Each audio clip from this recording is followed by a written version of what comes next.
Bakura Productions presents an unabridged recording of Star Wars: The Heart of the Jedi by Kenneth C. Flint.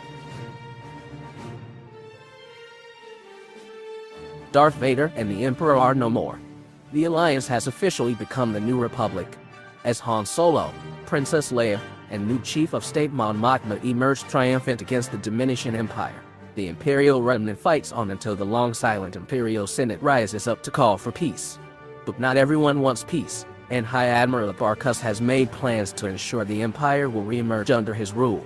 At his side stands the mysterious Dioscuri, beings of rare and deadly powers. For Luke Skywalker, exhausted from years of fighting, the time has come to depart upon a journey of discovery, a journey that will lead him to a secret long ago hidden by Obi-Wan Kenobi. Chapter 1. The vast silence of that planetless sector of space was pierced through with the sizzling noise of laser fire as a huge craft glided suddenly into view. It was a Victory-class star destroyer of the Empire, and it was engaged in a savage fight. The powerful battleship was a massive, sharply angled wedge of metal. The keen spear tip of its long prow thrust far into the empty dark ahead. The sides of his broadening hull bristled with rows of turbolaser batteries. These were all firing frantically now, spewing out a blazing network of ruby-colored bolts. But those bolts were not directed at some target ahead. They were all being fired toward the rear, and other bolts of a brilliant emerald hue were being returned, crisscrossing the Imperial fire. And then the source of this other fire hove into view close astern. The Star Destroyer was not giving chase. It was being hotly pursued. The pursuer was a Mach-80 Liberty-type Mon Calamari star cruiser, another battleship, but one of pelagic design with a blistered oval hull. Though an organic-looking and well-designed craft in contrast with the hard-edged bulk of the Imperial ship, it was still a fair opponent for the other man of war. In fact, as the two dreadnoughts sailed on, locked in furious battle, it became quickly obvious that the Star Destroyer was vastly overmatched. The intersecting exchanges of broadsides that wove a brilliant latticework across the blackness caused many more blooming flashes of hits upon the Imperial than on his foe. And the pursuer was slowly but relentlessly closing in. The frequency of his hits was soon creating a constant fireworks display across the Star Destroyer's sides and rear. They were inflicting much damage, destroying systems and power supplies, their accumulated effect crippling the Imperial ship. A particularly well-aimed bolt from the Hunter's forward battery struck home squarely on the rear of his prey's upthrusting command tower. A great flower of sparks erupted there as the strike's impact shook the whole superstructure. Within it, on the ship's main bridge, the dark uniformed command crew was sent reeling. Its captain, a lean and hawk-nosed man, grabbed the edge of a console barely in time to keep himself from falling. Face flushed as much by frustration as by rage, he turned to shout out at his crew. "Where are those shields? Full power to the bridge shields." Another, younger officer stepped up to him. "Captain, they are overreaching us," he said in a voice that could not hide his alarm. "Their fire is breaking through. We cannot win." The captain turned to him in disbelief. "You suggest we surrender, Commander?" he snarled out. "To that scum? You sound a coward, man. Back to your post. Keep all fire at maximum." The young officer, clearly stung by the rebuke, snapped a salute and wheeled away, but staggered as yet another, even more massive laser strike rocked the craft. Outside, the entire stern of the great warship was engulfed in a spectacular blossom of flaming debris, spreading outward from the explosion of the ship's central engine cone. The intense fire of the attacker had found a vital point at last. On the Imperial's bridge, a second junior officer checked the damage report on his view screens and looked to his captain in consternation. "Captain, our main drive systems have failed," he reported. "We're losing headway." The young commander consulted the indicators on his own console. A rearview monitor above him showed the pursuing ship, its size swelling very fast now as it moved in. "They're closing, sir," he all but shouted to the captain in his fear. "Grappling beams are locking on." The captain's face drew into grim but determined lines as he rapped out the ominous order. prepared to repel boarders. Through the stark, gray corridors of the Imperial ship, the harsh sound of a klaxon blared. From everywhere at once, swarms of armed men swiftly appeared, forming a swirling torrent of black uniformed crewmen and white armored stormtroopers, all rushing purposefully through the ship to their assigned positions. While they moved to defensive spots within, without the attacking warship was drawing close. It slid up alongside the Star Destroyer, which was now little more than drifting ahead in space. Soon it was running parallel, the side hulls of the two craft only a few hundred yards apart, their turbolaser batteries still exchanging pounding barrages of fire. The overwhelming majority of that fire, however, was coming from the attacker side. By this time, many of the Imperial guns had been blasted to silence. Their few answering bolts were all but ineffectual. The hunter matched speeds with his prey, seeming for a moment to hang suspended, motionless beside the other ship. Then it began to slip sideways, closing the gap between. Inside the Star Destroyer, the troopers and crewmen were reaching their positions. One company formed up in the corridors and before a large outer bulkhead door. They moved into a defensive perimeter, creating a formidable barrier, the heavier armed stormtroopers at the front. Not far beyond the wall they faced, the side of the attacker's ship was just drawing within a few score yards of theirs. As it did so, its turbolaser batteries fell abruptly silent. At the same moment, several round hatches spaced along the sleek curve of the ship's hull slid open. From within, menacing-looking appendages popped forth and grew rapidly outward, swelling into long, flexible conduits which stretched across like monstrous, groping tentacles to touch, then grab onto the Imperial ship's side. As one of them made contact right atop an outer door, the troopers and crew now poised in defensive perimeter within it heard the loud clang of the conduit locking on. They all looked sharply toward the sound. Apprehension showed briefly in the faces of some of the crew, but all quickly steeled themselves and prepared for battle. Blasters were raised and held ready. The click of safeties being snapped off, and the rising hum of weapons being loaded sounded loud in the narrow space. For a dozen tense heartbeats, the ready men stared expectantly at the bulkhead door. Nothing happened. But, in the next instant, the door was gone, blown inward by a compact but efficient explosion that rent it to flaring debris and sent smoke billowing forward, filling the corridor. The Imperials winced back from the blast but stood stalwartly fast, peering through the pall of smoke into the new blackness behind the ragged opening. Figures appeared there, only vague shadows at first. One moved forward. The first defenders, the stormtroopers, began to fire, their bolts angling into the roiling gray. In response, an odd, angry buzzing sound suddenly arose. At the same time, a short, green beam of light came into being, one figure sweeping it around within the smoke, swinging out to parry the blaster shots with astounding speed, sending them bouncing away. The troopers stared, ceased firing, momentarily nonplussed. In the brief lull, the one figure acted, rushing forward from the smoke into full view. It was a man in jet black uniform, a helmet with lowered blast visor over his head. He leaped swiftly and agilely into the first rank of the waiting troopers. The long blade of green light he held swung about from side to side with great swiftness and unerring aim, drawing glowing arcs in the hazy air, crackling with power as it struck opponents, slashing some foes down, throwing the rest into a panic.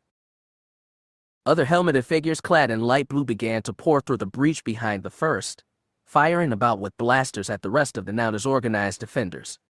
A few stormtroopers tried to stand their ground but were shot down. The others turned and ran. The boarding party clambered across the bodies of the slain and started in pursuit, the black-clad one at their head. As they began their push into the body of the ship, other doors in the outer bulwarks were being blown at several points, and other companies of soldiers were pouring in to engage the Imperial crew in vicious combat. The separate parties of boarders blasted their way along the ship's corridors, smashing any resistance. Hundreds of Imperials were soon streaming through the ship in wild retreat, knocking down each other in the panic, trampling on helpless little cubes of service droids that squealed fearfully as they tried to scramble from the way. At a central point where many corridors joined, several of the streams became a massive flood, pouring away to more remote, safer innards of the ship. From two of the corridors pursuing groups of the boarders appeared, driving the fleeing men ahead of them at a full charge, all but colliding together at the crossing point. The black-clad leader with the blade of light gave a quick wave of greeting to the second group. Then he led their combined force on in the pursuit. On the Imperial bridge, panic reigned. The young commander, now openly gripped by his fear, stepped up to his senior officer. "Captain, they are routing our men," he said in a quavering voice. "They're moving through the ship with great speed. I suggest we—" But before he could complete his suggestion, the shrill, sharp whistle of blaster fire sounded from beyond the main entrance to the bridge. The two men jerked around to see a stormtrooper stumbling back through the doorway, chest smoking from a blaster strike. Other troopers and crewmen began to pour through, shooting behind them, followed onto the bridge by the flicking tongues of returned blaster fire. The Imperials had not even time to mount a new defense inside the door before the boarding warriors were shouldering their way through the opening. Troopers and crewmen could only scramble for shelter behind equipment and control consoles. Still, fired by final desperation, they mounted a spirited resistance from there. A wild and deadly melee erupted on the bridge as the attackers poured in, spreading out to engage. The trapped Imperials fought undoggedly, throwing up a blinding wall of fire. Great numbers of their blaster bolts struck home on the invading enemy. Many combatants fell on both sides. Bodies scorched and limbs severed by the energy blast were strewn thickly across the pebbled metal floor. Errant shots struck controls, equipment, monitors, and machines, raising explosions of sparks and fire. Through the chaos moved the Imperial captain, evading blaster shots and falling men, crawling behind the shelter of his command console and crouching there. Beside him, the young commander crouched too, but rising at times to fire his hand blaster out at their enemies. For a time there seemed to be stalemate. Then the one in black wielding the blade of light moved out from the rest. He advanced into the center of the room with seeming recklessness, parrying blaster fire to strike out at the stubborn defenders with ruthless efficiency. No defense could stop him. No shot could reach him. In a few bloody moments, only a handful of Imperials was left. The commander lifted up to try for a shot, but was hit by one of the attackers. He crumpled, dropping his blaster.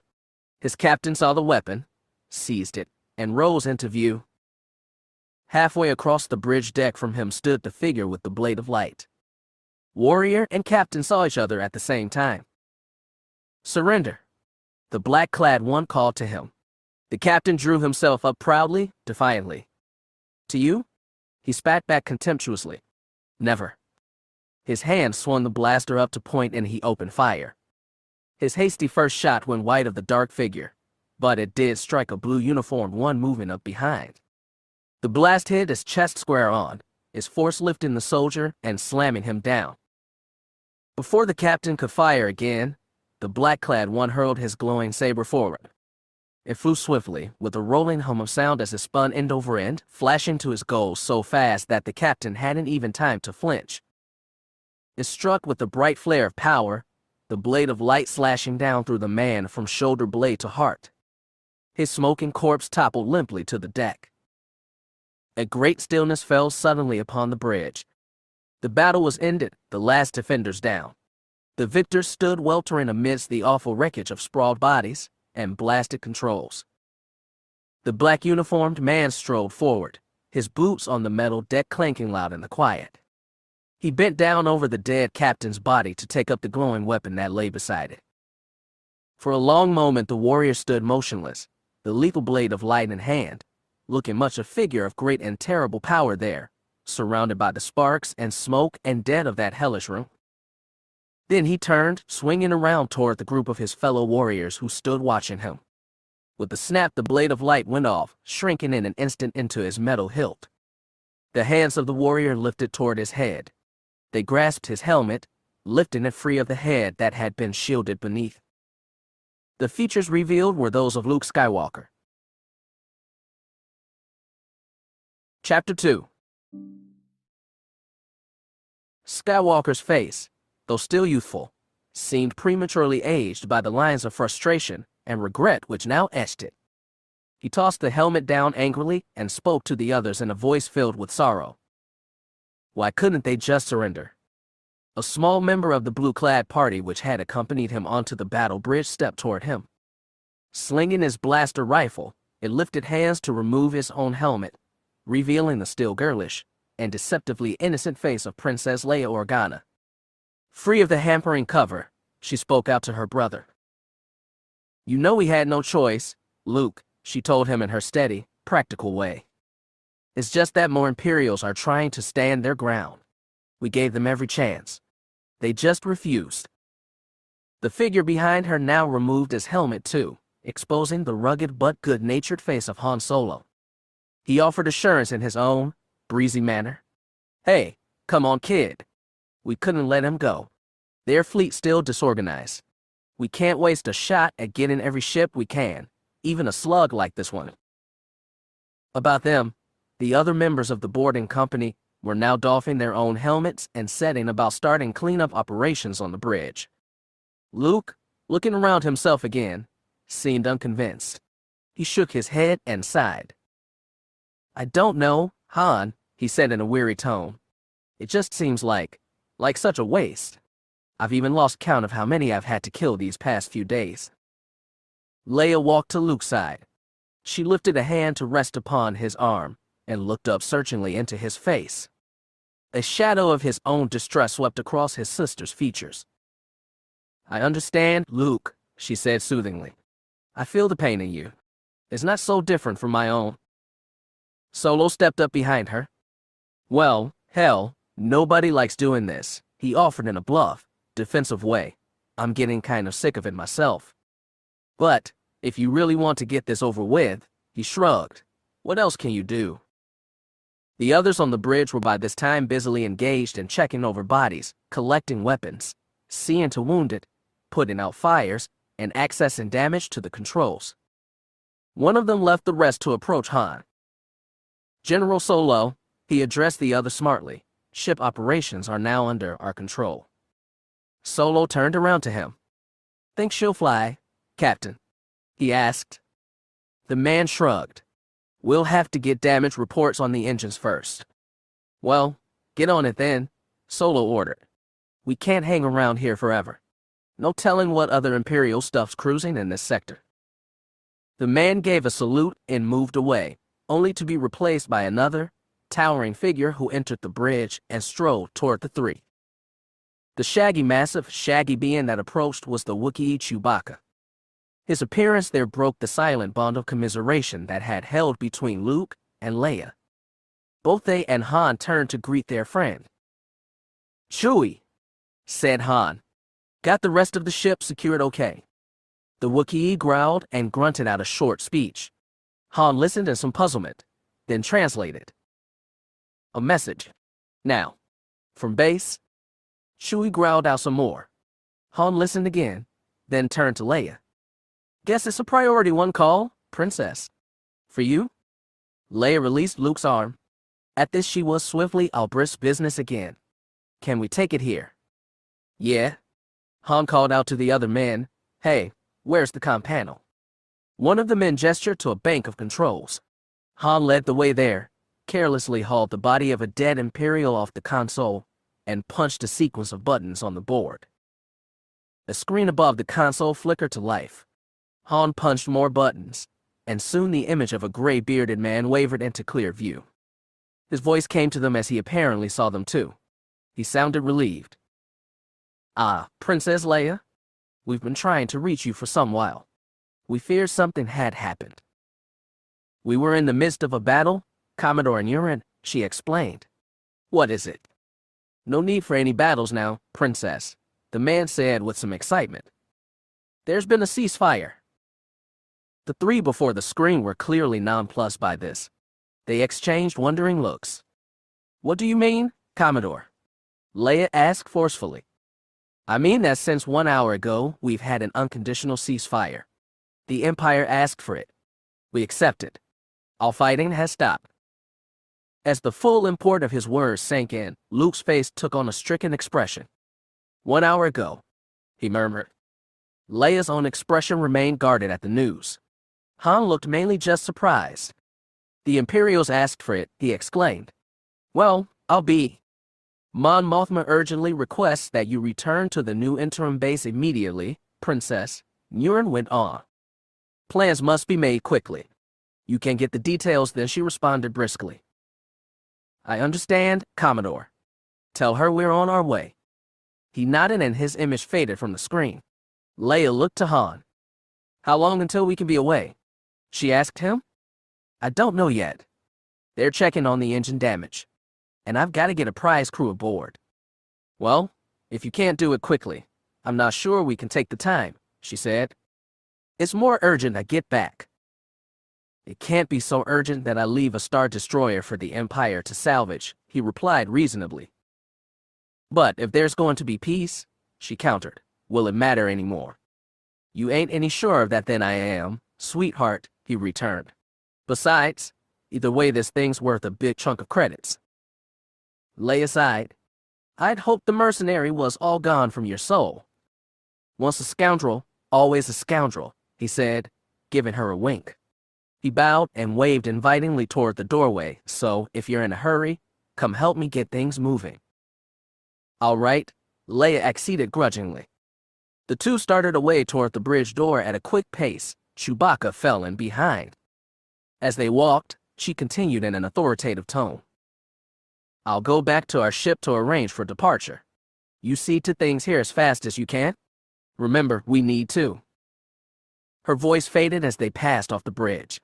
So absorbed with their new concerns were they that none noticed Luke Skywalker had remained behind. Still clearly much affected by the new revelation, the young man stood alone, looking about him once again at the many dead. And his expression showed an even more intense regret than before, a greater pain that came from deep within, gripping and wringing him tight. He shook his head and muttered in a voice filled with both sorrow and chagrin. Just 1 hour ago. 1 hour. If we'd only known. The monolithic, triangular slab of an Imperial superstar destroyer sailed in menacing grandeur above the glowing curve of the planet scalar below. On either side of it glided the forms of half a dozen Imperial-class star destroyers, seeming dwarfed now in comparison with the command ship. From the open bay in the belly of the big ship, a tri-winged, Lambda-class shuttlecraft suddenly dropped. Its side wings unfurled swiftly, and it soared away, sweeping down in a lazy spiral toward the surface of the planet. As it drew nearer the surface, piercing through gray-white layers of cloud, the outlines of a vast city laid out there came into view. It was a modern but stark-looking metropolis. One might have mistaken it for Coruscant, save that nearly all of the buildings were of utilitarian design with dark glass and dull metals. They were laid out with a severe symmetry, rippling out in precisely spaced concentric rings from a round hub. As details of the place began to show more clearly, the nature of individual buildings could be discerned, most especially of the one structure that thrust up from the city's core and loomed over it in a most domineering way. This one was the Joint Imperial High Command headquarters for the regional sector known as Kasserine. The building began as a thick, square pedestal tapering in stages as it towered skyward to over 500 stories in height. Atop this pedestal, as if some monstrous metal blossom fixed on its rigid stem, perched a sharp-edged and massive pentagon.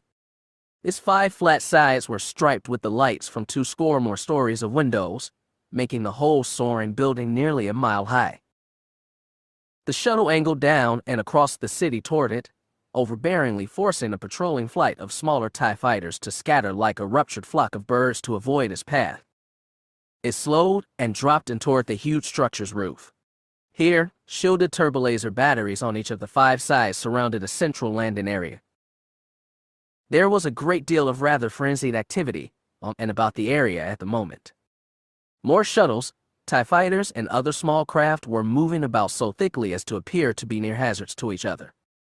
Some few of them were landing, but the vast majority were departing, and with what looked like a very good deal of haste. The arriving shuttle from the command ship found its way skillfully down through this confusing swarm of craft. It hovered a moment while its wings lifted to landing configuration, then settled softly to a light-ringed landing pad. The stomach of the ship cracked open as his long loading ramp dropped to touch the roof.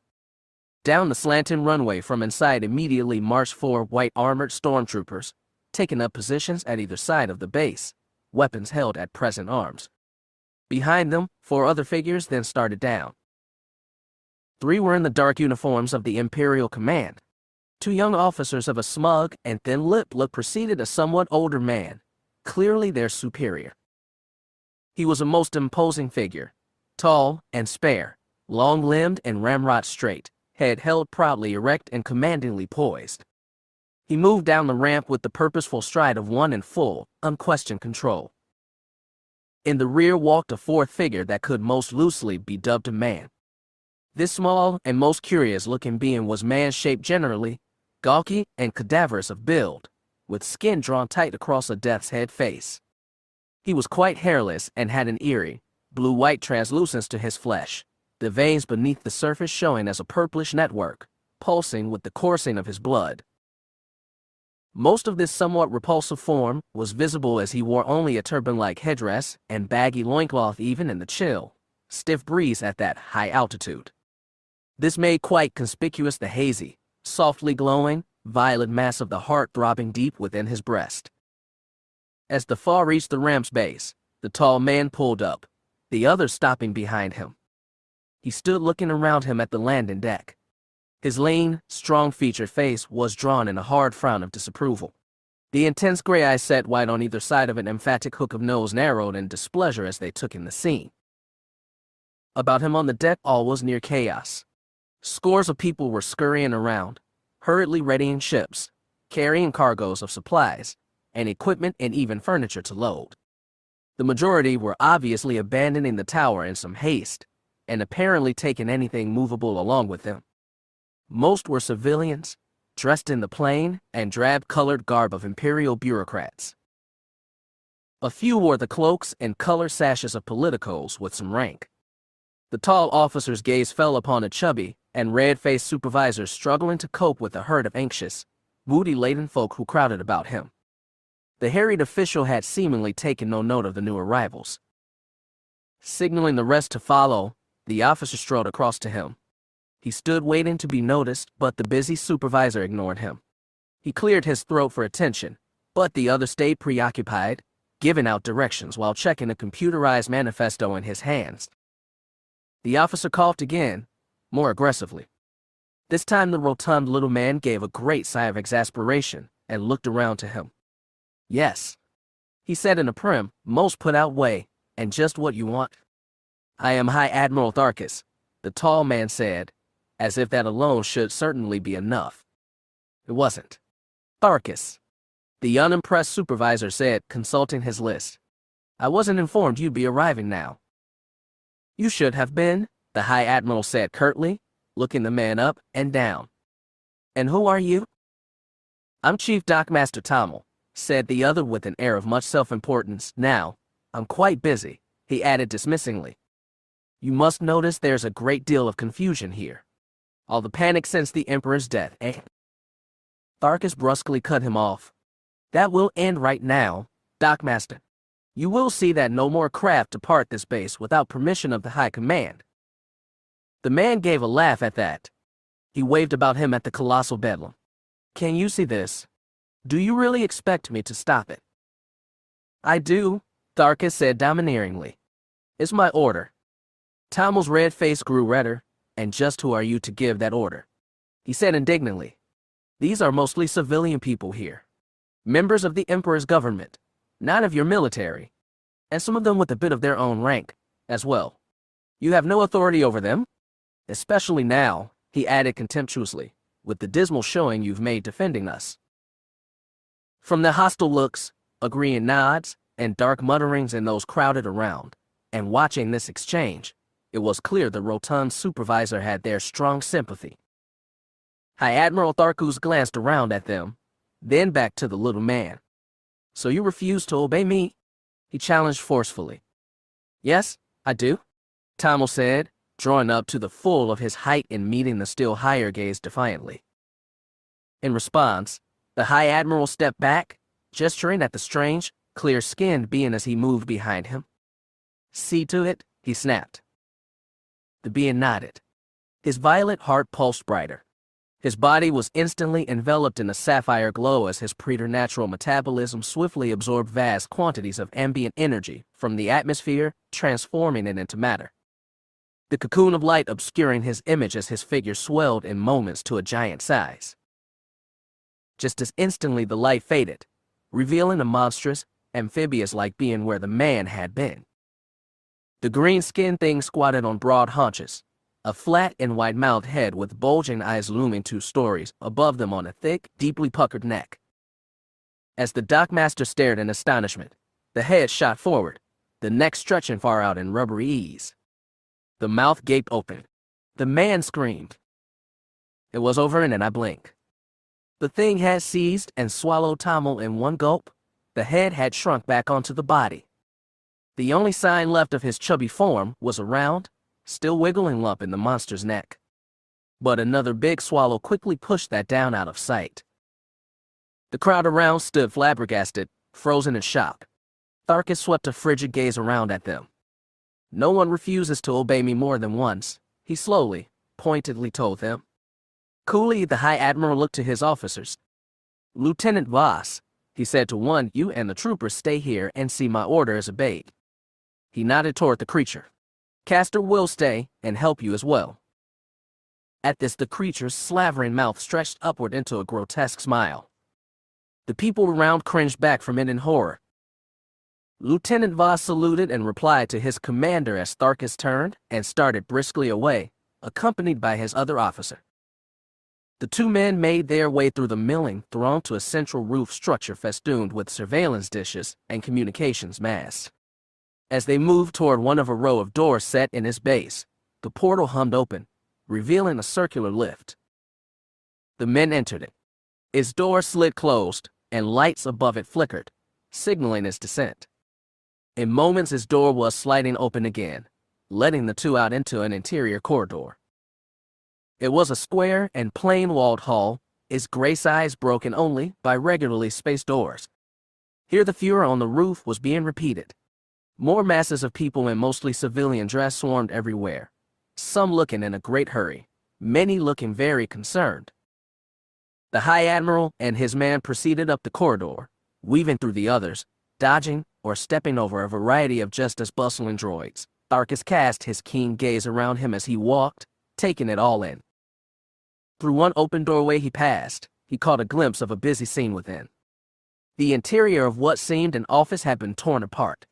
A small gaggle of frantic women and men were pouring endless masses of record discs into the voracious maw of a vaporizer, a thick square of machinery that gobbled eagerly, like some starved metal monster at its feeding time, and burped loudly as it disintegrated each mouthful. Tharus shook his head. This will all have to be stopped at once. He growled ominously. Yes, High Admiral, his officer crisply agreed. Down a side corridor to its dead end they marched to reach a large double door. Tharus beeped a code into a keyboard beside it and the door swung inward. The 2 stepped through into a large room.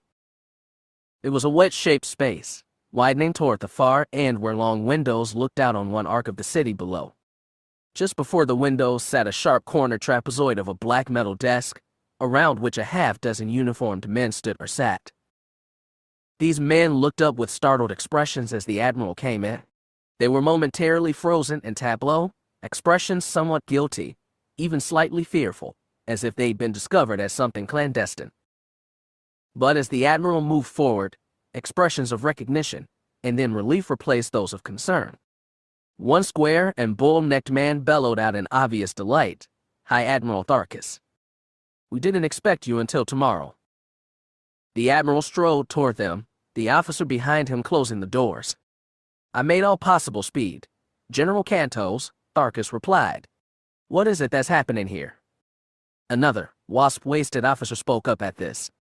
The alarm's been growing here since the destruction of the Death Star, he said in whining tones. Once word spread that the Emperor must be dead, the bureaucracy began collapsing. And word of our fleet's routing by the rebels has added to the chaos.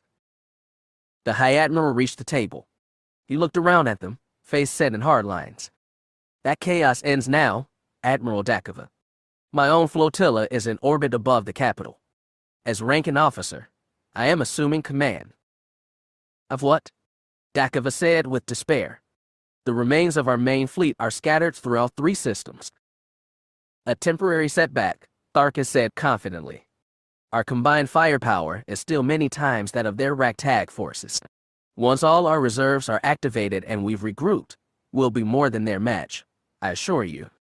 Our defeat of the rebels should come even more easily now that the Emperor's gone. What do you mean? Asked Cantos. Tharus looked searchingly around at them. Be honest, gentlemen, you all know that the Emperor held the military back.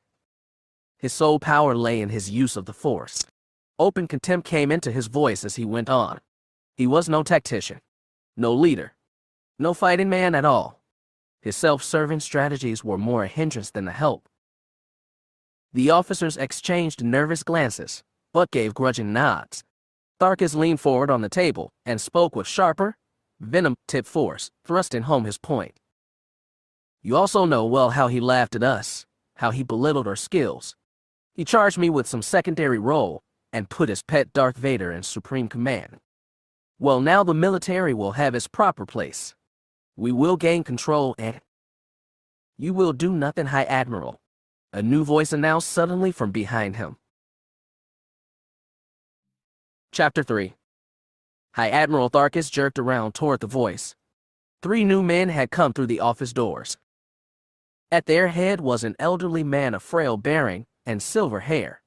His age-creased face was fine-featured, pale, patrician. His dress was simple, loose tunic and pants of white, belted by a wide sash of a deep purple hue. A plush and flowing cloak of the same color hung about his shoulders. The other 2 men, a bit younger in look, wore similar garb, but with blue sashes and cloaks.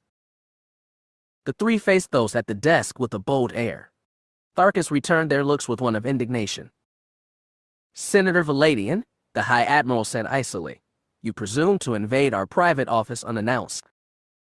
I heard you had come, the elder man replied in a calm but firm tone that showed not the faintest tinge of intimidation. I wanted things made clear to you at once. There will be no more fighting. We have asked for and been granted a ceasefire. A ploy, surely, Tharus said in a positive, dismissing way. To give us time? One assure you, High Admiral, it is most definitely no ploy, Valadian answered earnestly. The Force is with the rebellion. The Jedi have returned. The Jedi. Tharus snorted derisively. One boy. Valadian stepped forward. His manner was both feisty and remarkably strong for one of such frail look. He retorted uncompromisingly. That one boy has been sufficient to destroy the Emperor and Vader. And if we continue to resist, we will be destroyed as well. The Emperor swore that the Jedi Knights had been wiped from the galaxy, that their threat was forevermore swept away. He paused for the full effect, then hammered on. He was wrong. We have no other choice. We will make peace. Tharus now stepped forward too, confronting Valadian at close range. He towered over the older man, speaking brusquely in outrage. You can't mean it. It's madness. I refuse. Still unintimidated, the senator raised a finger to point warningly into the other's face. No! Listen to me, Tharus, he said in still calm but decidedly threatening tones. The Emperor's government no longer controls here. Neither do you. The Imperial Senate has regrouped on its own to take back leadership. He cast his gaze meaningfully around at the other officers, and it is the order of that Senate which you will all follow now. No one else's. With this, Valadian wheeled in a dramatic swirl of cloak and strode out with his fellows, leaving the officers to stare after him. Most looked dumbfounded, but Tharus' features showed him to be seething, face drawn tight in rage, eyes glaring after the senator with a bright flare of hate. Admit defeat, the High Admiral said through gritted teeth, the greatest military power in the galaxy. Let ourselves be humiliated by a dissident rabble of dreamers, misfits, and malcontents. He swung around to the others, stepping back to the desk to confront them fiercely. No! He cried, a fist slamming to the desktop. We cannot let that happen. But, to act now would make us rebels too, an anxious Dakova complained. The reappearance of the Jedi has odd and frightened most in the system. They support the Senate's call for a swift peace. He's right, Cantus admitted, but more reluctantly. Few will support us. And to challenge the Senate would only tear the splintering empire further apart. Tharus looked around at the cowed men in disbelief at what he heard. We are officers of the Imperial High Command, he told them with great pride. We cannot just give up to terrorists. We will not.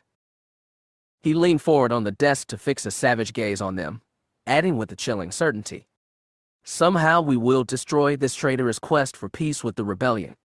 A flight of stiletto-nosed X-wing fighters slashed down through the clear atmosphere of the blue-gray planet, heading for its rugged surface.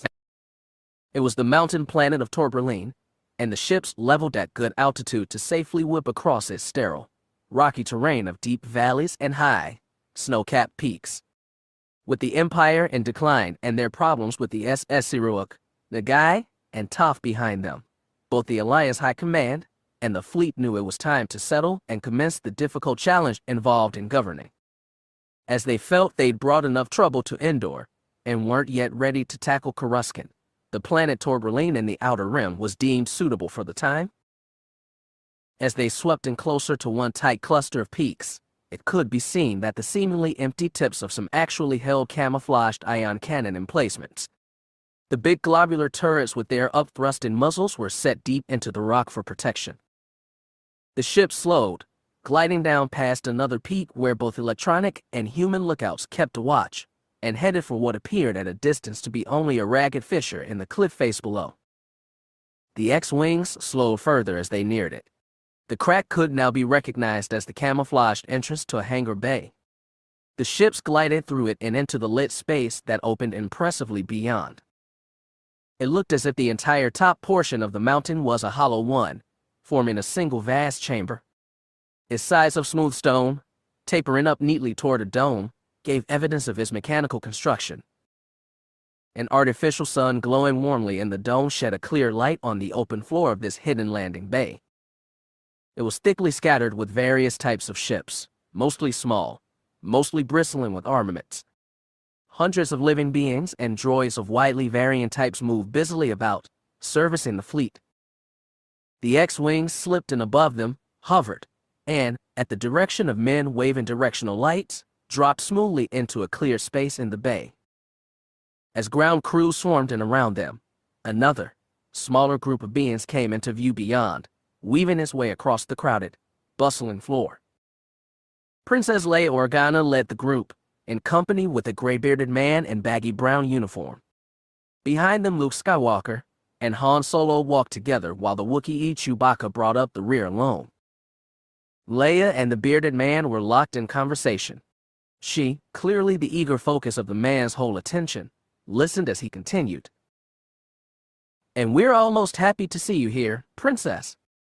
They looked around to see a young man in the orange flight suit of a fighter pilot jumping down from the ladder of one of the X-wings. He waved enthusiastically and rushed toward them.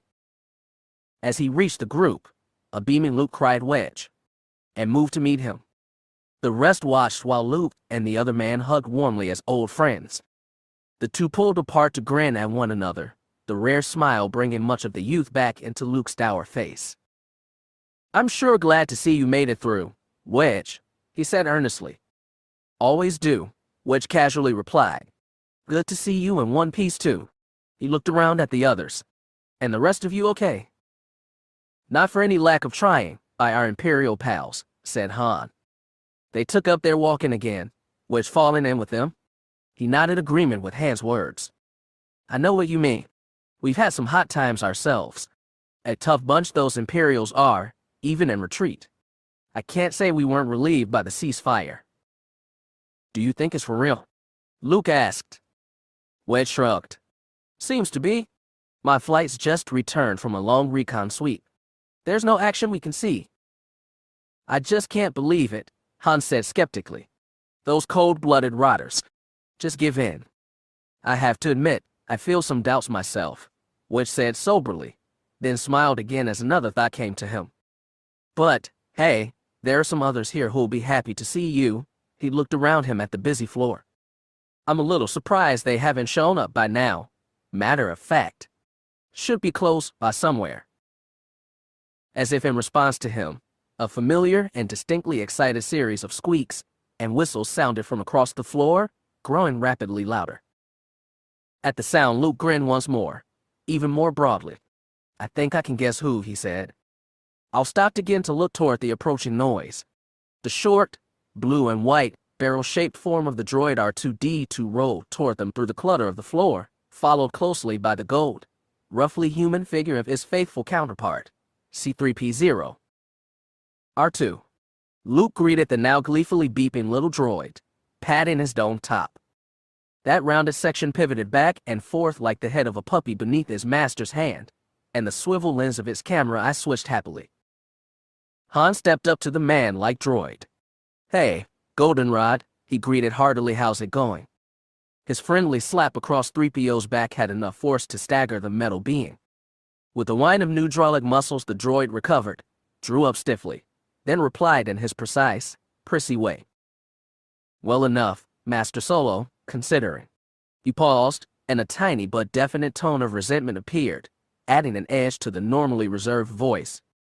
Though, to be quite honest, R2, and I have not enjoyed being abandoned here like cast-off scrap while you all went off adventuring about the galaxy.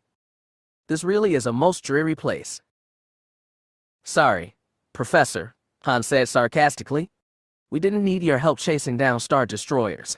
Besides, we figured you'd rather be safe here.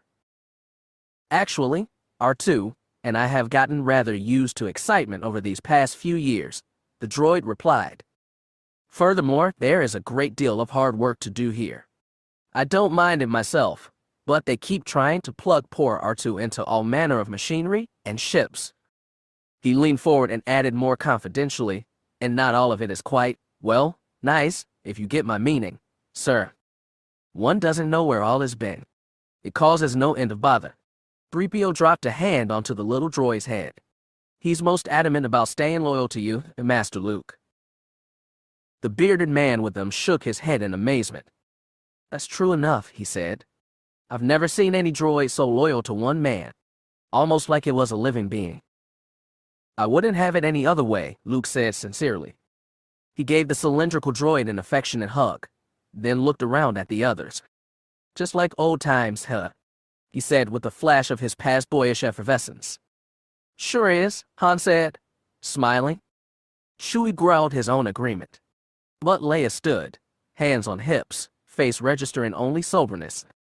Look, could we have the reunions later? She said with some impatience. We're in a bit of a hurry now. With that she turned and strode on without waiting, the guide falling in beside her.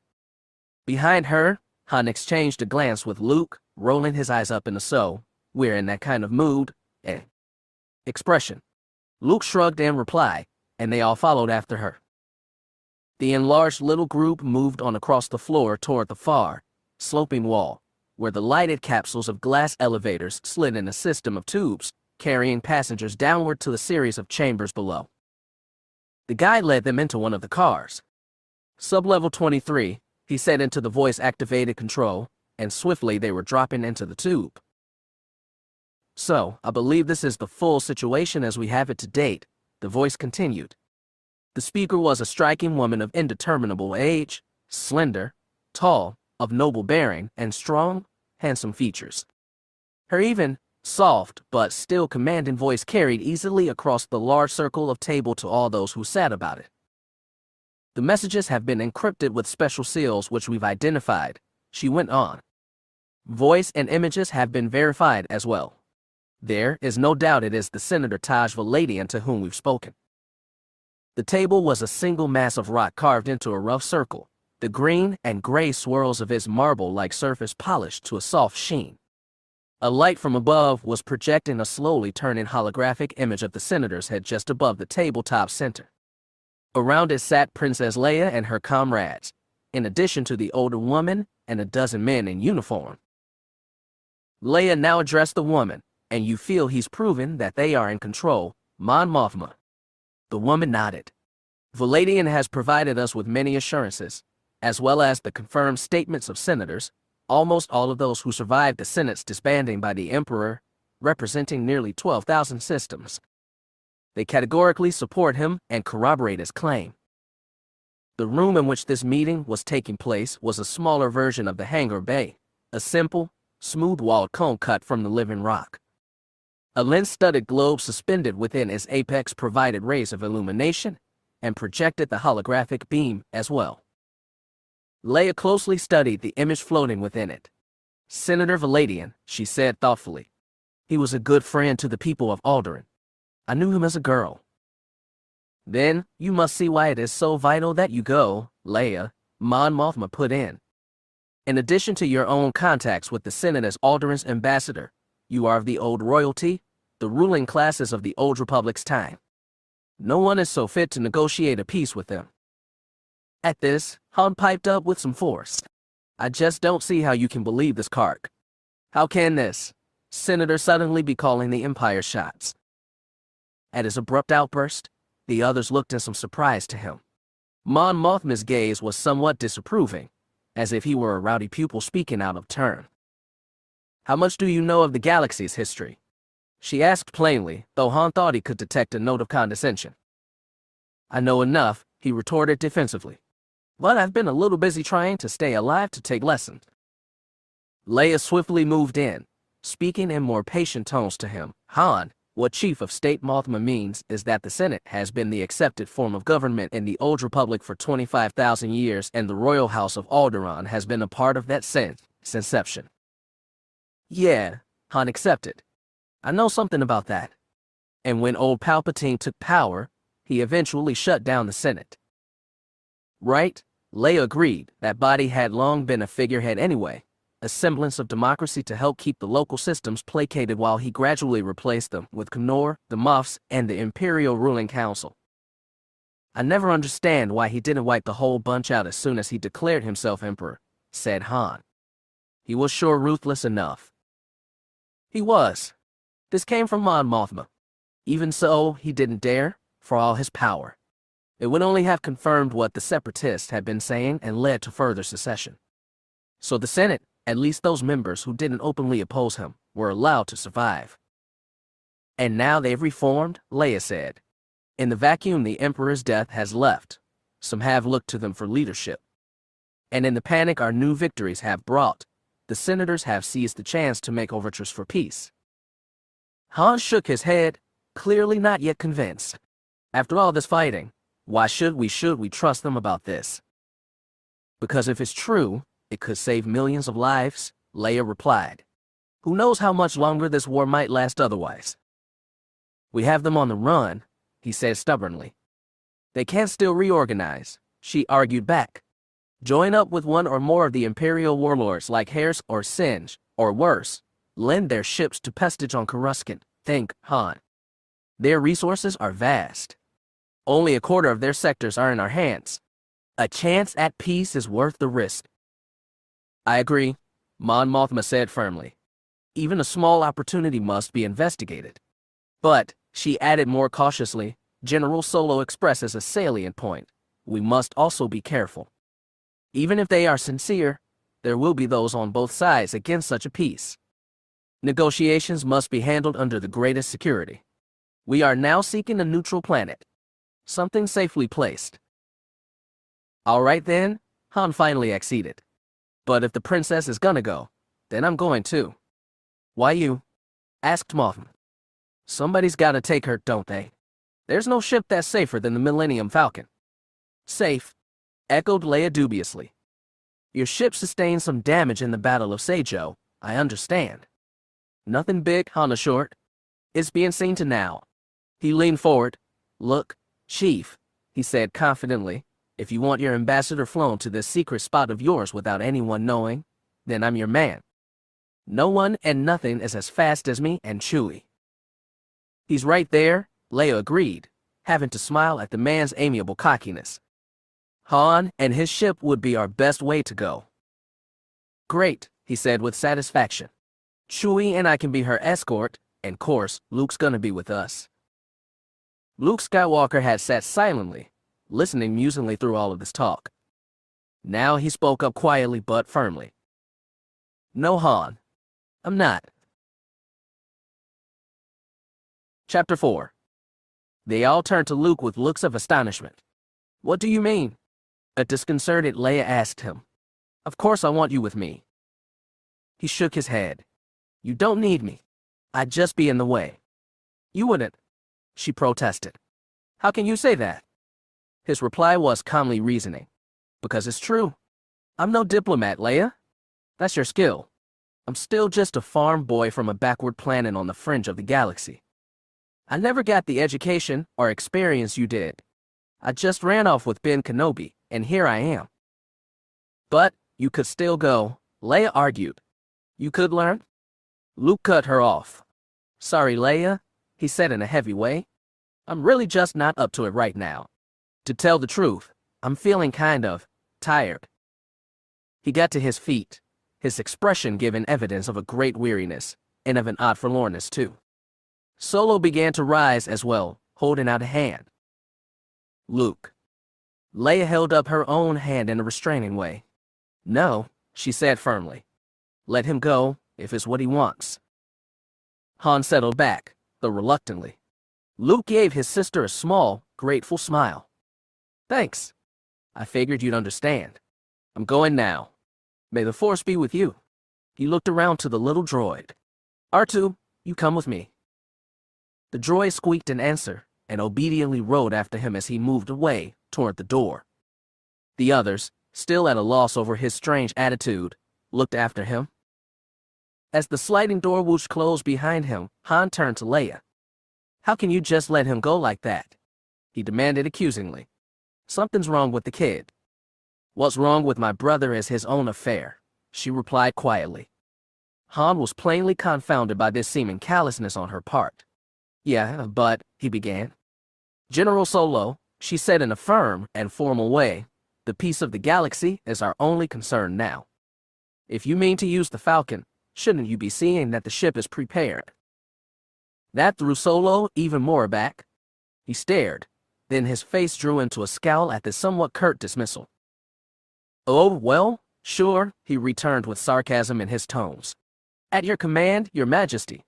He rose and gestured to his comrades. Come on, guys, let's us peasants go get our hands dirty. He flashed her a resentful look and leave the rest to the nobility. He stalked away, followed by his companions. Of their little band, only Leia remained behind. She watched him go out of the room with a look of annoyance. Mon Mothma leaned toward her and smiled. You have an interesting bond with General Solo. I suppose, was Leia's exasperated reply. It's just that Han can be so difficult at times. That woman can really be a pain. Han Solo was meantime proclaiming just outside as he led his friends into an elevator. The glass car began its ascent toward the hangar level. C-3PO spoke up defensively. The princess has a great many responsibilities, Master Solo. As a leading member of the Provisional Council for the Transitioning Alliance of Free Planets to the burgeoning New Republic. Han wheeled on him. If I want your opinion, Goldenrod, I'll ask for it. Of course, sir, 3PO hastened to assure him in a contrite manner. The elevator slowed to a halt at the hangar floor. Its door hummed open. She does have a lot on her plate, Han put in Wedge as they stepped out. And with this new treaty with the former Imperial Senate, she'll have even more to worry about. Maybe, Han said grudgingly. Anyway, I've got worries of my own. So, where's she? Wedge. Wedge pointed off across the hangar floor. That way. Repair Bay 3. Han headed off toward it at a quick pace, the others falling in around him. As they walked, he mused aloud, clearly still much irked. I'd just like to show Miss High and Mighty she's not the only intellect around here. I've got some ideas too. Chewbacca responded to that, his grunts and growls undoubtedly a question. Like what? Han translated with some indignation. Like where they can hold this little meeting of theirs, for one. Might be I can teach her worship something there. One might almost believe you two were in some type of competition. Sir, 3PO ventured timidly. Her and me. Solo gave a belittling hoot of laughter. No contest at all. We're real pals. They reached a wide, rectangular opening in the side wall of the main room, and passed through it into the repair bay. This was a smaller but still spacious area, lined with complex equipment, shelves of parts, and racks of tools. Solo stopped abruptly as they came into it, the others pulling up behind. He stared ahead with a look of blended deep relief and great pleasure. Before him, filling much of the bay, sat the familiar, horn saucer shape of the Millennium Falcon, squatting on the 3 broad pads of its landing gear, board and ramp down, while a swarm of men in overalls crawled into, under, and on top of her. Brightly lit by the beams from banks of work lamps, the much-abused craft looked most uncharacteristically clean.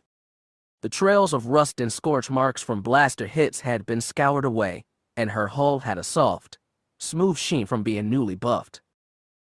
Most of the workmen seemed to be engrossed in final, minor, loose-ends operations, vacuuming the landing ramp, tightening bolts, polishing glass. 3 of them worked on the forward top hull to fit a broad communications dish into position on its swivel mounting.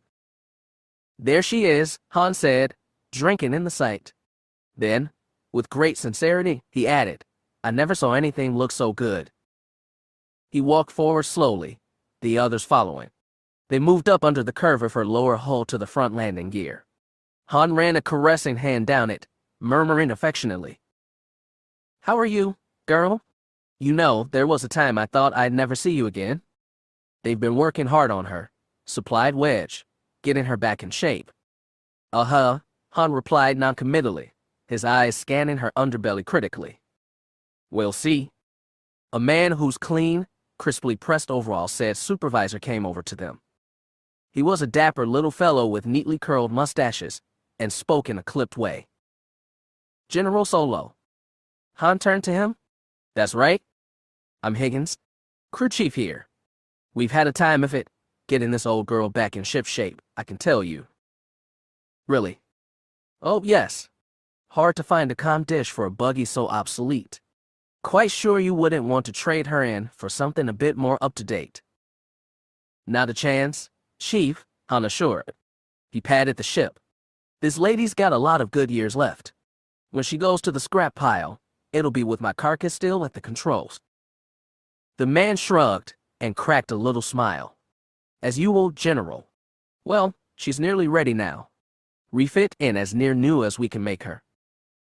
"I think I'll just see about that for myself," Han told him skeptically. He looked to the Wookiee. "Chewie, let's check her out." The repair crew was gone. The Millennium Falcon sat unattended save for only 2 figures working on her top hull. The immense, hairy form of Chewbacca knelt on the hull, a toolbox open beside him. Below the Wookiee, Han Solo stood up to his waist in one of the engineering access cavities. Both were more than a bit disheveled and soiled from a good period of hard work which was continuing diligently now. Chewbacca watched as Solo fiddled with some thick bundles of wires. "They seem okay," he muttered. He called into a small, hand intercom. "Hey, Professor, you there?" Inside the Falcon's cockpit, C-3PO sat in the pilot seat. He punched his intercom button, calling back, "Yes, Master Solo." "Check the motivator circuit on the HK firing cells. Well, yeah." His voice commanded. "Yes, sir." The droid leaned forward and flipped a switch on the control panel back and forth several times. "Turn this dial, toggle that circuit. Fetch this, 3PO. Fix that, 3PO. Shut up, 3PO, he groused to himself. One would think that such a menial lot was all we were made for. On top of the ship, Solo was touching a circuit tester to the leads, noting his needle jump. "That seems okay too," he remarked, "but I better check on that transducer coupling again." He got down on his knees and crawled in under the overhanging lip of the hull. He said appraisingly. "A little loose. Chewie, hand me that number 5 hydro spanner, okay?" The Wookiee shuffled through the box, took out the wrench-like tool, and handed it down. Solo's hand came into view as he took it and carried it from sight. The staccato clicks of ratcheting began. While it went on, the waiting Chewie lifted his head and gazed around him idly. But his gaze was caught, and he stared fixedly. Through the door of the bay, and out across the main hangar floor, he he sighted a small figure in an orange suit making his way through the bustling throng. Chewie gazed more intently, sharp eyes focusing. There was no doubt. The figure was that of Luke Skywalker, clad in a flight suit, and the unmistakable barrel form of R2-D2 was closely trailing him. Still watching, Chewie growled out a terse statement. The still laboring hand's reply from the hole was brusque. "You see, Luke?" "Yeah. So what?" Chewie growled again, with more urgency. This time it jerked Solo upright in his small space. "Leaving." "Ow," he said as his skull sharply contacted the hull above. He quickly crawled into the open and stood, rubbing the sore spot as he looked irritably around. Chewie pointed a long arm. Han's gaze followed it and he stared. Across the hangar, Luke had now reached a parked X-Wing and was looking it over while R2 stood by. "That's him? All right," an astonished Han proclaimed. He clambered from the hole and handed his tool to the Wookiee. "Here, Chewie. Keep at it. I'm gonna see what this is all about." And with that he began to climb down from the Falcon's hull. Across the hangar, meanwhile, Luke had finished his ship inspection and was now watching two men hook the suction-like lifter end of a magnet crane line to the round top of R2's form. With it firmly attached, word was given, and the crane began to lift. As the droid rose from the floor, Luke turned away and picked up a white flight helmet. He was inspecting this inside when Han reached him. "Hey, kid," the older man called. "What's going on?" Luke looked up to see him. He smiled, but in a distant, distracted way. "Oh, hi, Han," he answered vaguely. "Things seem so quiet now, the war on hold and everything. I just felt restless. Got to get away somewhere." "Well, if you've got an itch to do something, you could still come with us," Han suggested. Luke shook his head. "No, I think what I need is to be alone for a while." Han eyed him searchingly for a moment, then moved closer. "Look, this is old Han, remember? We've been through a lot together. I mean, I may not have the Force, but I can sure feel when there's something eating you. You can tell me," he added coaxingly. Luke met his gaze squarely, face tightening into hard lines. "Maybe that's it, Han," he said with force. "I'm not a kid anymore." A rueful note came into his voice. "I lost that part of me a few years ago, when I left home on Tatooine. Lost it pretty fast, too, as I recall." "Hey, we've all lost a lot in this," Han said sympathetically. "Me, Chewie, Leia. That's the way war is." "It's not the same," Luke returned. "You'd all been out there, a part of it before. You were all tough. Even Leia. I never had any of that on Tatooine. I was just a dumb kid." He considered. "In a lot of ways, I suppose that I still am. Except with this power in me that I don't fully understand." He shook his head violently as if he would like to cast it out, then declared with some despair, "I've just got to get away." "You can't run from it, Luke," Han said firmly. "I'm not running," Luke told him. "I'm trying to find something. Some answers, maybe."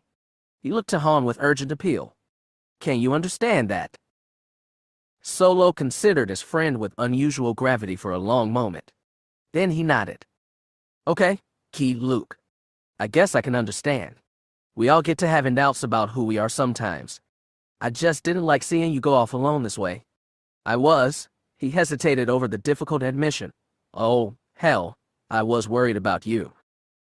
Luke smiled and put a hand on Solo's shoulder. "Thanks for that," he said warmly. "But I'll be okay, Han.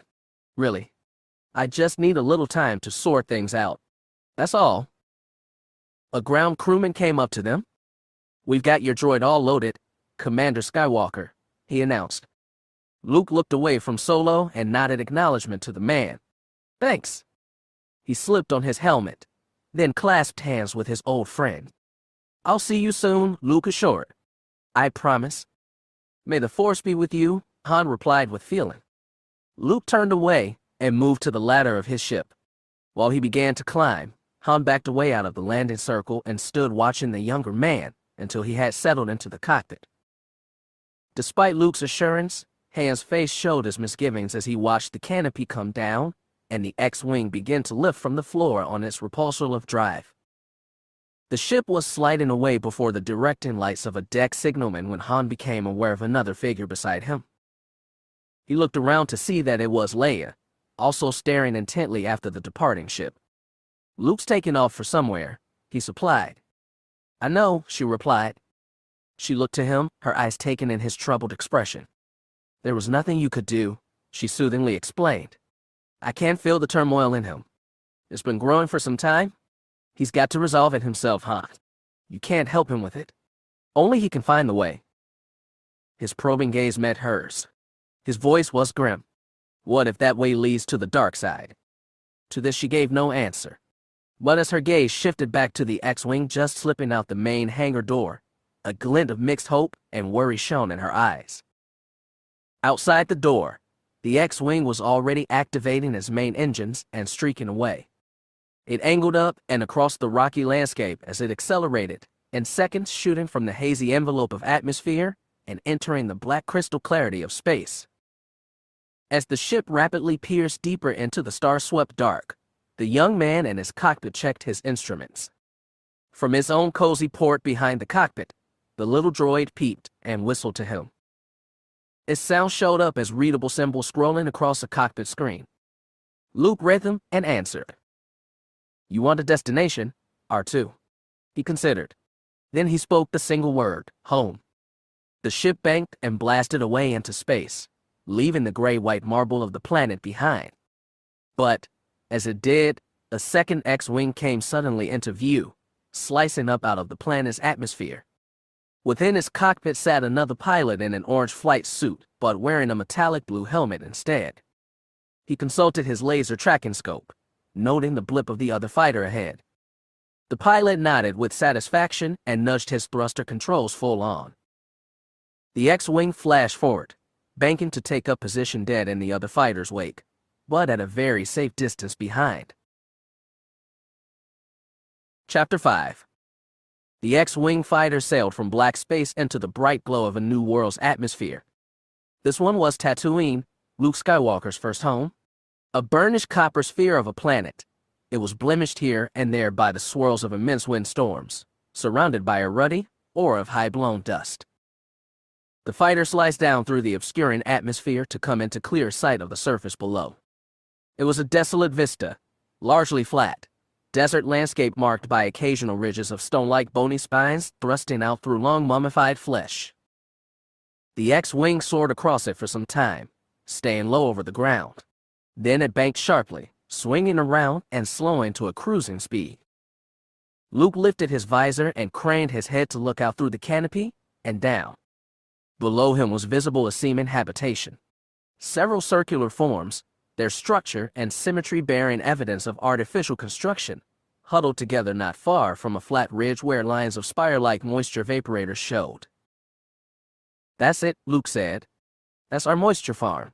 Let's take her in, R2." He brought the ship around and they passed over again, very low, buzzing the place. It was clear from this height that many of the vaporator devices meant to collect the farm's water crop were damaged or half buried in dust, losing their struggle with the harsh environment for want of care. There were no signs of living beings or functioning machines anywhere. The ship slowed more to gliding over an open area close to the structures. It hovered while its landing gear locked down and then sank gently to rest amidst a brown dust cloud blown up by the repulsor lift's blast. Before the dust had settled or the engine noise faded away, the canopy was cracked and swung open. Luke was quickly out of the cockpit, pulling off his helmet and tossing it back inside.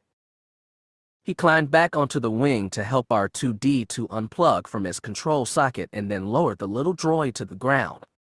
He jumped down after it and stood pivoting slowly as he cast a surveying gaze around him. A wistfulness filled his expression as he looked again on what had been his childhood home. There wasn't much to see. The farm's yard and few buildings were surrounded by rough desert striped with rock ridges, sparsely dotted with scruffy brush. The open flatness was broken only by the minaret-like spires of more moisture vaporators thrusting up around the horizon at irregular intervals. Not far ahead of him, The gray stucco dome of the garage was the building rising highest from the ground, and this was not more than 10 feet. To the left and some yards behind it showed the broader, flatter roof of the much larger underground barn, one side rent open by an explosion whose force had left the hole's edges blackened and curled back.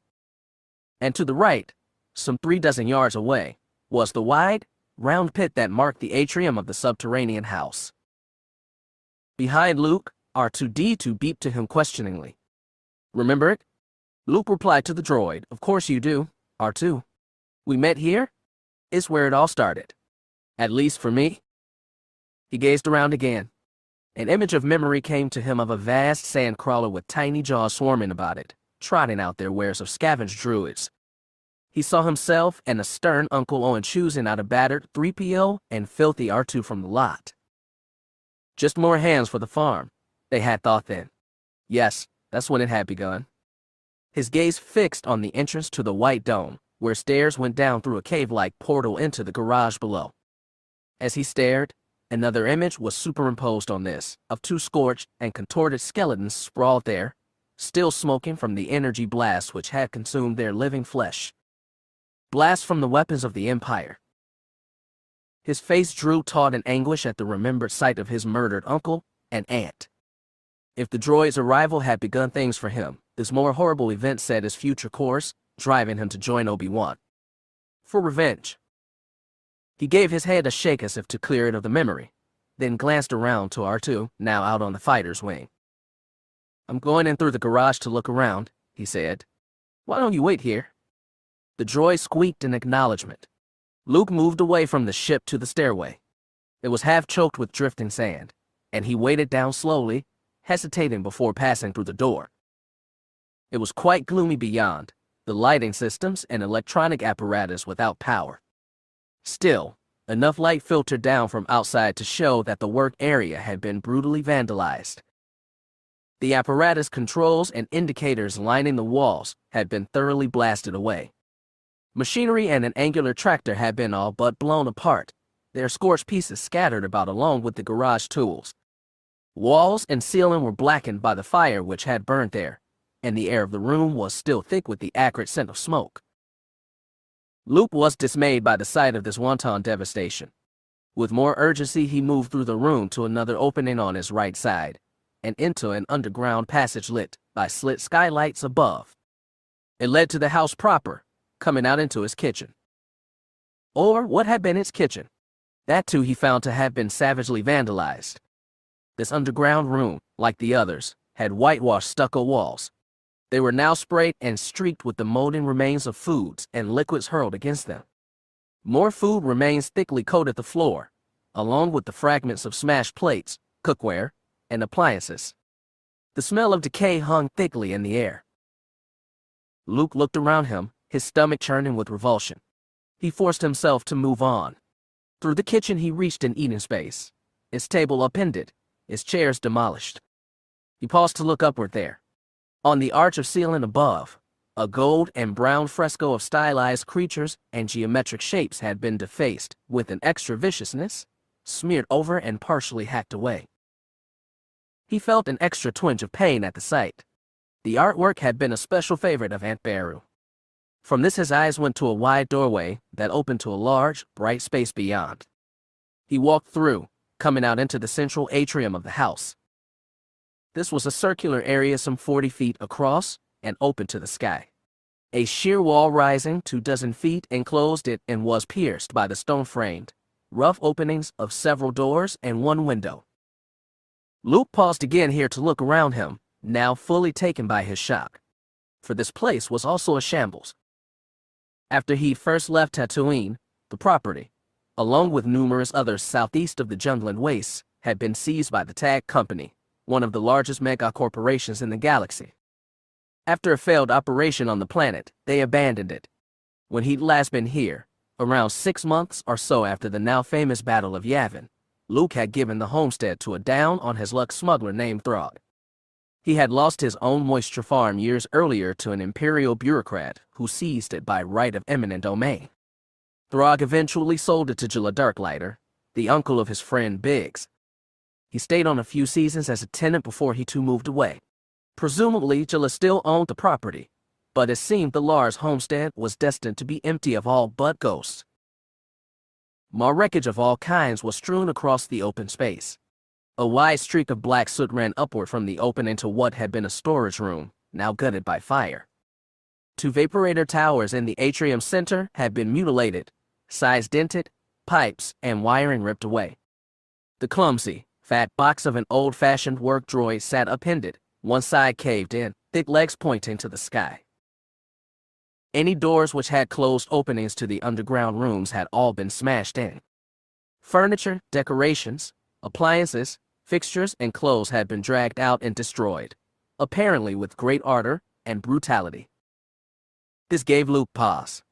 That kind of extra vandalism seemed uncharacteristic of the Empire. He thought, it seemed to him that beyond the Imperial troops' systematic sabotage at the farm, someone more vindictive had worked off a good deal of rage here. The end of a curved stick protruded from the torn cushion of a sofa. Luke went to it and pulled it out. He examined it curiously. It had been a longer stick, but broken off, perhaps in the act of destruction. Its curved and bulbous handle was ornately decorated with intricate geometric designs made of inset, colored bits of enameling. It confirmed his suspicion. Sand people, he muttered angrily, hurling it away. But with this realization, a new sense of self-concern came too. He gazed about himself again, keenly and warily, drawing his blaster pistol from his holster. If roving bands of the Tusken Raiders had been there, they might be still around. He saw and heard nothing about him in the deserted ruins. Still, when he went on it was more cautiously. He crossed the atrium to an opening on his far side. After peering through, he stepped in, gun at ready. Beyond the door was a large, long room. Light through a high window helped illuminate it, revealing the tangled debris of what had been living room furniture. Bits of sofas, chairs, tables, and what had been an elegant rocking chair could still be identified. But it could also be seen here that from the amount of wreckage left, not all could have been ravaged. Some things had vanished entirely. These raiders had come to loot as well as destroy. Luke moved on across this room, feet crunching through the layer of debris, reaching yet another, smaller doorway. Its door hung half torn from its hinges and blocking the opening. He pushed it aside, hesitated a moment, and passed through. This time the room was much smaller, a cubicle perhaps 10 feet on a side. His own bedroom? It was windowless and still white-walled, having escaped that much ravaging. But its sparse furniture, bed, dresser, and table, and chair, had suffered the fate of the rest. Chair and table had been torn apart and the bed ripped open. Dresser drawers had been yanked out, their clothing torn and scattered around.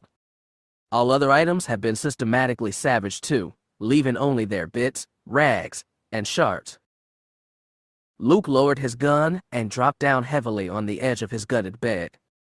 He looked over this wreckage and sighed with deep regret. There seemed to be nothing of his past life here that had remained intact. Something sticking out from under the bed caught his eye. He leaned down and picked it up. It had been a detailed model of a sleek, tri-wing spaceship, its 3 long foils sweeping back gracefully. But the upper wing was broken now, canted sharply to one side, and the slender hull had been crushed, as beneath a foot, leaving a gaping hole.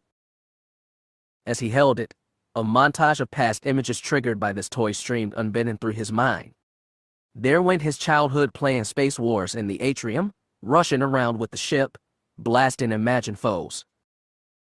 There went his youth learning to fly a reel of tiny ship, bombarding imaginary brush and desert creatures with clods of dirt. And there too went his long, long days of dreaming about adventures and glory soaring through the galaxy while he worked out his grueling real days on the barren, isolated farm. He lifted the poor remains to swing back and forth in one hand, as if the boy still in him were flying that treasured focus of past dreams just once more, for old time's sake. Then, very gently, he set the model down on the ruined bed. He stood, giving his room a final look, feeling a last, deep pang of mourning for what had once been here. Then the young warrior steeled himself and strode out. Purposefully now he made his way back through to the atrium and another stairway. This one led him directly up and out of the house, back to the farm's yard. He strode around the curve of the atrium pit to stop before a long, low pair of mounds. Each was marked by a rough lump of rock placed at his head. Luke knelt at the foot of the mounds, looking at the rocks. Then he spoke aloud. "Hello, Uncle Owen, Aunt Beru," he said. "It's me, Luke. I came back again." He paused there, looking uncomfortable, obviously searching for words. At last he went on. I'm sorry I had to just bury you like this. There wasn't a lot of time then. I'm sorry I had to leave you too, but there was so much I had to do. I guess I could say I was out saving the galaxy, if that was important to you. But maybe only the farm was. And maybe you were right. I can't even tell you that I got revenge on who did this to you. It was my father." He paused once more, again considering. "Well," he went on more resignedly, "that's done now. I only hope you can forgive me for running off on some damn fool adventure and leaving you to die. You did raise me, both of you, the best you knew how. And for all our arguments back then, I did love you." He put a hand down to rest for a moment atop each mound. Then he arose and stood there for a while longer, head bowed over them. He and the mounds formed a stark tableau in the midst of the barren landscape. But soon a whistling and beeping roused the young man from his silent introspection. He lifted his head and turned to see R2-D2 rolling across the yard toward him from the ship. "No, I didn't forget you, R2, he said. He listened to more squeaks. "Yes, I guess I'm almost finished here." He listened again. "Leaving Tatooine," he interpreted. "No, not quite yet." He looked out into the desert, adding more determinedly, "There's still one other place I have to go." "Old Ben's place," said Luke sadly. "What a mess." He and the little droid stood together by their X-Wing, now parked in a level spot before a lone hut. The dwelling was of a style similar to the garage dome, but somewhat larger, and with a wavy roof produced by a series of barrel vaults. Much of its whole shape was obscured by a high mound of sand, which had drifted against both it and the ragged outcrop of rock up to which it nestled. Though also half buried by blown sand, a scattering of broken household objects could still be detected before the dwelling. "Looks like sand people hit here too," Luke commented, eyeing the debris. He pulled his blaster and gestured to the droid. "Come on, R2. But be careful. They could still be around." Giving a frightened little squeal, it followed him across the open area, both of them leaving deep tracks in the sand layer as they approached the hut. Luke paused once to more closely examine a wrecked chair and the area around it. "That's pretty weathered," he declared, "and there are no tracks around it. This must have happened a while ago." Still he proceeded with caution, leading the droid up to the single, open door. He pushed through a low drift of sand across its threshold into the hut, R2 very close behind. The interior was a single room, the vaults of its ceiling supported by square pillars. Here too all the contents seemed to have been painstakingly destroyed. Still Luke went through them carefully, seeking for anything that might have survived. He found a small, golden, spice shaker that looked surprisingly intact. He set it down on the cylindrical pedestal of a one-time stone table whose round top now lay cracked on the floor beside it. He searched into every alcove and cranny in the room without more success, until his eye fell on a large, metal, bound, and studded chest in the corner, its lid closed. His eyes lit with recognition, and he went to it. "This is where Ben kept my father's lightsaber to give to me," he told the droid. He raised the lid with a surge of expectation, as if some other treasure might yet be found within. He gazed inside. The chest was empty. He dropped the lid back and sat down atop it, looking around dejectedly at the room. "Oh, R2, he said with despair, "what am I even doing here? What did I expect to find? There's nothing that's going to bring back the person I was. I lost that long ago, too." He looked around him hopelessly again, then lowered his gaze downward, calling out plaintively, "Help me, Ben. Tell me what to do." Almost immediately, a shimmering column of light appeared behind him. "Luke, I'm here," a voice from within it called back to him. He stood and whirled toward it, staring as the shimmer resolved into a figure of the white-bearded Obi-Wan Kenobi, surrounded by a scintillating silver halo. "Ben," Luke greeted. "I'm glad you came." The figure moved toward him, smiling in his benevolent, easy way. It spoke in a voice that was clear but much muted, as if blurred by some distance. "Yes, I came. The pull of my old presence is still very strong about this place, and I felt the great anguish in your call. So, young Skywalker, why are you troubled?" "How could I not be?" Luke echoed with a touch of irony in his tone. "You were here when I was torn from my life after my aunt and uncle were killed. And then I got caught up in conflicts I didn't really understand, handed a power that possessed me but that I couldn't really control. I nearly died a dozen times. I helped destroy thousands of others, millions maybe. I discovered a sister I never knew I had." "And you're wondering now if you've made the right choice," Obi-Wan said philosophically. "I understand your feelings, but believe me, it was all for the best." "Was it?" Luke fired back, astonished by the unruffled spirit's seemingly flippant answer. "Ben, it's ultimately my fault that my father's dead. What happened to Anakin was of his own making, not yours, and you pulled him from the dark side, Luke. You saved him." "I see that, Ben, but what have I become? A killer for the Alliance, just like my father was for the Empire." "Of course you aren't," Kenobi reasoned. "You're nothing like what Anakin became. He surrendered himself to the mastery of evil. You and Master Yoda taught me that a Jedi's powers were defensive only, to be used in the service of good. But what have I done with the Force except destroy?"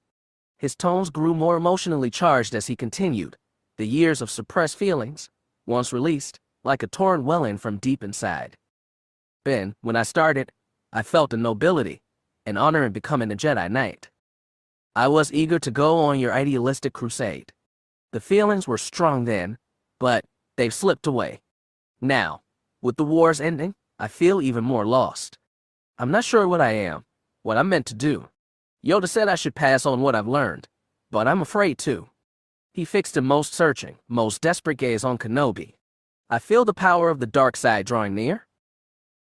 Obi-Wan had listened to the emotional outpouring with an expression of understanding. He responded soothingly. Luke, don't get caught up in despair. It only gives the dark side greater leverage. Your confused feelings are only natural in a new Jedi, especially one who has been so haphazardly initiated as you. And I can help you." "You can," said Luke with new hope in his voice. Obi-Wan nodded. "All Jedi encounter questions from time to time. All experience pangs of doubt or periods of weakness. And all suffer exhaustion in their constant endeavors to serve the Force. But the true Jedi spirit can always be renewed." "How?" Luke asked. "You must seek a place known as the Heart of the Jedi. It can be found in the temple on the planet Angorothea. It is strong with the Force. The threads of energy which interweave to bind all life together have many crossings there. It is a collection point. Its concentrated power form a sort of gateway into the pure essence of all being. There, you can truly become one with the Force. There, you can gain restoration, understand the truth, and find the peace you're looking for." "Okay, how do I find this place?" Luke asked.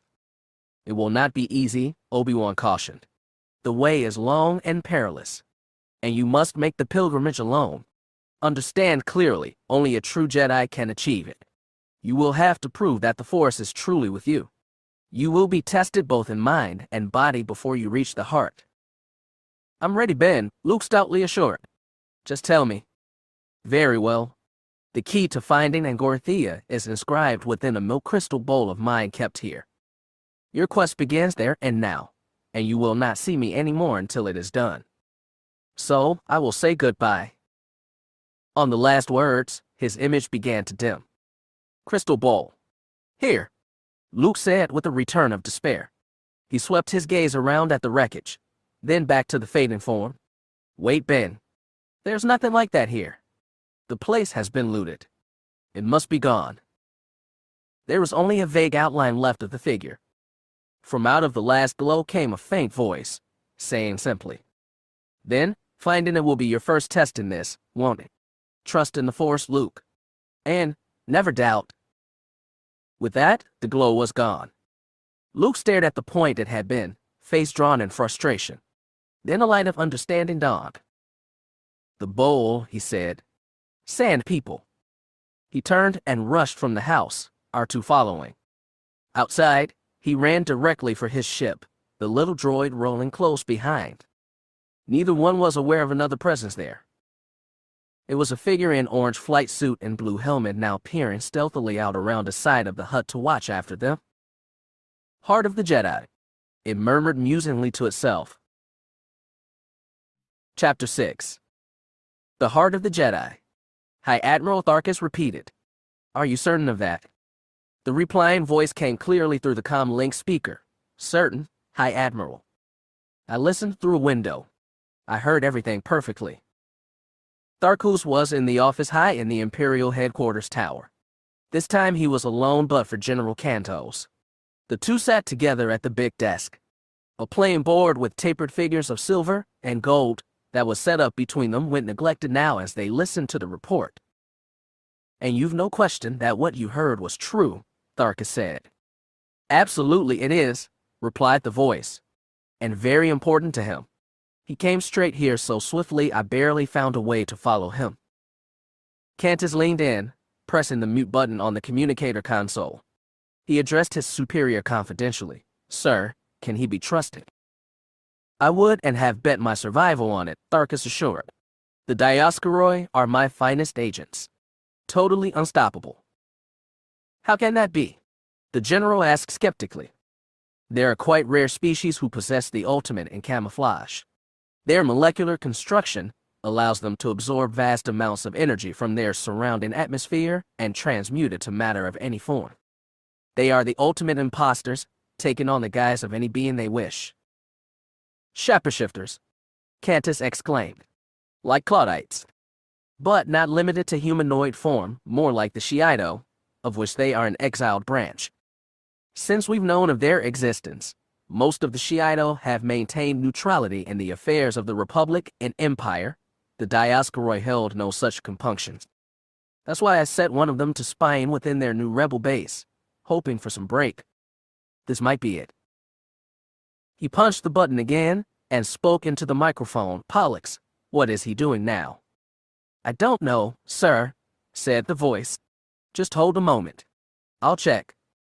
On the planet Tatooine, the helmeted and orange-suited figure climbed from the cockpit of his X-Wing and dropped to the ground. The little ship sat in a small level patch atop a ridge.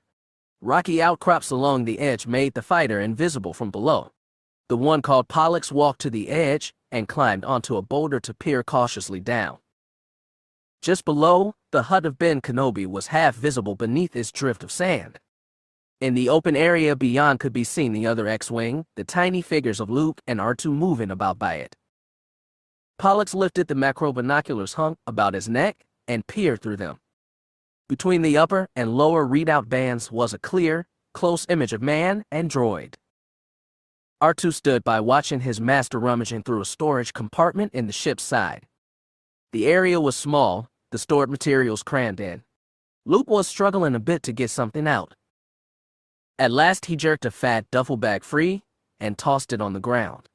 But clearly this wasn't his sole goal. He plunged back in, shoved things around some more, and finally pulled something else free.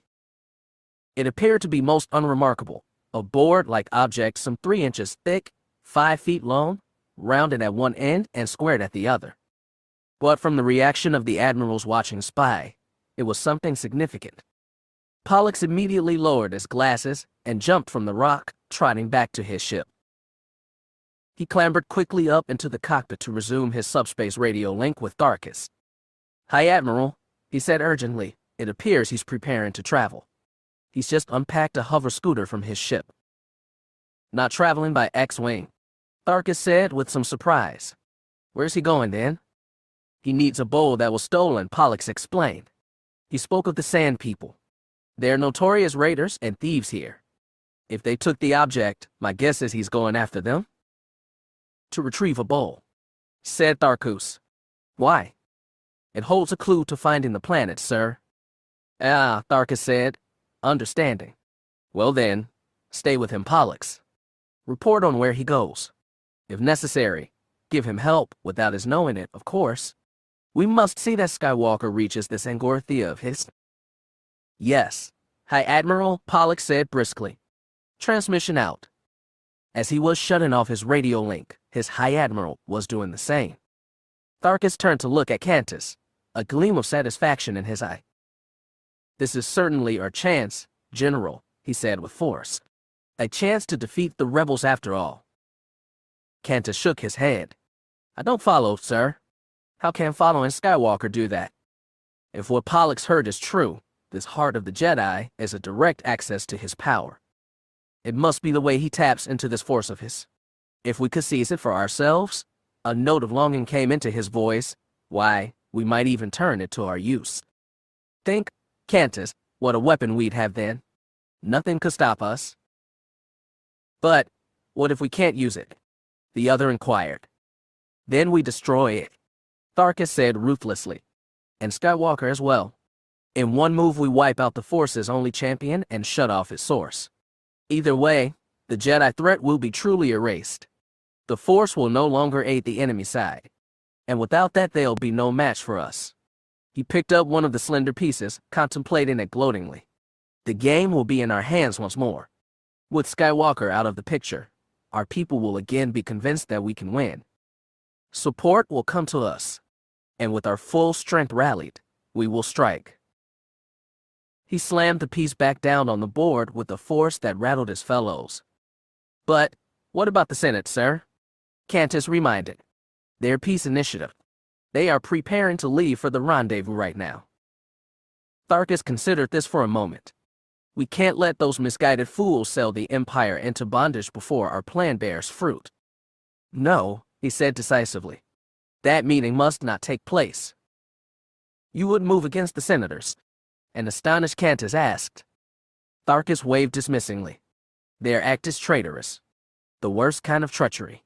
I've no compunctions about eliminating them if need be. That won't be so easy. The meeting place is a guarded secret, known only within their ranks. They don't trust the military at all. Never mind, said Tharkus. He gave a sinister little smile. I've some ideas about that as well. Very soon, our senators will fall. With that, he swept a hand through the midst of the pieces, cutting a wide swath across the board as they toppled to either side. Luke Skywalker picked the brown leather utility belt up from the sand. He checked the supply pouches, holster, blaster, and lightsaber hung from it to be certain all were in order. Then he buckled the belt on over the wrapped tunic and trousers he now wore. These simple garments of a lightweight, beige material had replaced his flight suit and uniform. They were much like the clothes he had worn there in his youth, standard garb on the primitive desert planet. As he fastened the belt and settled it about his waist, he spoke in patient explanation to the little droid sitting close by.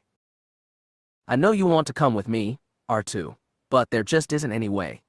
The scooter's too small, and I can go faster alone. Besides, it's too dangerous in the desert for you. It's best that you stay here. With the belt adjusted, the young man took up a long, hooded robe of dark and coarse woven material, slipping it on. R2 beeped and whistled back to him in tones of clear dejection. Of course I still need you, R2, Luke answered it assuringly. Just not this time. With the baggy robe on and wrapped about him, the belt with its weapons was well hidden. He stepped away to the X-Wing.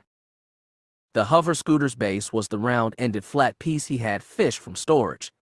It looked much like a speeder, but was too small for a cockpit, seats, or full controls. Instead, a simple handlebar affair stuck up on a curved rod from just behind the little bow, braking and accelerator controls mounted at its grips. The whole apparatus floated in place some foot above ground. Luke gave it a once-over, then stepped aboard, placing his feet in shallow depressions halfway back and gripping the handlebars. The scooter sank a bit as it took his weight, but swiftly recovered. Stay close to the ship, R2, Luke admonished. But if there's a storm, get inside. You don't want sand in your works.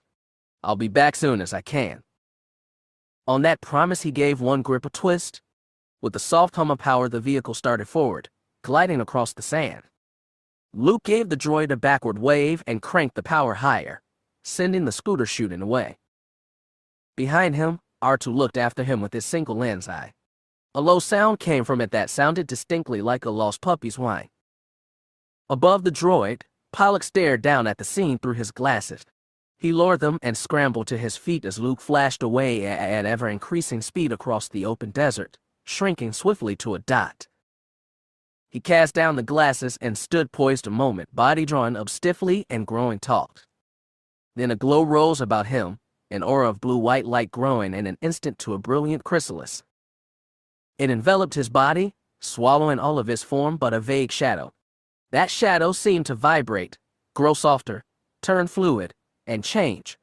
And even though much obscured by the glow, the alteration was a grotesque one as the human shape contorted and stretched, changing to something else angular and large. It was a swift change, though, and in seconds the glow was fading, unveiling the transformed being that now stood there. It appeared to be a flying scavenger of the Tatooine wastelands known as an Ictor.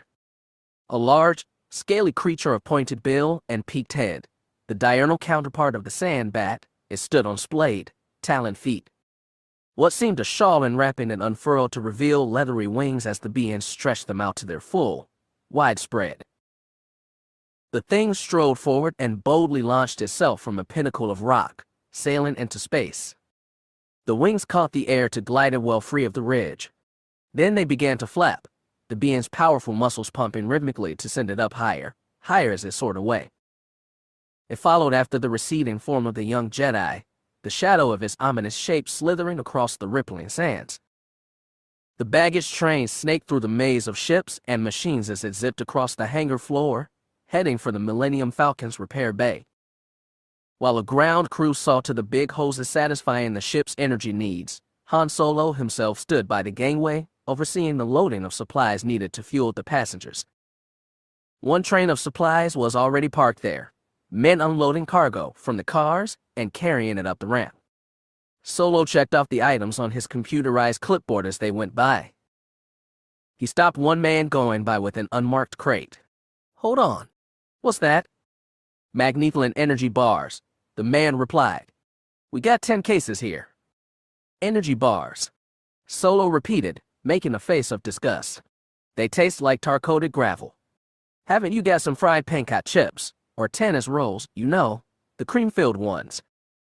"The princess only ordered these," the man said. "She said they were the most healthy and nutritious." "That figured," Han said glumly. He waved the man ahead. "Go on. Take him aboard." As the man went on, he muttered, "This is gonna be one long trip." He looked around for the next man in the line, but his attention was drawn away by 2 others who had entered the bay and were approaching. It was Princess Leia, accompanied by a man.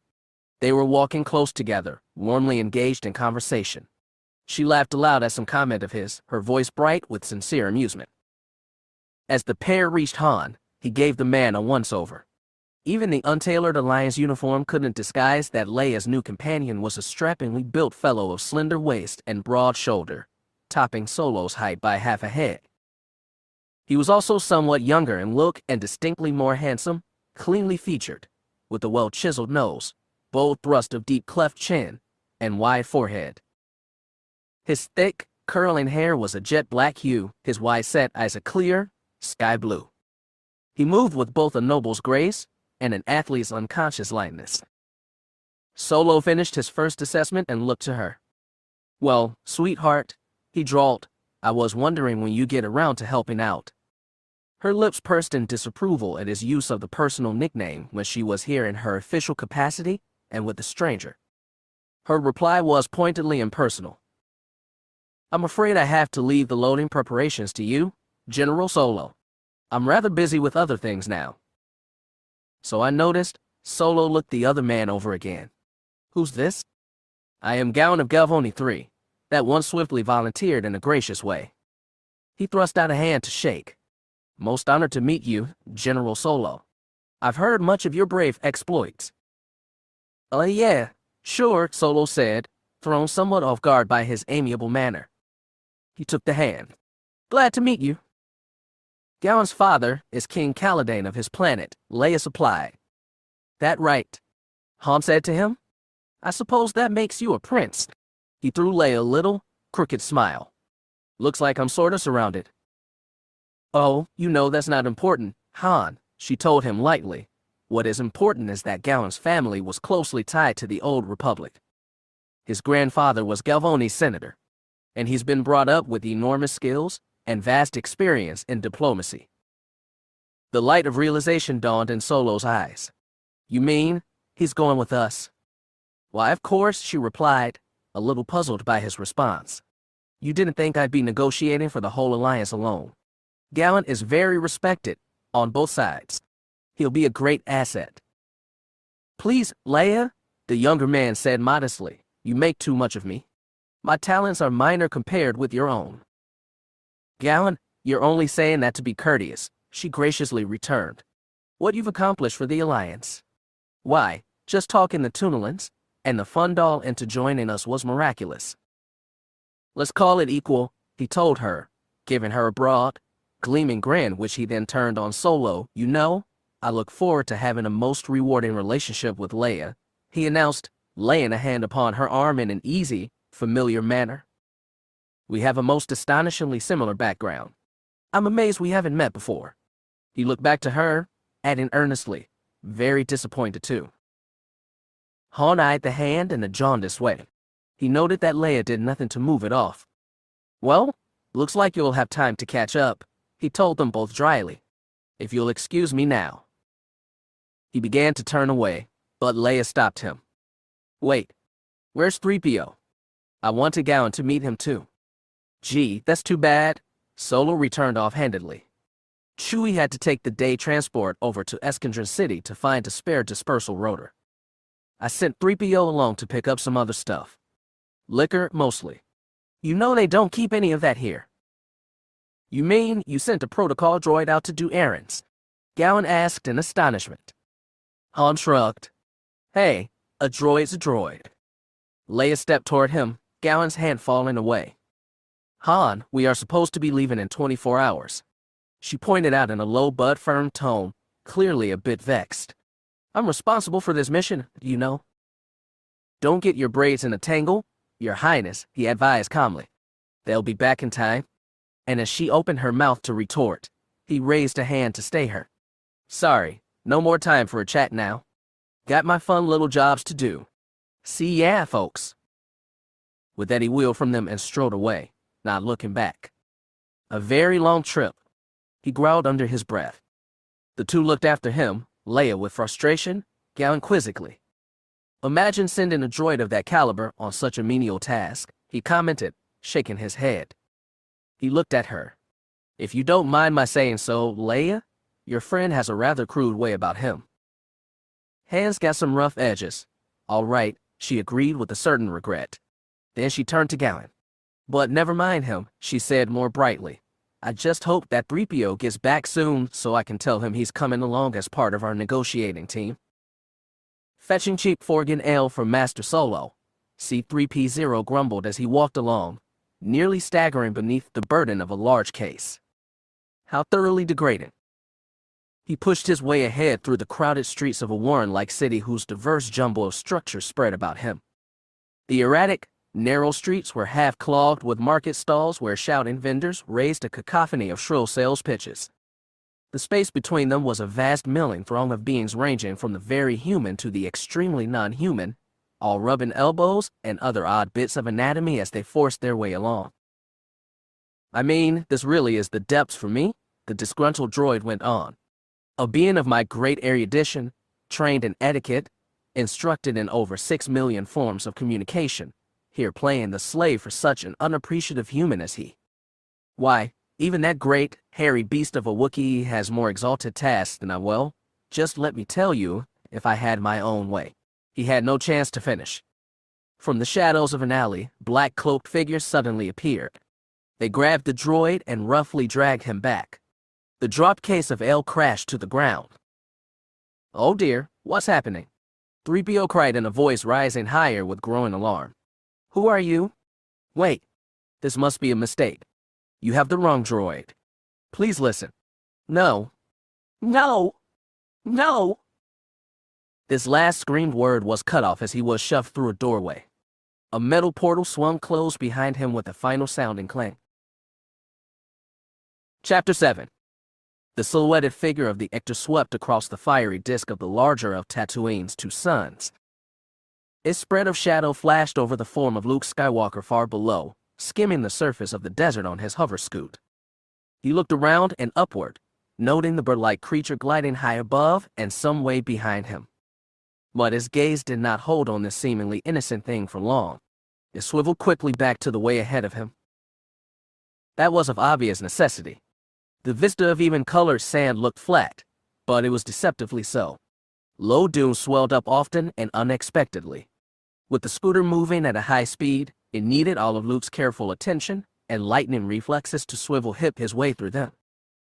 He did this literally, using his body, the simple vehicle having no other steering gear. A lean left or right banked the floating platform, the subtlety of the move decreeing the acuteness of the turn. More and yet more of what seemed endless desert scrolled toward and under him from the horizon as he zoomed ahead. That the search had been a long one was attested to by the fatigue showing in his face and the accumulated dust coat in his clothes. Still, he stared doggedly out across the monotonous landscape of brown sand wavy with rising heat. Something off to the right of him caught his eye. He looked toward it, blinking against the light. He stared hard and blinked again. Yes. Something definitely showed there, like dusky ovals just visible against the lighter sand.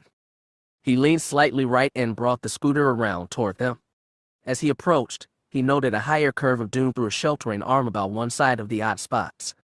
He altered course to make for this and put his cover between himself and them. He slowed as he neared the dune, gliding to a full stop at its base.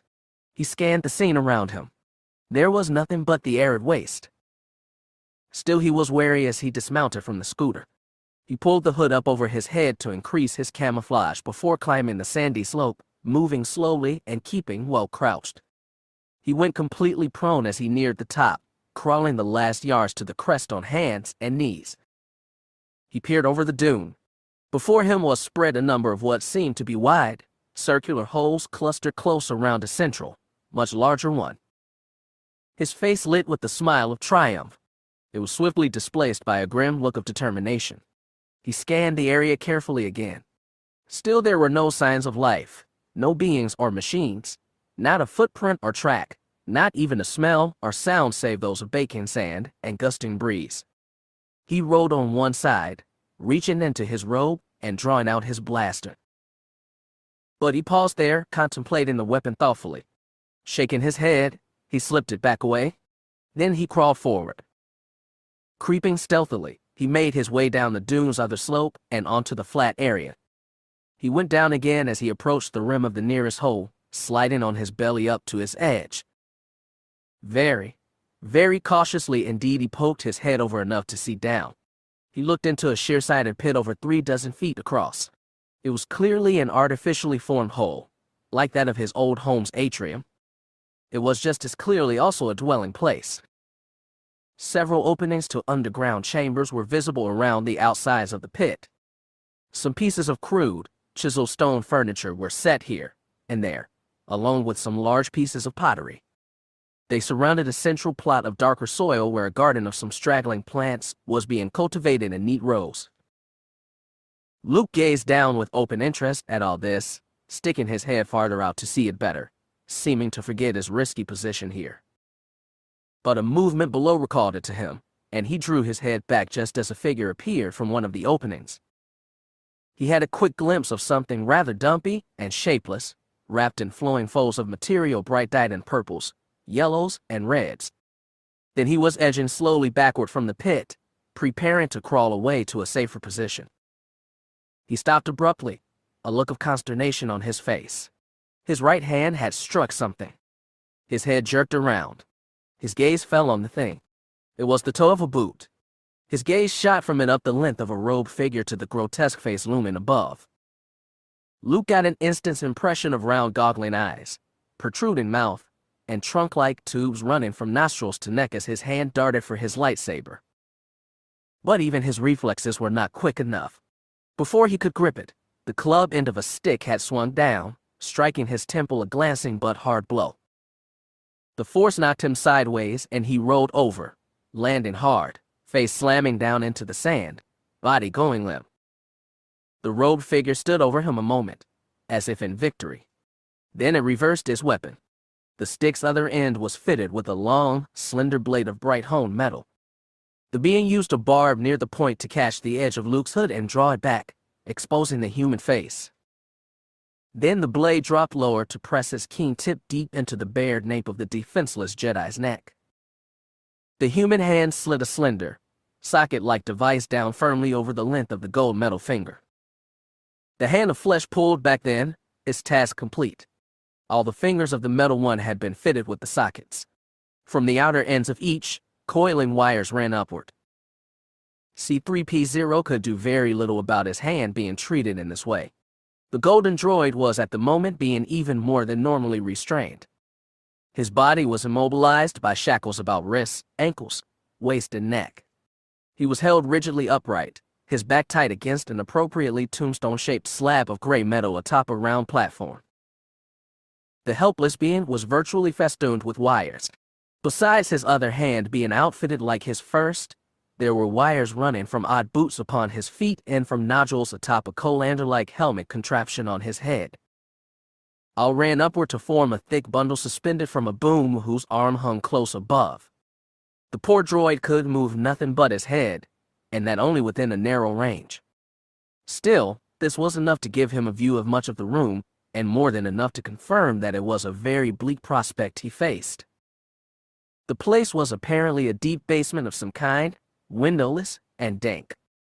Its rough stone walls shone with streaks of moisture.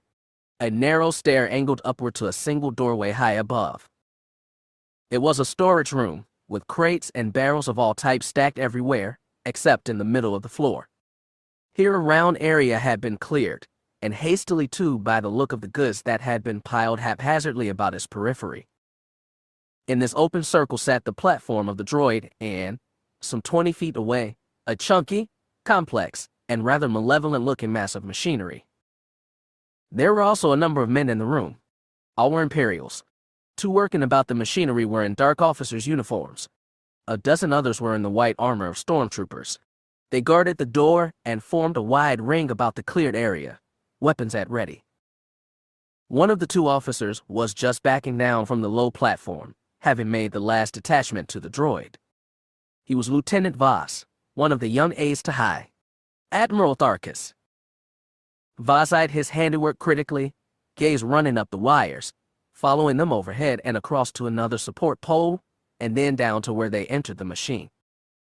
This unpleasant pile was also a most impressive collection of ugly attachments and protrusions, uncountable switches and buttons, readout screens and monitors pouring out unknown data, flashing and flickering and stuttering and pulsing lights forming an unsettling display. Well, that's all hooked up properly then, Voss pronounced with great satisfaction. Don't you think so, Doctor? The one addressed was an elderly, pudgy little man with a straggling gray goatee and wild, thinning hair. He worked over his instruments in a most harried manner. At the other man's words, he looked up distractedly.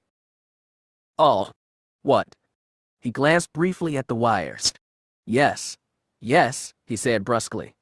Now let me finish my own work. Voss glowered at him for this short shrift, clearly not very much enamored of the man. The uncaring doctor busily adjusted more controls and punched more buttons. A faint hum of power arose from the machine, growing louder. The screens and displays began disgorging streams of figures with frenzied rapidity. C-3PO stared at all this quite fixedly. He spoke up now with a distinctly urgent tone. Excuse me, sir. The younger officer looked around to him. Yes. I hate to be a nuisance, but I really must ask why you are doing this. It was my understanding that you and my masters were not to be enemies anymore. You are about to make peace. You are wrong, droid, Voss responded coldly, striding back to the platform. Only some of us are. Or, are planning to. And that is exactly why you are here. He stepped onto the platform, thrusting his face up close to 3PO's. We wish to learn only one thing from you, he said in a menacing way. Where will the meeting be? But, I assure you, I can't tell you that, the droid told him earnestly. I don't know. An exact location hadn't been arranged yet when I left. Voss cracked a smug little smile and stepped back. That we were aware of, he casually informed the droid. We believe you when you say you've no idea. You do? 3PO said in puzzlement. But then, why drag me down here? Why this? Because you will know. And then you will tell us. The droid was incredulous. How? Utilizing this transmitter, Voss lifted a closed hand and opened it, showing 3PO a small disc on his palm, which we will implant in you.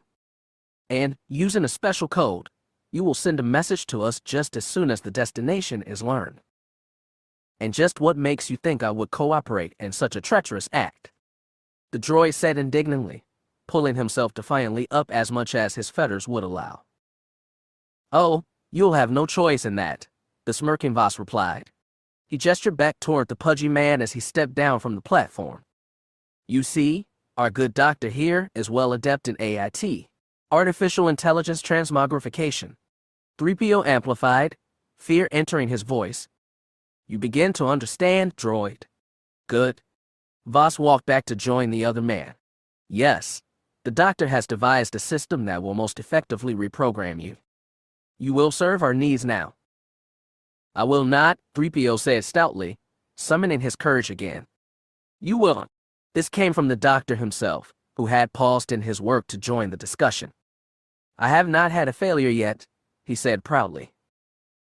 It will take more than some infernal mind-twisting device to make me betray my companions and cause, the droid told him. You hear that, Voss? The doctor said with fascination. His cause, and his companions yet. An amazing amount of human loyalty for a droid. Never have I seen such personality. It is a pity in a way. 3PO picked up on that pity. Why? Because the process will override it and substitute in ours. And I'm afraid the alteration is quite irreversible. So, goodbye. With that he flipped a final switch. The humming of the machine increased to a roar. Power sizzled along the mass of wires and crackled from the scores of connectors to the droid. Silver tendrils of energy flickered over his metal skin. His eyes flared to the brightness of twin spotlights. His form shuddered with the immense force coursing through it. The gray slab he was fastened against started to glow, changing swiftly to incandescent white as if from immense heat.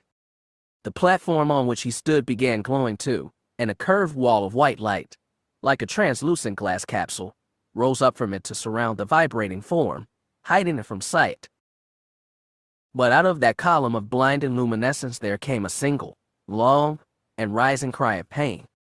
The light was an intense, red-gold blaze that seemed to consume all space. Luke Skywalker opened his eyes and squintingly looked into it. Slowly his gaze focused.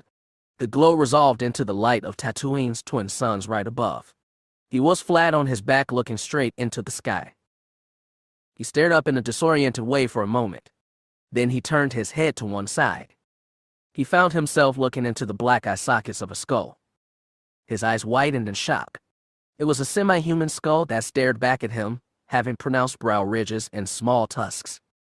An enterprising desert spider had taken the rare bit of shelter for a nest, filling his gaping jaws with web. Luke recovered and tried to rise.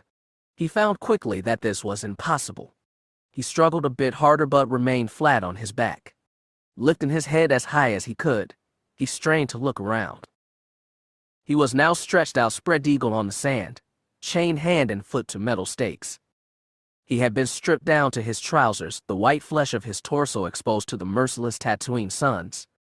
Exposed to something else too. A curious, golden goo with a pungently sweet smell had been poured on his chest and was slowly oozing down his sides. Burn bush sap, he identified in a wondering voice already growing husky from a parching throat. With an effort, he lifted up higher for a broader view. He could see he was in a round, open area of hard-packed earth. It was quite flat except for slender, serpentine runs of dune crisscrossing, and the sand sea that lay all about the small island of solid ground. And he wasn't alone there.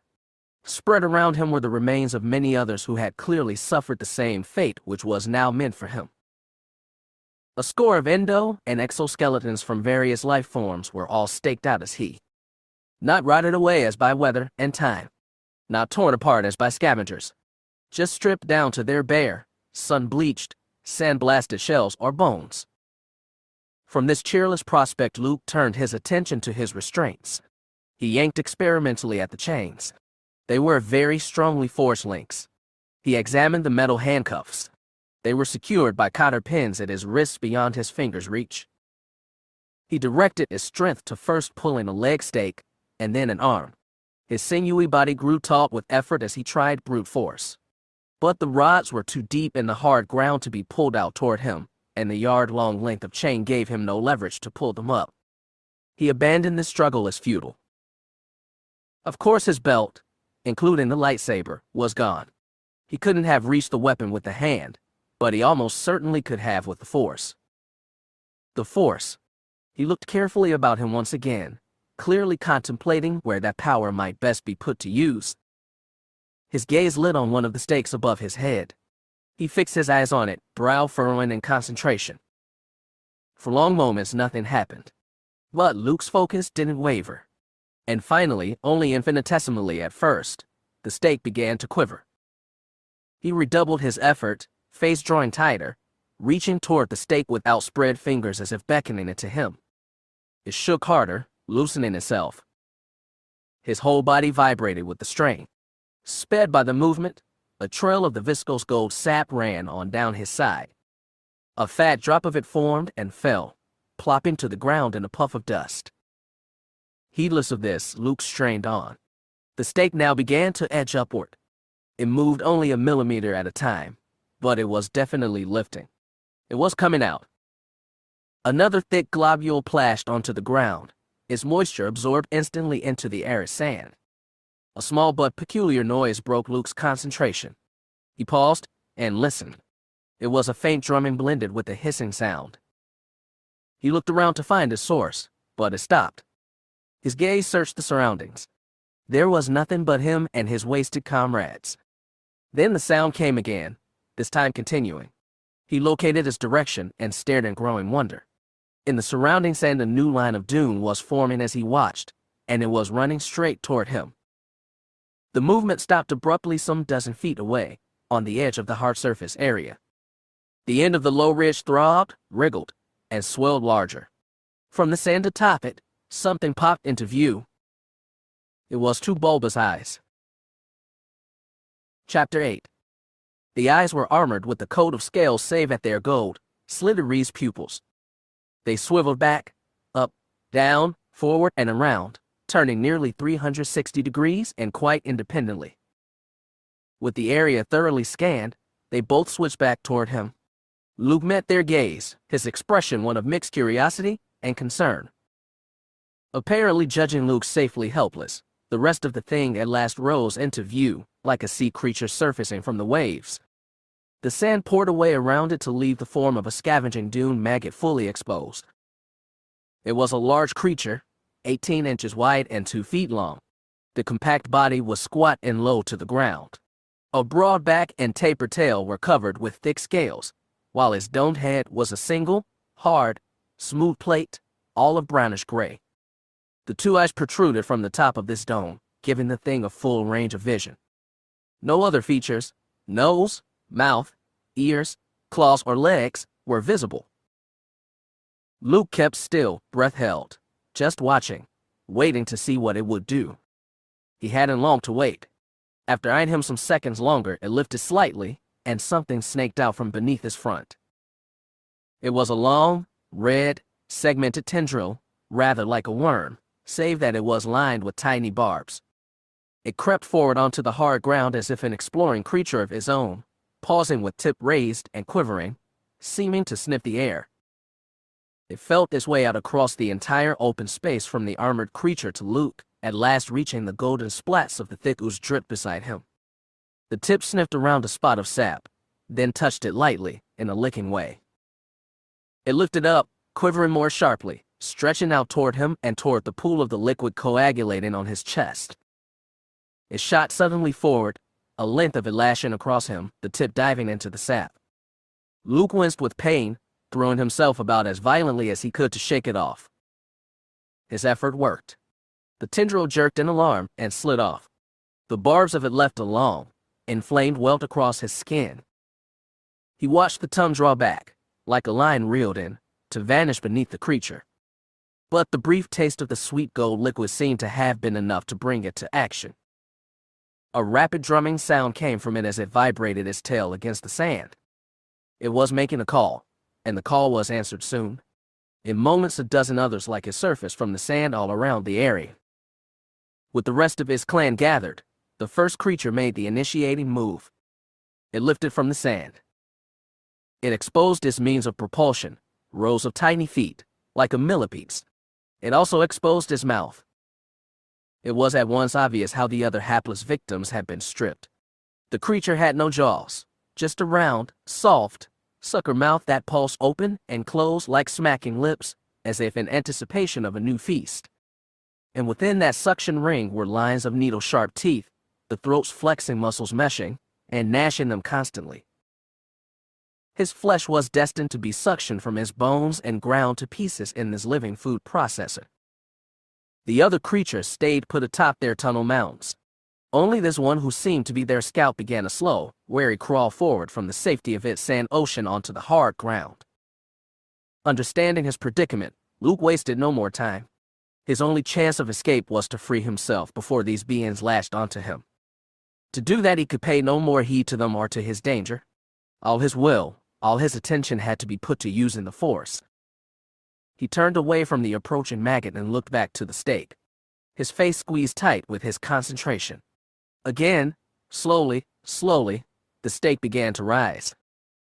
For agonizing, long seconds, it was a snail race between creature and stake. The animal covered half the distance to Luke on his churning little legs. The stake crept up 3 inches, 6 inches, a foot. But there seemed to be no end to the thing. The creature paused, and his long tongue shot again from the pulsing mouth, this time swiftly snaking across to rise and slap across his chest.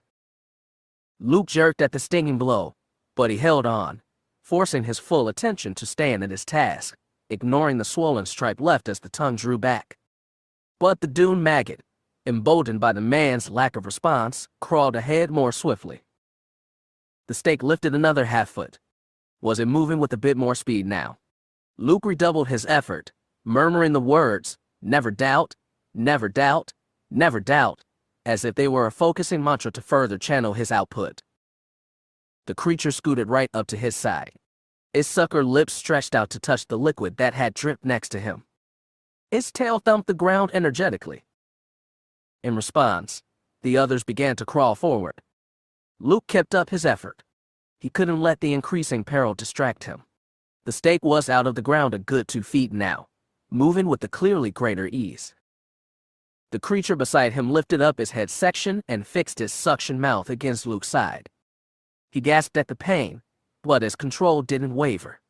With the last surge of effort, he beckoned to the stake with the straining hand. The metal rod lifted another foot and then jerked hard sideways, pulling his last 12 inches from the ground. It shot across the sand to slap his middle into the palm of Skywalker's waiting hand. Without hesitation, Luke lifted his freed arm, swept the rod around, and in one swift, powerful action slammed its pointed end down into the maggot's back. The tip cracked through the scales just behind the armored head, the heavy stake plunging on through the body and driving deep into the sand. Slimy, green-yellow blood bubbled and sprayed from the hole. The impaled creature thrashed madly, tail drumming a death tattoo on the sand. Its sucker mouth pulled free of him, working spasmodically in his final throes. The tongue lashed out at him, slapping across his arm, but this was a last act. Tongue and owner both went limp at once. Luke yanked the stake out of the dead creature and looked around, holding the metal rod up defensively. But the others had been frightened back by the killing of the first. They'd swiftly withdrawn to the edge of the sand. Only that far, however. They hadn't completely abandoned their dinner table. Luke's battle wasn't over yet, and he still wasn't free. Again, he forced himself to ignore them and focus the Force on the other hand state. His experience with the First had apparently honed his skill to do this special task, for the rod began to quiver and then to rise almost at once. Just as well, too, for the death of the one creature hadn't intimidated the rest very much. In just a few moments, they had all begun to crawl toward him again, tongues flicking out. Luke's powers yanked the second stake free just as they closed. This time the pack of beings was not to be denied their meal. They attacked him all at once. They darted him from every side with sudden bursts of speed, tongues lashing out to whip across him in an attempt to distract him as they angled for a chance to affix their mouths to his flesh. Luke struck back furiously with a long stake in either hand. He used the two as swords to slash and thrust out at the swarming maggots as best he could while still chained down by the legs. The battle was desperate, savage, but quite brief. In a few moments, 3 more of the creatures lay thrashing in their death throes while the rest, some grievously wounded, beat a full retreat. Luke watched, the stakes held ready, until the last one reached the sand and crawled painfully back into his mound, trailing a thick stream of his mucus-like blood from a gushing hole. He took a deep breath of relief and exhaustion and lowered the makeshift weapons. He looked down at himself to assess damage.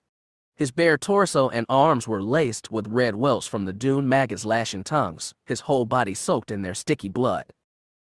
But he was free, and he was still alive. Bless the Force, he said aloud to the sky. Then he set about the work of releasing himself from the cuffs of his chains.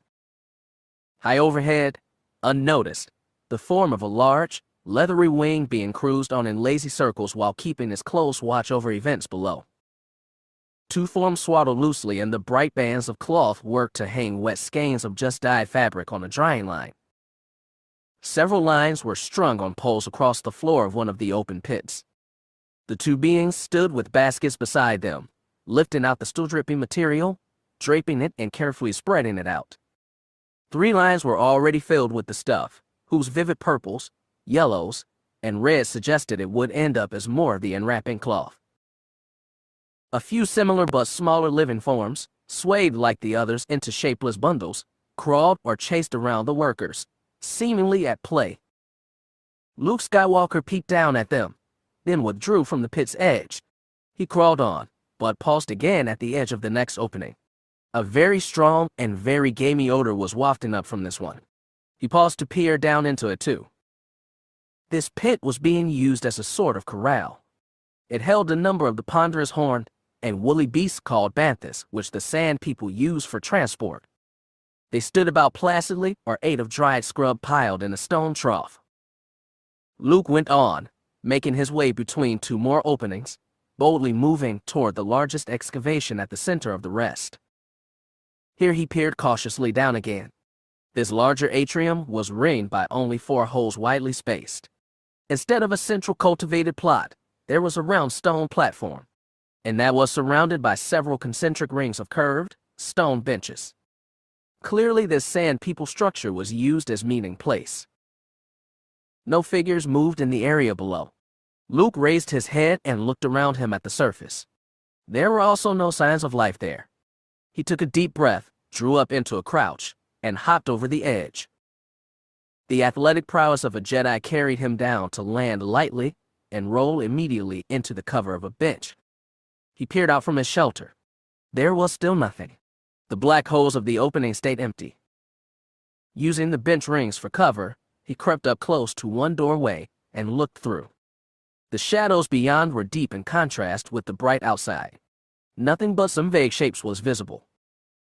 He sat still a moment, face drawn in consideration. His unarmed intrusion here was certainly a daring one. How far could he go? The answer to that was given when he stood up and, with a look of grim resolution, moved to the door. He peered around the side of the opening into the interior, saw nothing, and brashly stepped inside. Almost immediately he was backing out again. As he came into the sunshine, the light glinted on the point of a spearhead pressed against his bare breastbone. This was followed by the length of a gaffy stick, and then the one who held it. That one was a most imposing figure indeed. The humanoid being was no doubt a warrior of the Sand People, clad in a typical brown burnous. From a height of at least 7 feet, it stared down at him through the goggling eyepieces of his desert survival mask. The being's mouth was covered by a filtration device, with the front grille like 3 protruding tusks. Below this was suspended the vaporation canister of the simple breathing apparatus. A row of keen spikes thrust up from the brown, wrinkled rag swathed in the large head. There seemed to be no protuberance for a nose, although the long, cone-shaped objects that stuck out from each cheek might have been meant for the nostrils. The warrior backed Luke well out into the open with the threat of his weapon. The young Jedi tried a reasoning approach. "Look, I'm not here to hurt you. Believe me, I'm no enemy. I only want to find something." There was no response at all to this. The being stood like stone. Luke tried again. "Okay, I'm sorry I don't know your language. That doesn't mean we can't communicate. There must be some way." This time there came from the tall figure a brief flurry of grunts and guttural sounds, wholly unintelligible. "That's something anyway," the young Jedi said hopefully. "My name is Luke." He pointed to his chest. "Luke Skywalker." He pointed to the other, "And you." In response to this, the figure lifted his head and gave forth a loud, low, trumpeting sound that echoed from the walls of the pit. "Well, that wasn't what I was hoping for," Luke said. He looked around him with misgivings. They were swiftly realized. At once figures appeared from the other doorways. A score of similarly armed and clad warriors swarmed quickly out to form around Skywalker, the outthrust spear ends of their gaffy sticks making a bristling barrier. Luke looked all around him at the grotesque faces, gauging what to do. He looked up to the rim 24 feet above. Too high even for a Jedi's leap. But as attention was brought back to the figures by the raised voices of those around him.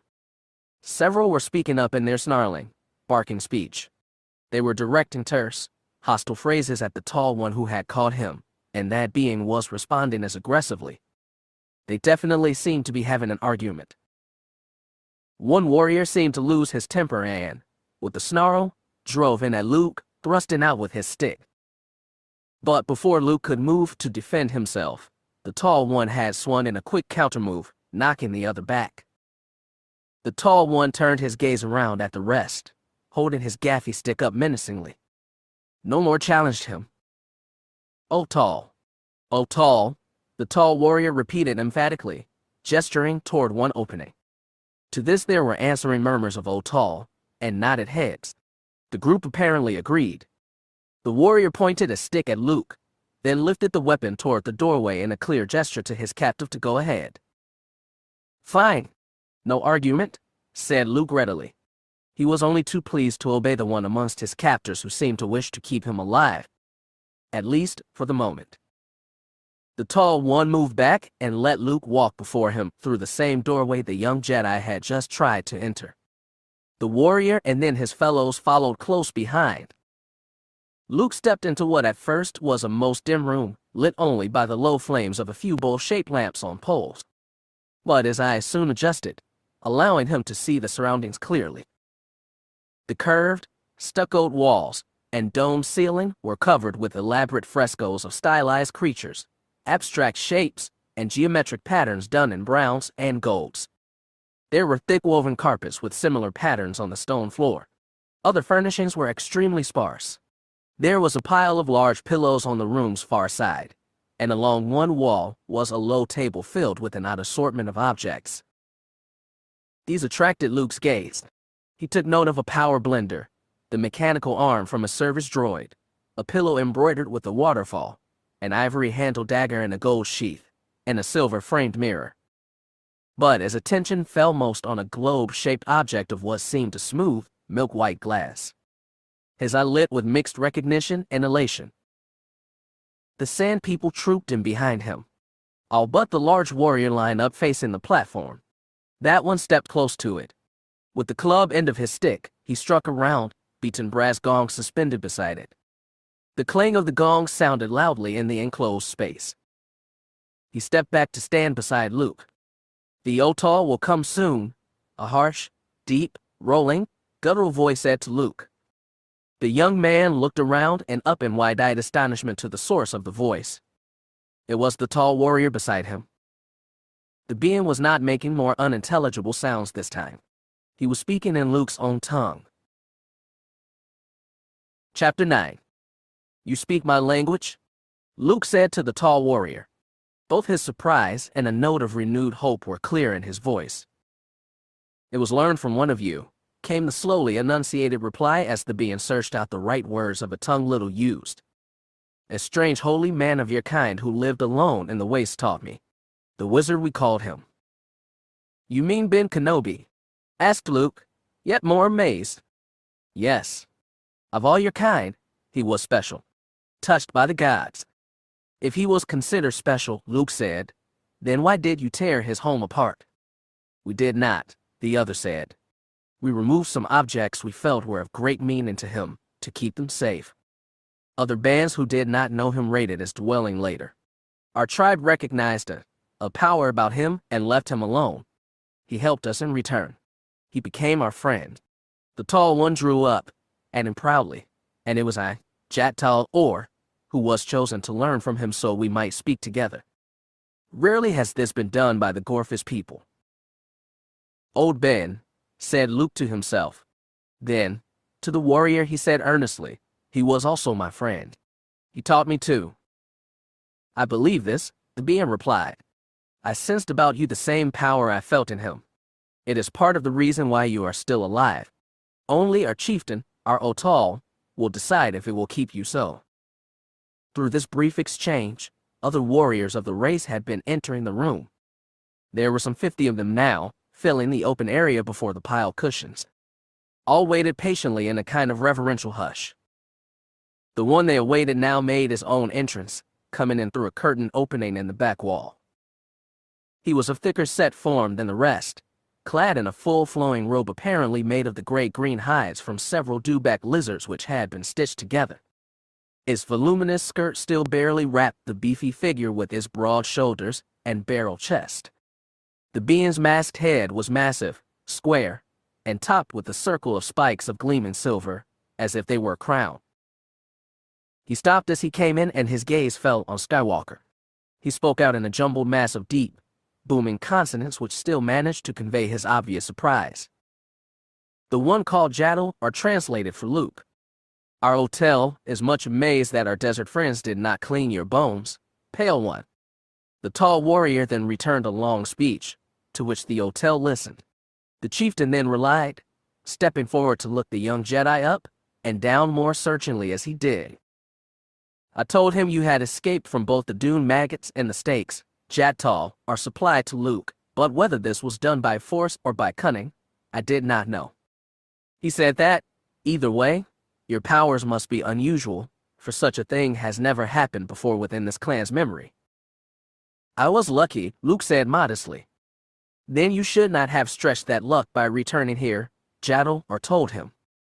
The Otal turned and strode back to the cushions. He eased his bulk slowly down on the pile. It flattened considerably as it took the weight.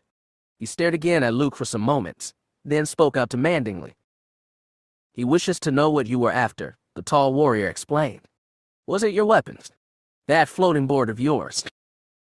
Something more, Otal, Luke said directly to the chief. An object that your people took from the house of a friend of mine. He pointed. That Mo crystal bowl there. Jaddle or translated. The Otal glanced toward the bowl and then back to Luke. His reply came with much tone of indignation. Took. The big man interpreted for Luke, supplying the indignant tone as well. Stole is what you mean, don't you?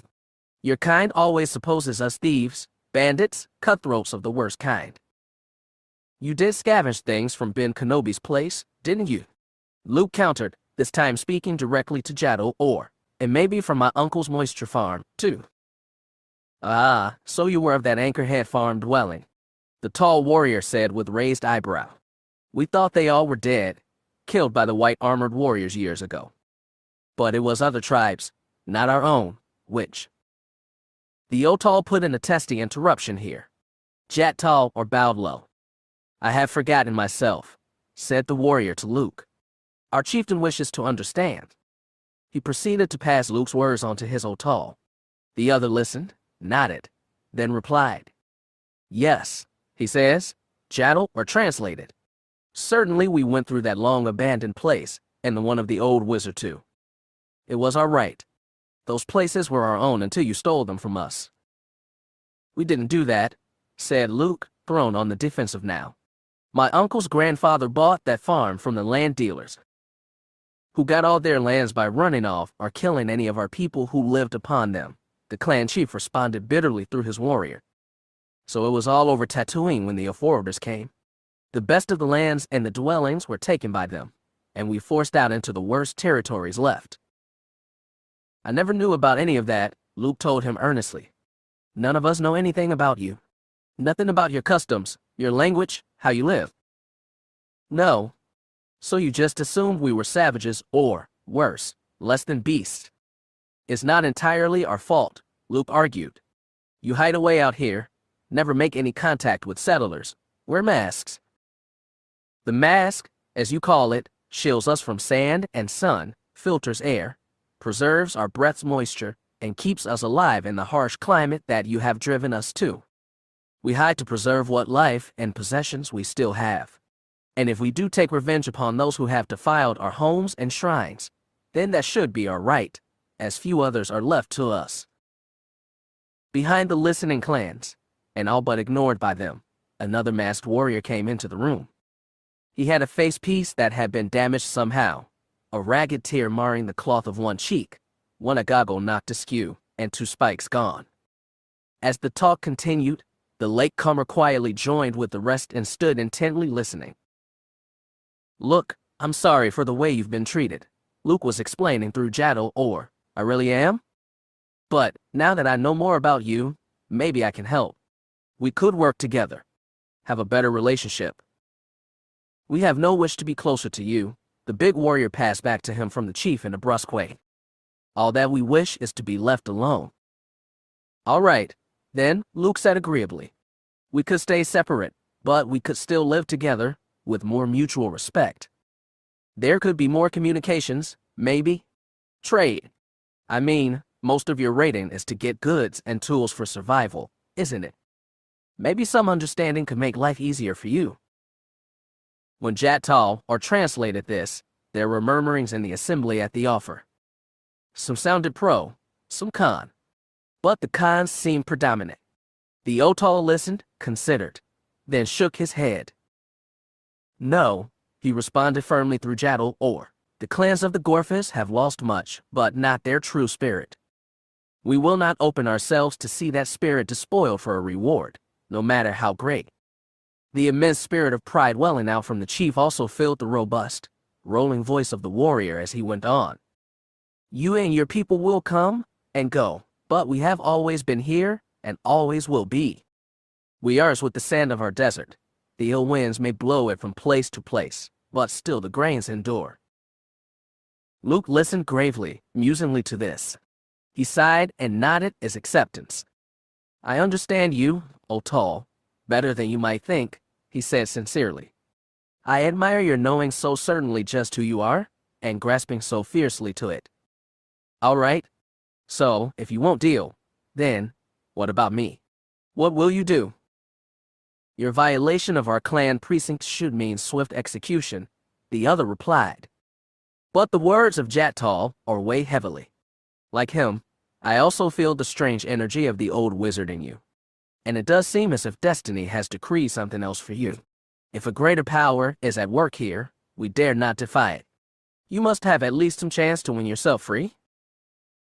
How by a trial of some kind? Luke guessed. The Otal explained. Jattal translated tersely. You against our clan's champion. To the death. Should you win, your transport and weapons will be returned, and you will be let go. Against your champion, said Luke. He ran an appraising eye up the towering form of the warrior beside him. Let me guess. It's you. When Jattal translated that, the Otal gave a robust laugh. He clapped his hands sharply and called out, Davra Akru. The curtains of the doorway shivered as someone started through. It couldn't get worse, murmured Luke. Out through the curtain stepped a figure who made Jat tall, or seem almost of average size. Both broad and tall, he towered over Luke's comparatively slight form. "It's worse," Luke said. "Meet Davra Akru," introduced the interpreter. "Our finest warrior." The huge warrior's response was a low, sharp growl, like that of an irritated rancor that had missed a meal. "Nice to meet you," Luke said politely, forcing his mouth up in a somewhat tight smile. The muscles of Han Solo's face tightened with effort as he heaved upward on the piece of luggage. "Geez, Leia," he gasped through the strain, "why'd I got packed in these planetary cores?" He finally managed to wrestle the big traveling case out of the cart of the baggage train and set it down next to a half-dozen others already lined up on the hangar bay floor. The Millennium Falcon sat, with boarding ram open, ready to receive the cargo of luggage. Gowan and Leia stood by it, watching Solo work. "They're only clothes," she told him defensively, "all necessary for the mission." "Ooh off," grunted Solo, hefting another one out. "Necessary. What happened to traveling light?" "This is a protocol expedition, not a military one," she explained. "There are many formalities to be observed, including the proper dress." "That's true, old man," Gowan put in. "You know, you might do with a bit of a sprucer yourself. Do you possess garments besides those you have on?" Han looked down at his battered old boots, worn trousers and vest, and frayed shirt. "Yeah, I possess other garments," he replied acerbically. "Look, old man, when you're in a war, there's no time for a wardrobe, at least not for a fighting man." "Excuse me?" said Gowan, bridling himself at the insinuation. "Do you mean to imply that I—" Leia quickly stepped in. "Look, boys, could we just get the things aboard? There are only 3 hours left until we're supposed to be taking off." Han shrugged. "Okay, princess. Whatever you say." He picked up one case with an effort, using both hands. Then he looked to Gowan. "You want to give me a hand with these, pal?" The other stepped over. He picked up a case in each hand as if they weighed nothing, shot Solo a disdainful glance, and walked off toward the ramp. Han glared after him with resentment, then looked around at Leia. "Ah, he took the light ones," he said with scorn. In reply, Leia took up a case herself with apparent ease, gave him a little grin, and followed after Gowan. Han watched her go, looked down at his own case in disbelief, shook his head, and started after her. But he stopped as a voice called to him. "Han, wait a minute." Solo looked around to see Wedge striding toward him. He stopped to wait, letting the other two go up into the ship. Wedge reached him, eyeing the case in his hands. "They got you playing your own porter as well now?" he asked. "My idea," said Han, setting it down. "I don't want anyone else even getting near the Falcon before we take off." "Do you know where we're going yet?" Han smiled somewhat smugly. "I'm the only one who does. I told Mon Mathma about it, and she agreed to keep the location to myself until we're well out of here. Not even Leia knows." Wedge nodded. "Good idea. Don't take chances." He moved closer to speak more confidentially. "There's something odd going on around here that gives me a bad feeling. They found one of Blue Flight dead today." "Dead?" Han said, surprised. "Fell down a maintenance shaft, it looked like. 20 stories at least. Broke his neck, along with about everything else. Poor devil must have lain there a day or two before someone found him. But there's something strange about it." "Not an accident?" asked Han. Wedge shrugged. "I don't know about that. The thing is, he took his fighter on routine patrol the day before yesterday. No question of it. Ground crew checked him out, even talked to him." "So?" prompted Han. "So, deck records say he never came back. And," he added, "his ship is missing." Han frowned at that. "You're right about that bad feeling," he said. "I don't know what it means, but I don't like it." "Should we tell the princess? She's got enough problems to think about. I'm just glad we're taking off soon. And I'll tell you, I won't set a course for that meeting spot until we've zigzagged around first. I want to be damn sure there's nobody on our tail." "Very wise," said Wedge. "Well, I've got to get Gold Squadron prep to escort you. See you later. Yeah, said Han as the young pilot started away. And keep me posted on whatever else you hear. Wedge threw an acknowledging wave back to him as he went out of the bay. Solo picked up his case again and headed for the ramp. At his base he met Leia, just coming back down. She looked past him to the dwindling figure of Wedge. "Wasn't that Captain Antilles?" she asked. "Oh, him? Yeah, guess it was," he said absently. "Well, what did he want?" she demanded. "Nothing really," Solo casually lied. "Just checking on progress. I told him we'd be ready to go in time." "Not if Chewie and 3PO don't get back soon," she said in an unsettled way. "Where are they, Han?" "I told you to relax," he soothed. "They'll get here? Probably just had trouble getting apart or something. It'll be okay. Trust me." She gave him a skeptical eye. "I've heard that before." Then, more somberly, she added, "I'm just worried that something will go wrong. This is so big, Han. So important." She sighed regretfully. "I wish that Luke were here." "Yeah, me too," he agreed. "But he's lots better off being well out of this." Chapter 10. The big hands adeptly fitted a leather sheath about the leg and fastened its straps, covering the limb from ankle to thigh. "You're sure this is necessary?" Luke Skywalker asked as he stood watching the big warrior named Jaddle, or armoring his leg. "Absolutely, Pale One," the other assured as he buckled the last strap to a wide belt about Luke's waist. "The beast's bristly hide would sand the trousers and then the skin from your leg in moments without it. Is it comfortable now?" The young Jedi moved the leg. "It's all right. But call me Luke. That's my name? If you wish, Pale Luke." Jattal, or set about fastening a second sheath around the young Jedi's other leg. While he worked, Luke looked across the open area beside the central pit to where the giant champion stood. A few other warriors of the clan stood around him, watching him in like preparation. But I'll say the interpreting one seemed to be keeping a safe distance from the strange outsider. Davra Akru had shed his outer long robe. He stretched his massive body up, spreading his arms. It was an impressive display of size and reach, Luke evaluated. Jaddle or straightened after finishing the second leg. He handed two other leather pieces to Luke. "Here," he said. "The arms must be done too. See to that while I gather the rest." He strode off. Luke began to pull one of the leather protectors up an arm to shield him from his wrist to past his elbow. As he worked, another warrior detached himself from the watching group to approach the young Jedi. He was a lean and battered figure with a ragged tear in one cheek of his mask, an eyepiece knocked askew, and some head spikes broken.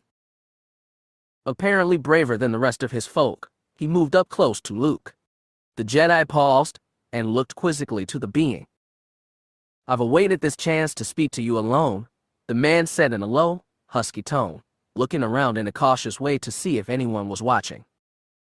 "You speak too?" asked the startled Luke. "Careful," the man warned.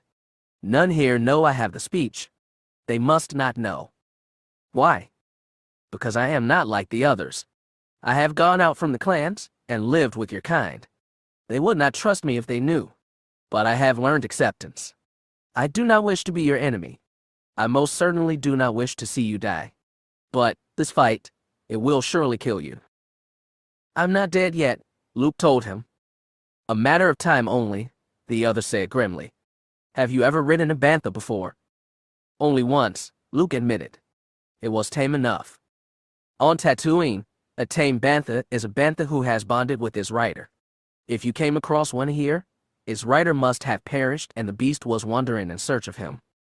For this contest, you will be offered an unbonded bantha, which is quite different, and a most difficult beast. Impossible for an unskilled rider. And for you to fight from his back as well." He shook his head. "No, you must use the power of the Force to aid you." "The Force?" Luke looked at him with surprise. "But how do you?" The man held up a hand, looked around him, then leaned in to speak even more quietly. "I told you, I have not stayed so separate from your world as the rest here. I know of the young Skywalker who went off to become a Jedi. That also is why I so much wish to help you. I realize you might be of great boon to us.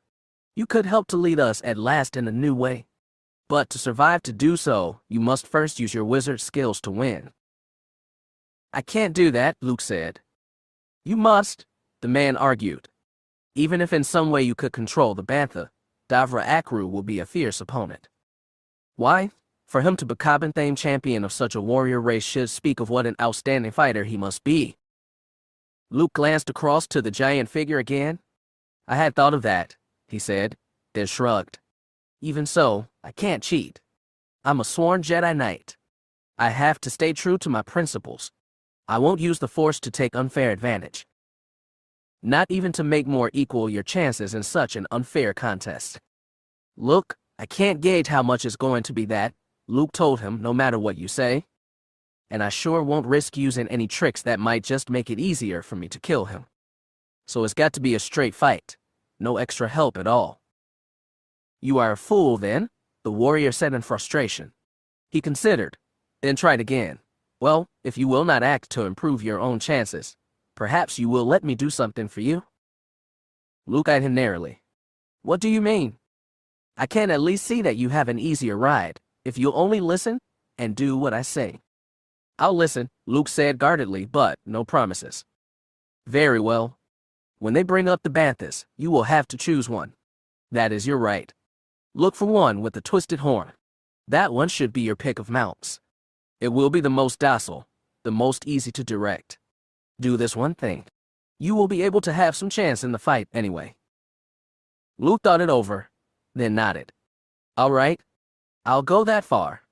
But if this is some kind of a trap, I could trap you no more tightly than you have already trapped yourself, young Jedi, the other pointed out. I assure you, I very much wish to see you stay alive. His eye was caught by the figure of Jat Tal, are coming back toward them. And now I must go, he said hurriedly. Remember, none must know I've talked with you of this. He scuttled away back into the crowd, vanishing as Jattal reached Luke. The tall warrior now carried a chest plate of thick leather, a pointed skull cap of beaten gold metal, and a curved stick. The stick was typical of the instruments all the warriors carried, knobbed on one end and fitted with cutting blades, and a long point at the other. We call this a Gadurfi, the interpreter explained, dropping the other equipment. A gaffy stick to you? In the contest it will serve you in two ways. He pointed to the blade end. With this end you may either slash or jab. He made some swings and thrusts with it in demonstration, then handed the instrument to Luke. The Jedi swung it about, first tentatively, then with swiftly growing skill. The other watched him, clearly impressed. Not too bad, or judged. He shook his head. A pity. You might have learned to use it well had you any more time left to you. And you don't think I have, said Luke. I have seen him fight others, or said, I have fought him myself. He touched a shoulder. The deep scar from that is with me still. I think there are none who can beat that one. You know, you people are really building my confidence, Luke said. He looked again at the stick. But, you said this had two purposes. What's the other? The club end is to control the beast you ride. You have no other means. So, how does it work? Very simple. The Bantha is far from a stupid beast, but it is most stubborn. To make it turn to the right, you strike the left side of the head. To go left, strike the other. Use some power in it. They also have a most thick skull. How about going and stopping? Slapping its rear with the stick will goad it forward. Wrapping the top of the skull makes it stop. Plan your moves well ahead if you can. The beast is slow to react. That is where the rider's skill is most important. The warrior looked around at a low, bleeding sound. Oh, here they come. Luke looked around too. Up a ramp from their underground corral 2 score Banthas were plodding, driven by several warriors with the sticks. They were herded to a wide spot beside the central pit. A closer examination of the animals did little to dispel the first impression of their ugliness. They were tall, broad behemoths, their thick legs, long tails, and hulking bodies covered with wiry masses of hair. The blunt muzzles of their massive heads sported short tusks and oozing nostrils flanked by tiny eyes. On either side of the wide skulls, set high and well forward, were the tight spirals of large, hard-boned horns, as if butting were the chief weapon of the beast. And the bantha's smell was in full keeping with his looks. Even out in the open, their pungent, gamey odor was strong in the air. As others of the tribe gathered around, the Otall made his appearance, moving to a spot before the herd. His champion at once joined him and, at Or's direction, Luke did too. "You must now choose your banthas," the Otall formally announced to Luke through his translator. Davra Akru quickly looked them over and pointed out a broad-chested, gray fellow. Luke took longer, looking them over carefully. None with an odd horn was visible at first, but then one bellowed and moved aside as another behind-shouldered by it into view. This one had a horn whose outward skew made it different from any of the rest. Luke pointed it out. "I'll take that one." "That," said the Otall. He stared hard at the rather small, rather nondescript animal, then shrugged. "Very well." The chieftain turned to face the two contestants, speaking gravely now as Jaddal, our interpreter. "You will fight within our ring. To try to break out of it means death." "I don't intend to run," Luke assured. "We will see," said the chieftain. "You will fight from bantha back until one or another is unseated. The battle may then be continued on foot by both, if the remaining one chooses." "If not?" asked Luke. "The one still mounted may choose to simply run the other down," the Otall explained. "Either way, the contest is not concluded until one can fight no longer. Do you understand?" "It's clear enough," said Luke. "I'm ready." "Then, mount your banthas," the Otall ordered. Luke and Davra Akru donned chest plates and helmets, then went to the animals. Luke stepped to the towering side of his beast, looked up it, and took a grip on the bristling hair. He gave a grimace of pain. He gripped the beast's hair higher up and hauled himself the rest of the 8 feet, getting onto his back. Here he looked around to see that his opponent was already astride his own mount, straddling his shoulders, one leg on either side of the thick neck. He quickly assumed the same position. The flat skull top and curled masses of horn were just before him. Meanwhile, 24 of the warriors had mounted other banthas. With shouts and energetic swats of their sticks, they sent the beasts shambling forward. The mounted warriors spread apart, riding out past the last of the dwelling pits and into a stretch of level, hard-packed ground beyond.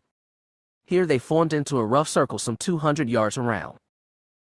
"It is time, Pale Luke," said Jaddal Or, handing the gaffy stick up to the young Jedi.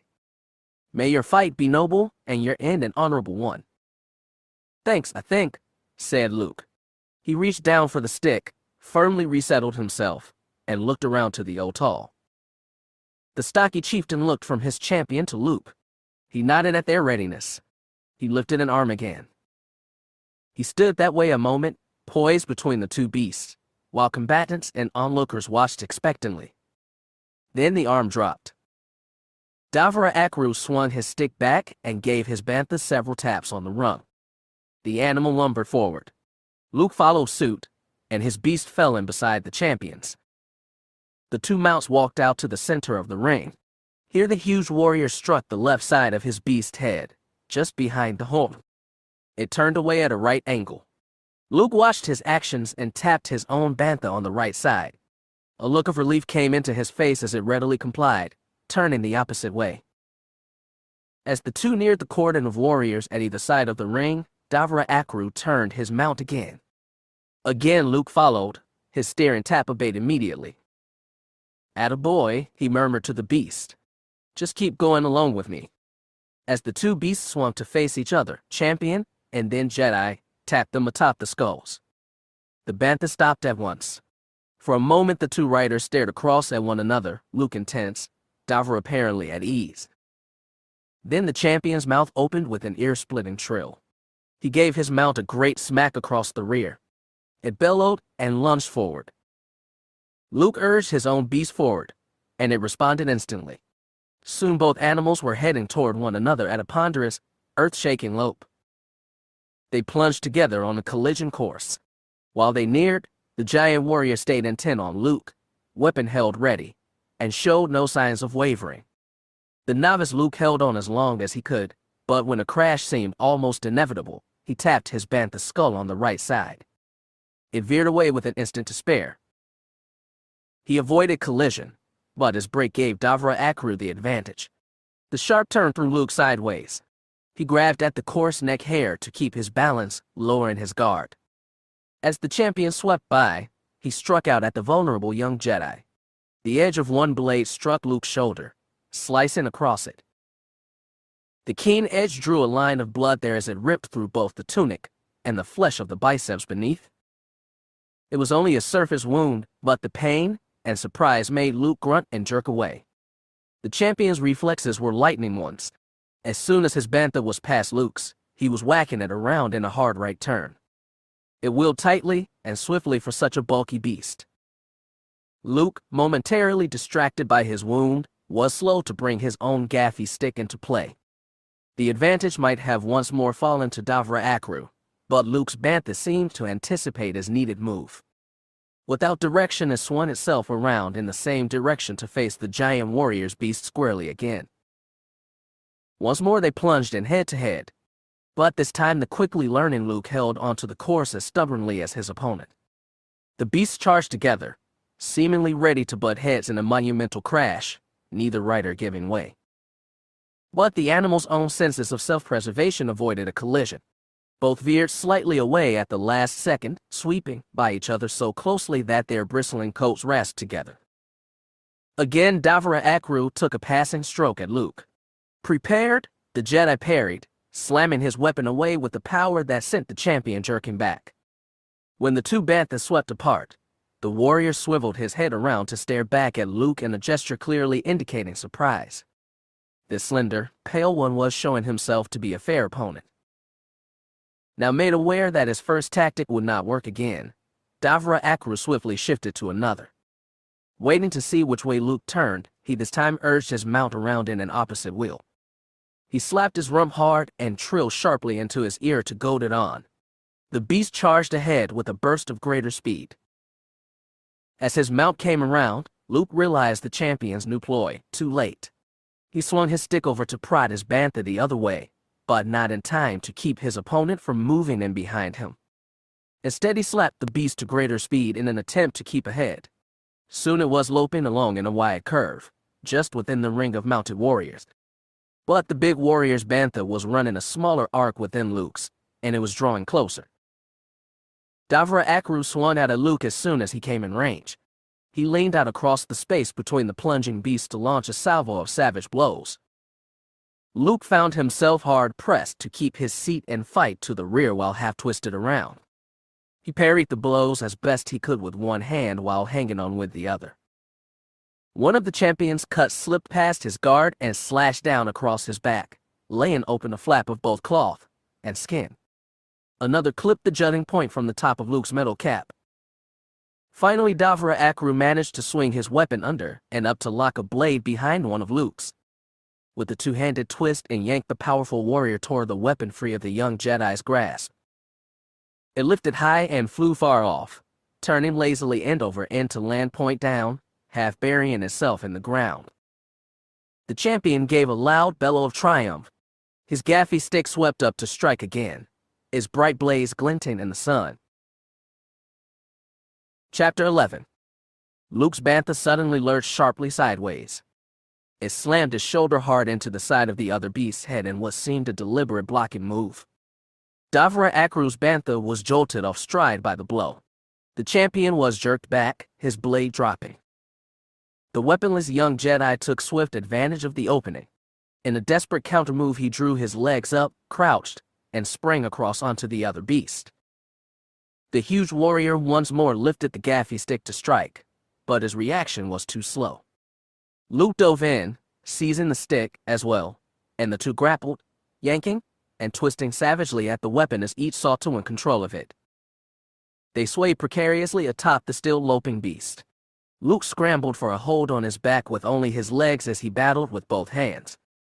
The champion fought back from a secure position, his legs locked tight about his neck. His strength was more than a match for Luke's, and his position gave him the advantage. He used it cunningly. After a brief tussle, he twisted abruptly away from Luke, heaved hard, and hauled the Jedi bodily over his head. With nothing to hold to, the young man found himself flying over the warrior's shoulders as he rolled them forward and plunging down the front of the bantha's face. His grip on the stick broke. He toppled over the muzzle, grasping out at anything to stop himself. He ceased falling, but only to find himself suspended from the beast's wide nose, hanging onto his formidable lower tusks. This unlikely position he held only a moment. The bantha snorted loudly and opened his mouth to give a deep, resounding bleat of anger. Luke stared down the wet cavern of his huge throat as his rank breath blasted into his face. Then his hand slipped from the tusks, and he fell, dropping between the hairy pillars of the pumping front legs and vanishing from sight beneath the animal. The bantha continued in his lumbering run. Davra Akru turned to look back, clearly expecting to see Luke's trampled form churned through and kicked out behind. But the Jedi was not yet finished. He hung now from the belly of the beast by a stubborn grip on his shaggy fur, his legs and rear end dragging on the ground. He glanced back along the bantha's underside to where the giant hind legs stomped ahead like a pair of pile drivers on either side of the dragging massive tail. Only death by crushing awaited him there. The only way was back up. So, gritting his teeth against the pain of grasping the harsh fur, Luke began to haul himself up and around the curve of the great chest, crawling out behind the right front leg and climbing the beast's side. Davra Akru still sat staring rearward, his strained posture indicative of mounting puzzlement. He turned back toward the front and leaned far forward, peering down past his mount's head, seeking some sign of his vanished opponent. He thus didn't see the left hand of Luke shoot up to grab hold in the hair of the beast's back close behind him. It was only when the young man's head lifted into view that the movement caught the corner of the champion's eye. His own head whipped around, and he stared in surprise, but only for an instant. Then his right arm was sweeping the weapon around and down in a hard chop at Luke. But his swing was wide to avoid hitting the beast too. Luke flattened against his side as the blade whistled past his skull. Then in a final, full effort of will and strength, he shot his right arm up toward the warrior. His hand went for Davra Akru's middle, grabbing hold of the legging's waist strap. He yanked toward him as he fell backward from the animal, his weight drawing the other with him. Already overbalanced by his wasted swing, the champion had no chance to recover. The two plummeted from the bantha together. Luke struck the ground on his shoulders and back, somersaulting on over to land on his hands and knees. He was on his feet instantly, crouched to meet his opponent's next attack. But Davra Akru had sailed beyond him, crashing down on his face with his full, massive weight.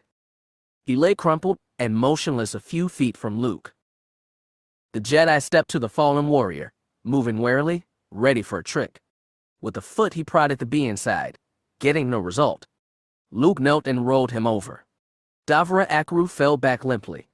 He was breathing but seemed to be stunned. The bantha stick dropped from his open hand. Luke picked the weapon up and rose to his feet. As he did, the champion gave a sharp groan and pushed himself up on his elbows. But he stopped moving abruptly as his gaze fell upon the glinting metal point held close over her chest. He stayed motionless, clearly waiting for the end. But Luke stood motionless as well, only looking down at the warrior. "You do not kill him," called a voice. He looked around to see the Otal and Jatal are striding up to him, a crowd of the sand people close behind. The mounted warriors who had formed the ring were riding in two, pulling up in a tighter circle around him. "You really expect me to kill your champion?" Luke asked the chieftain through Jatal or. The Otal shrugged. "It is a part of the contest," he responded through his translator. "To the death, I said. He understands that." "Well, I don't," Luke replied sharply. "It's over. I'm not killing someone just to prove something to you." The chieftain eyed him thoughtfully. "So, you will not kill, even if it means you would save your own life." Luke looked from him around at the circle of armed warriors staring from face down from their mounts, then back to the Otal. "No, not even for that," he said firmly. "If I truly am a Jedi Knight, I won't dishonor the name. He cast the weapon down at the Otal's feet. Davra Akru sat up, obviously both surprised and bewildered by his clemency. His chieftain bent and took up the gaffy stick. He looked from his keen blades to the young man and spoke in solemn tones. He says you are indeed not like the others of your kind, chat tall, or pronounced with great conviction. None has ever acted toward us with such good intention or honesty. Nor have we ever seen one of your race, or even of our own fight, with such amazing skill. He believes, as I do, that it truly is some powerful fate which guides your actions here, and we must give it no more argument. He bowed to Luke. He accepts the life of his warrior from you, Luke Skywalker, and gives you your own in return. The worn and battered young man took a deep breath and smiled in relief. Thank you, he said most sincerely.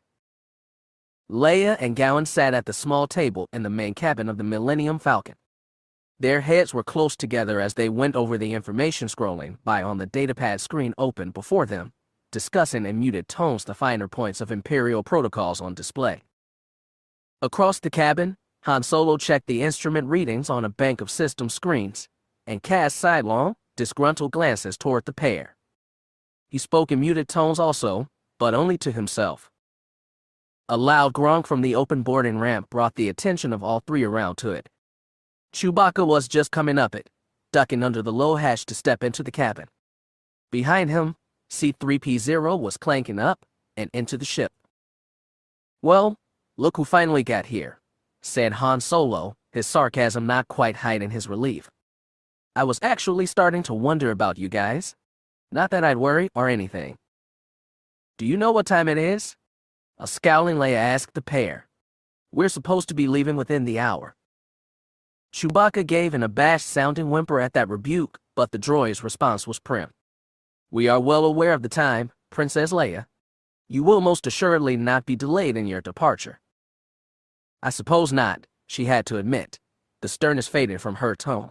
Still, we were concerned. Look, let's cut the chatter, Han put in, getting to his feet. We've got too much to do. 3PO, run a last diagnostic on the Falcon's Navicom systems. Got to be ready to feed our destination coordinates once we're away. And I have work for you as well, Leia told the droid. You're going to be going along with us as our chief assistant. I see, 3PO replied flatly, clearly unaffected by the news. I thought that you'd be pleased, she said. Yeah, Golderod, put in Han. You were complaining about being left out. Here's a chance for some excitement. You ought to thank Her Highness. I see no reason to do so, 3PO replied reasoningly. I had assumed I would be chosen to go. What other protocol droid has my experience? Now hold on, Han began, sounding a bit miffed at the droid's somewhat lacking graciousness. No, said Leela defensively. He's right. He's worked hard for this. He does deserve it. Han's irritation subsided, yeah? I guess. Well then, 3PO said briskly, starting away toward a service corridor. If that's all decided, I'll go see to Captain Solo's diagnostic. It is, as usual, my job to ensure that things run smoothly. We're real honored you can help, said Han dryly. Chewie, and I need to run a last check. He looked to the Wookiee. You did get that spare rotor, didn't you? Chewie lifted a small box and barked an affirmative. Good, said Han. Then, reminded of something else, he turned to call after the droid. Hey, wait, 3PO. What about my L? The Golden Being paused at the corridor opening and looked back to him. I was unable to find any, 3PO replied. And, speaking frankly, Master Solo, your physique might well benefit by your being without it. With that parting comment, he went off into the corridor. Han stared after the droid for a nonplussed moment, then said indignantly, my physique. He looked down at himself and pinched the flesh of his belly in assessment. He looked around to Leia. Was that hunk of metal making a crack about my weight? He asked her. Leia looked Han over with an amused but critical eye. I'd say he was right again, was her own judgment. A big hand smoothed the thick, white ointment onto an inflamed welt across Luke Skywalker's shoulder with surprising gentleness. The shirtless young Jedi sat patiently on a stool in the throne room of the Otal while Jaddal attended to his wounds. He had many of these. The fight with the dune maggots and his contest with Davra Akru had left little of his torso unmarked by vivid welts, bruises, and cuts. The Otal, at the moment the room's only other occupant, looked on from his rattan throne as his translator carefully smeared more ointment from an earthenware pot over the last welts. He was clearly admiring of the young man's stoicism. He says that it is much you have endured in this one day, Jaddal, are passed on to Luke. The desert, the torture, the fight. Are you certain you want no time for rest? No, I'm fine, really, Luke said. Just a little sore. The salve will help with that, the man assured. Many generations have found their healing in it. It is squeezed from the tendrils of a rare desert plant. Most miraculous. The warrior finished his effort, setting the jar down beside him. Work some muscle into your hands, young champion, he told Luke. It will soothe them as well. Thanks, Luke told him. He looked at his palms. They were bright red, their outer layer of skin all but flayed away by the sanding action of the bantha's hair. He scooped a blob of cream out of the jar and rubbed his sensitized palms gingerly together, massaging it in. The soothing effect showed clearly in his face. Miraculous for sure, he said. Even Yoda's use of the Force couldn't heal like this. I have no knowledge of this one you speak of, said Jaddal, but for one of your powers to speak so is a compliment to us. Luke finished working the cream in. He took up the tunic that lay across his lap and slipped it back on, rising from the stool.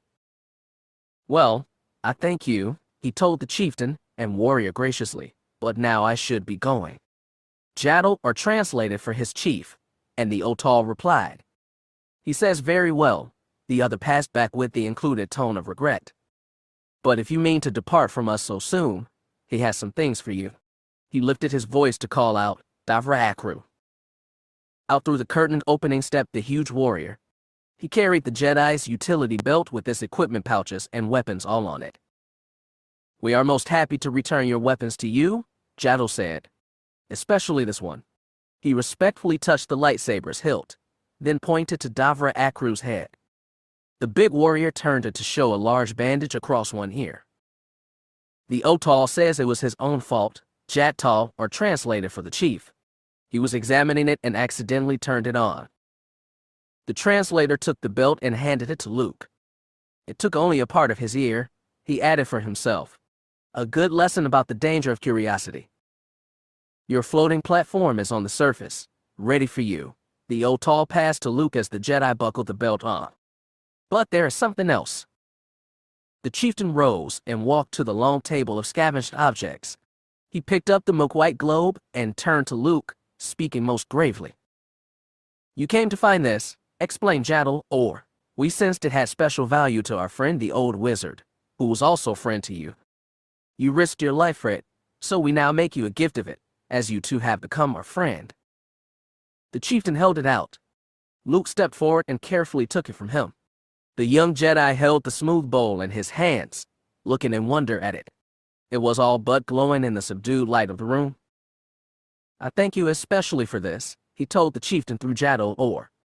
He says that clearly there is a great meaning in this thing for you. The translator returned to him. Might he know what it is?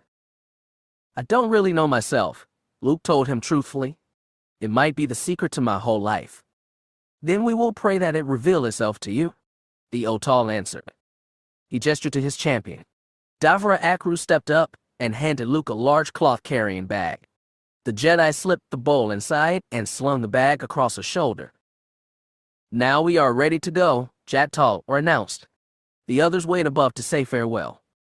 They escorted Luke up out of the central meeting pit. On the surface beside it, all the other warriors of the clan had gathered about his hovering sand skimmer. As Luke and his escort approached it, one warrior stepped from the group and handed Jaddal Luke's long outer robe. I say goodbye to you for all my people, the translator told Luke as he passed him the garment. For myself, I wish to say that I am not sorry you survived. I feel it was for the right. I'm glad you think so, Luke replied. But he might have one. It was as much luck as anything that kept me alive. That, and that bantha. The beast was indeed a most clever one, Jat-Tal, or agreed. Too bad it has vanished. Vanished? Luke echoed. How? When the riders came in from their ring, it had already run away, the warrior supplied. No matter. Stray beasts usually wander back soon enough. I hope that one does, said Luke. I owe it. He slipped into the robe and stepped up to his skimmer. As he began to mount, the Otal's hand fell on his arm, stopping him. He turned to look at the chief. He would wish that you might stay, Jat-Tal, or translated with feeling. He believes now that there might be value and more talk between our people, and those as honorable as you. There could be very much that we might learn of each other's lives. I hope that someday I can come back, Luke sincerely returned. I truly do. But, for now I have a long way to go. The Otal listened to his warrior's translation of this. He nodded and replied. He says, I understand. Jat-Tal, or explained. You have a warrior's quest. It cannot be denied. The chieftain stepped back and let him climb onto the platform, but said something more as he did so. The Otal says not to be in too great a hurry, young warrior, said Jattal, or already your boldness has put you in much peril. You act as if some relentless enemy pursued you. Luke gave a little smile. Only myself. Our most dangerous foe, the warrior said gravely. He lifted a hand in farewell. May the breath be always at your back. Luke waved in answer, twisted the skimmer's hand controls, and sent the little machine gliding away. The others waved too as they watched him go. Several warriors ran up the big, nearby dune to see him sweep away and shrink down to a distant speck. When he vanished from sight, they began to walk down from the mound. One warrior stumbled and looked around indignantly to see what had tripped him up. His eyes widened and he gave a cry of alarm. Other warriors rushed to him and stood staring wide-eyed too. A hand, its fingers splayed and stiff, protruded from the ground. One warrior knelt and began to brush the sand away. An arm and then the top of a buried form came into view. As the warrior scooped more sand from about it, what was piled on top suddenly avalanched down, revealing the masked face of a Tusken clansman. It had a jagged tear in one cheek, a goggled eyepiece was askew, and two of his head spikes were gone. Chapter 12. The Millennium Falcon blasted away from the mountain base and up into the stratosphere. On either side of it flew a trio of the sleek X-Wing fighters from Wedge's escorting Gold Squadron. Once they had torn free of the planet's glowing cloak of atmosphere and plunged for some distance into reassuringly empty space, Han Solo went to work in the Falcon's cockpit. He sat bent forward in the pilot's seat while he painstakingly punched out a number series on the buttons of the control console. The console beeped and bopped under his playing fingers like some shrilly pitched musical instrument. With the final and quite melodic little chord tapped out, Solo stopped at the readout and gave a nod of satisfaction. He got up, looking around to Chewie in the co-pilot seat. Just keep an eye on things here, partner, he told the Wookiee. She'll be flying herself for a while now. I'm going to fill in our royal passengers. He went out the hatchway and along the short corridor to the central cabin. There Gowan sat alone, playing a chess-like game against himself at the holographic games table. The 3D images of various monstrous beings that formed the playing pieces moved warily about one another on the round game grid, feinting for positions. There were no direct assaults. Gowan's method of play seemed to call for devious strategy, not violence. Hey, Gal, where's Leia? Han asked, looking around for her. The man looked up to him. She just went to change. Change? Han repeated quizzically. To what? He cut off abruptly as his eye was caught by a figure which appeared from another corridor. It was Leia, but a much transformed one. The tight braids were gone, replaced by a loose, soft fall of glowing chestnut hair. Her usual tunic and trousers had been exchanged for a long gown of lush deep green, fitted to reveal her figure. Han stared at her with some surprise. This was by far the most feminine and alluring outfit he had yet seen her in, not including the revealing slave outfit once forced on her by Jabba the Hutt. Gowan reacted instantly. He arose and went to her, beaming in pleasure, speaking effusively. My dear, you look positively lovely. He put out his hands toward her. She took them, looking pleased by the compliment. Do you really think so? She asked. It's seldom I get the chance to dress like this. Of course, of course. He led her into the room like a courtier at a ball, so much more becoming to a woman of your beauty and status than that shapeless, shabby, military garb. Han was still just taking her in. She stopped as she noted him. Her smile faded. She dropped Gowan's hands and turned toward him, her hands going to her hips. What's wrong with you? She demanded. Huh? Said an off-guard Han. Oh, well, nothing. No. It's great. Gowan spoke up proddingly. I believe that the General came to inform us of something. Am I right, General? Oh, right, said Han, brought back to his purpose there. I came to tell you I've locked in the destination coordinates. We're all set? Once we get out past the Foss Point beacon, we'll make the jump to lightspeed. And how long to the rendezvous from there? Leia asked. About 36 hours, he told her. We'd best get back to our studies then, said Gowan to her. We've got to have determined our preliminary responses to any counter-demands the Imperial team might possibly make. Senator Valadian is a most wily negotiator. He'll surely give us no concessions he doesn't have to, Leia agreed. We can't afford not to be fully prepared. Good. That is, he met her gaze with a probing one, unless you'd rather work in my quarters. It would be more, he glanced around at Han, private there. She also glanced to Solo, noting his eyes narrowing at this suggestion. Here we'll be fine, she told Gowan. He shrugged and smiled. I tried, he said, and went out of the room. Alone now, Leia looked to Han, and he looked to her. They stood apart for a few moments, he in open appraisal, she in clear discomfort under the scrutiny. Will you please tell me what's wrong? She finally asked earnestly. Well, I don't exactly know, he said in a musing tone, walking around her to get a view from all angles. I mean, I've seen you in a real gown before. I've just never seen you in anything quite this fine. It's not so fine as that, she protested. It's what I have to wear as a person of state. I'm an ambassador now. I represent you and our whole cause. He moved in closer and fingered the rich cloth of her sleeve. He looked up into her face, noting the soft blush in the cheeks, the subtly reddened lips, the accentuating highlights around the eyes. Are you wearing makeup? He asked accusingly. Of course I am, she said sharply. Why not? I am also a woman. I know you men have forgotten. She turned away to stand by the table where the pieces from Gowan's game sat frozen in their last positions. In an irritated gesture, she poked at a bulbous, hippo-like piece. The creature stomped forward to crush a hapless, weasel-like pawn. The poor piece lay flattened. Han stepped up to the table across from her. Of course we remember you're a woman, Leia. Especially me. I'm just not sure you're the same one I know. He pushed a three-horned, rhino-ish beast forward. It skewered into her creature's bulging side with his long front horn. The punctured hippo-like piece deflated like a balloon. Why are you acting this way? She said with frustration. This time her finger's push sent a dragon-like beast into scorch the rhino-ish one to cinders with a plume of blazing breath. You've been angry with me since we started this mission. Oh, well, sorry.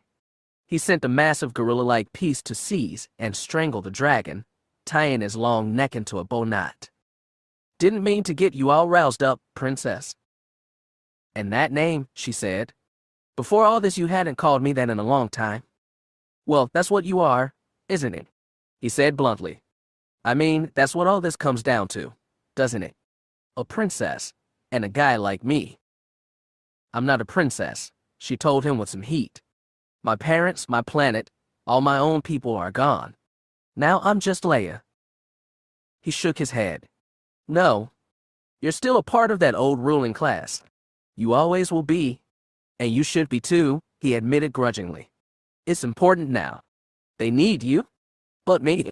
Well, I'm like Luke said he was. Just a simple, backwards guy. A soldier of fortune who got his money any way he could and his learning by hard knocks. How could I even think there'd be anything between us?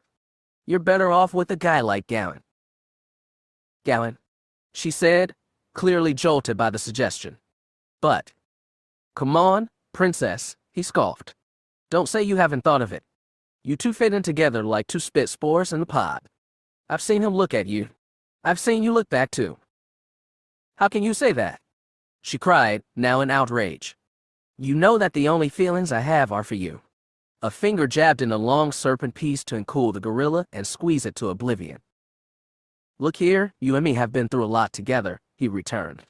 We've helped each other out, leaned on each other when things were desperate. We had to. But you don't have to confuse that with love. He prodded a last, scorpion-like piece forward to drive his sting through the flat head of the serpent. As the snake thrashed in his death throes, he started to turn from the table. Wait, she said, an urgency replacing the ire in her tone. Things have moved fast. There have been such changes. My feelings about things may be confused, but... A throat-clearing sound brought them looking around to see Gowan returning. I was going to save the game for later, he said, eyeing the devastation on the game board, but I see someone's finished it. He looked to them, adding pointedly, I certainly hope someone won. He sat down at the table between them. Very well then. Already, Leia, he said briskly, looking up to her. He glanced to Han. Thank you, General, he added, a cavalierly dismissing note in his voice, but, if you don't mind, we really have to work. You can go about your duties. Han looked from Gowan to her. Is that right, Leia? He asked. Do you and he have to work now? There's no choice, she said reasoningly. We have to have everything ready. It's important to all of us. You said so yourself. He looked from her to a smugly grinning Gowan. Yeah, he said in a conceding way. I guess I did. He turned and stalked off toward the cockpit. Han, Leia called after him, feeling as if something important was getting away from her here. He hesitated an instant at the hatchway, but then went on, out of sight. Never mind about him, said Gowan dismissingly. He took hold of her hand. He has his task, and we have ours. He tugged her down beside him at the table. Now, let's plan. Forward in the cockpit, Han Solo was grousing aloud to the Wookiee. Curse that greasy Gowan, Chewie. If I've got to live with him till. He stopped short, staring ahead. It was the golden figure of C-3PO who sat in his pilot seat, eyes fixed on the ship's instruments. Chewie, what is he doing here? Han asked the Wookiee. His hairy first mate only shrugged and snorted his ignorance. I am merely examining the ship's workings to see that all is correct, the droid casually supplied. Really? Well, I thought that was my job here. I don't want you changing things. As polite as usual, 3PO said in a voice colored by just the faintest sarcastic tinge. He took his time in rising from the seat and turned to face Solo.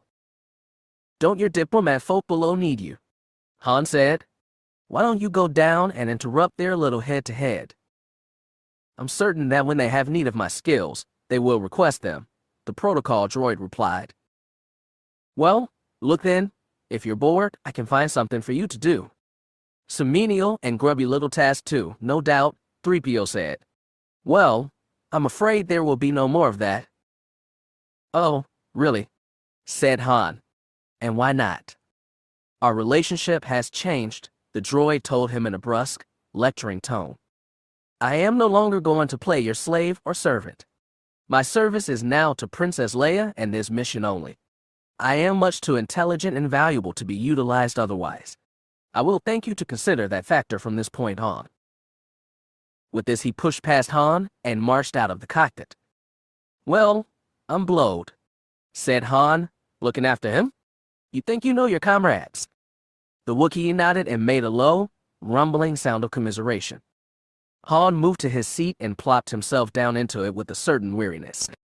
I don't know, Chewie, he said in a perplexed way. Luke, Leia, and now him. He shook his head. Things are changing so fast. I don't know who anybody is anymore. The Wookiee made a growl of protest at this, and Han quickly gave him a smile. Sorry. I meant except for you, old pal, he assured. Far off the Falcon's starboard bow, a small planet marked by high, rough pinnacles of rock slipped into view from the background of stars. Tory Point, Han announced, sitting forward and taking hold of the controls. Get ready for a course change and a jump to lightspeed. We'll be doing a bit of fancy flying for a while now. He grinned. This should be fun. As the Wookiee moved smartly to adjust controls, Han slammed the levers forward. The Millennium Falcon came about and snapped ahead to full speed, flashing away across the sea of space to slash a streaked trail of silver-white. In only moments the ship had shrunk to a dot of light, leaving only the empty vista of blackness and stars.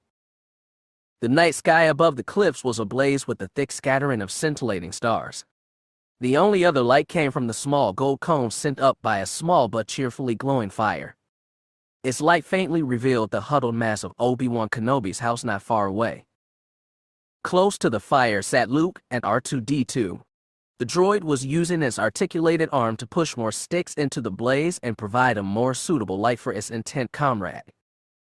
Luke sat across the fire from his mechanical companion, staring searchingly at the milk crystal bowl, which he held in his hands.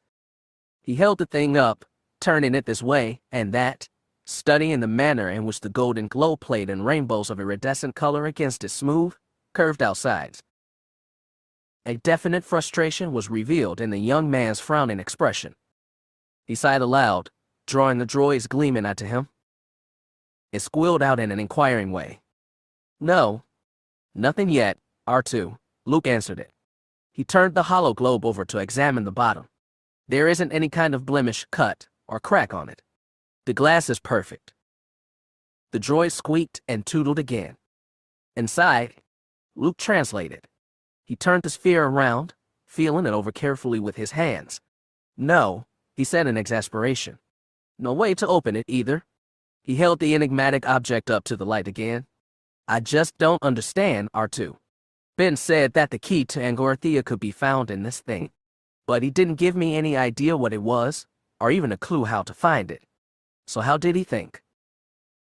He stopped abruptly, a light of realization sweeping the shadows of bafflement from his face. Wait a minute, R2, he said with excitement. This is part of it too. The test of a true Jedi. He knew that this had to be it. If the power of the Force truly was with him, he ought to be able to get the secret out of this thing when no one else could. Obi-Wan certainly wouldn't have left a key so important around for just anyone to find. He gazed at the sphere hard again for some moments in new consideration. His feelings told him there was only one means to his finding the truth.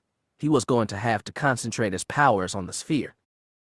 He looked around for an appropriate spot, then moved back a bit and set the sphere down on a level place between himself and the fire. He sat cross-legged before it, hands upon knees, and fixed his gaze on it intently. His face drew into taut lines as he focused himself.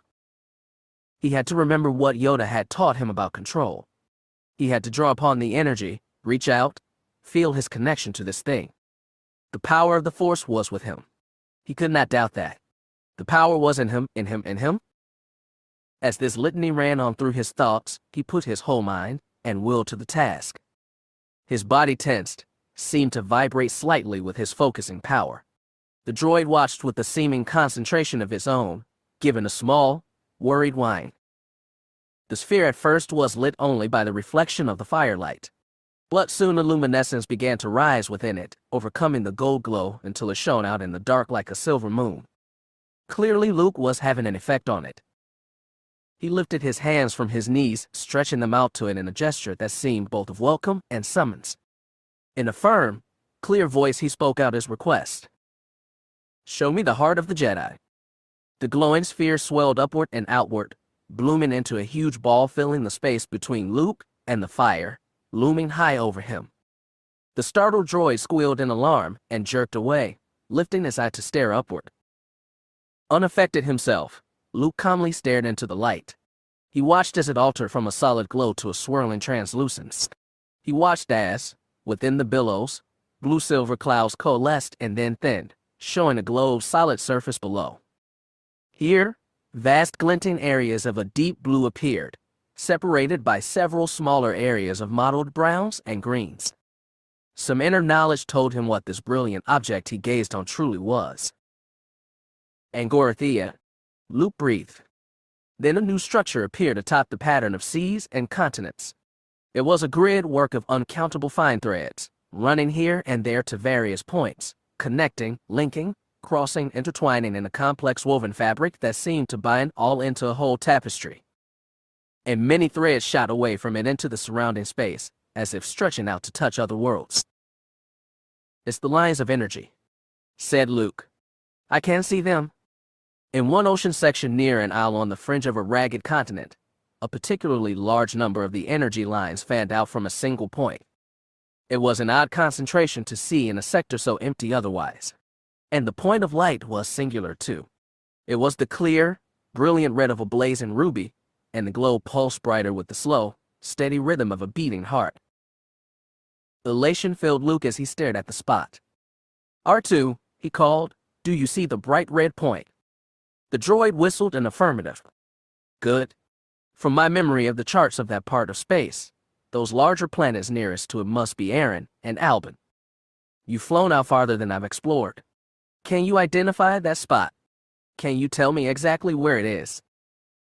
There was a pause as the droid considered, its electronic mind swiftly shuffling through thousands of images of space seen from multiple angles. Soon it squeaked and tootled excitedly. "You have seen a planet out there," Luke translated with a like excitement. "A very small one?" It tweeted affirmative. "Could you guide me there?" Luke asked. The droid gave an assuring beep. With that, Luke relaxed his concentration. His tension eased. As it did, the light faded, and the glowing globe shrank down to become only a milk crystal sphere again. He picked it up, eyeing it in satisfaction. "Well, we've got it now," he said with an air of triumph. "The IC. That's where we have to go." The droid made a low gurgling noise that most distinctly conveyed a deep concern. "Yes, I know, R2, Luke answered, realizing he hadn't been considering his companion. "It's a long way, and likely dangerous." Luke considered their little spacecraft perched nearby and shook his head. "The problem is that X-Wing of ours isn't ideal for long trips. And there's no backup hyperdrive if things go wrong. We need something better." He looked out into the darkness, considering the options. But he already knew the only answer. If they had to find a stouter ship, there was just one decent place in that part of the quadrant to look, no matter how dangerous. It was that spaceport of outcast galactic wrongdoers and rascals known as Mos Eisley. Chapter 13. Above the sterile and pockmarked face of a small, gray moon, a single Imperial Star Destroyer glided in its synchronous orbit. From a tiny supply base on the surface directly below, a squadron of 12 TIE fighters screamed upward, headed for the battleship. There a score of fighters already hovered close to the big vessel, like gnats about a dozing greeler, awaiting their turn to enter the underside landing bay. High Admiral Tharus stood at the bow window of the ship's main bridge, hands clasped behind him, watching the swarming TIE fighters. Next to him stood the Imperial general named Cantus. Behind them, the bridge area was filled with activity as dozens of crewmen and officers readied the Star Destroyer to sail. One of those officers, a spare, stiff, and bird-like man of pinched features, checked the sensor data on a display screen, nodded, and strutted over to the two. High Admiral Tharus, the man addressed in a cold, crisp way, "The last of the fighters have left the surface. We will have all squadrons aboard within the hour." Tharus turned to him. "Very good, Captain Vasker," he said with approval. "How many will that be then?" "A double complement, sir. 4 full squadrons, just as you ordered." "Excellent. And has all the other additional equipment I requested been brought aboard as well?" "Yes, sir. We should be fully prepared to meet any environmental contingency. But it is a bit crowded aboard, sir, with all the extra machines and men." "You are resourceful, Captain," Tharus told him. "I'm quite certain you will make do. Now, there's no question that we can reach our destination with the utmost speed." "None, sir. This Victory II-class vessel has been retrofitted with the best hyperspace capabilities in the fleet. We can jump as soon as we have the coordinates from this special agent of yours. Excellent, the High Admiral said with satisfaction. Then just be ready to initiate a departure immediately upon our receiving the coded transmission.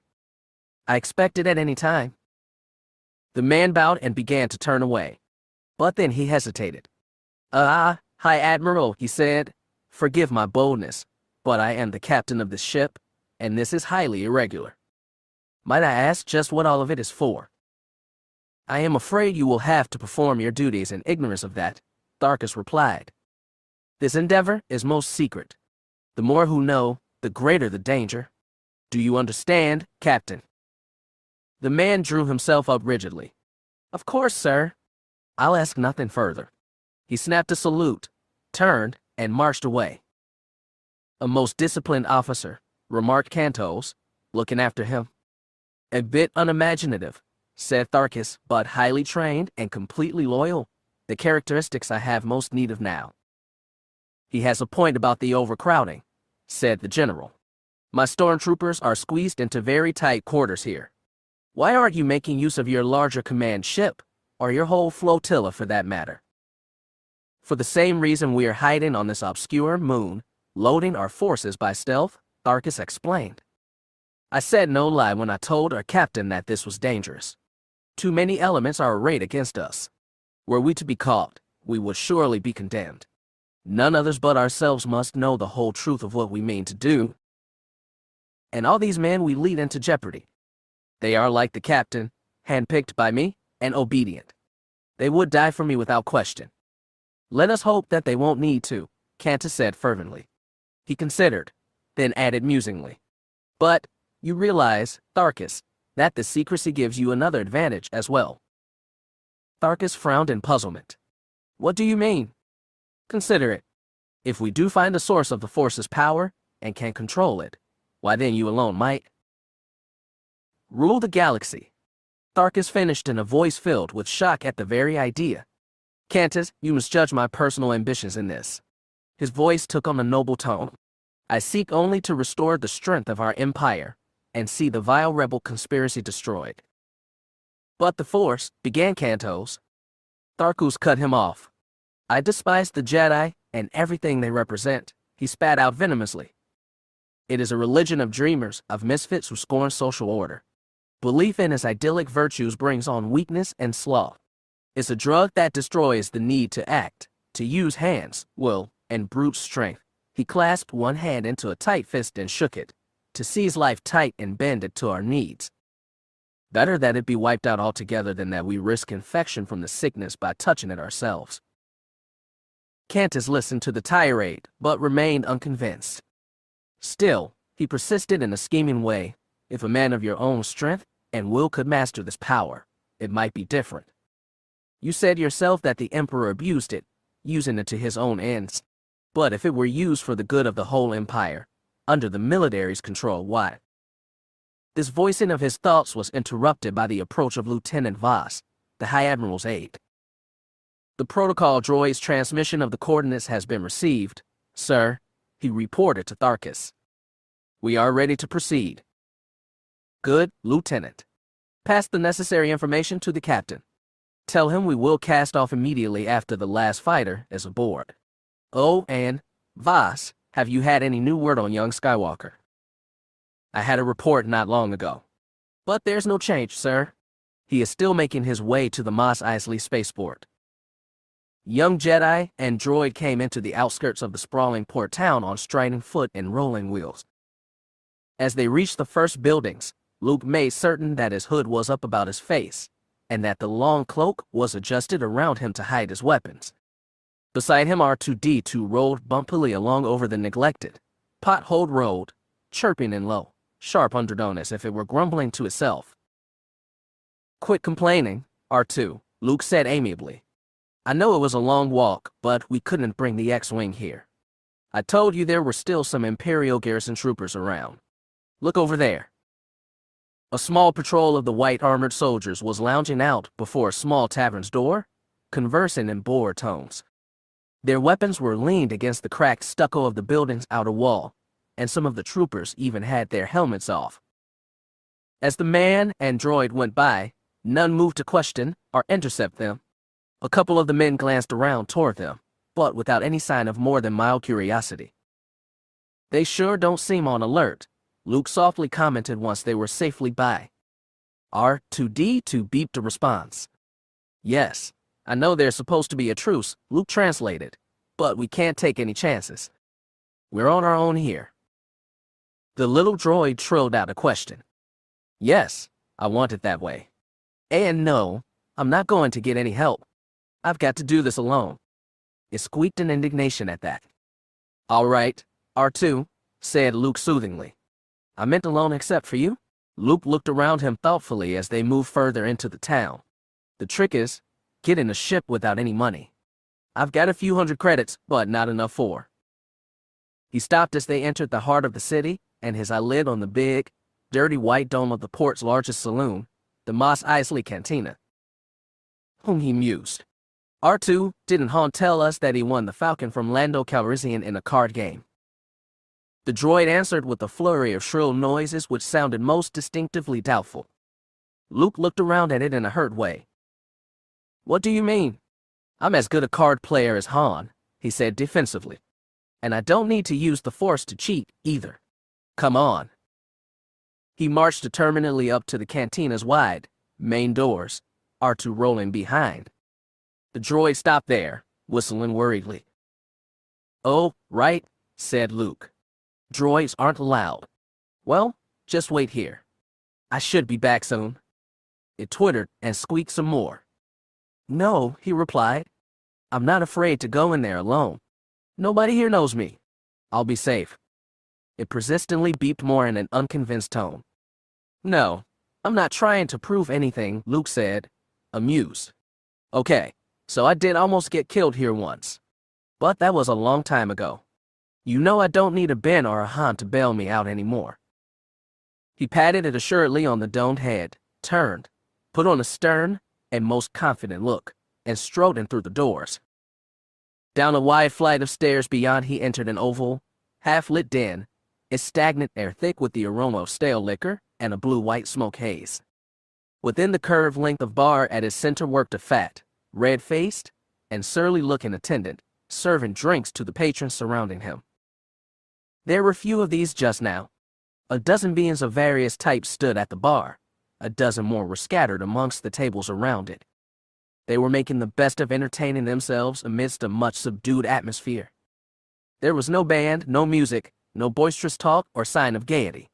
Most sat morosely over glasses or puffed drowsily on the stems of fuming hookah pipes. A few conversed in a dull and sullen manner. Luke stopped at the base of the stairs to look around. None of the patrons gave him more than a casual return glance. His scanning gaze passed across the room to focus on a far corner. Here several beings sat about a larger hexagon-shaped table. Each of the table's 6 sides was fitted with a small, hooded view screen of a computerized card-playing device. In the table's center rose the squat pagoda of the game's machinery. Luke made his way to the table. 4 of its 6 well-worn chairs were taken. A half-filled mug of a thick, greenish fluid sat before a 5th. "Got an extra seat?" Luke inquired. A being whose gray, wet-skinned face was rimmed by a halo of writhing tentacles raised pop eyes to him. "You wish to play?" it asked in a low, liquid-sounding voice. "I'd like to sit in for a few hands, if you don't mind." The one to the right of the 2 empty seats, a heavy, barrel-chested man sporting a bushy mustache and a dour disposition, gestured to the spot beside him with a stubby hand and rumbled, "Allah's room for fresh blood." The one next to him, a cadaverous, red-skinned Deveronian, giggled nervously at this, revealing the sharp pointed teeth of a carnivore. Luke sat down, looking around at the others. Besides the 3, a 4th being eyed him somewhat timidly from the chair on the opposite side. This one was a frail, deer-like creature with little antler buds, nervously twitching nose, and big, dark, moist eyes. When the young Jedi made no immediate move, the mustached man grew impatient. "Well," he grumbled, "why didn't you put your money in? Ain't you ever played before?" "Oh, sorry," Luke said. He looked over the gaming machine. It had clearly seen a great deal of wear. The hoods shielding the individual view screens were badly battered. The central playing computer showed a few dents of its own, and the gray metal rim around the wide mouth of his feed slot was worn shiny from years of money being shoved through. He reached into his robe to pull a stack of flat credit plaques from a pocket. He leaned forward and fed them one by one into the machine's maw.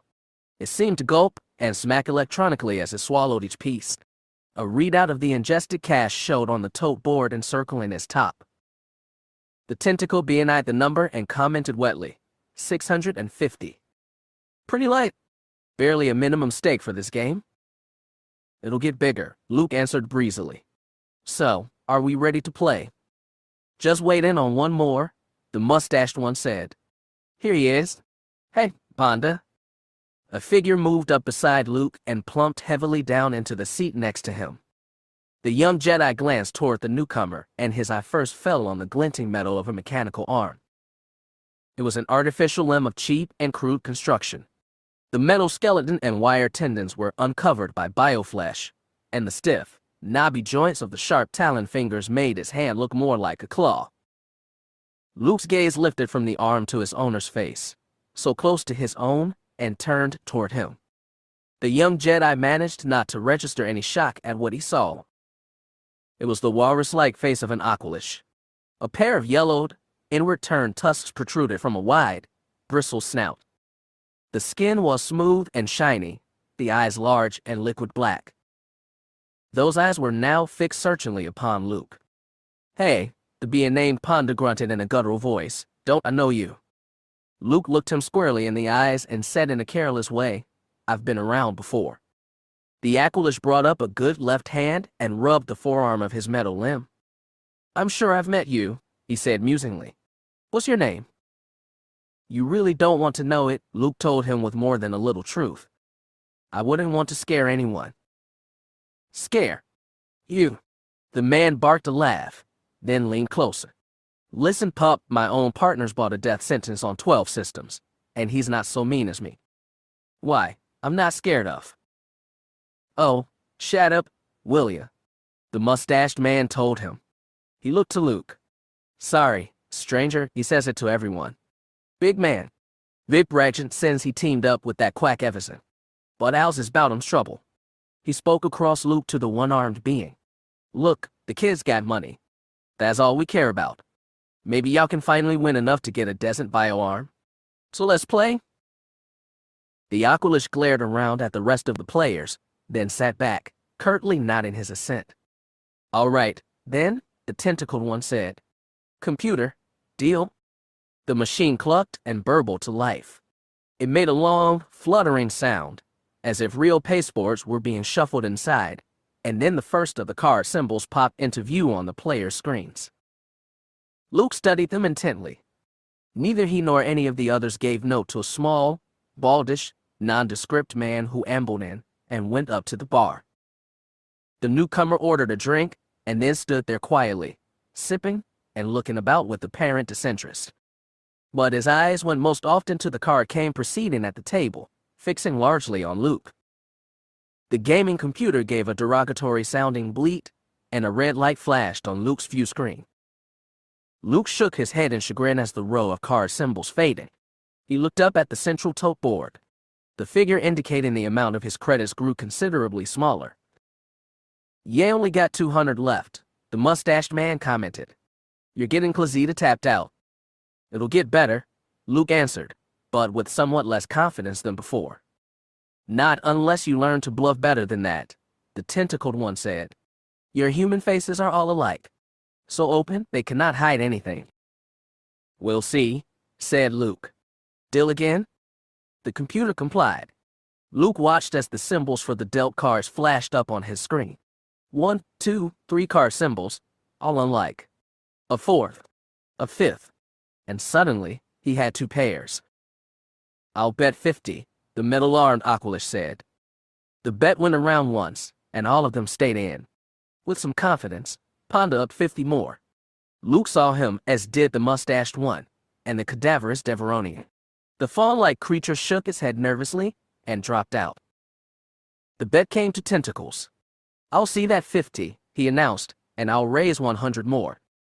The Aqualish accepted, passing the bet to Luke. The young man considered his hand again, then nodded.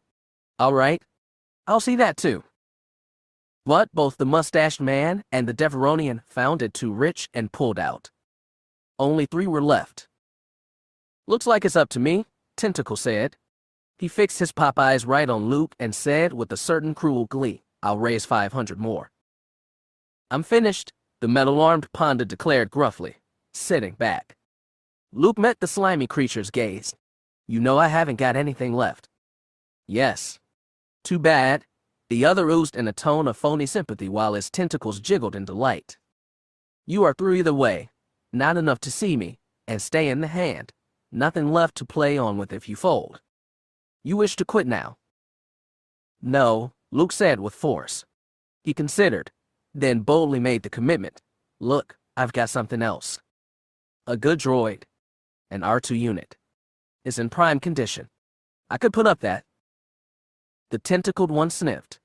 An astromech droid. I wouldn't give more than 1,000 for such a thing, no matter how prime. Done. Luke accepted quickly. Then I'll put up my droid against you. 500 to see you, and another 5 on top of that. There were some gasps of surprise around the table. Bet 1,000. The mustached one said. You must have some cars, boy. No, said the tentacled one with certainty. He leaned forward and stared intently at Luke's face. He's bluffing. He must be. Straight-faced, Luke stared right back into the bulging eyes. In a calm voice filled with confidence, he said slowly, It's up to you to find out now, isn't it? All you have to do is call. The creature tried to meet his eyes defiantly for a long moment, but a glint of uncertainty dawned in the popping orbs, and it grew brighter as Luke's return stare didn't waver. Finally, the being's gaze faltered, dropping down. No, Tentacle said in a beaten tone. I don't think I will. He folded. Luke gave a small, inaudible sigh of relief. He relaxed. Well, he said amiably, I thank you all very much, but I think that I'd better quit while I'm at least a little ahead. You're gonna leave after winning a pot like that? A dismayed Ponda asked. It hardly seems fair, the cadaverous one said in a sepulchral voice. The faunish one said nothing, looking only the more timorous. Sorry, Luke told them. I've already taken chances enough. I need to put these winnings to good use. Computer, cash me in. A dispenser at the bottom of the central machine began disgorging his credits into a tray. He scooped out the plaques, stacked them, and began shoving them into pockets under his cloak. I have to know, the defeated tentacle said as Luke worked. What was in your hand? 2 pairs. Damn, the being said with chagrin, tentacles drooping. I had 3 of a kind. I am a fool. Humans can bluff after all. Don't feel too bad, Luke told him consolingly. I really just got lucky. He pulled the last credits together, shoving the packet into a bulging tunic pocket. As he did so, the robe fell aside. The metal-armed being beside him caught a glimpse of the lightsaber dangling on his belt. A light dawned in the liquid black eyes. With the last of the money put away, Luke said, I thank you, gentlemen, and pushed his chair back to rise. But the metal claw suddenly clamped down over his left arm, pinning it as the sharp talons drove deep into the tabletop. Luke looked up into the face of the Aqualish who had risen to stand crouched over him. His good hand rested on the butt of a blaster holstered on his left hip. I know you now, Ponda snarled. You're going to die. Chapter 14. Wait a minute, Luke said, maintaining his poise without a misbeat. Just what do you mean? I mean that you're the one who cut my arm off. Ponda Baba grated out through clenched teeth. In a fight 4 years ago. And if I am, I've been waiting a long time to get even for that, the other said. You know how long it took me to learn to shoot with my left hand. Then I think you'd want to be careful not to lose that one too, Luke told him, the threat clear in his voice. Now please, just back away. Why you? Ponda bellowed in rage, yanking out his blaster. But before it could clear the holster, Luke had acted. He jerked up from his seat, driving his head hard into the other's face. Ponda grunted in pain and staggered backward, his metal claw coming free of Luke's arm. He hit a chair and toppled heavily to the floor.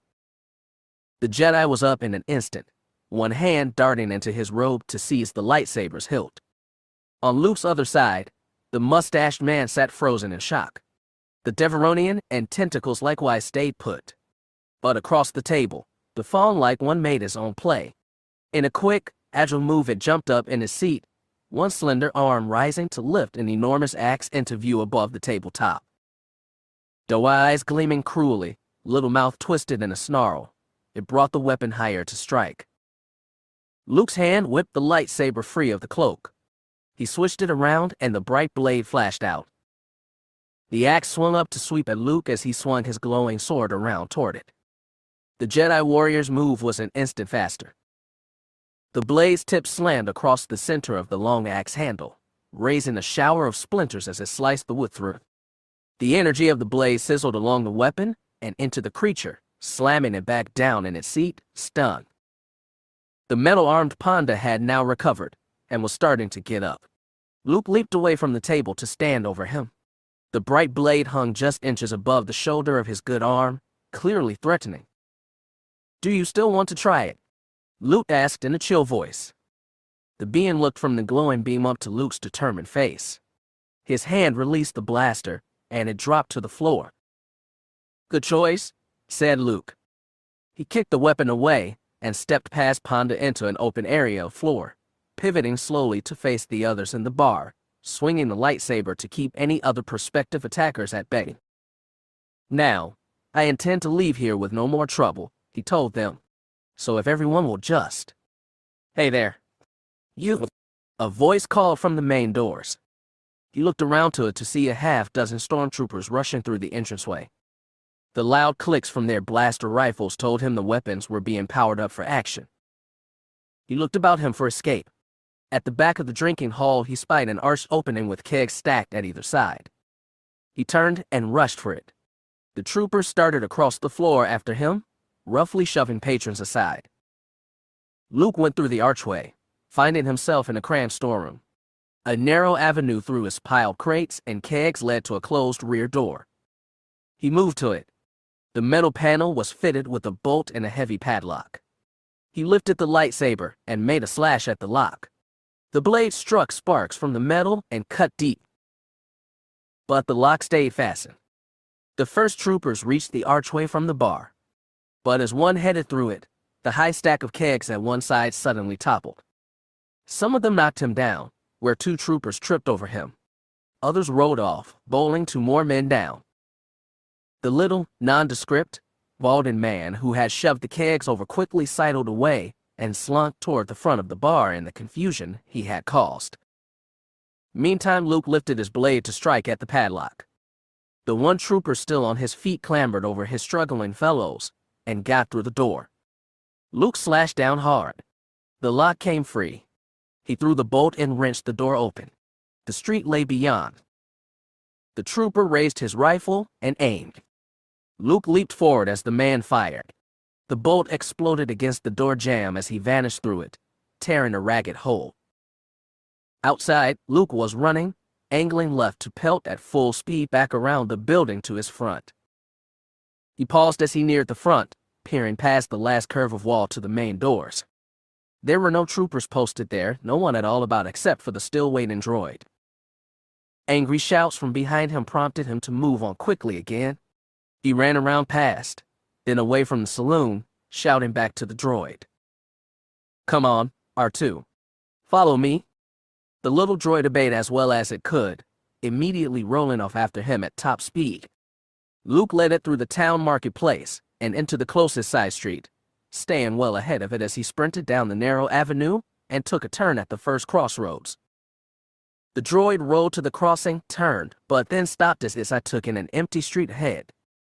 Nothing was visible there but the monotonous dome structures lining the way close on either side. R2 moved forward slowly, head swiveling nervously in search of his suddenly vanished master. It gave a little whimper of distress. From the rounded top of his head, the tiny sensor dish lifted on its extendable rod and began to rotate as the droid rolled slowly ahead. But when R2 passed a narrow, dark alley between two structures, two hands shot out to grab it and haul it back out of sight. It squealed in alarm, but then his head swiveled around and it saw his assailant. It was Luke. The droid began to rock back and forth and squeak in his joy. "Quiet, R2," Luke said sharply, rapping it on the head. It went instantly still. Luke warily peered out past it, around the corner into the street. There was no sign of stormtroopers. "Looks like we lost them for now, R2, he said. He looked ruefully at the still glowing lightsaber. Too bad they all saw this. He snapped it off and hung it back away under his robe. They'll probably be looking for me now. We'll have to get off Tatooine fast. Come on." He stepped out into the street again and looked around. With R2 close behind, he moved down to the next crossroads. Here, he stopped to examine the symbols painted on the walls at each corner. "I know the dealer we have to go to," Luke said as he considered the street signs. "A Vuvrian named Wyala. I sold my land speeder to her. She's got all kinds of used ships. Cheap ones, too? If I can just figure directions from here." While he mused over this, the waiting R2 idly panned the scene. The lens stopped as it fell upon a most mangy, cat-like creature of matted orange fur sitting close by, staring at them. The droid beeped a questioning message to Luke. What, R2?" he said, looking around from the signs to the watching feline. "That? Just some stray. Probably after a handout. Never mind it. I think I've got the way. Let's go." He started away up a cross street, the droid falling in beside him. It made another questioning series of noises as they went. "Yes, I think I'll have enough to buy something, R2, he replied. "If I do some sharp bargaining, that is. I didn't do as well as I hoped, but at least I doubled my money." He gave an incredulous whistle. "No, I didn't cheat for it," Luke said. "I told you I wouldn't. But if I had, you really shouldn't have minded R2, considering I bet you." A torrent of outraged tweets and squawks poured from it as they went on, fading away as they proceeded down the avenue. The scruffy orange cat sat waiting where it was, staring after them with bright green eyes until they were a safe distance ahead. Only then did it follow after them, slinking along from shadow to stay well out of sight. The Millennium Falcon and its escorting fighters came out of their light-speed corridor within close proximity of a planet. Leia and Gowan were up into the cockpit at once to peer curiously out over the heads of Han and Chewie as they flew in toward the bleak-looking, gray-brown sphere. The details of it increased as they drew nearer, but that did little to alter a first impression of the world's dismalness. It seemed an utterly stark planet of rock, devoid of any sign of vegetation or water. Not even a dust storm disturbed the barren scene, nor the faintest wisps of an atmosphere obscured the view. The only feature breaking the monotonous wastes was what seemed to be huge volcanic cones thrusting up miles above the surface, widely scattered and irregularly spaced. "That?" Leia said in disbelief to Han. "You want us to meet there?" "You bet, Princess," he told her assuredly. "The planet Pelkator. Best place possible." She shook her head in doubt. "I don't know. I wish you told me something about it. Anything about it." "Sorry," he said. "Just your Senator Valadian and me." I transmitted the directions directly to him over his private channel. I figured the fewer who knew anything, the better. He agreed. All right, she also agreed grudgingly. That was probably wise. But at his responding smirk, she added sharply, "Just don't let it go to your head. I'll withhold my judgment until I see where this meeting's supposed to be." She looked out toward the planet again. "I sure don't see any place down there for it. I don't see signs of any kind of life. I don't even see signs of any atmosphere." "Yeah, that's what it looks like. Nothing readable from out here at all. A totally dead stone. That's the beauty of it." He grinned roguishly. "Just stick with me." "Have we got another choice?" she asked. "None at all. Better strap in." As they sat down in the rear seats and fastened the restraints, Han got on his comlink to contact Gold Flight Leader. "Wedge," he said, "we're going in now. Get your boys and just follow me. Oh," he added, And better keep them bunched together good. Okay. Yeah. Sure, Han, Wedge affirmed, but somewhat uncertainly. Right then, Han said to his passengers, here we go. With that, he sent the Falcon into a sharp descent toward the surface. The 6 fighters pulled into tight formation and followed close. The surface seemed to come up rapidly as the ships fell toward it in full dive. And Solo showed no signs of slowing. What are you doing? Leia demanded. Just relax, Han advised calmly. Enjoy the ride. Wedge's voice came crackling from the comm speaker. Han, we're coming in kind of fast. Are you sure about this? Just trust me, Han told him. I'm afraid I can't, Gowan said in a voice rising with growing alarm. He looked white-faced to Leia. Is he a madman? Han, you're going too fast, Leia said sternly. If you're pulling some childish kind of flyboy stunt, stop it. We could crash. You're going to kill us, Gowan cried. Han laughed and just steered them on in. Where's your guts, Princey? He called back. The rock surface swelled to fill the view ahead as they plunged to meet it. Then, scant miles above the ground, with no time left to veer away, Solo altered their trajectory just slightly. Instead of smashing down, the Falcon dove into the open mouth atop of one of the peaks, the fighters close behind. Darkness swallowed them. Han switched on the ship's forward landing lights, revealing a vertical tunnel, smooth-walled except for some faint, spiraling cuts. It's underground, Leia said to Han in disgust. Why didn't you just tell us? What fun would that have been? He replied. You enjoyed it, didn't you, Gal? Leia looked to Gowan. The Prince of Galvoni III was panting, sweating, and extremely pale. It's all right, she soothed him. Han was only trying to scare us. He succeeded quite well, Gowan gasped, shooting a hot glare at their pilot. I really ought to strike you for that one, Solo. Try any time, Han cheerily offered. Then a point of light ahead, growing swiftly larger, caught his eye. Look out, we're coming to the end. Falcon and X-Wing shot out of the tunnel and into the open again. But this space, though quite vast, was still completely enclosed. He turned the ship to sail it horizontally between a ceiling and floor over 3 miles apart. They now flew in what looked to be a cavern of immense proportions. It stretched away in every direction as far as could be seen, vanishing behind the curved wall of distance. And the view was unbroken save for columns of stone, themselves a mile thick, which thrust up here and there to support the ceiling. Even with the size, there was something about the place that made it seem other than nature-made. The surfaces above and below were very smooth, marked only by shallow crisscrossing grooves, as if created by enormous excavating tools. And the huge columns were formed in a rough oval shape, as if they'd been crudely hewn out. If the size of the place was astounding, its colors were more so. The floor and columns were mostly of gray rock, but the ceiling was composed of a quartz-like, translucent stone. It was striped through with sinuous streamers of warm pastels, looking like an aurora borealis frozen in ice. Where are we? Leia asked. Under the outer crust, said Han. 5 miles down. If this place is so hidden, the prince said with suspicion, just how did you know about it, Solo? Some smuggler buddies of mine found this place years ago, Han explained. Figured it was perfect. Invisible and unknown. Have you any friends who aren't outlaws? Gowan asked nastily. Just you, Prince Boy, Solo returned.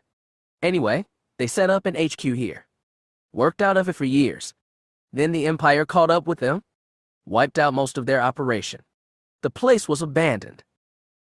C-3PO came into the cockpit, glancing about. Oh, have we arrived? He inquired disinterestedly. Glad you could join us, Han told him. Yeah, we're here. The droid looked out at the scene. Subterranean. Not very interesting, is it? He said in a bored way. I think it is, Leia said, obviously impressed. Where did it come from? Eating out, I heard, Han said. Found some fossils, big ones. Things like giant moles. I'm guessing these rocks release chemicals that make the air breathable in here, and the things went tunneling all through these layers to get it.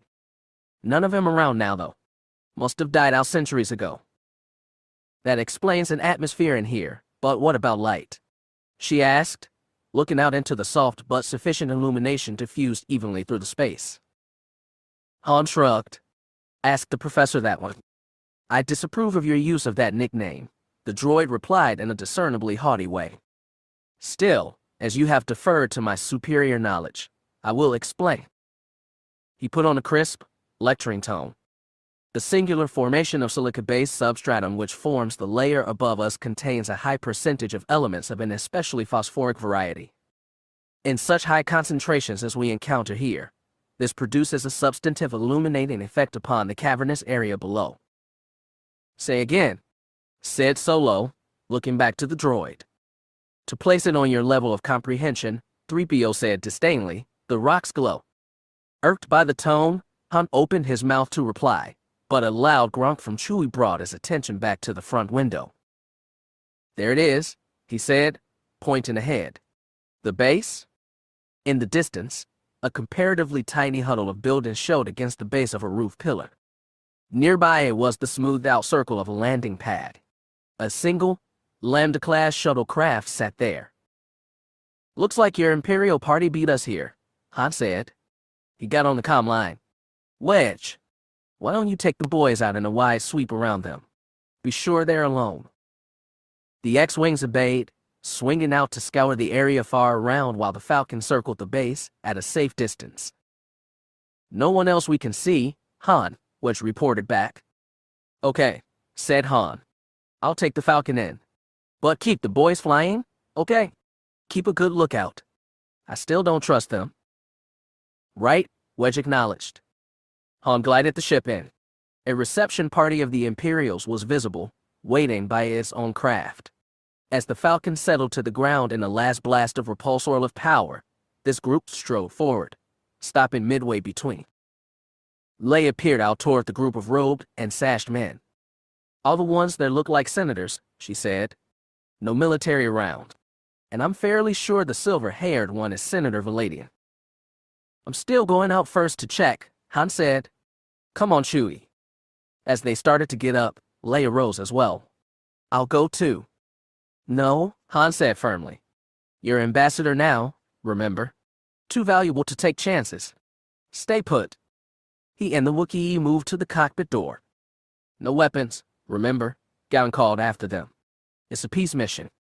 No weapons, Han repeated. Oh, sure. But outside the door he paused to pull a small blaster from a locker and conceal it beneath the back of his vest. The two went on to the boarding ramp, and Chewie pushed the button to lower it. As they waited for it to drop, Leia came up to them. Come to kiss me goodbye, Han asked with sarcasm.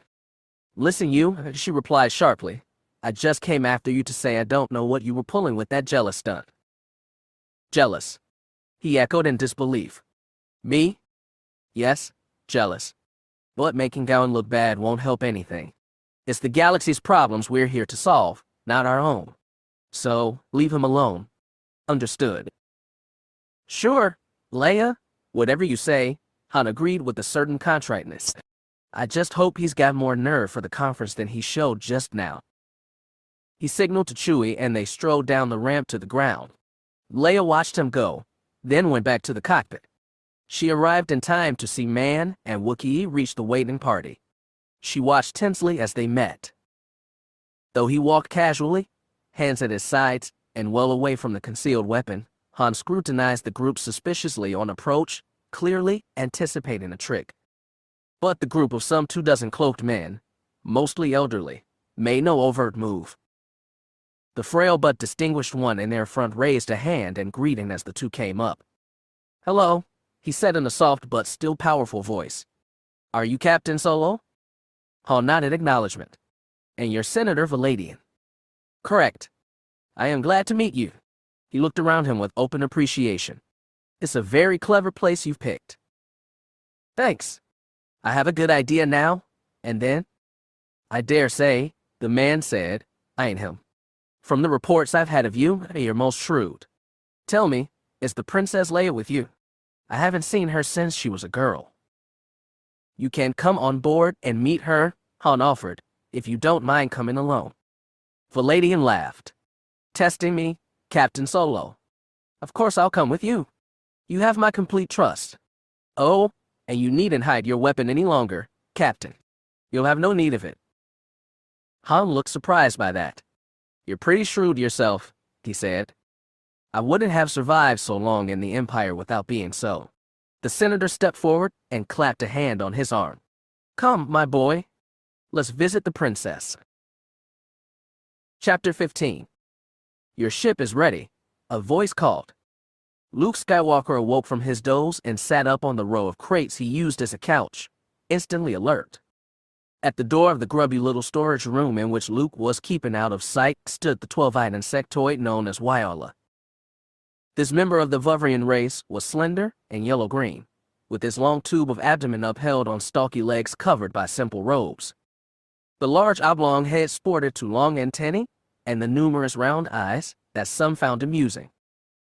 It's about time, Wyola, Luke said, getting up and stretching. No problems. Oh no, the being cheerily assured him in a smooth drone of voice. The ship is in prime condition, as you verified yourself. Just getting it fueled. That and a bit of cosmetic work. Cleaning up. Washing down. Can't have customers leaving here in an untidy ship. Thanks, said Luke, but I am in kind of a hurry. He got up from the crates and crossed to a corner where R2-D2 was plugged into a power outlet. The little droid was shut down while its systems recharged. He tapped it on the head. Wake up, R2. It instantly came back to humming, beeping life. Luke unplugged it, and it sucked the power coupling back into a hatch. Please follow me, requested the Vuvrian, and led the way out into a corridor lined with racks of tools and doors to other part storerooms. You know, the being said as they went along it, I was considering again what a fine deal you got there. I thought so too, Luke replied. An amazing deal, Wyola told him. I just couldn't turn you down. But then he looked away, murmuring, although, I've absolutely no idea why. They came out of the corridor and into a large compound fenced around with high barricades of wire. Its considerable area was crowded with a variety of ships, mostly smaller ones, and quite worn.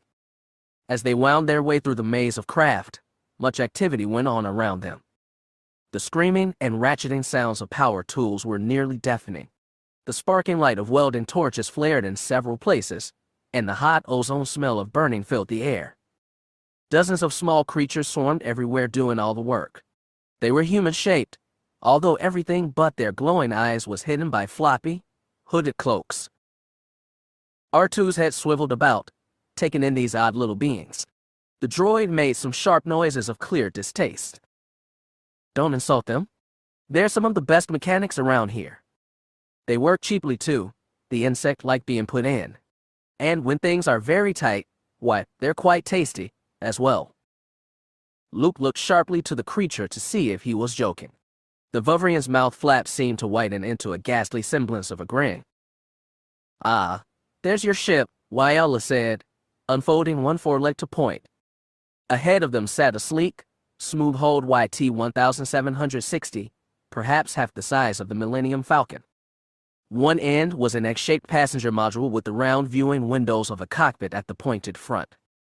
Attached to the fatter rear were the square mass of its engine and the huge cones of three powerful-looking thrusters. These made the whole propulsion package look larger than the rest of the ship. A small gaggle of jaws were still moving around and underneath it in what seemed last-minute inspection. The Vuvrian stepped up to one of them and asked, "Is it ready to go?" The Yawa gave a salute and jabbered an affirmative. "Call your crew off then," Wyola ordered. "The new owner wishes to go." The other saluted again and trilled shrilly to the others, waving his short arms. The jaws swiftly moved away from the ship, forming into a little, fluttering flock nearby. The insectoid turned to Luke. "This little hyperdrive speedster should certainly take you as far as you want to go, and as fast too. Not much comfort though. It's strictly a sport craft built for power." "That's why I picked her," said Luke. "Well then, good luck to you," Wyola told him. "Oh, and if you're ever interested in a job, I could certainly put you to work selling machines here. With your skill, we could both make a fortune. The Vuvrian rubbed his forearms together all the more briskly at the thought. Thank you for the offer, Luke said. But I don't know if I'll ever be coming this way again. Goodbye to you.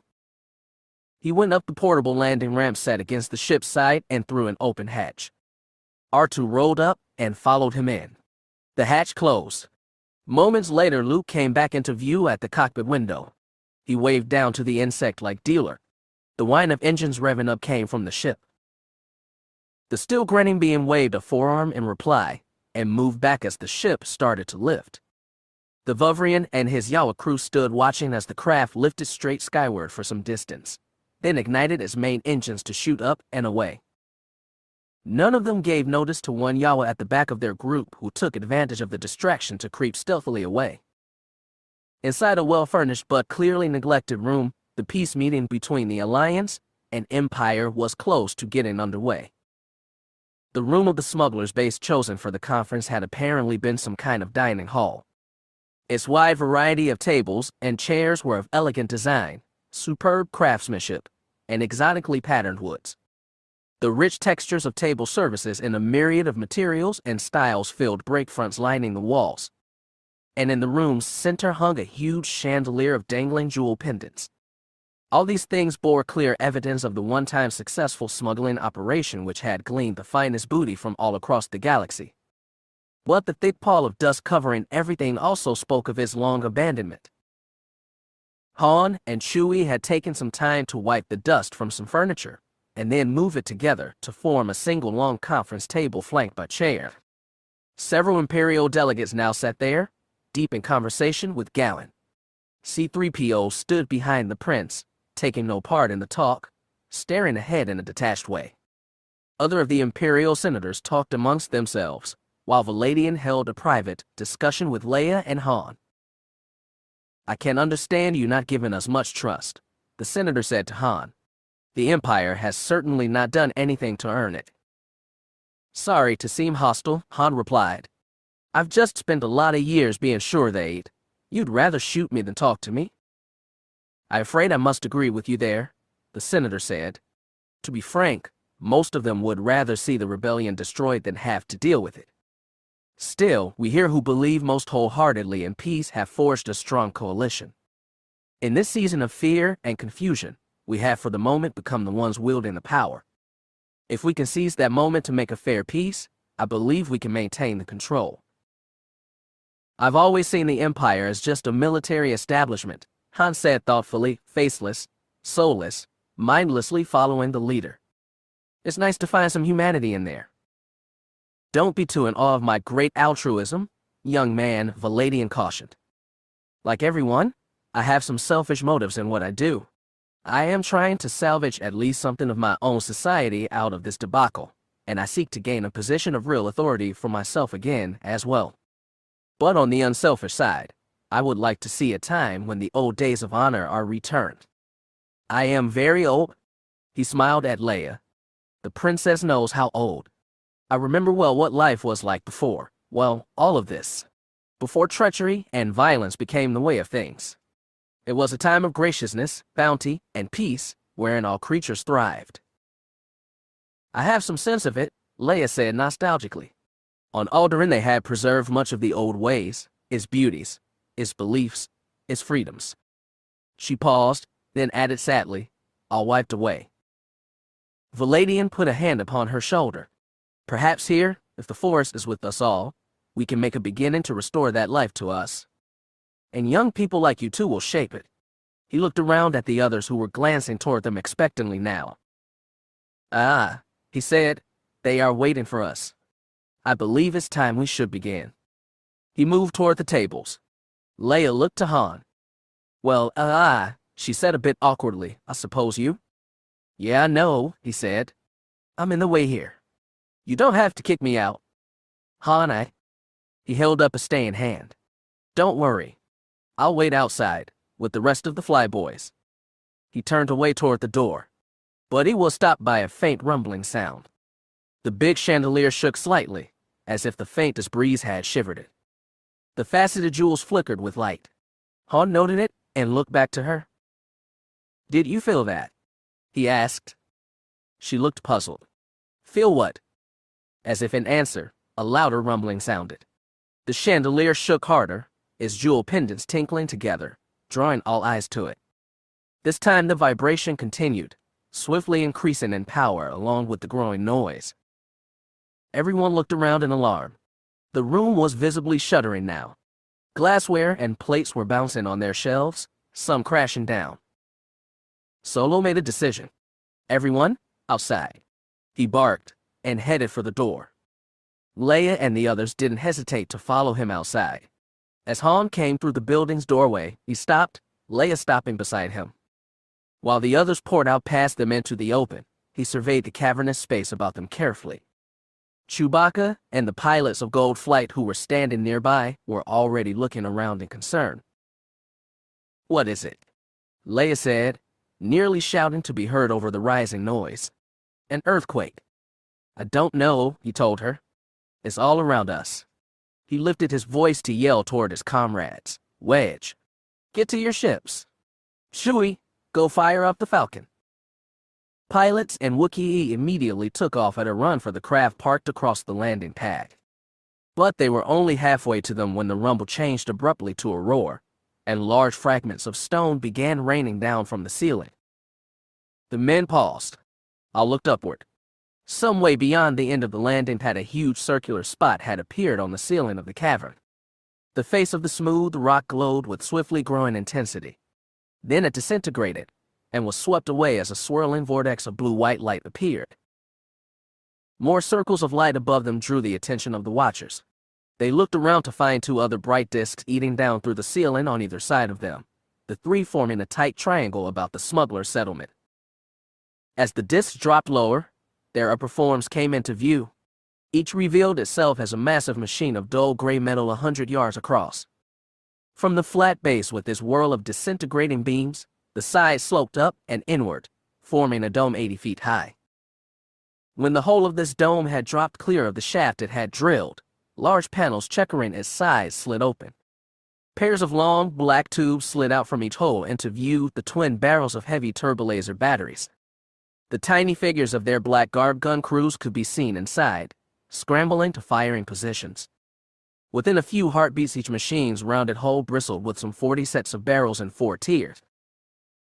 Those below stared up at these floating gun platforms in astonishment. "Those are subterranean tunneling attack modules." A horrified Valadian gasped out. "Imperial hedgehogs," Han said grimly, supplying their nickname, "and ready to fill us full of laser bolt quills. Let's get the hell out of here." He grabbed Leia's hand and started for their ship. The others, bewildered by the events, hesitated. But it was only for an instant. The turbolasers on all 3 Street M's opened fire. The first red bolts of their energy arrowed in, striking the buildings. One exploded in a fat blossom of debris. Gowan headed for the Falcon, 3PO behind him. The senators broke and ran for their own craft in panic as fire fell all about them. All but Valadian. Leia, seeing this, pulled her hand from Han's and ran back to him. Han reluctantly followed. The senator still stood motionless, stunned, staring up at the craft in disbelief. "Why?" he cried in dismay. "Why are they doing this?" "We'll ask later," Han told him. "Come on." He grabbed one of Valadian's arms and Leia the other. Together they hustled the older man toward the ship, following the droid and Gowan who had gone on ahead without even looking back. The turbolaser fire was raining down thickly about them. Some of the senators were hit by a blast as they crossed the open and were vaporized in an instant. Across the field, the Gold Flight pilots had reached their X-wings and were climbing aboard. One died in the act as a bolt struck his fighter, blowing it apart. The others were safely aboard and firing up engines as something else appeared from the newly bored holes above. Strings of TIE fighters shot down out of the openings into the cavern. They opened fire at once as they targeted objects below, sweeping in to strafe. More of the senators went down as the laser bolts exploded around them. A second X-wing on the ground, and then a third just lifting off were hit, turning to blooms of flame and debris. Han, Leia, and the Senator reached the Falcon's ramp. Gowan and 3PO had already reached the top and were going inside. Valadian pulled up there to look back. He saw two more of his fellows cut down by a TIE fighter's fire.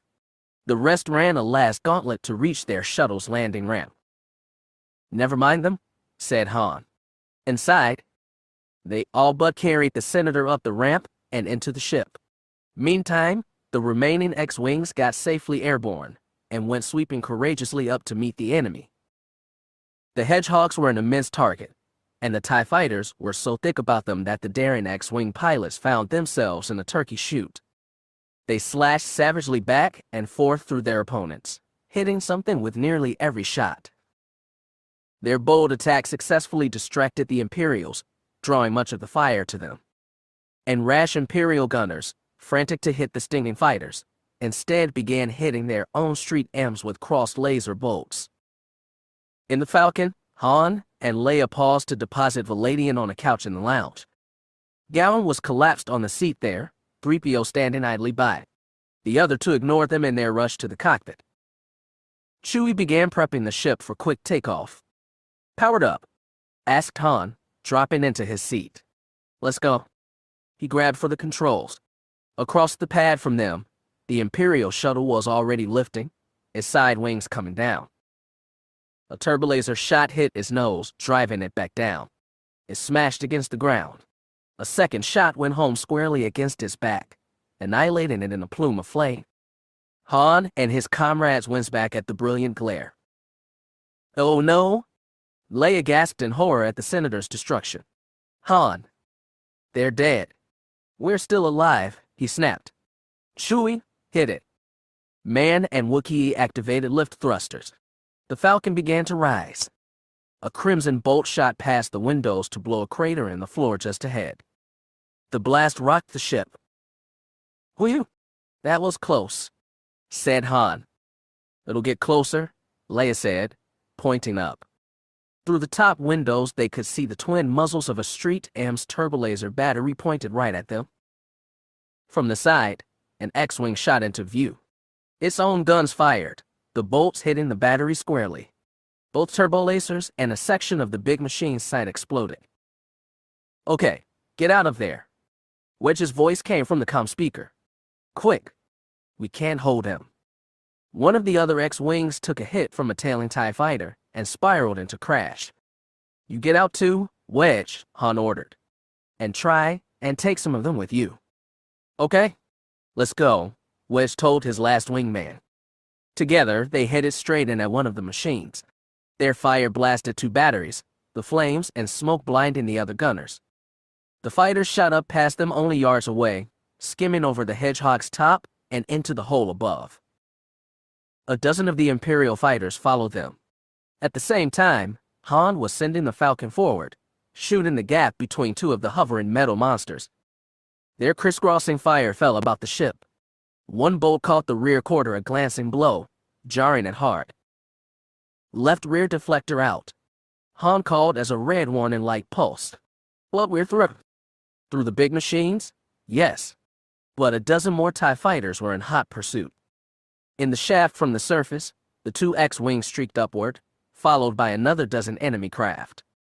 Their targeting computer screens began to flash a warning of objects ahead. 3 more fighters coming down. The other pilot cried in alarm. "Never mind," Wedge said coolly. "Just stay steady." Steady. The 3 ships ahead closed, their own pilots taking them back to see fighters ascending. Wedge used their distraction against them. "Fire now," he said. The X-Wing's lasers took out 2 of the Imperials. The third one shot between them, still not firing back, and collided with one of those in pursuit, taking it and 3 behind it out in a single ball of flame. The X-Wings blasted from the hole into the open, heading up into space and away. On the Star Destroyer hanging high above the surface, Tharus was overseeing the battle on a bank of sensor screens. When he saw the surviving TIE fighters appear in pursuit of the rebel fighters, he got on a comlink to them. "Never mind chasing those small ships. Everyone after the large one. It mustn't escape." Down inside the planet, the Falcon was at the moment trying hard to do just that. If we can stay ahead of the fighters until we find the next tunnel out, Han was saying, we might just. He was interrupted by a commanding voice from the comm speaker. Millennium Falcon, surrender, it said. You can't get away. Who's that? Han asked Leia. Hi, Admiral Tharus, said a voice behind them. They looked around to see Valadian in the doorway, his face grim. He stepped forward to reply into the comm mic. Tharus, what are you doing? He demanded. Valadian, said the voice, faintly surprised. So, you survived. You're a madman. You've broken the treaty and committed high treason. On the contrary, was the chill reply. It is you and your senators who have conspired to betray the Empire, and I've sentenced you to death. You can't do that. Who will stop me? Our people will. You're condemning them all to destruction. I think not. I'm saving them from the likes of you. Surrender, Captain Solo. I want only Valadian. The rest of you won't be harmed. Go to hell, Han told him. He swept around a pillar by a whisker's breadth. Ahead in the ceiling was the black spot of another tunnel to the surface. He headed straight for it. But as he drew nearer, a dozen more TIE fighters swept down out of it, forming up to block him as they dropped into the open. He brought the Falcon around in a sharp, banking turn, catching the following TIE fighters by surprise. The bigger ship flashed through them before any could fire and headed back the opposite way, now with 24 enemies behind it. And ahead could be seen the swarming mass of dozens more, spreading themselves to create a barrier before him. Okay, Han said heavily. Maybe now I'm trapped.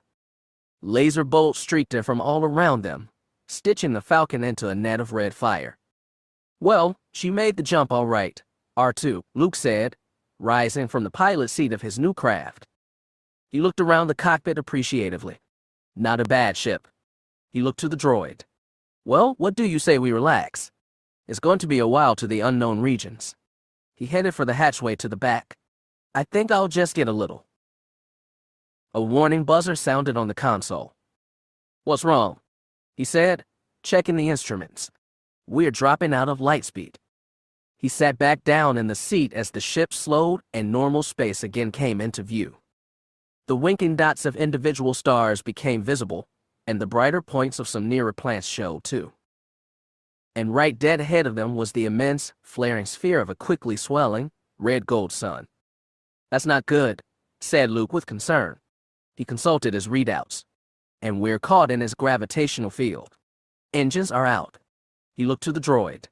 See what's the matter, R2? It rolled to a cylindrical access port for the shipboard computer, extended its own mail connector, and plugged in. As it began to read the ship's systems, a sexless, matter-of-fact voice sounded softly through the ship. Hull temperature rising. 5 minutes to integrity breakdown. R2 began to twitter and squeak excitedly. You can't restart. Luke read his reply on the readout. The flight computer's been shorted out, the hyperdrive's down, and the power couplings are burned. Great. Can we fix them? It beeped a terse reply. What do you mean? Not a chance. Luke set an alarm. 4 minutes until breakdown, the uncaring voice said. R2, Luke told it with some urgency, if we can't fix them, we're going to burn too. Chapter 16. Sweat beaded Luke's brow as the ship drew closer to the sun. The ship's interior temperature was rising fast. R2-D2 was still accessing the propulsion system's data, searching for anything it could do to regain power. Without success, Luke had a floor access panel up and was checking the wiring. 3 minutes until breakdown, the computer tonelessly pointed out. Luke pulled up a bundle of turbo generator circuits. Some kind of energy surge had fused them into a jumbled mass. Luke looked on the damage with despair. It's going to take more than a Jedi miracle to sort this out in time, Luke said, frustrated. Then he added, well, Obi-Wan, looks like I'm really into it this time. He wiped the dripping sweat from his eyebrows and looked around. His attention was caught by an odd phenomenon. His view of one section of the cabin seemed to be growing hazy, as if the heat were affecting the atmosphere. He blinked and looked again. The hazy area seemed confined to a single, small spot near the floor. He stared harder. Within the spot, a shape began to form. It was a shadow at first, but it quickly took on color and detail. Soon revealed was the figure of an odd, hunchbacked little being of pursed features, wrinkled gray skin, and large pointed ears. It was dressed in a robe and carried a knobbed, gnarled stick. Yoda, Luke said in astonishment. So easily give up, do you? The Jedi Master rasped out in a scolding voice. Your bad habits, still with you they are. Are you really here? Luke asked him, stepping closer. Only to your eyes am I, he replied. Come back, I have, to give much needed advice. But Obi-Wan said I couldn't get help once I started the quest. From him, no. But from Yoda was there more to be said. Concerning, it is, this road you now travel. Doubts? I have about it. You don't think I should do it? Yoda shook his head. No. Find the Jedi's heart you must. But your motives, examine them, have you? If not pure, doomed to fail you are. I want to understand the Force, Luke said, and my part in it. Why? Yoda countered. For the good of yourself alone is it? 2 minutes until breakdown, the computer mentioned. Look, Yoda, could we talk later? Luke said. I'm kind of in a tough spot right now. Never mind that, Yoda said, waving dismissingly. This spot is of your own choosing, young Jedi. Evidence is it of what I say. He lifted the stick to shake at Luke. Reckless are you, still. Too headstrong. Going off on this quest so rashly. Taking such chances. To prove something could it be? I thought I was supposed to do it alone, Luke said defensively. In such dangerous ways. Nearly died you have, 3 times. Listen to me. More than once before has your need to act for your own ends endangered all you fight for. Certain you must be that it is not happening again. Now it is goodbye, I must say. My time with you is ended. With this his image began to grow dim. 1 minute until breakdown, the computer put in. Wait, Luke called after the vanishing being. Yoda, can't you help me? No need, he called back in a fading voice. Just consider what truly drives you in your quest, young Jedi. And remember that the real power of the Force wells from a peaceful mind. As these last, faint words came to him, Yoda disappeared. 45 seconds until breakdown, the mechanical voice said. Thanks for the advice anyway, Yoda, Luke said to the empty spot. But it doesn't look like it going to do me much good now. 30 seconds to breakdown, the voice announced. 29, 28, 27. As it continued the countdown, Luke turned his attention back to the wiring. He was streaming with sweat, his clothes soaked through with it. Still, he stubbornly went on checking through the fuse circuits, seeking something he could do. The little droid detached itself from his futile work and rolled to him, squeaking regretfully. It's okay, fella, Luke said, rubbing his side. I know you've done everything you could. 15, the voice droned on, 14, 13, 12. There was a loud clank from the ship's rear. The vessel shuddered as if something had gripped and shaken it. Its forward motion abruptly stopped. It hung still in space for a moment. Then it began to move backward.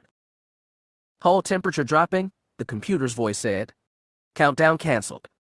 Luke got up and went to the console. Beyond the windows, the blazing sphere was receding swiftly now. He consulted the readouts. We're in a tractor beam, he told R2. Something's pulling us away. He activated the rear viewer, and an image flickered to life on the screen. An enormous hulking shape, squarish and almost featureless, was behind them and drawing them closer. I don't think it's Imperials, Luke said. It doesn't look like any of their ships I know. Not that it matters anyway. There's nothing we can do to get away. A door like a vast, hinged jaw slowly opened on the square object's front. The smaller ship was drawn into it, swallowed as a razor shark would a hapless Eridan. The jaws closed. A darkness fell about the devoured craft. Luke consulted his console again. The instruments don't tell me anything, he said. He checked the view screens and looked out the window. And all I can see out there is black. Another sharp clank sounded and their motion stopped. Now there was only a faint hum and vibration from the huge thing engulfing them. "I hope it's not getting ready to digest us," Luke said. A knocking sound came from behind him. He went to the cockpit door and looked back into the rear of his ship.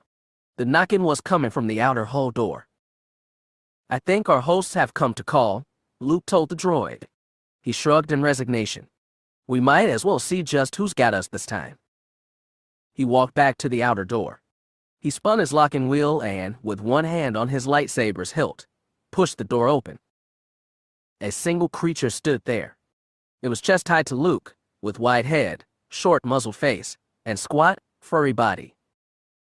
"Welcome to the Salvage Scow Entrepreneur," it said in a deep, growly voice. "My name is Captain Lucky Thatch."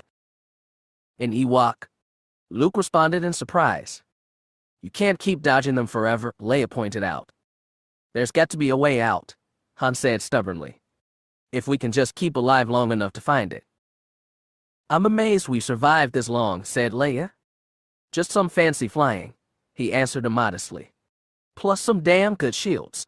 They were jolted by another hit on the port rear deflectors, and Han checked on its status anxiously. "Just pray they keep holding up." He abruptly swung the Falcon into a hard right turn to evade a TIE fighter streaking across their bow. The Imperial ships, some 200 of them now, were buzzing all about the speeding Falcon as Han maneuvered her through the caverns playing hide-and-seek around pillars as he, Leia, Chewbacca, and Valadian searched desperately for any way to go.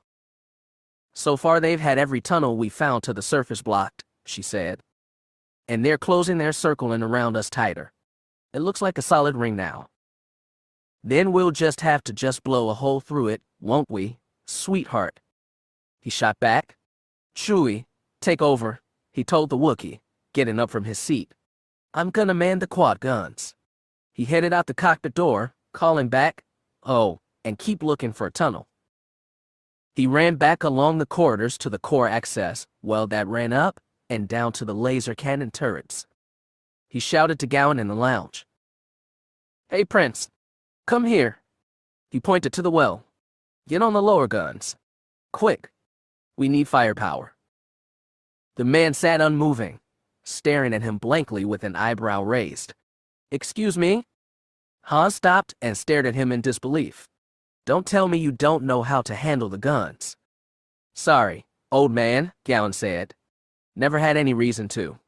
All my training has been in." "Talking and looking great," Han finished. "I know. But you'd better learn how to shoot real quick or—" A laser bolt's explosion against the upper hull of the Falcon jarred her hard. A circuit wiring panel in the bulkhead burst open and sparks showered down. "3PO, take care of that," Han snapped at the still immobile droid. Like Gowan, 3PO didn't move. "I have warned you about giving me orders, Solo," he replied testily. "I will not do your dirty work." Han released the ladder and stepped toward him, face flushing with outrage. "My work? Hey, we're all going to die here." "It's only what you deserve," the droid retorted, tone openly venomous now. "You and all the rest of your rebel scum." "That's it," Han grated, patience flown. "You metal junk heap. I'm switching you off." He moved in, on the droid, an arm lifting. 3PO swiftly countered with his own raised arm, fending Solo off. Han grimaced with pain as the hard metal struck his forearm. He stepped back, grabbing the bruised part. The droid dove forward upon him, his hands going to his neck.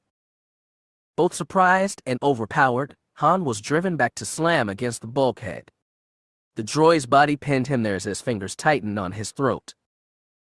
Han battered at the metal body, and arms to no avail. He looked to a watching Gowan. "Could I have some help here?" He gasped out.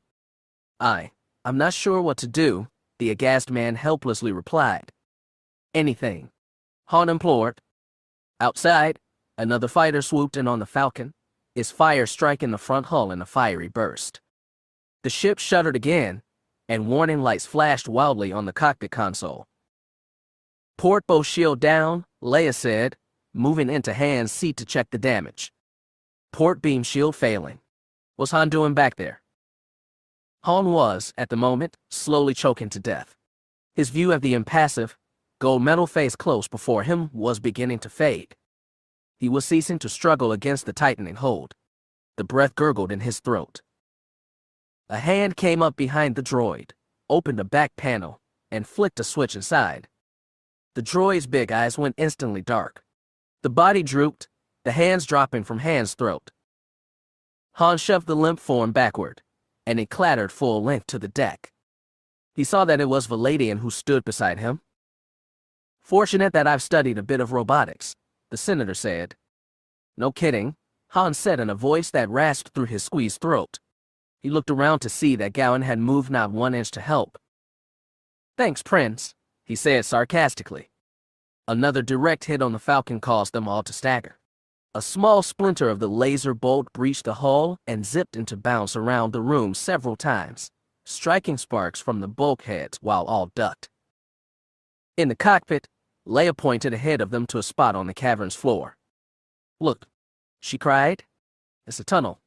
Quick in there." Chewbacca snarled in protest. "Don't argue," she snarled back. "Do it." The Wookiee aimed the Falcon into the hole. He was just switching on the forward lights to reveal a long, twisting corridor as Han came back in. "What are you doing?" he asked, still somewhat hoarsely. "You said to find a tunnel," she replied as she got up from his seat. "But this one's going down." She shrugged. "Better than staying back up there." "Good girl," he said, grinning at her. "I knew there was a reason I liked you." He dropped into the seat. "Okay, Chewie, I'll take her." Behind them, 7 of the more venturesome TIE fighters had followed them into the hole. They kept up pursuit, but without shooting. The twists and turns of the down-spiraling tunnel made that impossible from so far behind. Still, they were gradually closing on the bigger ship. "This is a long one," Han said, peering ahead. "Maybe it'll take us right through and out the other side." "We wish," Leia said. She took note of his hoarse voice and his rather disheveled condition. "What happened back there?" 3PO went berserk, he tersely explained. "Had to turn him off." He looked around him at the cockpit, assessing. "The old lady's taking some damage. Hope she holds together till we're out of here." One of the TIE fighters had now come within close range. It fired, the shot bursting against the Falcon's stern. "That's certainly not helping," Leia said. "I can't put on any more speed," Han told her. "Not in here? It could kill us." "And they won't?" she asked. They were jolted as another bolt struck the Falcon's rear. Han growled and put on more speed. The rock walls were a blur as they flashed along the tunnel, the Falcon's hull all but scraping the sides on the tight turns. But it worked. Their lead over the fighters grew. Then, suddenly around yet one more bend, they were popping from the passageway into the open again. And again it was a vast space enclosed by floor and ceiling of rock. They had entered another cavern deeper within the planet. The one difference from the cavern above was that its floor wasn't flat. It had a number of very large, gray-brown lumps scattered across it. "Funny-looking hills," Han remarked, examining one as they flew over. "Looks like they're covered with dry grass." "Grass," Leia repeated skeptically. "Underground." A red laser bolt flashed past them from behind. The Imperials had emerged from the tunnel and were screaming after them once more. "Here we go again," said Han, gunning the Falcon forward. They roared over several of the huge bumps. Then Chewbacca pointed ahead toward one and bade a warning. "I see it," Han told him. "It's moving." The lump was quivering. One end of it heaved up as they flashed overhead. They caught a glimpse of a sleek, sharp-snouted face, tiny eyes, and curved, gnawing teeth each longer than their ship. "I thought you said those things were extinct," Leia said accusingly. "What do I know?" said Han. "Look out." He pulled the Falcon into a sharp climb as another of the subterranean beasts surged upward before them, swinging a broad paw with immense digging talons. Their sharp point swept by right below the ship. Now all the lumps ahead were coming alive, shaking, squirming, and lifting to reveal more shrew-like heads and razor claws. "We're waking them all up," said Han. "It must be the noise."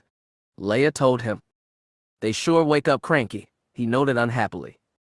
They sailed on across what had become a heaving sea of brown bodies, long claws and teeth flashing up to snatch them or swat them down. Han dodged adroitly, taking the ship close to the ceiling. The pursuing TIE fighters, with slower reacting pilots, weren't as lucky. The snapping teeth caught and crushed one. A sweeping paw slapped another from the air. Yet a third successfully dodged by one beast, only to slam into the high-thrust rear of another.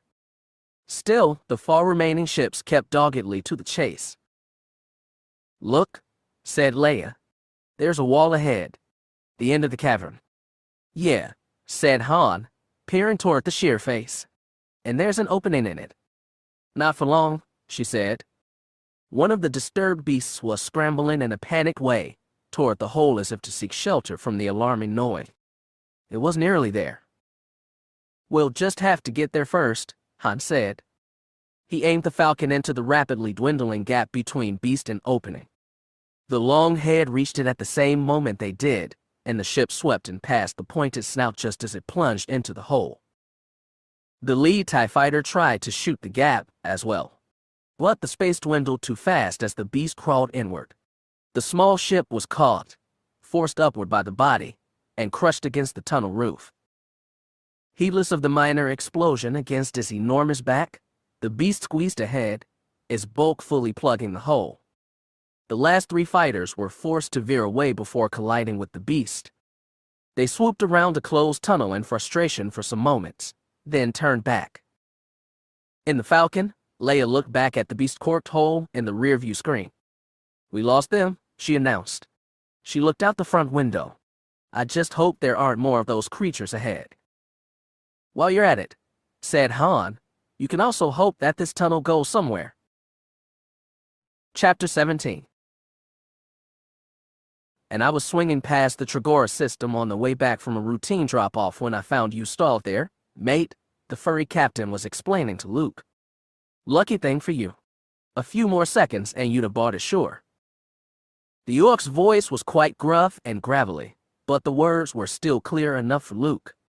He and the captain sat in the main cabin of the tow ship, a relatively tiny room considering the square craft's overall size.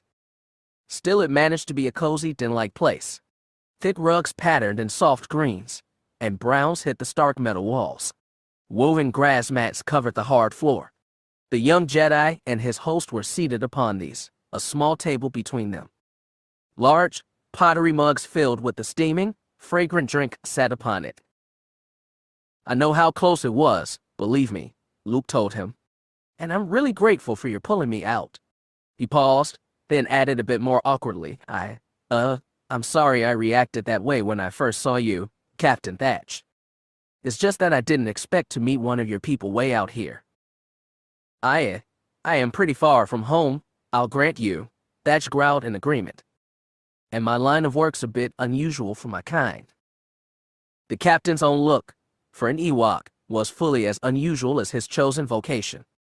Compared with the simple creatures of his home planet, Thatch's appearance was quite a dashing one, or as dashing as a small, chubby bear-like beings could be.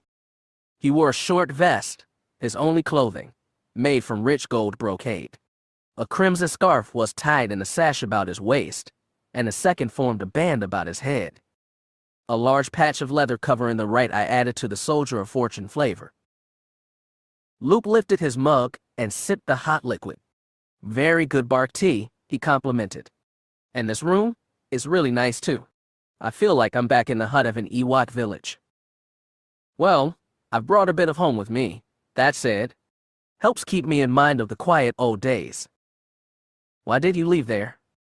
Well, I was always an adventurous lad. A trader fella had a breakdown on our little moon. Let me help him with repairs. By the time he was ready to go, we were fast friends. Offered me a job. He did, and I took it. Been roaming the galaxy ever since." "You speak basic very well," Luke noted. "When you get about as much as I do, you've got to have lots of languages down pat. Deal with all kinds I do, and all places. Been very busy with my operation too. War makes for lots of business, you know. Ships in distress, hulks abandoned." Lots of good salvage. So that's been my life. Now, what about you? Me? Said Luke, taken off guard by the abrupt question. Mate?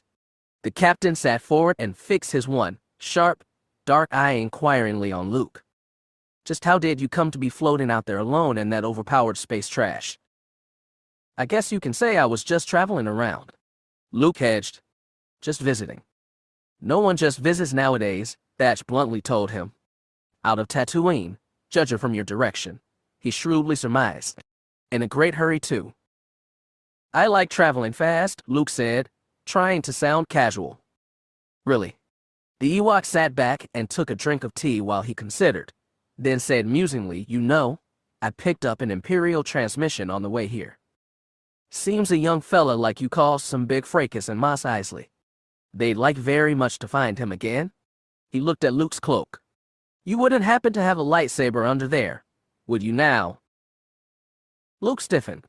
His hand slid under the cloak to grasp the weapon's hilt. Easy, lad, Thatch soothed. You're with a friend here. I've no love for the Empire to start with, and I'd surely not be causing trouble for a man who's helped my people. I don't know what you mean, Luke said guardedly. Come now, Thatch prodded. I haven't lost touch with the home tribe, and the Alliance only left our planet a short while ago. Besides, everyone knows about the young Jedi who helped get rid of the Imperial base there. Skywalker, is it? Luke stayed wary. Why do you think I'm him? A young man with a lightsaber, paired with an old blue droid, running from Imperials and just leaving what was Skywalker's home planet.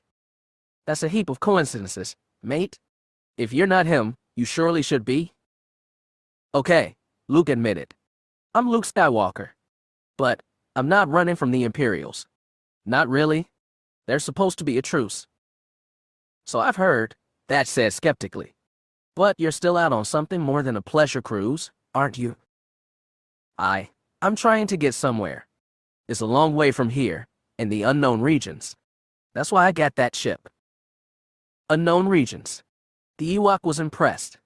A long way indeed. Some Alliance business. No. Business of my own. Luke considered what he said, then amended it. I mean, it's something that only involves me, or well, I'm doing it separately from the New Republic. Anyway, I can't really talk about it. Secret. And important too, I'll wager. A door to the room slid open, and R2-D2 rolled in. It was accompanied by another droid, a metal ball fitted with a dozen varied appendages, which floated along in the air. Mac, the captain addressed the ball. Have you finished the diagnostic? Captain, it returned in a scratchy drone of voice. The R2 unit and I went over all systems. We both agree. The ship is a loss. Damage irreparable. Irreparable. Luke said in dismay. R2, did you come up with the same diagnostic? It beeped and twittered an affirming answer. No need to doubt Mac, Thatch told him. If it was fixable, he'd be the one who could do it. Seems you're without transport. I guess so, Luke said in frustration. Well, the Ewok said heartily. That puts old Captain Thatch in the way of playing the Samaritan. I couldn't do less than give a ride to you. That's nice of you, Luke said graciously, but I'm supposed to go alone. You could take me to another settlement, though. One with ships. Only one about here is back on Tatooine, and they're looking for you there. The way you want to go, Imperials just get thicker. Nearly solid they are between you and that sector of yours. Truce or not, seems to me you'd want to avoid meeting them. But they know me. They'll let me right through. I can't ask you to get involved, Luke told him. You're not, mate, he said brightly. I'm volunteering. Look, I'll not press you on your mission nor interfere in any way. Just let me be of service. It's my way of repaying you for the help you gave my people. Luke considered. Well, in any case, I don't have more money to get a new ship, and my ship's going to be near worthless for trading. He shrugged in resignation. Looks like there's not much choice. If you think you can trust an old scoundrel like me, Thatch said with a grin. Luke eyed the little being, considering. Thoughts of the aboriginal Ewok people battling valiantly against the mechanized might of the Empire went through his mind. They were followed by an image of one other self-proclaimed scoundrel who had come to be one of Luke's most trusted friends, Han Solo. "Seems I've had pretty good luck doing that," Luke told Thatch, smiling in return as he thrust out a hand. "I accept." The captain swallowed his hand in a furry paw. The Star Destroyer still hung in orbit above the sterile surface of the one-time smuggler's planet called Pelkator. Below it, the dead lands with their wide scattered peaks stretched away to the curving horizons. Nothing moved there. Then, on one distant rim just within sight of the ship, something poked up from the hole atop a small cone. It was a gray metal ball not much larger than a fist, looking quite smooth and featureless. But as it cautiously lifted farther into the open, a lid slid up on one side, revealing the lens. This mechanical, unwinking eye began to slowly swivel about. It panned the scene at ground level, tilted upward to scan, and then froze as it pointed to the gleaming splinter of the warship high above. On the side opposite the lens eye, a very small antenna telescoped out, and a tiny light on its tip began frantically to wink. The remote sensor was sending an electronic message of what it saw down into the hole behind it, along the vertical shaft and into the shadows far below. There, well into the concealment of the dark and the intervening layers of rock, the Millennium Falcon hung, grappled to the sheer wall by its landing claws. Inside the ship's cockpit, Han Solo gazed at the remote's transmitted image of the Star Destroyer on one of his sensor monitors. "Damn," he said irritably. "That Imperial clunker still hanging on out there." There was a responding grunt, and Chewbacca appeared from under the console with both paws full of tools. He growled a brief message to Han. "You got it working, Chewie," Han said with elation. "Well, okay. But look, keep at it, will ya? Try and get the port stern shield up too. I'm gonna go brief the others on what's going on." He went back into the central lounge. Valadian and Leia were seated on the couch at the Holo Games table, the old man slumping defeatedly. Gowan sat alone on the lounge's bunk. The still shut-down 3PO was now propped against a bulkhead. Senator and Princess were conversing in subdued tones, but stopped and looked to Han as he came in. "A few systems are out," he reported. "Nothing major. We've got full life support and weapons, and the hyperdrive's okay. Shields, well, those I'm not too sure of. But we can fly out of here if they ever leave." "I just cannot believe that Tharkus would do something so monstrous," Valadian said, clearly still in shock. "He was desperate to stop the peace talks," said Leia. "Yeah," Han agreed. "That's what I figured too. It explains all the firepower. He was planning to make sure he got rid of all the witnesses so there wouldn't be anyone left to finger him." "Yes, but he missed me," said Valadian. He drew himself up, and a keen edge of determination came into his voice. "And when I get back, I'll raise an outcry against him. He'll be discredited, imprisoned, and destroyed. And his precious military will only lose more power." He paused, now puzzled. "But it's strange. He's usually a clever man. I don't understand how he believed he could gain by this." "Well, what I want to know is how he found out where we were," said Leia. She looked to Han. "Was there a traitor in the base?" He shook his head. "Nobody there knew. Just me. You know I didn't tell anyone till we left." "And whose side are you on, mercenary?" Gowan said accusingly. "Be quiet, Gowan," Leia told him sharply. "Han would never do that, for all his faults." "Gee, thanks," Han said dryly. "I'm touched."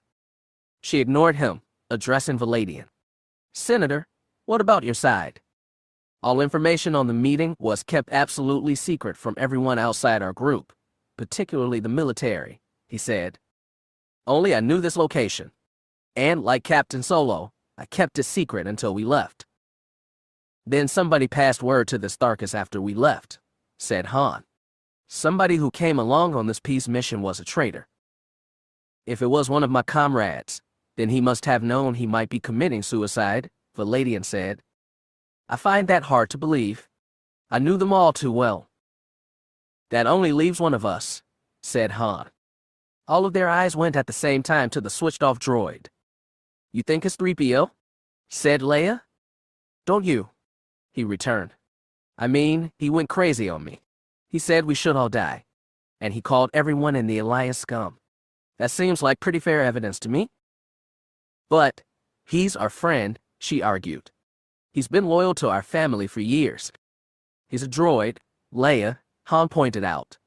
"And the 3PO I've seen lately sure isn't the one we know. He's been messed with by the Empire somehow, I'll bet." He went to the intercom panel and pressed a call button. "What are you doing?" she asked. "We're going to find out," he answered. There was a growl from the speaker as Chewbacca responded from the cockpit. "Chewie," said Han, "get on back here. And bring your tools. Got a little exploratory surgery I want you to do." C-3PO's gold head rested alone atop the work table of the lounge's technical station. Around it on the floor were scattered the rest of his disassembled parts. Chewbacca was busily setting up a small machine and running leads from it to the mass of wires protruding from the droid's neck. Han, Leia, and the others watched the process, fascinated. "Once Chewie gets the analyzer hooked up, he can probe around inside that metal skull," Han explained. "Maybe we can figure out just what's going on in there." "It's still hard to believe that he was working for the Empire," Leia said regretfully. Han picked a tiny metal disc up from the table. "Yeah? Well, we'd better be glad Chewie found this transmitter they stashed in 3PO's guts. At least he won't be passing on any more information to them." He dropped the sphere to the deck and thoroughly ground it to dust with a foot. Chewie finished making the last connection to the droid's neck. He switched on the machine. It hummed and chattered. The lights in 3PO's eyes flickered, then came full on. So did his voice. "Villainous beast," the head ranted. "What are you doing? Take your hairy paws off of me. And the rest of you, vile, nasty, insensitive humans. All of you should be." Chewie pulled loose a wire. The voice fell silent again. "Thanks, Chewie," said Han. "Why don't you start feeling around inside there? Try to access his memory circuits." The Wookiee took up a long and slender instrument. He inserted it through the neck and far up into the head, then began to probe around like a dentist searching for a hidden cavity. As the instrument touched some sensitive point, an unintelligible yammer of sounds began to pour from the fixed slot of the droid's mouth. Chewie finessed the point around slightly. The sounds gradually changed to understandable words, but still in meaningless jumbles. Then, abruptly, there came a clear passage. "They've shut down the main reactor. We're doomed. There'll be no escape for the princess this time." "Chewie, hold it there," Leia ordered. "Secret mission." The voice went on. "What plans?" "No, I'm not going in there." "He must be talking about the time Darth Vader captured me," Leia said to Han. "When I first met you." "Good," said Han. "Then you got it, Chewie. Keep at it. Try to move him ahead." The Wookiee shifted his probe infinitesimally through the complex circuits. As he did, he hopped along the droid's memories like a needle skipping across the grooves of a recording, picking up disjointed snatches of sentences. "Chickakee, greetings. We seem to be made to suffer. Shutting up. Sir, let the Wookiee win. No, shut them all down. R2 has been known to make mistakes from time to time." "That's it," said Han. "I think you're moving closer to the present now. Keep it up. It's not widely accepted. But perhaps if it were, even being a cyborg might be easier to bear," the voice rattled on. "Don't get technical with me, you overgrown adding machine. Why can't the Wookiees celebrate Life Day without Orgarut?" "Oh no, I've been shot. Of course I've looked better. R2, you're playing the wrong message, disintegrating." "Ooh, my eye. But, Master Luke, what magic? This is no time for heroics." "He's definitely moving toward more recent time," Leia said. "Start listening closely now. I found that spectacle utterly appalling. Oh my word. We're doomed. Abandoned here like cast-off scrap," the head said in a disgruntled tone. "Such a menial lot.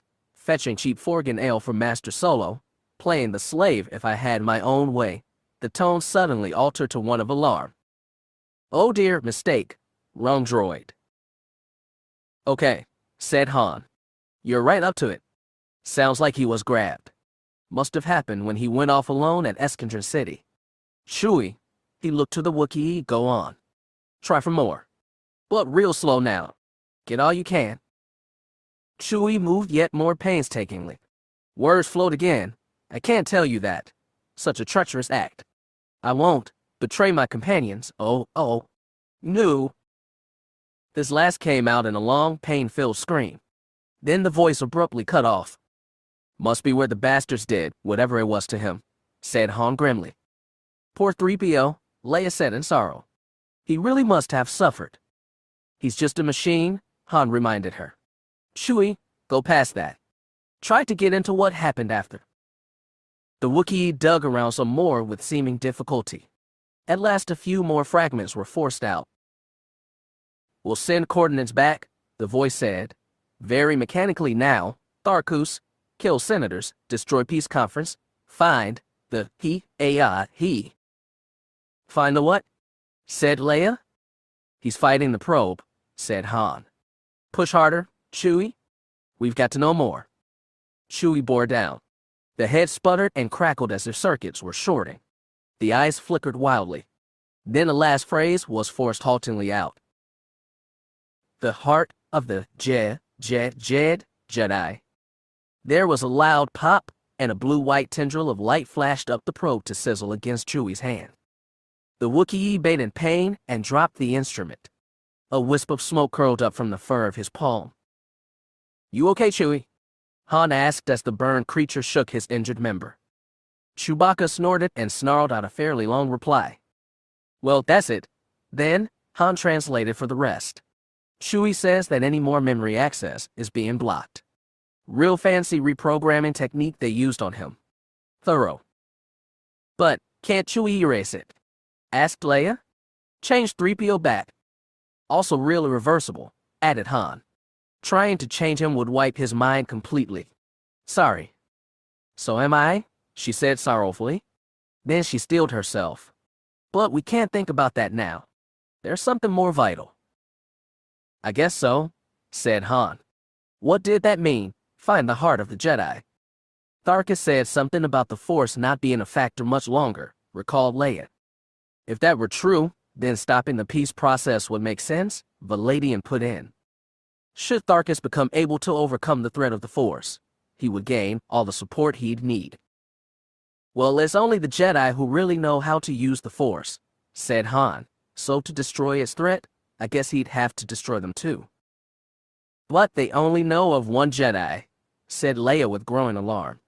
That would mean that he's after. Her gaze locked with Solo's. They said the word together, Luke.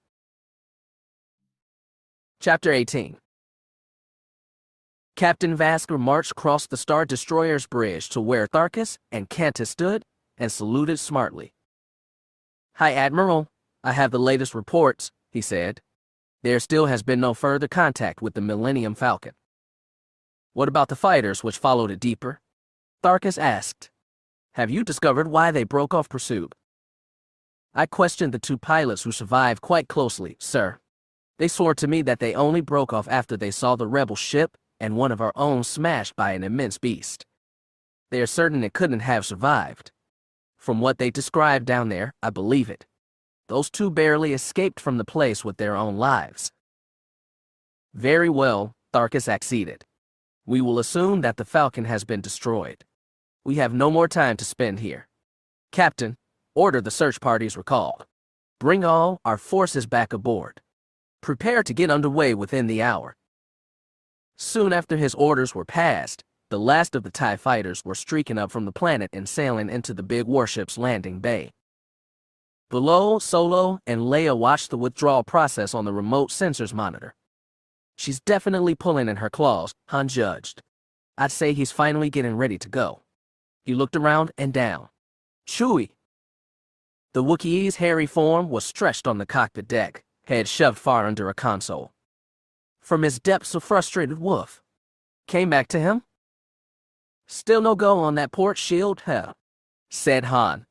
Well, it'll have to be good enough. Go make a last check on the engines, then come help me get the power up. Chewie clambered forth, tossed his tools in the box, and headed back into the ship.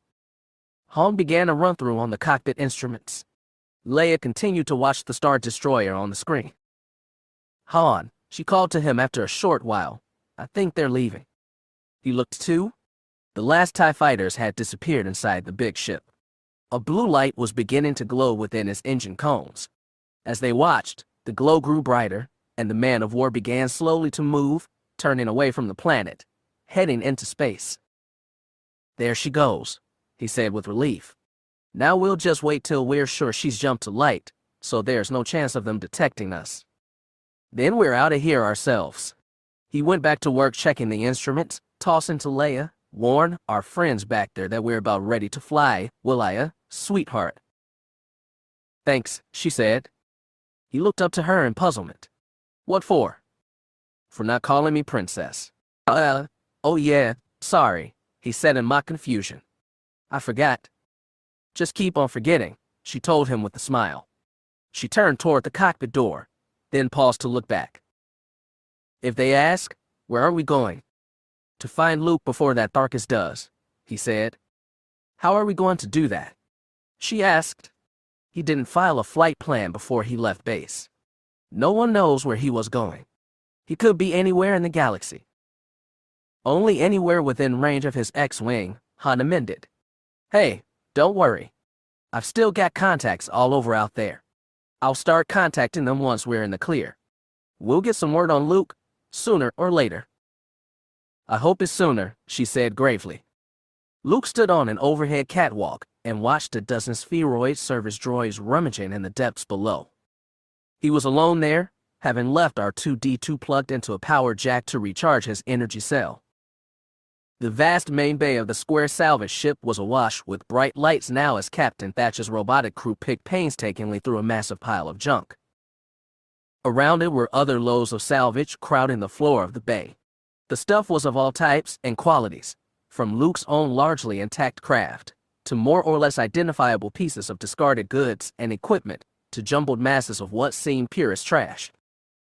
The rotund Ewok captain waddled out onto the catwalk to join Luke and looked down from beside him.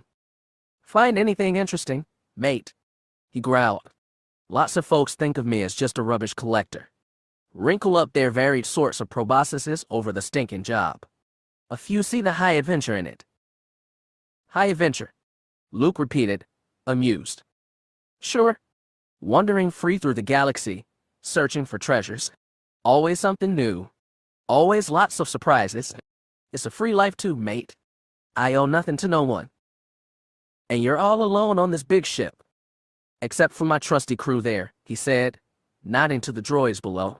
Couldn't do without them. What are they doing now? Luke asked, looked back down to them. They're my cleaners. Programmed them for the scavenging myself. They go through everything. Sorting the good from the garbage, that's their lot. They're just now checking over the load I picked up right before I salvaged you. That stuff looks like all garbage to me, Luke remarked. Not so, mate, Thatch said with gusto. Even in the worst of it, you'd be amazed what you can find. Why, once in the most rotted heap of swill, I found myself a giant Tuscan pearl. But it's deceiving both ways too. What have looked some of the best pieces on the outside have turned out to be all fake or rotten within. A tricky business knowing what's the real thing. But you do all right. Come on, Thatch offered. I'll show you a bit of my gleanings. You be the judge. He led the way off the catwalk. Actually, there's enough business out there for 1,000 the likes of me, he explained as they walked. There's trash cast off in the trillions of tons from nearly all civilized worlds, and I use civilized loosely. Space is littered with their waste. I've seen planets with rings of the stuff. I've seen places surrounded by trash envelopes so thick it was blocking their sunlight. There are even some where the jettison junk's mass is greater than the planet's, I swear to you. They moved off the catwalk and into a broad corridor. You can see that I surely can't take it all, he continued. I'm selective. That's the key. He touched his muzzle. Got a keen nose to sniff out where the value might be. They came out of the corridor into another large room. It was lined all about with shelves, cupboards, racks, and bins filled with all kinds of objects, sorted by type. It made a fascinating and impressive array. A floating curiosity shop on a massive scale. "See here," said Thatch with a note of pride. "This here is part of my salvaging." He pointed around at various spots. Furniture there. Machine parts beyond. Scrap metals. Electronics. Plastics. Engines. Gadgets and gizmos. You name it. "And you've collected all this in your traveling," Luke said in open awe. "I've collected all this in a year, mate. The abandoned wealth of a galaxy. All mine." Luke walked along the room, glancing at the myriad of wonderful things. He stopped at one bin full of colorful, complex objects. "What's this?" he asked, peering in. "Toys," said the Ewok. "Good ones, too? Amazing what gets tossed away by some bored brat." Luke shuffled through the pile of playthings, picking up a humanoid baby doll. It opened its eyes to look at him as he touched it, wriggled in his hands, and softly cooed as if alive. "You know," Luke mused, looking from it to the wonders all around, "when I see this, it makes me think about how much I've missed." "What, mate?" "Seeing junk." "No, experience in life like you have. For all I've done, I really haven't seen much of things. Regular things, I mean. Maybe that's my problem. I lived on a farm in probably one of the most isolated spots in the universe. From there, I went right off to war. These past few years, I've seen mostly the inside of cockpits and bases hidden by ruins, ice or trees. Not much of a life, really." He put down the doll and picked up a toy stormtrooper of accurate detail and fully posable arms and legs, complete with blaster rifle. "We all make sacrifices for what we want to do," the Ewok sagely pointed out. "Why, I live in a rubbish bin, don't I?" "But you have a chance to decide for yourself if you want to keep living that life," Luke told him. "Can you understand what I mean? When I chose to become a Jedi, that life became all there was for me. And even now, when I've started wondering whether that choice was the right one, I feel like I've given up my freedom to the Force." He squeezed the toy trooper. His blaster made a realistic firing sound, and the muzzle flared with red light. It was pointed right at him. "The Force," Luke said sharply, casting the war toy back into his bin. "Sometimes I wish I'd never heard that word." "Don't believe in it myself," said the Ewok bluntly. "Nothing controls me or tells me what to do." Luke smiled at that. "Now you sound like a friend of mine. He's kind of a rogue, too. He used to decry the Force, too. Real independent." The smile faded. "He was, anyway," he went on more gravely. "He got caught up in all of this just like me." "There's no force that can control you unless you let it," the Ewok said stubbornly. "You said you made the choice? Well then, you can unmake it. You can take charge again. You can cut yourself loose." "I can't do that," Luke replied with some frustration. "How can I? It seems sometimes like the whole galaxy needs me." He shook his head. "Talk about responsibility. The Force is in me, like it or not. Through me it saved my friends, saved the rebellion, saved your planet, defeated the Empire." "That may be, but it was some great load to be put upon one young lad," Thatch agreed. "Anyways, that doesn't matter now," he reasoned. "You said yourself that the war's ending. Doesn't that set you free? You can do what you want. You could fly off with me." "Could I?" said Luke, eyeing the Ewok, clearly intrigued. "Course you could. Seems to me you've done enough for everyone else. Think of yourself for a change. I wouldn't mind a partner. It does get lonely out here at times. Come with me adventuring through the stars, and let the rest go hang." "I'm tempted," Thatch, Luke told him honestly. Then he sighed. "Still, I don't think I can just ignore the Force. I've got to find a way to live with it before I can do anything else. That's why I've—" He stopped abruptly there, clearly realizing he was about to reveal too much. "You've what, lad?" Thatch inquired. "Why, I've got to think about it some more," Luke finished vaguely. "But thanks for the offer." "It stays open, mate," said the Ewok. He consulted a watch-like device strapped about one furry wrist. Say, look here, I've got to get topside and make the next course adjustment. I imagine it will be a long time till we reach the edge of the unknown regions. Longer than normal since we're wanting to avoid as much Imperial contact as possible. This course will take us through their thinnest point. Do you want me to come with you? Oh, no need. Look here, if you're after something to do while I'm gone, go on back there. He gestured toward the far end of the big storeroom. I've lots of other goods that might interest you. Look around. There's ornaments, art, rugs, and tapestries, clothing too. He looked Luke's rather worn and dusty desert garb over critically. You know, your own kit's a bit ratty, he frankly observed. Feel free to look and take whatever you like. See you soon. He turned and trundled off, back into the corridor. Thanks, Luke called after him. Then he turned and started across the room. He looked around him as he walked. It was a bit eerie now, alone in the halfly room, surrounded by the looming collections of things. His footsteps echoed hollowly on the metal floor. There was a strong presence here, as if the auras of age and people's lives surrounding all these objects were concentrated, hanging dense in the atmosphere. The blended essence of countless dreams, desires, expectations, disappointments, and disasters yet lingering from past owners wafted from the things along with the sense of cleaning solvents and decay. Seems like I keep finding myself amongst the wreckage of past lives, he said as if speaking to someone. Then he laughed at himself. Oh, I forgot. Bad habit. He looked around again, then added, but I wish I'd brought you along for company this time, R2. He peered into a bin to find it full of battered weapons of all kinds. Another one held stacks of ornamental stones. Most of these were broken pieces of past architectural adornment decorations carved as geometric shapes, abstract designs, elaborate plants, or grotesque beasts. Beyond this bin he came into an area taken up by clothing. Shelves crammed with footwear for all manner of beings reached toward the roof. Rack after rack of garments stretched for scores of yards.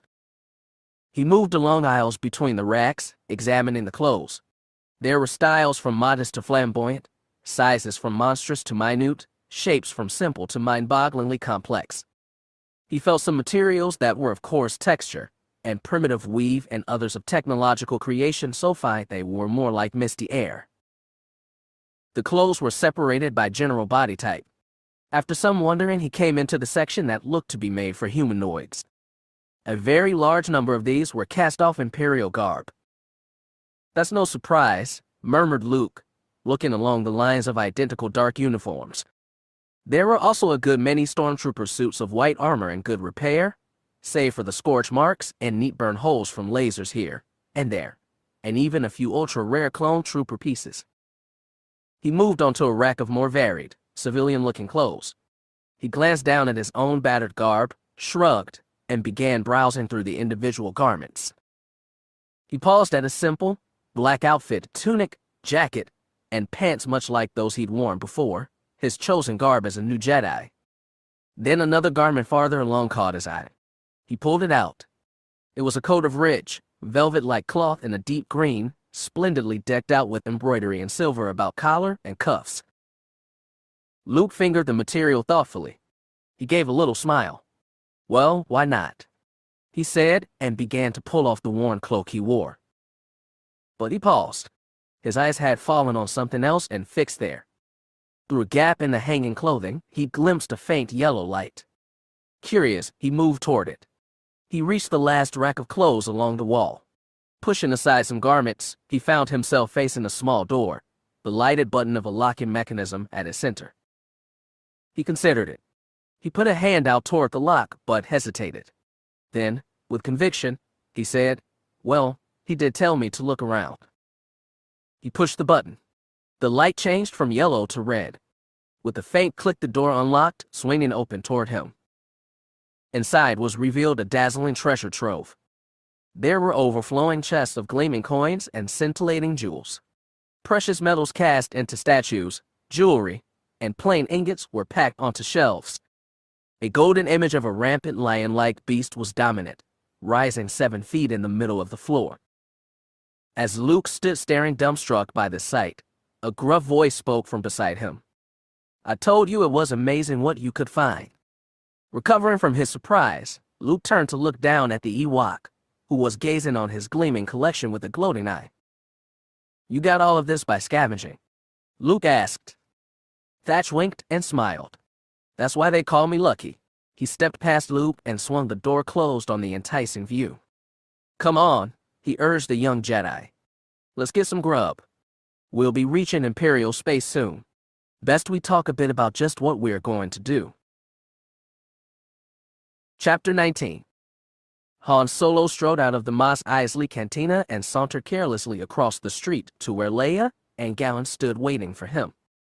Leia had changed to a simple garb of nondescript jacket and pants for their venture here, and her hair was back in its practical braids. Just like old times, Han said in a pleased way. Can never forget what this place is like, even without Jabba in charge, and the jars getting all uppity. Almost forgot what a good ale was like, though. He used a sleeve to wipe a bit of residual foam from a corner of his mouth. I'm surprised you wanted to leave, Leia said dryly. Funny. Anyway, I checked out that Mos Eisley police report. We picked up on somebody with the lightsaber getting into a fight in the cantina. From what the guys inside told me, it must have been Luke who was here. Do you trust them? Asked Leia. Hey, they're old buddies of mine, he replied. They wouldn't lie to me. More outlaw friends, Galen said with open sarcasm. Most trustworthy, I'm sure. Listen, Princeling, Han told him tightly, stepping forward. I'm getting very tired of you. Galen met his eye boldly, drawing himself up, and the two men faced off. They attracted the attention of a patrol of stormtroopers passing by. Knock it off, Leia hissed, moving between them. You've got an audience. She smiled toward the troopers in her most innocent way. Han looked around to them, then relaxed and grinned too, throwing them a friendly wave. Try to look casual, he murmured to Galen. Or at least, not stuffed. Galen unbent slightly, almost cracking a smile as he also waved. The troopers exchanged looks and shrugs, then went on. Okay. They let us alone, said Leia. Probably thought we were village idiots, said Han. Now, listen, the description I got of this mean lightsaber slinger matched our boy exactly. On top of that, he was seen taking off with a blue and white R2 unit. If that wasn't Luke. It was Luke, Leia said with assurance. She looked around her searchingly. He was here? I can feel him, just faintly. Not a bad talent you got there, said Han. It might come in real handy. Can you feel anything more about him? Like, where he went from here? She concentrated hard, slowly panning the area with her eyes. It is very vague, she said. I could be wrong. It's still better than nothing, Han said. What do you got? I think he might have gone down there. She pointed to a street leading away. There's a lingering sense of urgency about his aura, like he was after something. Okay then, Han said. Let's go see. Must we all go? Galen said to them in the most pained manner. The other two looked to him. Got a problem nosing around here? Han asked. A little scared, maybe. Not at all, Galen blustered. It's just that, well, this is your milieu. These people are your kind.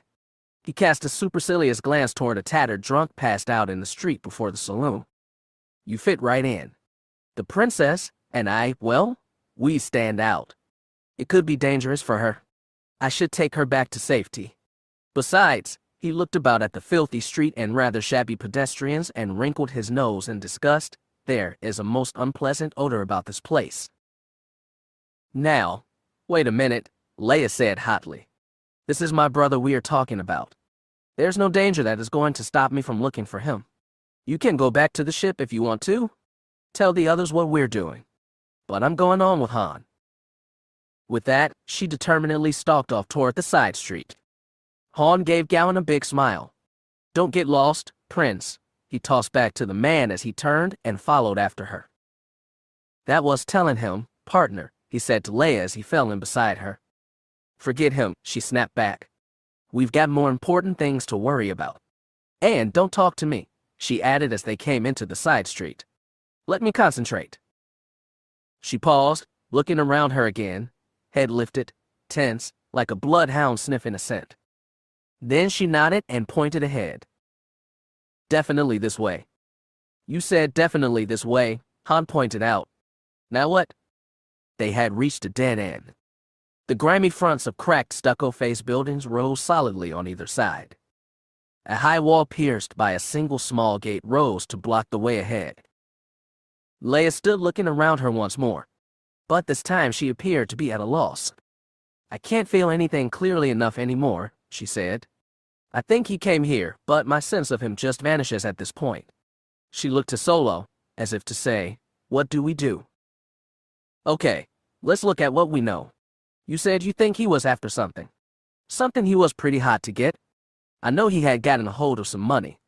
He took some risk winning it in a card game, so he must have needed it pretty bad. I'd say that what he was after was to buy something. Something fairly big. She gazed around again. Here. Where? He looked around too. His eye went up to the symbols above the gate, and his expression lit. I know this place. My bet is he came here. He moved to it and boldly knocked on the gate. There was a short wait, a shuffling from beyond the portal, and then it was opened by a Yawa. The little creature looked them carefully up and down, then it jabbered something to them. We want to see Wyala, Han told it. Tell him it's Han Solo. The creature nodded and vanished inside for a brief time. When it returned, it swung the door wide and stepped back to let them in. It led them down a hallway through a building and out again into a large, wire-fenced compound filled with used spaceships. The insect-like Vuvrian smiled as he shuffled toward them, blinking his dozen eyes and waving its long tentacles about. Ah, Captain Solo, Vitha said. So it is really you. A very long time since I saw you last. But I had heard that you were dead. Not quite yet, Han assured. What can I do for you? A ship, perhaps. He waved a foreleg around at the scattered craft. That old vessel of yours must need replacement by now. We're not here to buy anything, Wyala, Han said. We're here after information. Oh, the being said with clear disappointment. No dealing then. No money. Sorry. We're looking for a fairly young guy. Human, white-skinned, and blonde. He had an R2 unit with blue markings with him. He might have come here to get a ship from you. Yes, that he did, Wyala admitted. An upgraded YT-1760. Very nice ship. Very nice indeed. He paid cash down for it too, though. A puzzled tone came into his voice, not as much as I'd wished. In fact, he went on in deepening puzzlement. I can't even believe I sold it at that price. Me, the hardest dealer in Mos Eisley. The puzzlement gave way to aggravation. He gave me a mere pittance, and I let him just fly away. Promised he'd make good the rest. And I trusted him on that as well. I must have been mad. That sounds like Luke all right, Han said with amusement. Please don't be concerned about that, Leia assured the creature. If he promised you, then the balance will be made good, and then some. And then some, Wyala repeated, rubbing his hands together greedily. And exactly how much more? Enough, said Han tersely. But first you gotta tell us what you know. We have to find him. I believe I already have told you everything, the Vuvrian said. He came. He paid money. He flew away. I learned nothing about him. You didn't find out where he was going. Asked Leia. He didn't tell me anything whatsoever. He answered definitely. I did feel that he was in somewhat of a rush. He had to wait a short time while we prepped the ship, and seemed quite anxious about it. He shrugged his narrow shoulders. That's all. Damn, said Han in frustration. He looked to Leia. You can't pick up any impressions here of what Luke was going to do, can you? Anything at all? She concentrated hard for some moments, then shook her head. Nothing. She waved around at the scores of jaws bustling around in their work on the ships. There's too much activity. Han tried Wyala again. He didn't give you any hints, drop any careless line that might give you an idea of his destination. You're sure there wasn't anything else at all? The Vovrian considered. No, nothing. Oh, wait. There was one thing. A strange incident. Likely not connected to your friend at all. Just coincidence. Tell us anyway, Leia urged. Well, soon after his ship left, we found a Yawa's body behind a pile of barrels. No sign of how he died. But he was quite old, and the little creatures are dying all the time. He paused, then added regretfully. It was too bad. He was one of my best mechanics. Unfortunately, he was quite tough, as well. Han and Leia exchanged a raised eyebrows glance at this last comment, but let it pass by. That doesn't help us any, said Han. There must be something else. He frowned hard as he racked his brain for other possibilities. Then his expression cleared as something new occurred to him. Say, Wyala, what about his own ship? Own ship? The other repeated, clearly not comprehending. Yeah, there could be something on it that would help us. Han looked around. Where is it? He had no ship, the Vovrian said. What do you mean? Asked Leia. He flew to Tatooine in a small fighter. Right, said Han. It must have been worth something. Didn't he trade it in? As I told you, explained Vithis, he gave me cash down. That was it. He didn't say anything about his own ship. Asked Leia. As I've said several times, the being responded with thinning patience. He said nothing to me. How did he get to Mos Eisley? Asked Han. Wyala shrugged again. Who knows? From his desert clothes and the amount of dust on both him and his droid, I suppose I must have thought he had coming from the desert. On foot. On foot, said Han. He and Leia exchanged a meaningful look. You know what that might mean, he said to her. Let's go X-Wing hunting, she excitedly replied. Luke lowered himself slowly, gingerly, gratefully down into the warm bath. Boy, it's been a long time for one of these, he commented. R2-D2 squeaked an enthusiastic agreement. Oh, you noticed, R2. Luke translated. Thanks. Well, I'll get you one too. I'm surprised you still work with all the grit in your innards. I'll ask Thatch if I can give you a nice solvent bath. The two were in a rather plush bathing room of the plain-looking salvage scow. It seemed obvious that the Ewok captain had scavenged his parts from his best pickings. The fixtures were of gold, the walls and floor sheathed in richly embossed ceramic tiles, the massive tub formed from real marble. The parts, gleaned from various places, didn't match especially well, but altogether still made a sumptuous impression. Luke eased himself back in the tub and sank beneath the water with a sigh of relaxation. He realized it was the first time he hadn't been on the move in days. And, much as he hated to admit it, there were times when he wished it could always be like this, quiet, clean, comfortable, and with the chance to think about things. He considered his Ewok savior. There was no doubt that Captain Thatch did pretty well for a junkman. He cruised through the galaxy, at peace with everybody. He saw things and places. Luke could bet he met all kinds of interesting beings too, and without always having to wonder if they were going to kill him. He sat upright, took up a large sponge from the side of the tub, and began to wash himself off. As he did, he continued his musings about the captain. Luke had really never met anybody like Thatch before. That is, anybody not all wrapped up in their own big problems. Uncle Owen and Aunt Beru had been always worried about the farm, always having to face the hard work, always thinking about the next season. There hadn't been time for anything else, and almost everybody Luke had met since leaving them had been caught up in the war. He finished sponging off his front and looked to the silently waiting droid. Hey, R2, would you get my back for me? He asked. The droid obediently rolled forward to the edge of the tub. A small hatch in his midsection popped open, and a rod, with the claw end telescoped out. The claw took hold of the long handle of a brush sitting on the tub side. It moved the brush forward to contact Luke's back. Luke shifted around to get into the best position, giving directions as he did. Okay, R2. A little higher. Left. Down. Ah. Right there. The droid began scrubbing in a vigorous up and down motion. Oh. Easy. Not so rough, R2, Luke cautioned. I don't want the skin off. And there are a few tender spots back there. The young Jedi's back was indeed much marked with bruises and lacerations from his recent scrapes. The droid reduced the pressure of his brushing and avoided the spots too. Better, Luke said. Ah, very good.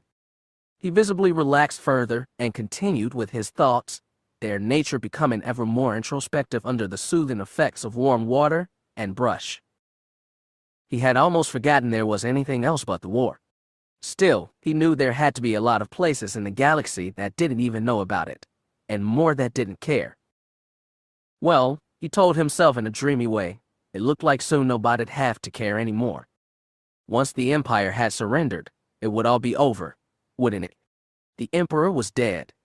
The Death Stars were destroyed. The New Republic negotiators would see that freedom was restored to the galaxy. There wouldn't be much need for a Jedi. It would be for Leia and the other diplomats to decide what the future would be, and how they'd all get along. They could work out those problems themselves just fine, and without him. The back scrubbing finished, R2 put down the brush, and moved back. Thanks, R2, said Luke. That was great. He stretched himself out again in the bath, luxuriating in his waters. He sighed contentedly. Maybe I just will take Thatcher's offer once all this is finished. Maybe I'll just go off with him. The little droid made a worried sound at that.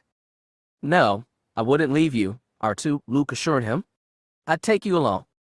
It beeped and tweeted some more. Of course I haven't forgotten Leia and Han, but I'm sure they'd understand. I've just got to. A low whistle from an intercom on the room's wall interrupted him. The gruff voice of Thatch followed it from the speaker. Don't mean to be interrupting you, mate, but when you're through there, would you mind coming to my bridge? We'll be entering an Imperial zone shortly. Be up in a few minutes, Luke promised. The young man climbed at once from the bathtub.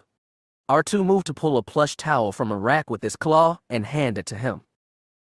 He toweled off quickly and moved to a dressing table. 2 piles of clothes lay there, a set of new ones neatly laid out, and a pile of his old ones. He looked at the worn and dusty garments he had worn since Tatooine. He glanced at the others which he had picked from Thatcher's stores. He picked up a pair of trousers from the new pile. I'll wear these, he announced. R2, you can throw away those others. It was only a few moments later that he was stepping onto the Entrepreneur's Bridge, the little droid in tow.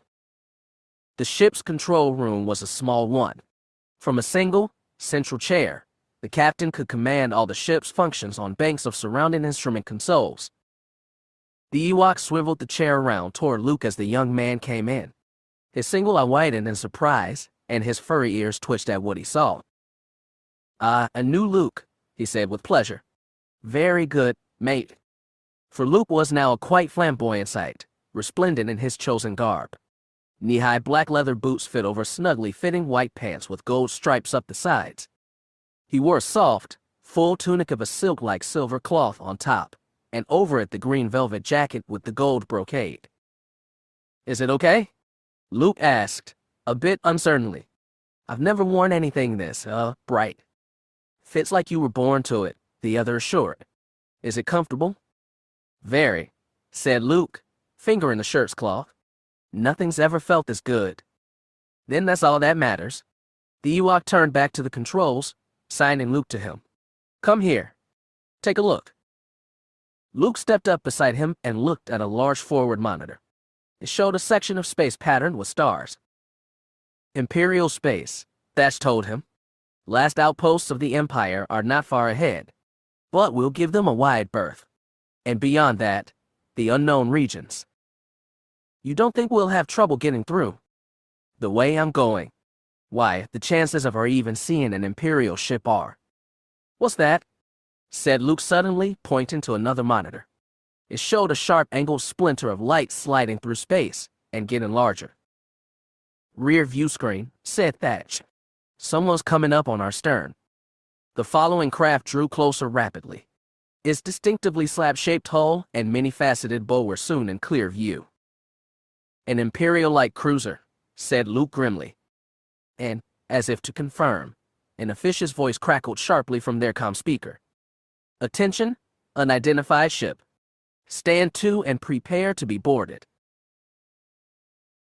Chapter 20. The pursuing vessel was of a much smaller class than the Star Destroyer, but it was still well equipped with heavy turbolaser batteries, somewhat larger than Thatch's ship, and definitely more formidable in look. "I thought you said they wouldn't be bothering us here," said Luke. "Sorry, mate," the Ewok said with clear dismay. "I was sure they wouldn't. Never had sight of a warship in this area before." "Can we outrun them?" Luke asked. Thatch shook his furry head. "The Carrot class is as spry as one of your X-Wings, especially one as modified as that is." I figured. "How about weapons?" "For us? Well, we've a few remote laser cannon batteries. Small things, though. Nowhere near the heavy armaments they've got. Doubt our shots would even pierce their armored hide." "That doesn't leave us many options," Luke said with concern. "Except to do nothing," said Thatch. "Relax, mate. This is likely a routine check by a sector patrol. We just let them board us, look around, and let us go. I've been through it before." "You have? But won't they wonder about me?" "What, my new partner?" said Thatch. "Why should they? Though, you'd better stash that." He pointed to the lightsaber on Luke's belt. "A bit too much of a giveaway, that is." He eyed R2. "Best get the droid out of sight, as well. You're too well known together." The captain pushed his in-shipcom unit button. "Mac," he called into the speaker, "get yourself up here right away." In moments the round, metal droid was floating onto the little bridge. "Hand your weapon there to him," Thatch told Luke. "He can't hide it." The young Jedi detached his lightsaber from the belt. "No, I've got a place already. Here, R2. The little droid rode obediently to him. He popped open a small access panel on his domed head and slipped the weapon into the storage compartment beneath. "All right, then, Mac," Thatch said briskly. "Take our little mate off and hide him somewhere. Then take Skywalker's little ship and shove the whole bloody thing beneath a heap of salvage. Make it a nice, ripe pile, too. Lots of slime and rot, and a good, strong smell." He looked to Luke and smiled. "That'll surely keep the nosy well away." To his droid he added, "Get on about it. And be quick. They'll be on us in minutes." "Aye, aye, Captain," the droid's mechanical voice crackled in reply. Luke watched it let R2-D2 away. He felt a little anxious about his friend. "It's all right," Thatch told him assuringly. "He'll be safe." He grinned. "Trust me?"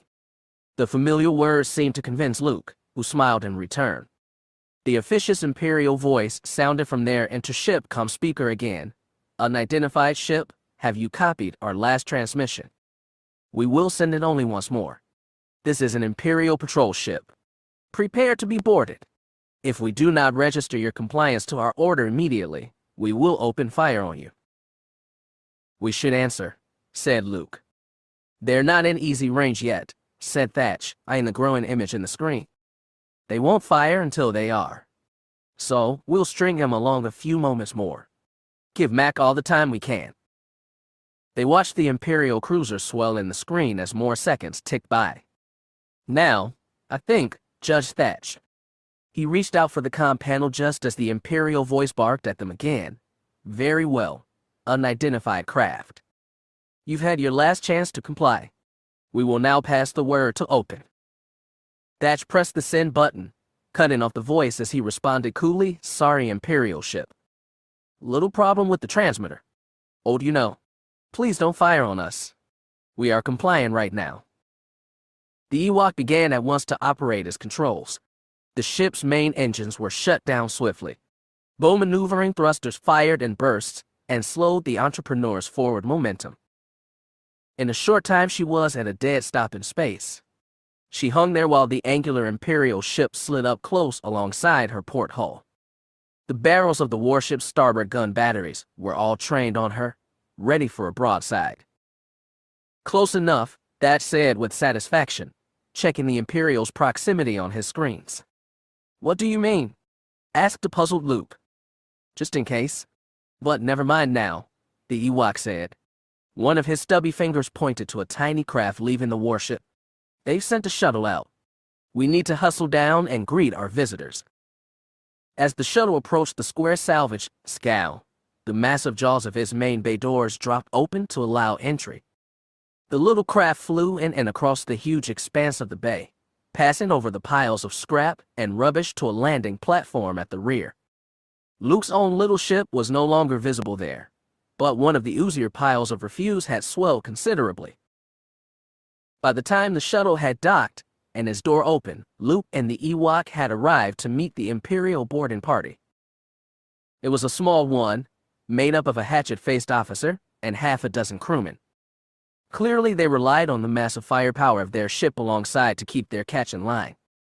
The officer carried only a short, black metal baton with a silver grip. His men were helmeted and armed with blaster pistols. "I am Commander Gek," the officer grandly announced. He glanced around him superciliously. "And what is this ship?" he demanded.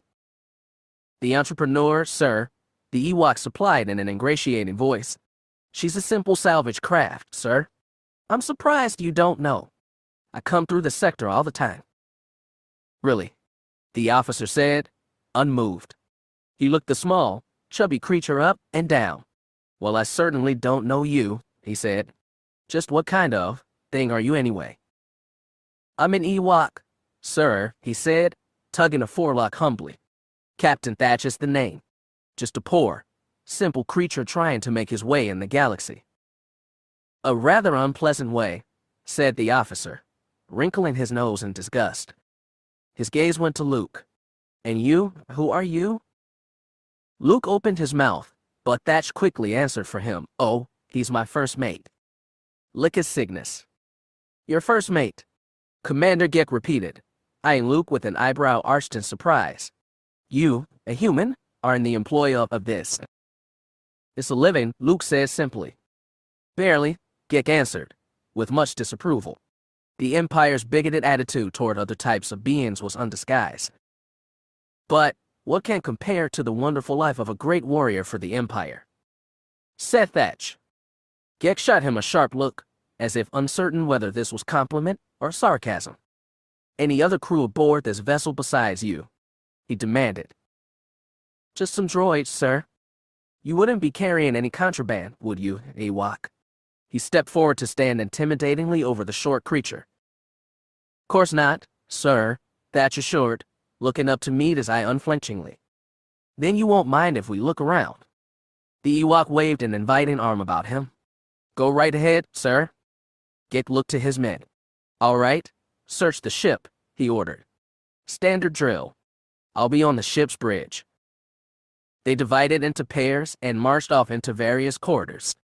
"Are you certain you wouldn't rather come to my quarters while you're waiting, sir?" Thatch offered. "You could be more comfortable there. You could have some tea." "No," Gek stiffly replied. "I am on duty. You will conduct me to the bridge." The Ewok complied, leading the officer into a corridor. Luke followed behind.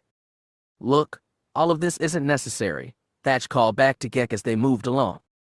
"I've had dealings with the Empire for years. Never had any trouble before. I've always reached a fair understanding with the officers. We could have one too, you and I, one very valuable to the both of us." Gek looked at him in a stern way. "Are you trying to bribe me?" he asked coldly. "Oh, no, sir," Thatch said quickly, sounding affronted. "Of course not, sir. Wouldn't think of it." "Because that would be very dangerous," the officer said. He rhythmically slapped his baton into a palm in a meaningful way. "Very dangerous indeed." "Certainly it would, sir." They mounted to the small bridge. Gek looked around at it searchingly, examined a few instrument settings, then fixed the Ewok with a glinting, narrow gaze. "Tell me," he said slowly, "where is it exactly that you're bound for?" "Ah, well, we're just cruising about, sir," Thatch said vaguely, "visiting planets here and there, sir, all about, sir." "I see. And just where have you come from?" "Oh, well, all over, sir. Hard to say exactly." The baton stick smacked hard into the palm. "Be specific, beast," Gek demanded. "And don't hedge." We can examine your computer's flight records for the truth. All right, sir, that's soothed. No need for upset, sir. I picked up my last load from a moon in the Arcanist sector. Really now? Gek stared at him even more piercingly. We had a report from that subsector to look out for a criminal who had escaped from a Tatooine Imperial patrol. Killed several men, I understand. Quite a dangerous being. He was said to have been tracked on a heading in this direction, flying in a fast sports ship. You didn't happen to come across one of those by any chance? The Ewok shook his head emphatically. No, not us, sir. A voice came from behind them. Commander, look. They turned to see a pair of the armed crewmen march onto the bridge. We found these in a disposal bin, sir, one of the men briskly reported. It was about to be incinerated. The young Jedi tried to maintain a stone-faced look as the crewman tossed a pile down on the deck before his officer. It was of his old garments. The commander moved forward and poked at the pile with the tip of his baton. He snagged the long outer cloak and lifted it to examine. Interesting garment, Gek said musingly. He shook it. A rain of fine, glinting particles fell out. Very sandy, too. He looked up to them. Tatooine is a desert planet, is it not? We pick up things from all over, Thatch began. We? Quiet. Gek swung his stick out in a hard, horizontal blow, catching the Ewok on the side of his head. The furry being went flying sideways, thudding down on the deck. You mangy little cur, Gek snarled. I want no more lies from you. He lifted the garment higher. Very long. He looked back to the Ewok. A bit too long for you, eh? He looked to Luke. But you... Luke tensed and glanced about him for some escape. But the Ewok was down, appearing stunned and helpless. The warship was poised to strike. There was nothing to do. Watch him, Gek ordered. While the two grabbed Luke's arms and put guns to his head, the commander got on his wrist calmly to the other crewmen. Back here, he ordered. At the double. In moments, the other four came pounding back onto the platform. Two of you restrain him, Gek commanded. The others keep him covered. The two already holding Luke both holstered their weapons, and each took a firm grip on his arms with both of their hands. The other crewmen kept their blasters trained on his chest. Now, Gek said to Luke, stepping toward him, let me ask you a few questions. And don't hesitate to answer them honestly. He took hold of the baton's grip and pulled. From within, its black tube, a slender rod of a translucent white slowly slid into view. The blunt tip of it was a brightly glowing ice blue. This is powerfully charged, Gek said, lifting the rod's tip close before Luke's face. Its glow turned the young Jedi's pale face to a deathly hue. It's quite useful for prodding the reluctant into being more open with us. Gek smiled, his teeth gleaming with the blue light. A few touches of it here and there, and even mutes have been known to acquire a voice. So now, my friend, is that garment yours? No, Luke said flatly. The blue tip lightly brushed across Luke's hand.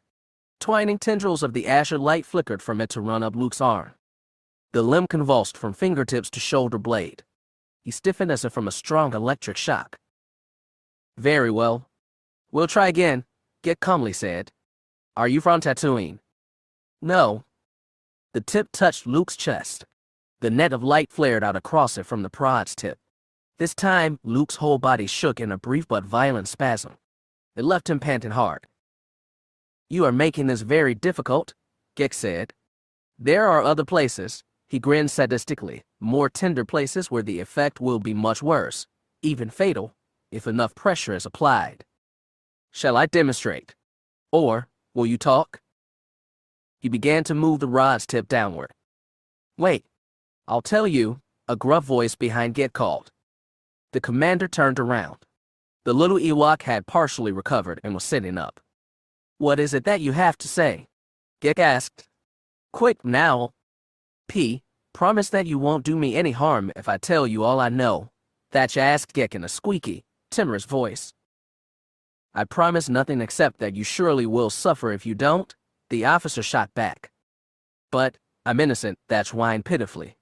I didn't know who he was. I swear to you, His ship was broken down. Drifting into a sun, it was. I just saved him. Did him a good deed. I didn't know he was a bloody criminal. Thatch, said Luke, unable to hide his astonishment at this gross betrayal. Quiet, you, Gek warned, shaking the rod at him.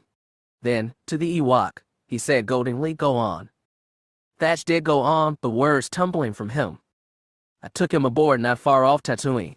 He offered me money to take him away, far away. When you stopped us, he said he'd kill me if I gave him away.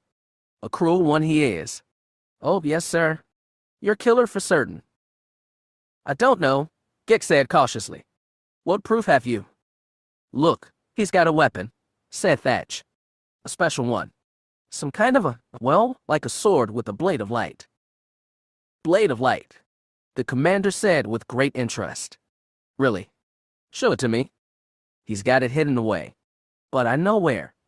I can get it for you, if you'll promise to let me go. Gek considered, looking to Luke. So you have a lightsaber, eh? Could it have been the infamous Skywalker himself who escaped from Tatooine? Could I have captured him? He looked back to the Ewok, speaking decisively. Very well. Get this weapon for me. Help me get up then, said Thatch. I'll have it brought. He extended a paw. The commander stepped to him, took it, and hauled the Ewok to his feet. Thatch shuffled over to his control console, moving with seeming pain.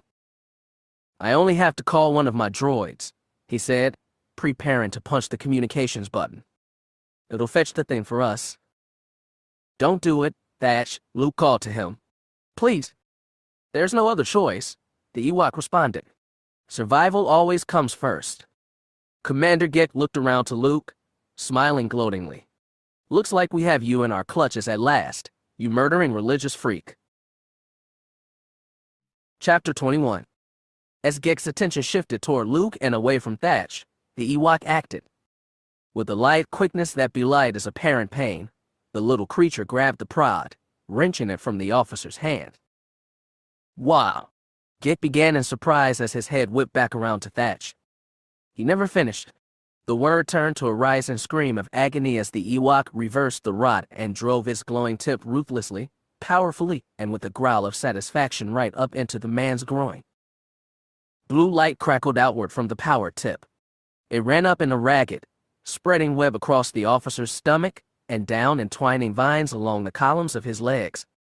He shuddered violently, body drawn up tautly, as his scream went on. The startled crewmen looked around toward him, their gun muzzles swinging away from Luke.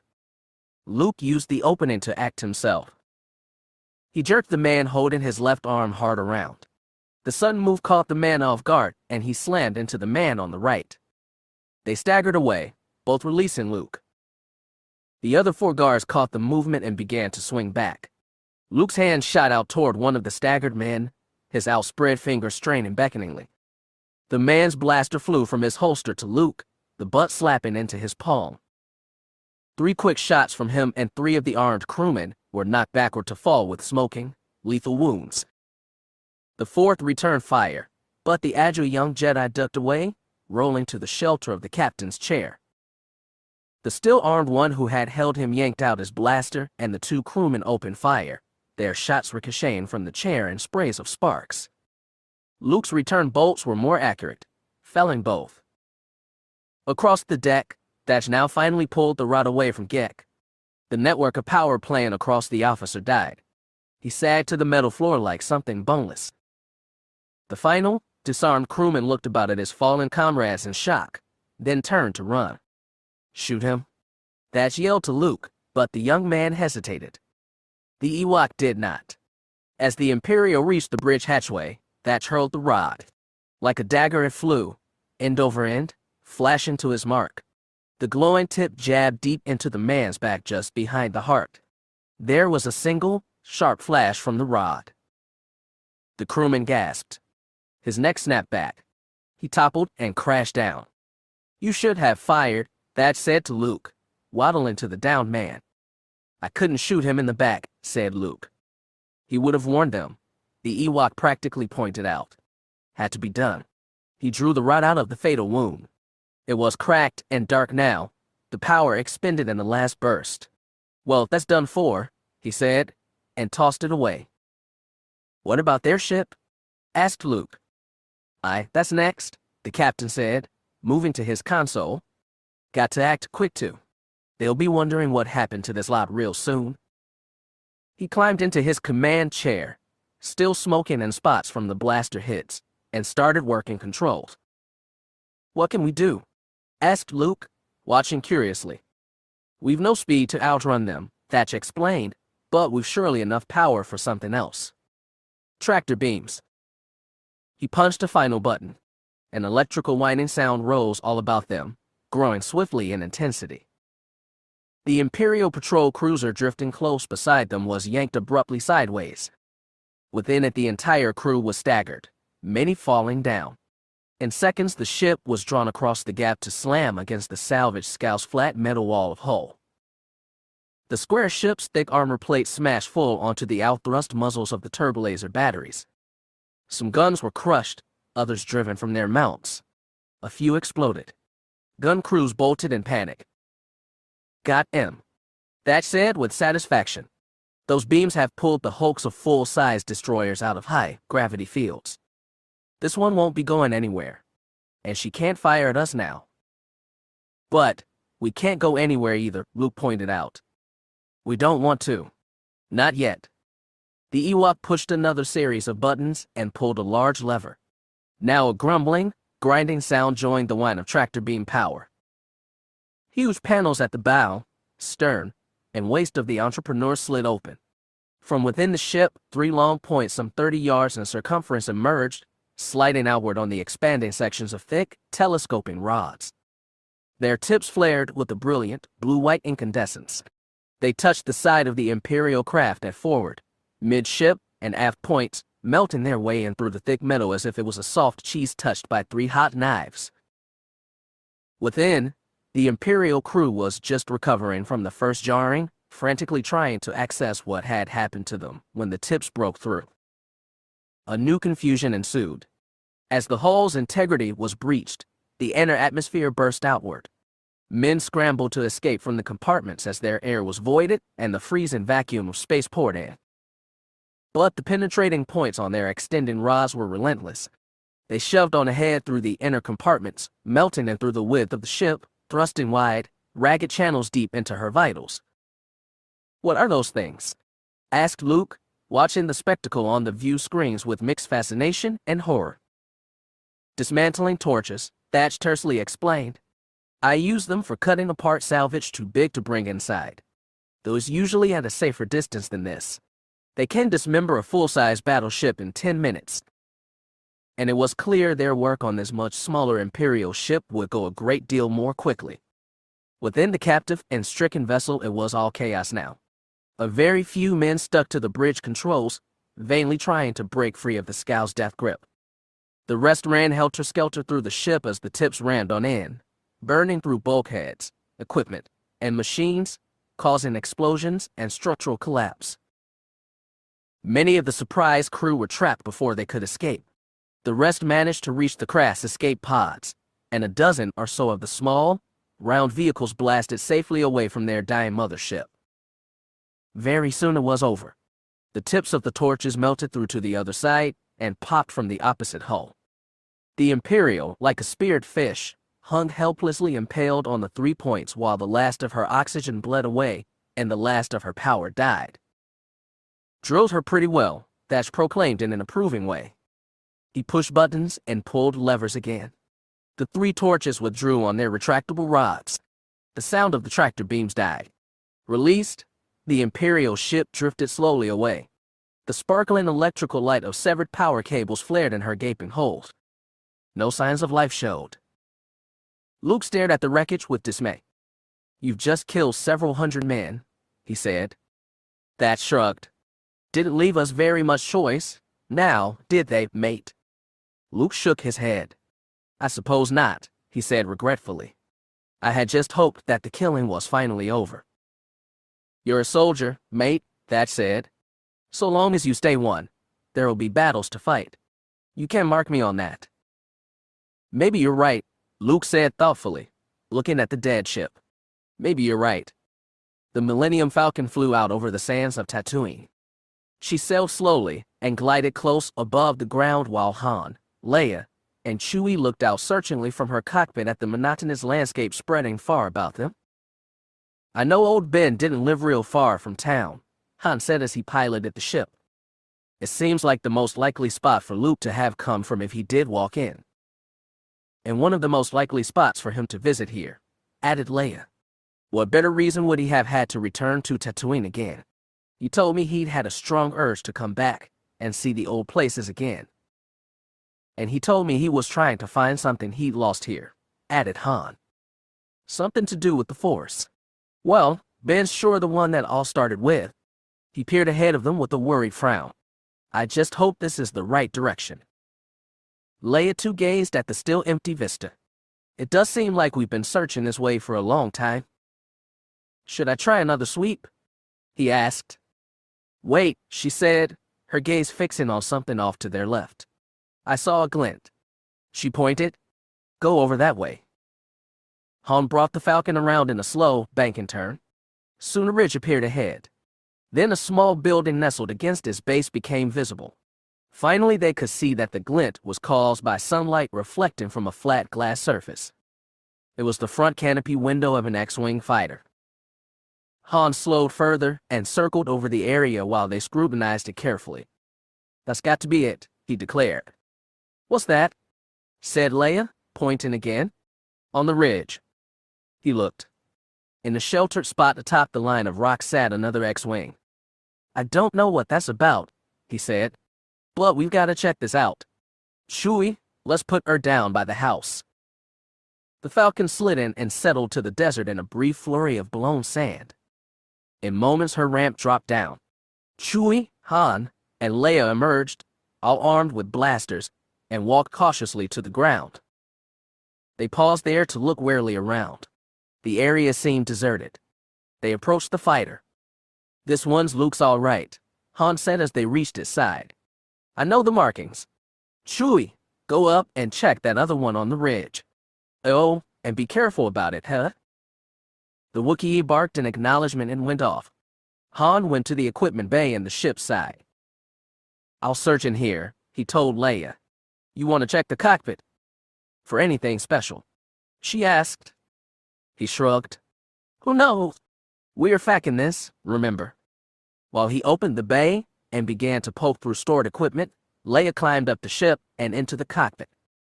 As the two searched, Valadian and then Gowan ventured out of the Falcon. They gazed around, Valadian curiously, Gowan with great distaste, then walked to the fighter. I finished deciphering the reply to our coded transmission to Mon Mothma, the senator told them. She is relieved we have survived, but is naturally most distressed by what has happened.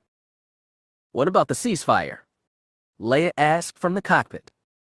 They will continue to hold to it for now, he replied, unless further provoked. She agrees that it is a most crucial priority at present to see that young Skywalker is found and protected if need be.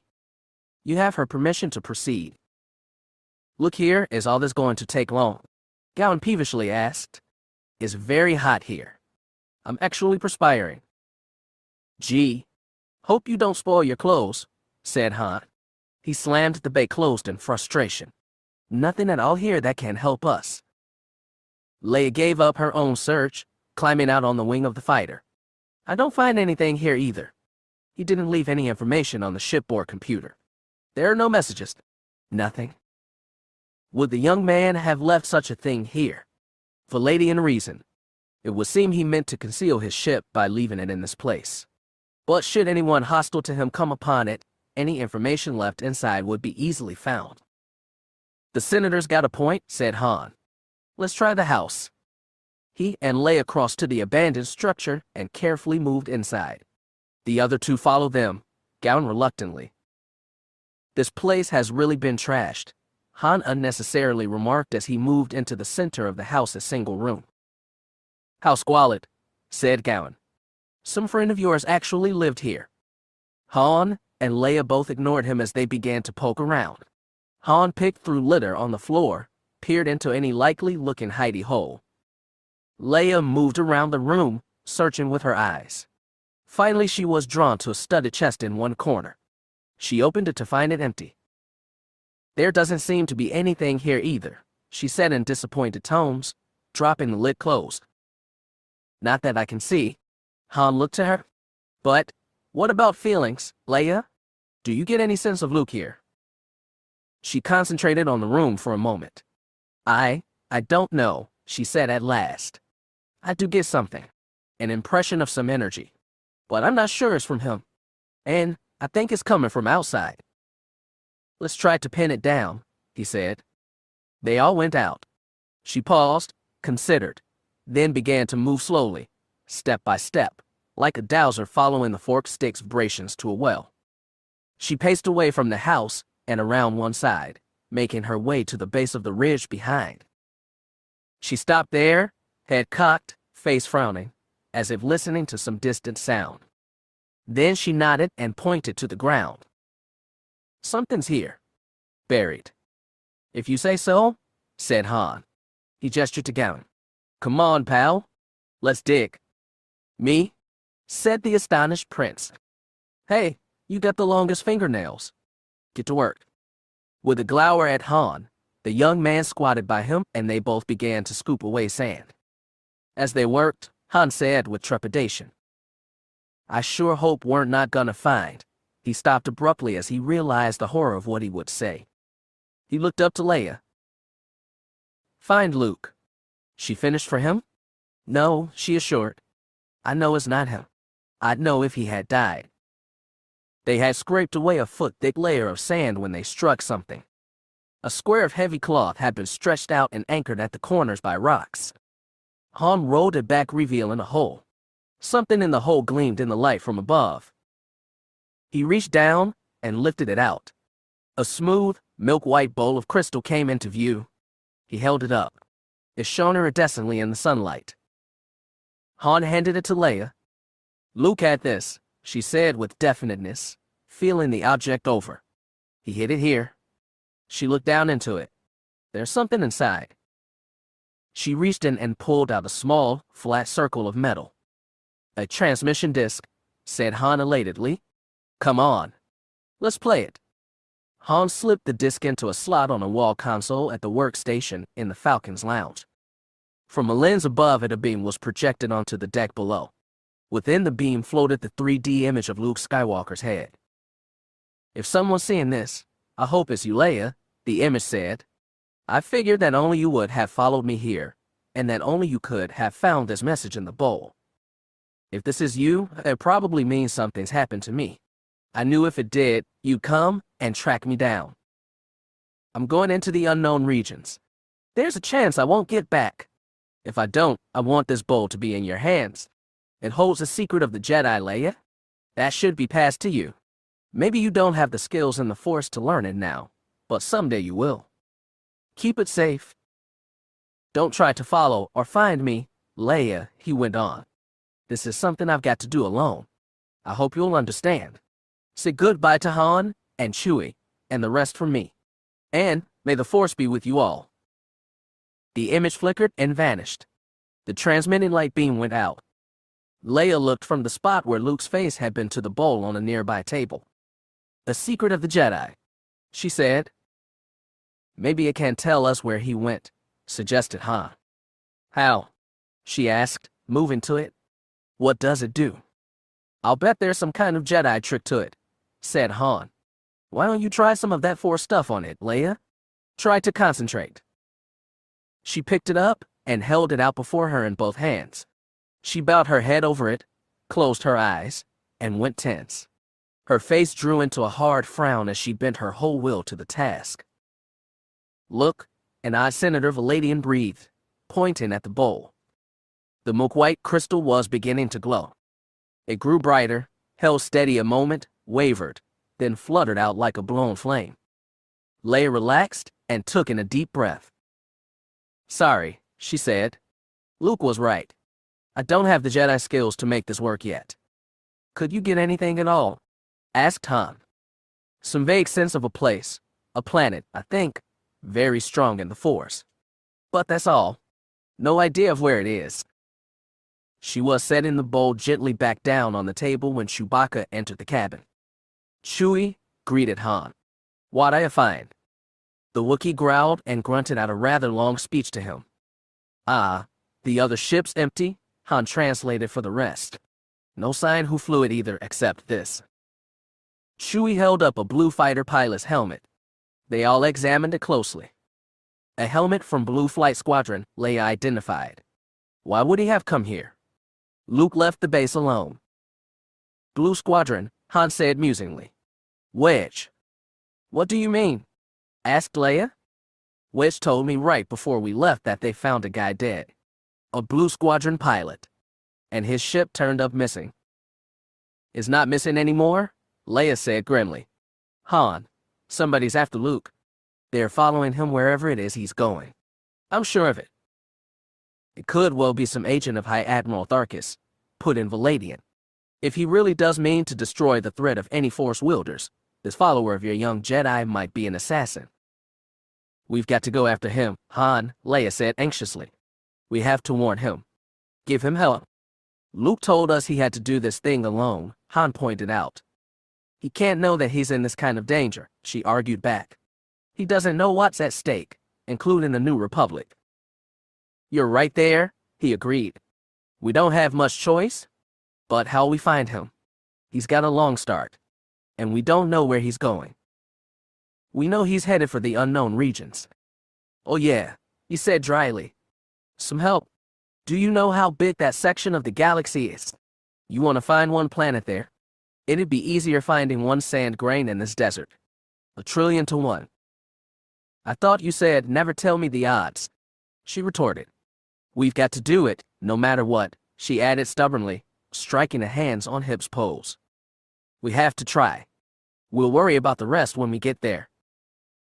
Han looked at her and grinned. "You know, you're starting to sound like me." He looked around to the Wookiee. "Okay then, Chewie. You heard the lady. Get the Falcon fired up. We've got a long way to go." He turned away from them to mutter under his breath, "And I hope to hell we come back." Chapter 22. The box-like shape of Thatcher's salvage scow swept around a blinking marker beacon at a safe distance and sailed on into the space beyond. "There goes the last of the frontier, mate," the Ewok told Luke. "There's only the unknown regions ahead of us now." "Do you have any idea why the section of the galactic disk has gone unexplored for so long?" Luke asked, peering ahead at the relatively same-looking vista of blackness and stars. "Well, pick your poison. A tangle of hyperspace anomalies, hidden empires brimming with advanced weaponry, ancient races, monsters of all shapes and sizes, the wizards of the night spirit, you name it. It's not one of the densest packed fringes of the galaxy, as far as stars go, that's surmised. But we've all heard tales that the place was, well, I guess haunted might be the best word." "Haunted?" Luke said with interest, looking to him. "How do you mean?" "I'm not sure. Just legends. Ewoks and starship captains are a superstitious lot. There are some things that are strange about the place, and most have heard enough stories to believe it isn't safe to travel here. There were preliminary probes of it, before the Great War, and even later. But no one's been paying too much attention to exploring it." Luke stared more intently out into it. "Haunted," he said musingly. "Still, somewhere out there is the one place I was told may have the answer to my fate." I know it's a great secret and all," Thatch said hesitantly, "but I think it's time you give me at least a bit more idea of just where it is we're bound." "I'm not sure I know that anymore," Luke said in an odd, indecisive way. The great turmoil in the young man was clearly visible in his troubled expression. "I've been thinking about what you've said. If I go to where I was told to go, I wonder if I'll be doing the right thing. I mean, before this all started, all I really wanted was a chance to do something for myself. To be what I chose to be. Not a farmer like Uncle Unwanted, or a soldier like the wars made me." "I'm not quite following you there, mate," said the Ewok. Luke struggled to clarify, both for Thatch and himself. "It's just that, at the beginning, becoming a Jedi Knight seemed like what I wanted to do. but since then it's just sort of taken over. I've been swept along, doing what it seemed like I had to do. There's never been time to think, to adjust, to find out what it all means. Do you see? I want to understand not just what a true Jedi is, what, who, and what I am too. Do I have to give up one to be the other? I can understand having questions about that, the Ewok told him sympathetically. No one should have to become anything besides what he is. That sounds easy, said Luke. But you've never had the powers pulling and pushing at you that I have. I know you don't understand this, but I'm supposed to be going to a place where there's something a whole lot stronger than I am, than maybe any or all of us are. It could be I'll find all my answers there, but it could also be that I'll lose my chance to ever be free. He stared out into the space ahead of them again. I can feel it out there already, calling me, he said. It's like hearing a song being sung by a single, high, sweet voice, very far away but very clear. And it's calling to me, Thatch. Calling my name. It's trying to pull me closer, draw me in, wrap me up, hold me forever. He broke off suddenly, turning to the Ewok, new words rushing out in a torrent of urgency. Maybe we should run away. Just fly clear of here. I could leave it all behind, at least for now. I could sail around the galaxy with you, get some idea of life that's really my own. Maybe then I'd understand what I should do. Are you saying you cast aside this great quest you're on? The Ewok said with surprise. Just hang on there. Not so hasty, lad. I know what I said before, but listening to you now, I say it's not such a good idea. You've changed your mind about taking me? Luke asked. No, mate.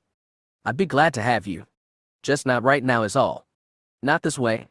I may be only a simple Ewok, but I know that whatever the challenge is, you've got to see it through. You've said as much yourself. Until you've found your answer, you'll never have peace to do anything else. Luke considered his words, then nodded. You're right, he conceded. There's no sense in trying to put it off. I suppose that means I'd better give you the course directions. Not right to the spot, though, Thatch quickly cautioned. You needn't be spilling this exact location to me. I'm of a race known for great curiosity, but we have great honor too. It's an important secret you're holding, and I don't want to be pressing you to betray it, even to me. I don't see why not, said Luke. You're my friend. You saved my life. I wouldn't have gotten so far without your help. Even so, you must let me respect your privacy in this. And there's no need to be compromising yourself. I've got a little shuttle of my own. Only a short-range hopper, of course, but it'll get you around a few close systems. So you can take it on your last leg all alone. I'll give you its optimum range, and you just give me a general heading to the outmost spot. When we're close enough, I'll lay off and wait while you go ahead. In case anything happens, I'll not know anything I'm not supposed to. Luke considered, then nodded agreement. Yes, that probably is better. I don't know what to expect. I don't want you in danger, and I am supposed to be doing this alone. Good, Thatch said with satisfaction. That's all settled. Thanks, Luke told him warmly. You know, I can't tell you how much good you've done for me, somebody I could just talk to about things. I mean, somebody who wasn't involved, who could stand away and look at things from the outside. I really appreciate that. The Ewok patted Luke's arm with a furry paw. You just go out on your mission and get it over with, my friend, he said. After that, why, we'll have all the time in the universe to talk. A blackness like a heavy cloak enveloped Luke as he battled through a choking tangle of vines and came into the cavern. He stopped in the smothering dark, panting heavily as his hunted gaze searched around him.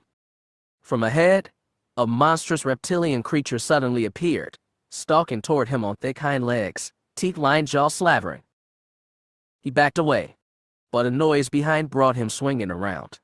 A periscope-like eyeball on a stalk popped up from the blackness as if rising from the sea. Long tentacles snaked forward from it to catch and entangle his legs. He struggled, trying vainly to pull away. From his right, a massive ape of white shaggy fur lumbered forward to seize one arm. From his left, a fat slug of a creature oozed in to seize the other. He was hauled taut, tugged three ways, lifted and held immobile, legs bound out straight and arms stretched far to the sides, as the monstrous reptile stepped in and opened its dripping jaws to close upon his head. "Use the Force, Luke," an advising voice came to him, echoing in the vast black.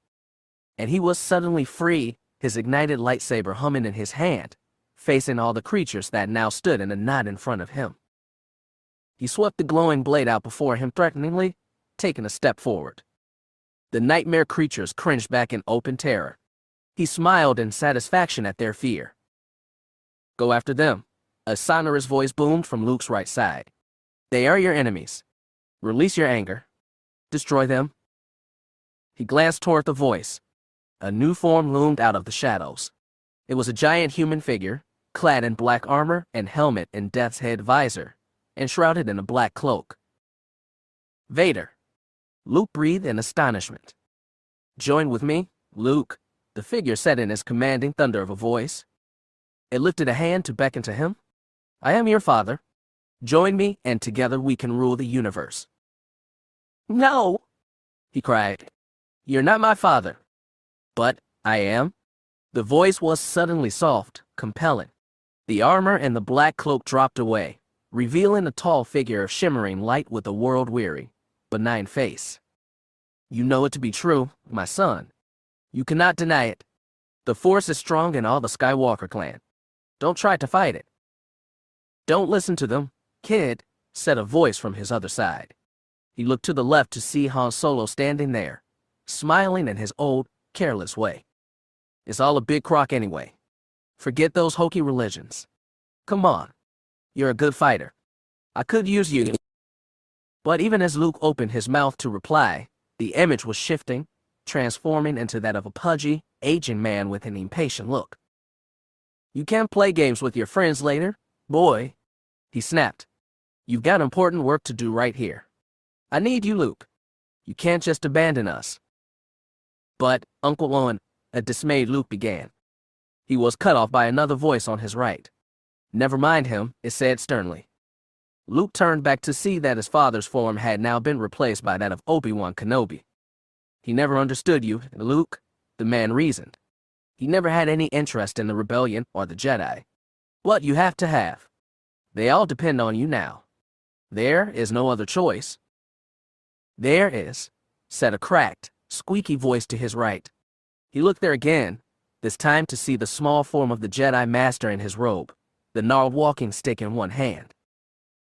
"Yoda," the bewildered Luke said with relief. "Choices there are always, young Jedi," the being admonished, shaking the stick at him. "To think or not, to believe or not, to act or not. The light and dark sides of the Force are two branches of the same tree. Try to influence or seduce you, they may, but control you, they cannot. That, your own choice is." "Help me make it," Luke appealed. "Please, Yoda. I trust you." "That is your first mistake," the being replied.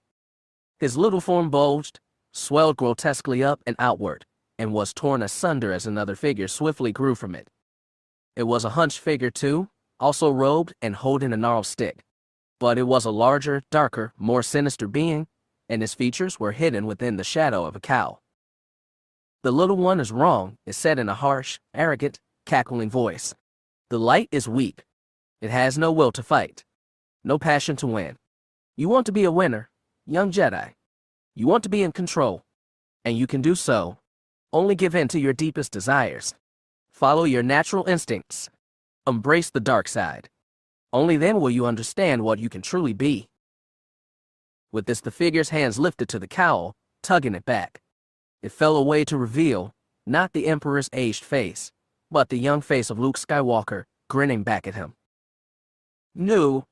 he screamed as he jerked bolt upright. He stared ahead of him, panting breathlessly. His naked body was streaming with sweat. He looked around him at the little cabin of the salvage scow and down at the bunk on which he had been sleeping. Slowly his breathing eased. His look of confusion began to clear as he reoriented himself. He dressed quickly and went out, mounting to the bridge. The Ewok was on duty there already, in his captain's chair. "Hello, mate," Thatch greeted. "Did you get some sleep?" Sort of, Luke said vaguely. I started getting restless. Well, it was a good chance that brought you up here anyway. I would have called you soon. We're getting close to your coordinates. I don't think it was chance, Luke said musingly. Something told me to come right up here. It's like all my senses have been getting sharper the farther in we go. I can sense a lot more. And my brain's more active. He shook his head. A little too active. It's calling up all kinds of things. Likely just excitement, mate, that said dismissingly. You're finally getting close. It's natural. There's something else, said Luke. He frowned in concentration. I think I can feel other energy. It's confused, but I think it's minds. A lot of minds all working at once. There's a sort of drone from it, and getting stronger. Could there be someone else out here? Some kind of intelligent life. The instruments haven't picked up signs of any inhabited planets around, but that doesn't mean much out here, that said doubtfully, examining the sensor readouts on his monitor. I just hope that, wait. He intently examined one of his monitors for some moments. We're being shadowed, he announced at last. Faint blips of contacts just on the fringe of their range. How many? I don't know exactly, the Ewok said. He looked again at the pips of light on the screen, then lifted his gaze to Luke. Lots. Imperials. I don't think so. Not out here. Unless they followed us. Thatch examined the sensor displays again. They're not just following. They're showing up on the sides, ahead, all around. Oh. He looked to Luke again. Even his furry visage couldn't hide his worried frown as he grimly proclaimed, We're surrounded. But you can't tell by whom? Asked Luke. No, but we're going to find out, Thatch told him. They're closing in. And as he spoke, myriad points of light appeared dead ahead. It seemed at first to be a field of densely packed stars, but as it neared it resolved into a fleet of separate ships. Human and Ewok checked all the view screens. More ships were gliding in on the entrepreneur from all directions. There were many hundreds of them, perhaps 1,000, grouped so closely they seemed like an insect swarm homing in on some savory food target. They formed a most bizarre and ragtag fleet. All the ships were of a small to medium size, their outer hulls showing the scoring and wear of long space traveling. Their configurations were of widely varied, often strange design, and this strangeness was further amplified by the ship's markings. For most of them had been lavishly and colorfully decorated. Some of their once dull metal hulls were painted as birds or beasts. Some were covered with landscapes, portraits, and still life images. Others were done in abstract, geometric patterns or swirling masses of color. Altogether, they made an intriguing and beautiful sight. Strange, remarked the Ewok, staring out at them. Look at the markings. And the ships. All types. All periods. They must be from all over the galaxy. But they've covered up recognition symbols, emblems, serial numbers, said Luke. There isn't any way to tell exactly who they are or where they're from. Shall we blast through them? Asked the Ewok. They're pretty small. We have the power. I don't think we could do that without hitting a few, said Luke. Why don't we just see what they want? We did that once before, Thatch reminded him. I don't get any feeling of hostility from them, Luke replied. I'm not going to hurt anyone else if I don't have to. Trust me? Thatch sighed reluctantly, but worked his controls. Once more the square ship slowed to become dead in space. The other ship slowed with it, forming up around it as a hollow sphere, the scow in the exact center. I've got a bad feeling about this, said Thatch. So what do we do now? Before Luke could answer, they were hailed from the intership communicator. The speaker was decidedly informal. Hey there, square ship, why are you invading our part of space? Do you come here in peace? We're on a mission, Luke responded. We only want to sail through without bothering anyone. Into the unknown regions. The voice said skeptically. Come now. No one comes here on missions, except for pirates and the government. It's a private mission of my own, said Luke. I really don't mean any harm. A pilgrim, said the voice, interested now. Well now, we're all on a pilgrimage here, friend. So why don't you just prove it to us then? Stop and talk. Let us see who you are. Prove to us you're no threat. You're welcome to come aboard, offered Luke. Not hardly, Pilgrim, was the answer. You want us to trust you? You come here. Where? Right ahead of you. Move aside, some of you others, and give our new friend a view. A cluster of ships ahead parted, sliding aside, revealing a much larger vessel that lay beyond. Luke and the Ewok looked toward it with fascination. It was in an unusual configuration, similar to that of a huge, spreading daisy bloom. The central disk of it was a gleaming dome of transparent material. Around it, a dozen long, narrow wedges rayed out like flower petals. Each one was a different color, mostly pastel shades of pinks, yellows, and blues. Highly unusual craft, said Thatch. More like a space station than a ship. And what is it that's under that big central dome? Luke peered at the masses of green vaguely discernible behind the curve of clear wall. Vegetation, he said. I think it's a bioship. I don't like this, the Ewok said darkly. Do you really mean to go over there? Afraid so.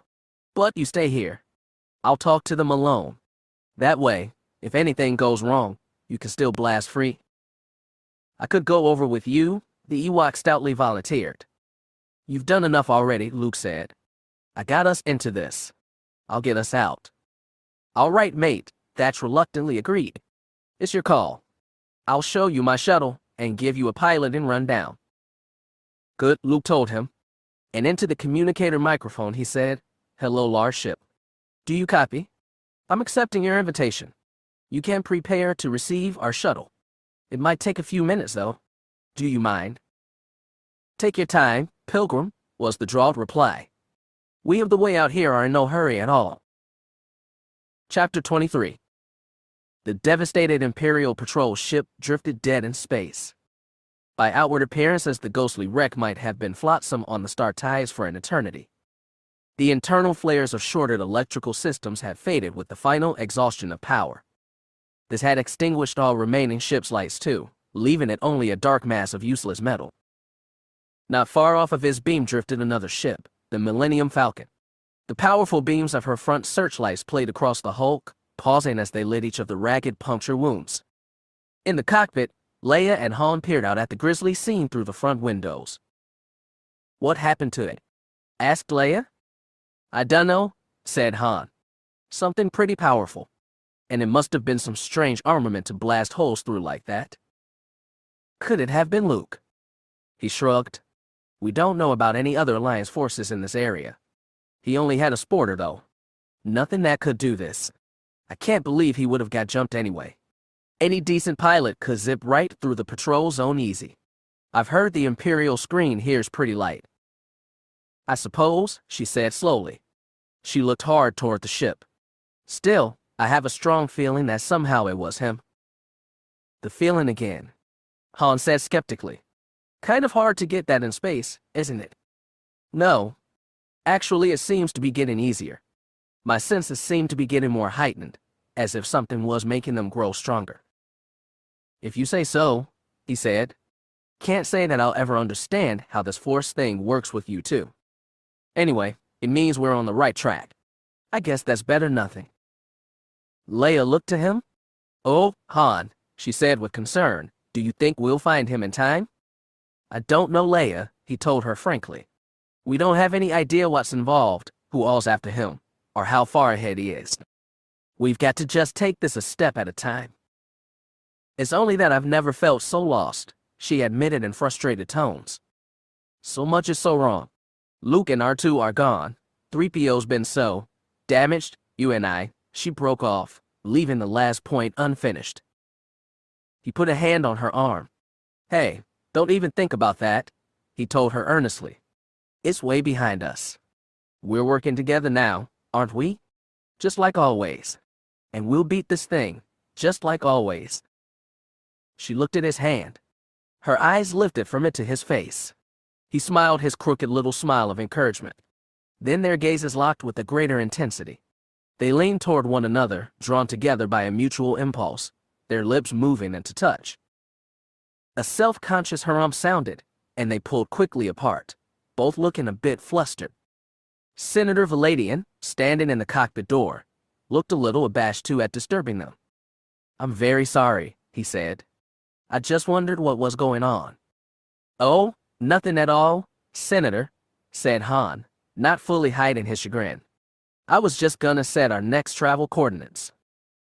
He turned to his controls while Leia turned to Valadian. "This next leg will take us through an Imperial zone and then into the unknown regions, Senator," she told him. "You probably want us to put you off at one of your outposts before we leave your territory. You don't need to continue this chase with us." "Oh, but I do," he replied. "Tharkus has badly damaged our peace effort. He has left me alone of those most favoring it. Still, I might yet discredit him and salvage things, if he does not tamper with some factor of the Force. Were he to demonstrate that it was no longer in aid of the Alliance, he could regenerate the whole war effort. Before anything else can be done, I must see his plan stopped. So for now I intend to keep helping you." "But if he did somehow tamper with the Force," said Leia, "the Empire might win." "Your Empire." "Not mine," he said. "It's clear that in the new regime Tharkus plans, not even the vestiges of the Republic would be left. My life is forfeit now. You heard him? I am a traitor in his eyes. Should he succeed, I and every other senator left will be hunted down. I have no doubt of it. I know the man too well. He is a military fanatic and totally ruthless."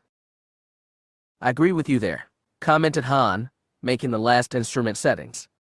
"After the way he blasted your friends, I'd say he's probably home trying to take things over right now." The Lone Star Destroyer rumbled ahead through space, passing the blinking Frontier beacon. Within his starkly appointed captain's cabin, Tharkus and his General Cantus played out an ancient strategy game on an antique checkered board. The High Admiral's hand moved one of his slender chrome pieces out across the black and white playing surface to tap and ebony one of his opponent. The General's piece toppled over. "Ah, you're in great jeopardy now, I think," Tharkus said with satisfaction. Across the table, a disgruntled Cantus picked up his fallen piece. He said it with a dozen others lined up at one side of the board. His remaining black players were becoming sparse indeed. "The game is not over," he said stubbornly. "I have some moves to make." In demonstration, he lifted a sinuously fluted piece and moved it ahead. "Perhaps," Tharkus acceded, lifting one of his chrome men. "But it's only a matter of time." He set it down again. "Check, I believe. And likely mate too. I'm afraid my trap has closed." Cantus growled and looked intently at the other man's strategic arrangement for some way out. His consideration was interrupted as Captain Vasker entered the cabin. The officer strode up to the table, clicked his heels, and saluted his superior smartly. Tharkus nodded acknowledgement. "High Admiral, we have just entered the unknown regions," the captain announced. "Very good," Tharkus told him. "What new word have you received about events at home?" "We have been monitoring all transmissions from the Empire," Vasker crisply reported. "Apparently the story is spreading quickly that the so-called peace meeting was in fact a rebel trap, and that our senators were brutally massacred by them." "Really?" said Tharkus. "And what is the reaction from our people?" "There is great outrage, and there are calls from many that the truce be ended. But some voices still argue that this would be a grave mistake. They say that the rebels simply want to goad us into more war so they have an excuse to defeat us utterly. The threat of the Jedi still holds them in thrall to fear." "A very clear and concise summary, Captain," Tharkus complimented. "You may resume your duties now. But continue the monitoring and keep me informed of any new events." "Yes, High Admiral." The officer saluted again and marched out of the room. "Well, things are going as I intended," Tharkus gloated to his general. "My agents have spread the rumor effectively. The so-called New Republic will be blamed for this monstrous deed. Hatred and mistrust of them will grow. The need to strike back will be firmly planted." "The people may still not follow you back into war," Cantus pointed out. "Not if they believe it will mean destruction. But once we have succeeded with the rest of my plan, there will be no stopping them. They will roll across the rebel forces in a tidal wave. We must only remove this absurd fear of the Jedi and their force." Or perhaps co-opt his power to our side, Cantus put in. Still considering such a possibility, General? Tharus asked thoughtfully. As are you, I think, the other shrewdly replied. It seems your interest in the possibilities, shall we say, is growing keener. I have heard it in your words and tone of voice. Perhaps, Tharus conceded. I do admit that the idea has been more active in my mind and grows stronger as we proceed. Why not believe I might control this force? The Emperor did so, that much we have established, and he was no Jedi. Just an ordinary man, or one who began as such. My own will is at least as strong as his, and my desire for the common good is much stronger. Why, for the Empire's sake alone, it should be my duty to try to make the power work for us. Not for yourself, Cantus put in. Not to secure greater power. Greater power. Yes, of course, but not for me. For the Empire, to ensure it is transcendent in the universe eternal. For such a goal, Cantos, trying to subdue and bend the force to my will may well be worth risking. Yet, how do you envision that such a thing can be accomplished? The General wondered. For that we must wait until we see just what the nature of this heart of the Jedi is, Tharus told him. But if things go as I have ordered them, then we will be able to examine the situation and determine a method at our leisure. He smiled. No one must interfere with us this time. The golden metal arm of C-3PO spasmed with the shrill whining of his mechanical muscles. The limb relaxed, then stirred slightly in a more natural move. One of his hand's articulated fingers quivered, then curled. The entire hand flexed, drew into a tight fist, then opened again. Finally, the whole arm lifted, bent, and straightened again before dropping back down. Han, Leia, and Valadian sat close about the droid in the Falcon's main cabin, watching in fascination as Chewie tinkered with the metal man's complex mechanisms. The Wookiee was at the moment systematically working the droid's robotic muscles by triggering key diodes in the metal being's open chest. Not bad, Chewie, Han said critically. Chewie gave a low growl in response and made some more adjustments. Has he managed to fix 3PO? Leia asked hopefully. The Wookiee paused to bark and snarl out what was for him a long answer. He says sorry, Han translated. He's just regaining control of motor functions and base-level intelligence. He's leaving the higher level strictly out. Can't trust him, but at least we can use him as a source of information. Like a walking encyclopedia, said Leia. Afraid so. Chewie made some more adjustments and flipped an internal switch. The lights of the droid's round glass eyes came on. Chewie nodded in satisfaction and snapped the chest access panel closed. Guess he's all ready, Han announced. We should try him. Let me, said Leia. She sat forward. 3PO, she said gently, can you hear me? There were some unintelligible noises from the droid's mouth. Then words came clearly, I hear, Master. What is it you wish? The voice was 3PO's, but the tones were an emotionless drone. Leia tried again. It's me, 3PO. It's Leia. Do you remember me? I am C-3PO, in mechanically cranked out, human-cyborg relations. I am proficient in over 6 million forms of communication. My task is to serve. What is it you wish, Master? Nothing, Han told him. Forget it. Just take a rest. Rest is not required, it pointed out. As a mechanical being, I have no need for recreation, sustenance, sexual fulfillment, or positive verbal reinforcement, as human beings do.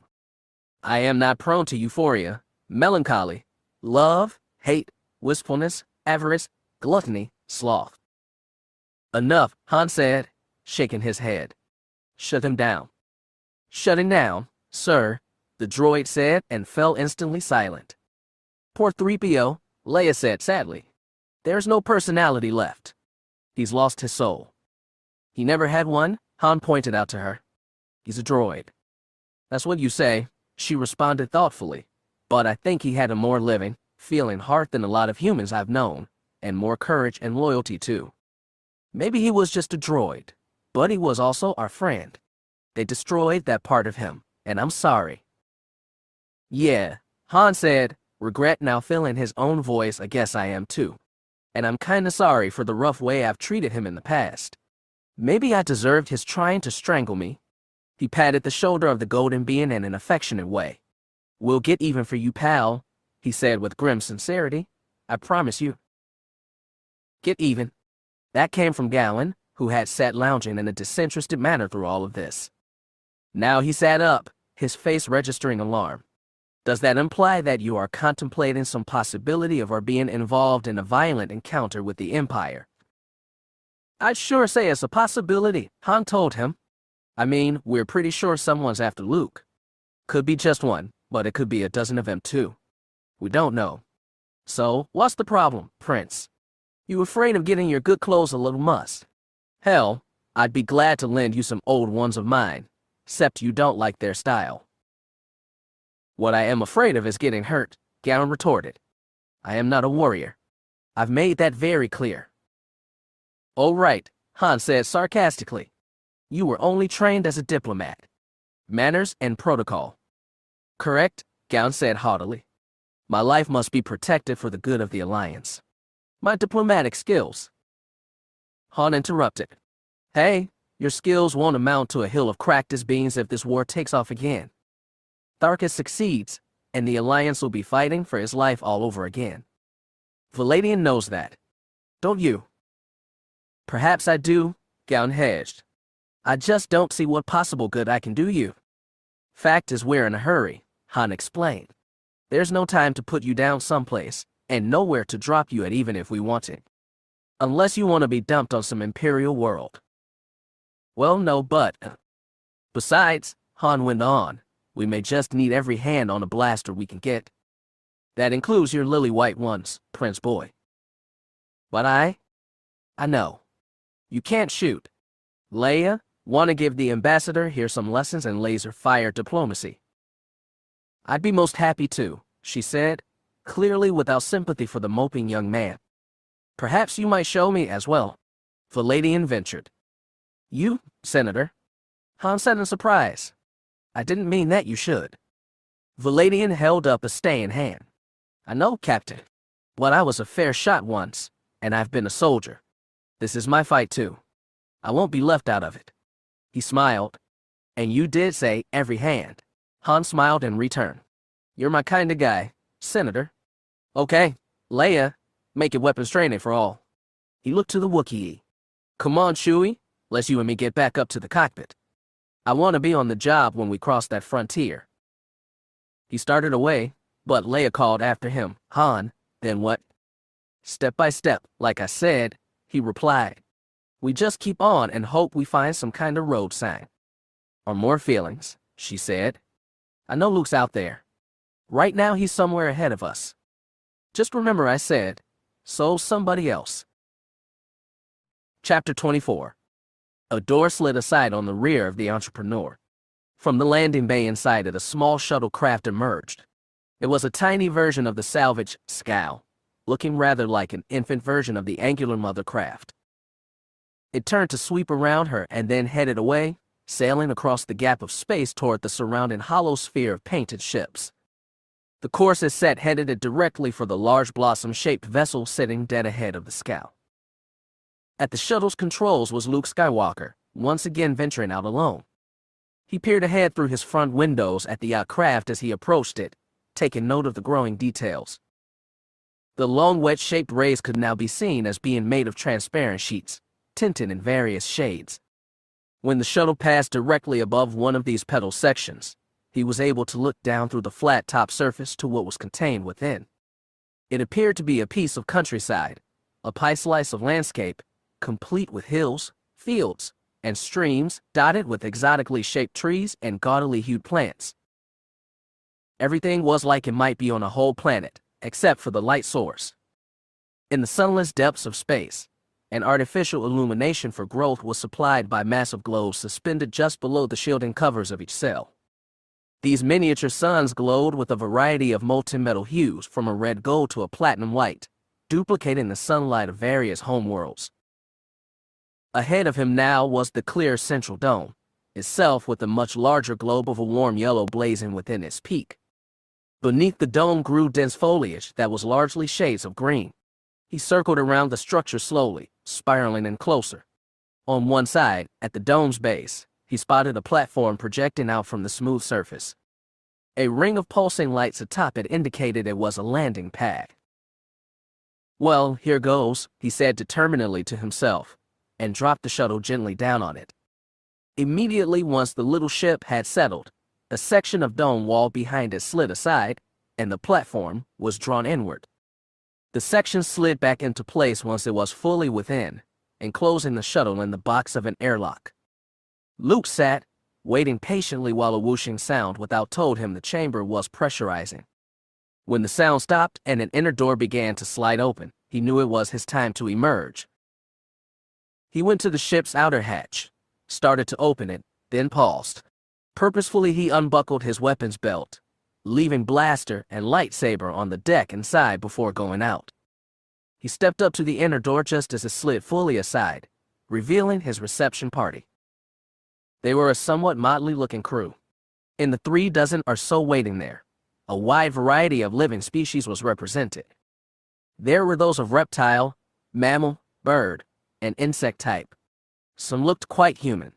Some were so alien as to defy description.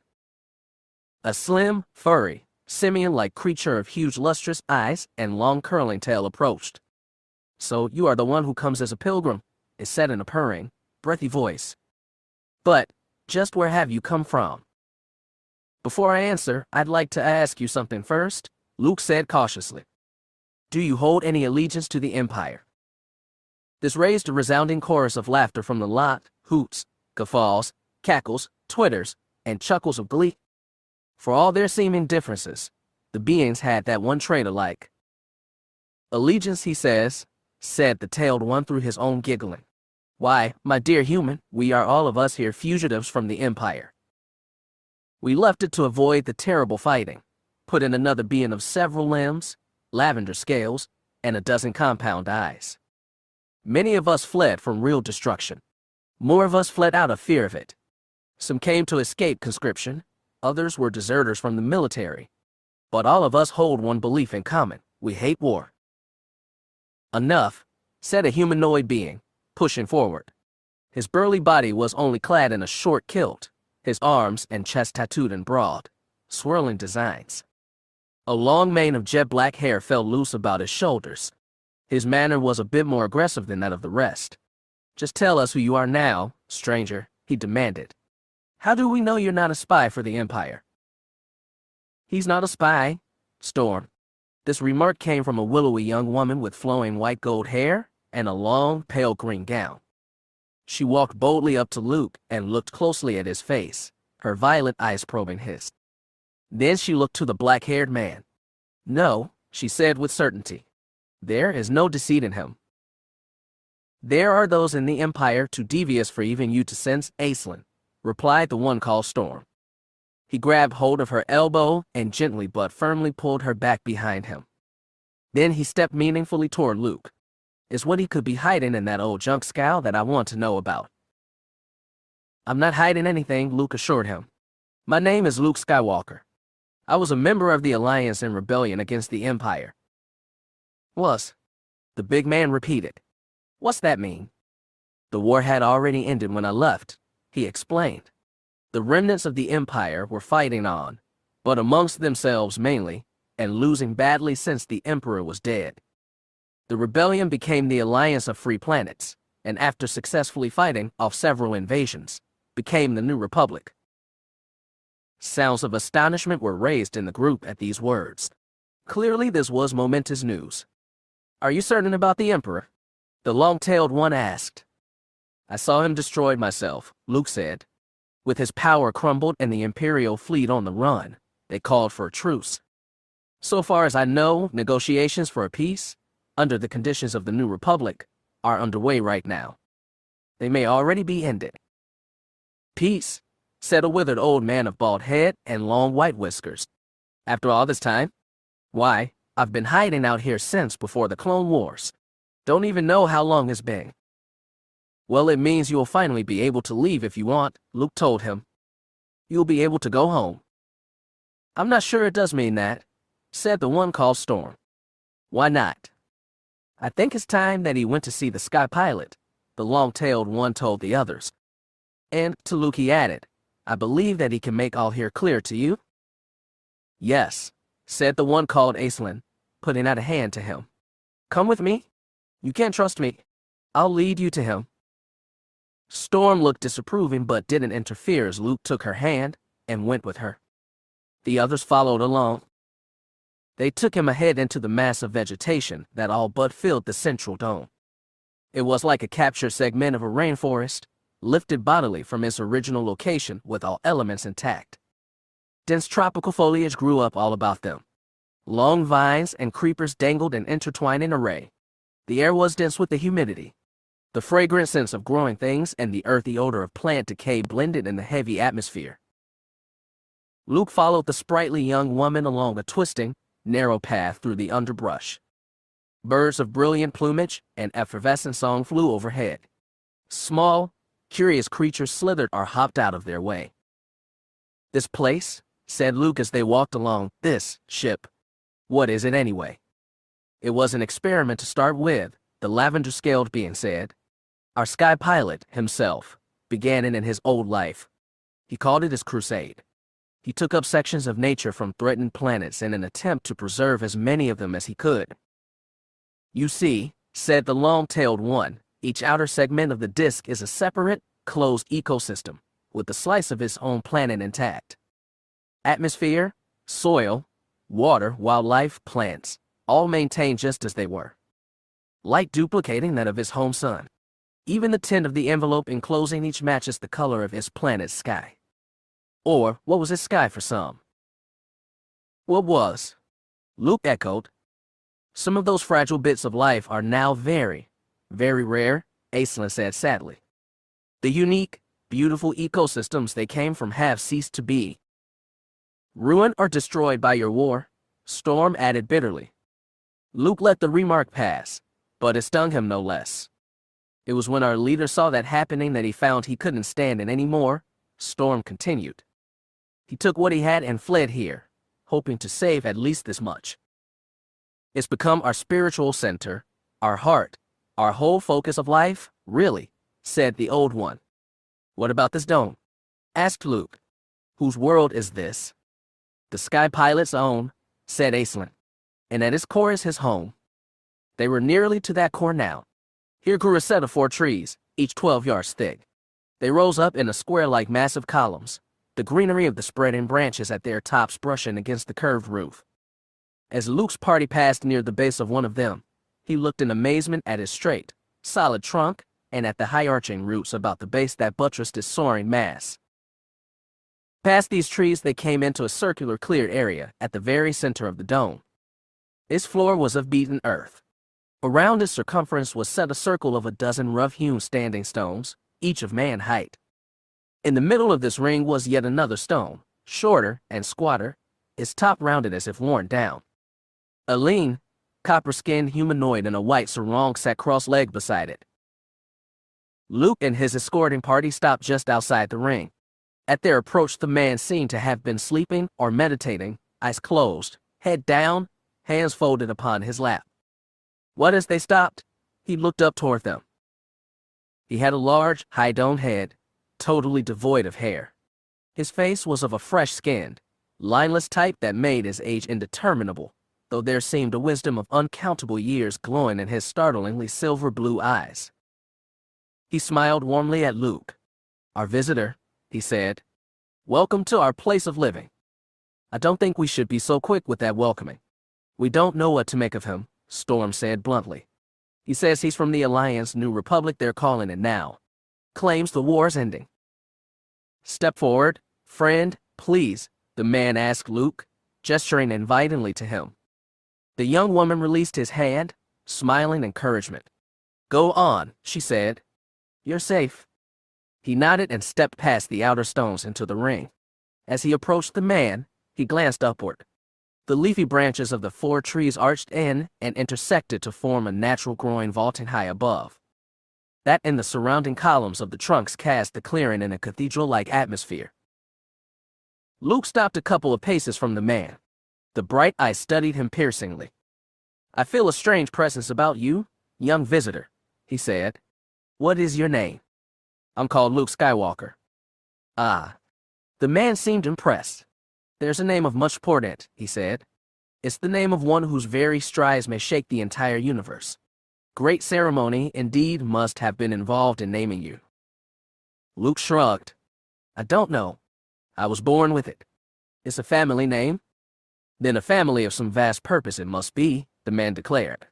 "My own birth name was Nestor, a humble one at best. It was my people here, my new family of homeless children, who dubbed me with the Sky Pilot title. They see me as a sort of spiritual leader, don't you see? A bit of priest, chieftain, and father all rolled into one." He smiled. "Hardly deserved, but there it is. It's a great responsibility." "I understand that," Luke told him earnestly. "I hadn't even really begun to think of myself as a grown-up when I was suddenly an officer and leading men into battle. It's a terrible responsibility, and a lonely one." "But, now you say that war is ending," the other said. "It must give you great relief." "I am glad it's over," said Luke. He waved back toward the others. "But maintaining peace is going to be everyone's responsibility." "Indeed," Wisely stated. "Your people seem to think that even if there's peace in the galaxy, you won't go home." The man nodded. "They are right in that. The reasons are many. Some of those in our little community no longer have homes to return to. Their dwellings, their towns, sometimes their whole plants were consumed by the fires of war. And then there are others who would be ostracized or even killed by their own people should they return to them." "Why?" asked the shocked Luke. "For acts deemed dishonorable, cowardly, or treasonous by their social orders. Those who refuse to fight in times of war, no matter what the cause, are not often looked upon with favor." He looked at Luke curiously.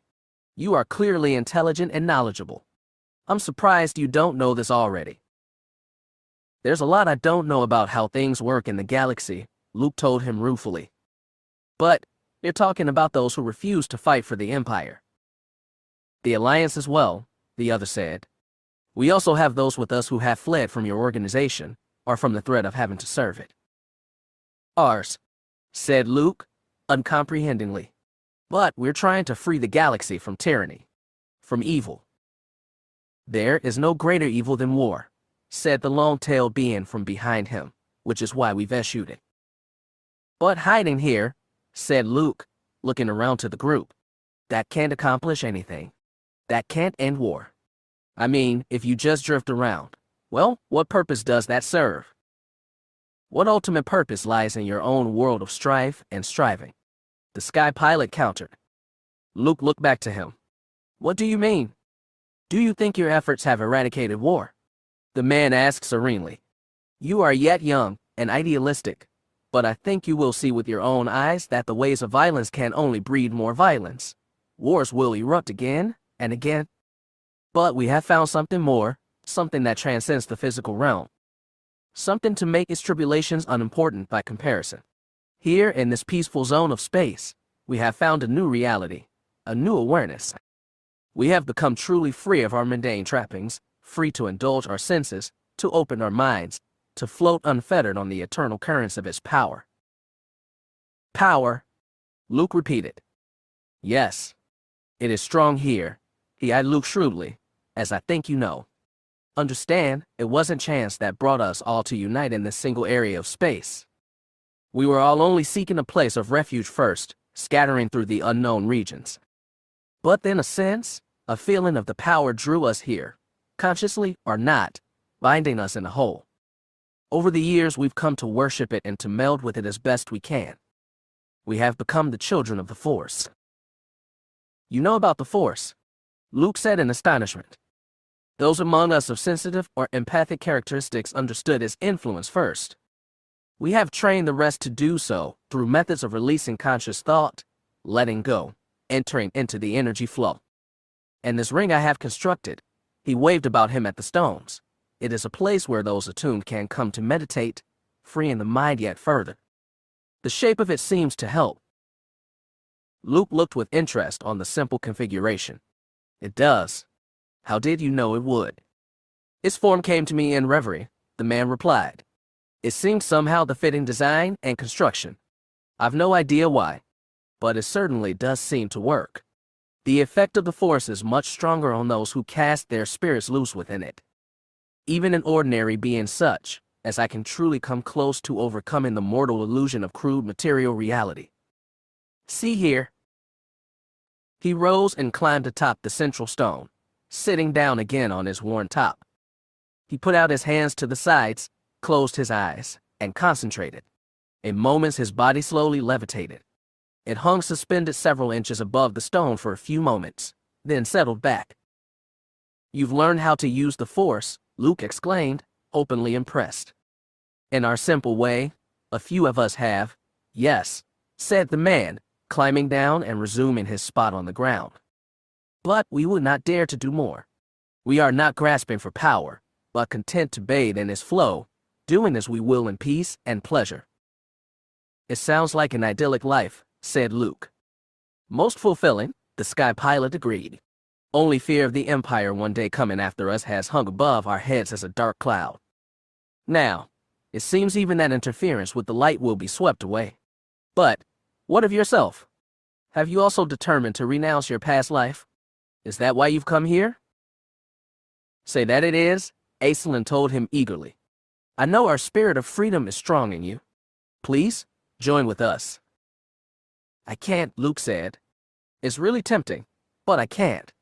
I have to go on. Go on, their leader said, eyeing him and nodding sagely. I thought as much, my friend. You seek the place beyond. That sacred nexus of the Force. You know about that too? Asked Luke. Of course. We have always understood where the streams of power flowing so densely through this part of space have their main link. It is not difficult to sense. Our drifting on their ebbs and floods keeps us close around the periphery of the great crossing point's strong aura. But not too close. You mean you haven't gone there? Oh, some did. In the early days, a few who thought their own rapport with the Force was strong enough went to seek oneness within that hub of energy. None of them returned. I often say that none of us is truly worthy. Besides, our own abilities are not developed enough. We do not have the calling. So we have declared it as a holy place, not to be violated. I'm still afraid that is where I have to go, Luke told him. He's a damn desecrator. Storm called to his leader. He wants to profane our sacred ground. This is a trick. He was a stormtrooper until their violence drove him away, the sky pilot explained to Luke. His views have become mellower since he came to us. But he still has a distrust. I can understand that, said Luke. But it's no trick. I have a need to go there. I'm a Jedi Knight. A Jedi. The long-tailed being repeated skeptically. They have ceased to exist. All their knowledge is lost. Not quite, Luke answered. I was trained by the last two. I really am a Jedi. Don't listen, said Storm. He's not one of us. He's an Alliance warrior. I smell the blood on him. The others exchanged uncertain glances at this. The sky pilot considered his people for a moment, then looked to Luke. I believe what you are, young man, he said. I feel the power in you. Perhaps if you demonstrate it to them. Luke nodded. All right. He looked to the others. I'll try to show you what I am. They spread out around the ring as Luke walked to his middle. He stopped by the central stone. Lifting his hands above it, he frowned in concentration. The central rock soon shivered, and then lifted bodily from the ground, hanging suspended. Luke slowly turned around, his hands taken in the outer stones. One by one they pulled loose from the ground, and rose upward as well. The watchers gasped in surprise. But his show was not finished. Once more he pivoted, swinging his hands around. This time it was the people who rose upward to float a foot above the ground. Most looked astonished as they were lifted. Aislinn laughed with delight. Storm looked aghast. Lastly, Luke's hands passed over the sky pilot, raising him too. I knew it. The man cried in mixed delight and awe. Truly, he does have the Jedi's power. Chapter 25. Do you have to leave us? The woman called Aislinn asked Luke. She and her fellow refugees were escorting the young Jedi out the path through the rainforest, back to his shuttlecraft. "I would gladly turn over my leadership of this community to you," said the sky pilot, who had also accompanied them. "I am certain its people would be most willing to follow you." "It's true," said the long-tailed one eagerly. "We would become your own faithful followers. Stay.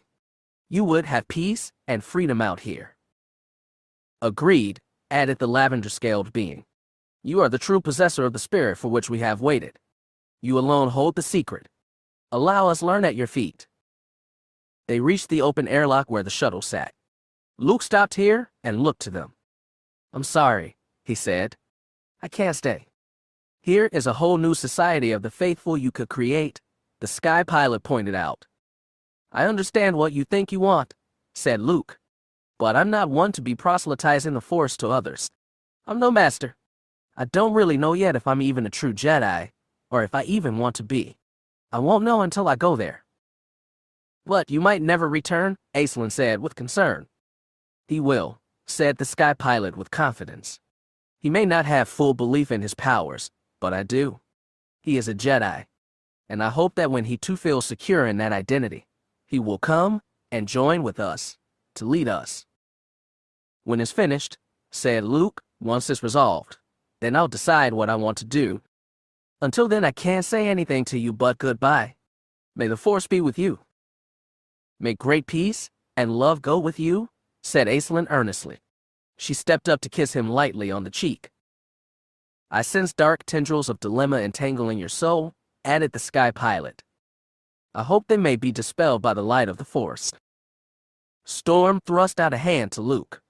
"I too hope you get your answers, Skywalker," the ex-Imperial soldier said, now in a more accepting tone, "like I found here." "I envy you that," Luke told him sincerely. He took Storm's hand and they exchanged a warm handshake. He stepped away into the lock, paused to wave back to them, then headed for the ship. As he climbed into the shuttle's hatch, the inner door of the airlock slid closed behind him. The small gathering of the children of the Force watched as the outer door opened and the landing platform slid out of the dome side. They continued to watch, regret in their eyes, as the shuttle lifted and flew away, back toward the salvage scow. And they were still watching some while later when the scow's engines fired and the square craft moved ahead, sailing away from the huge caravan of painted ships and out of sight. "Come on, my friends," the sky pilot then said to the others. "Let us return to the center ring. There we can pray together for our young Jedi's success." The light beam shot from the blaster's muzzle missed the floating sphere of the remote target by a good distance and ricocheted harmlessly from a control panel in the Millennium Falcon's lounge. Leia sighed in frustration. "No, Gowan," she said. "You're holding it too tight." She stepped to the man who stood with the weapon in hand, looking helpless. She adjusted his grip on his butt. "There. And don't jerk the trigger. Squeeze it. Slow and steady. Okay. Ready?" She looked to the floating sphere, ordering again, "Remote." The ball once more began to zig and zag around in the cabin, no more than 2 yards away from him. He tried to get a beat on it. He fired. The shot went white again. It hit the edge of the doorway to the cockpit corridor just as Han Solo was coming through. The light bolt bounced away only inches from his face.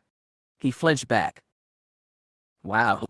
Hey, watch it," he cried, hands lifted in defense. "It was just a target practice beam," she told him. "It can't hurt you." "Oh, sure. I knew that," he said quickly, straightening up and coming on in. "So, how's our boy doing?" "Near to hopeless, I'm afraid," Leia told him. "Well, I'm so sorry," Gowan said indignantly. "I did warn you." "How about the senator?" asked Han, looking toward the older man who sat by watching Gowan's display with open amusement. Valadian smiled. "I'll show you." He got up from his seat, took the blaster from Gowan, and assumed a shooter's stance, weapon ready. "Again, remote," he ordered. The metal sphere moved. So did the gun. Its beam zapped the remote 5 times in quick succession as it ducked around the room. Valadian lowered the blaster and looked to Han, Not bad for an old man, eh? He said with a note of pride. Hey, not shabby for anyone, said an impressed Han. What do you think, Princey? He asked Gowan. Gowan growled in irritation but didn't answer. Well, said Han, I gotta tell you all, we just passed the frontier. We're in the unknown regions now. Trouble is, how do we find Luke from here? He looked to Leia. Time for that next step, sweetheart. I'm not sure I can tell you what it is, she said. Let's go forward where I can see outside. Maybe that'll help. What about me? Asked Gowan. You keep practicing, she told him. Senator, why don't you try and teach him? My pleasure, he said.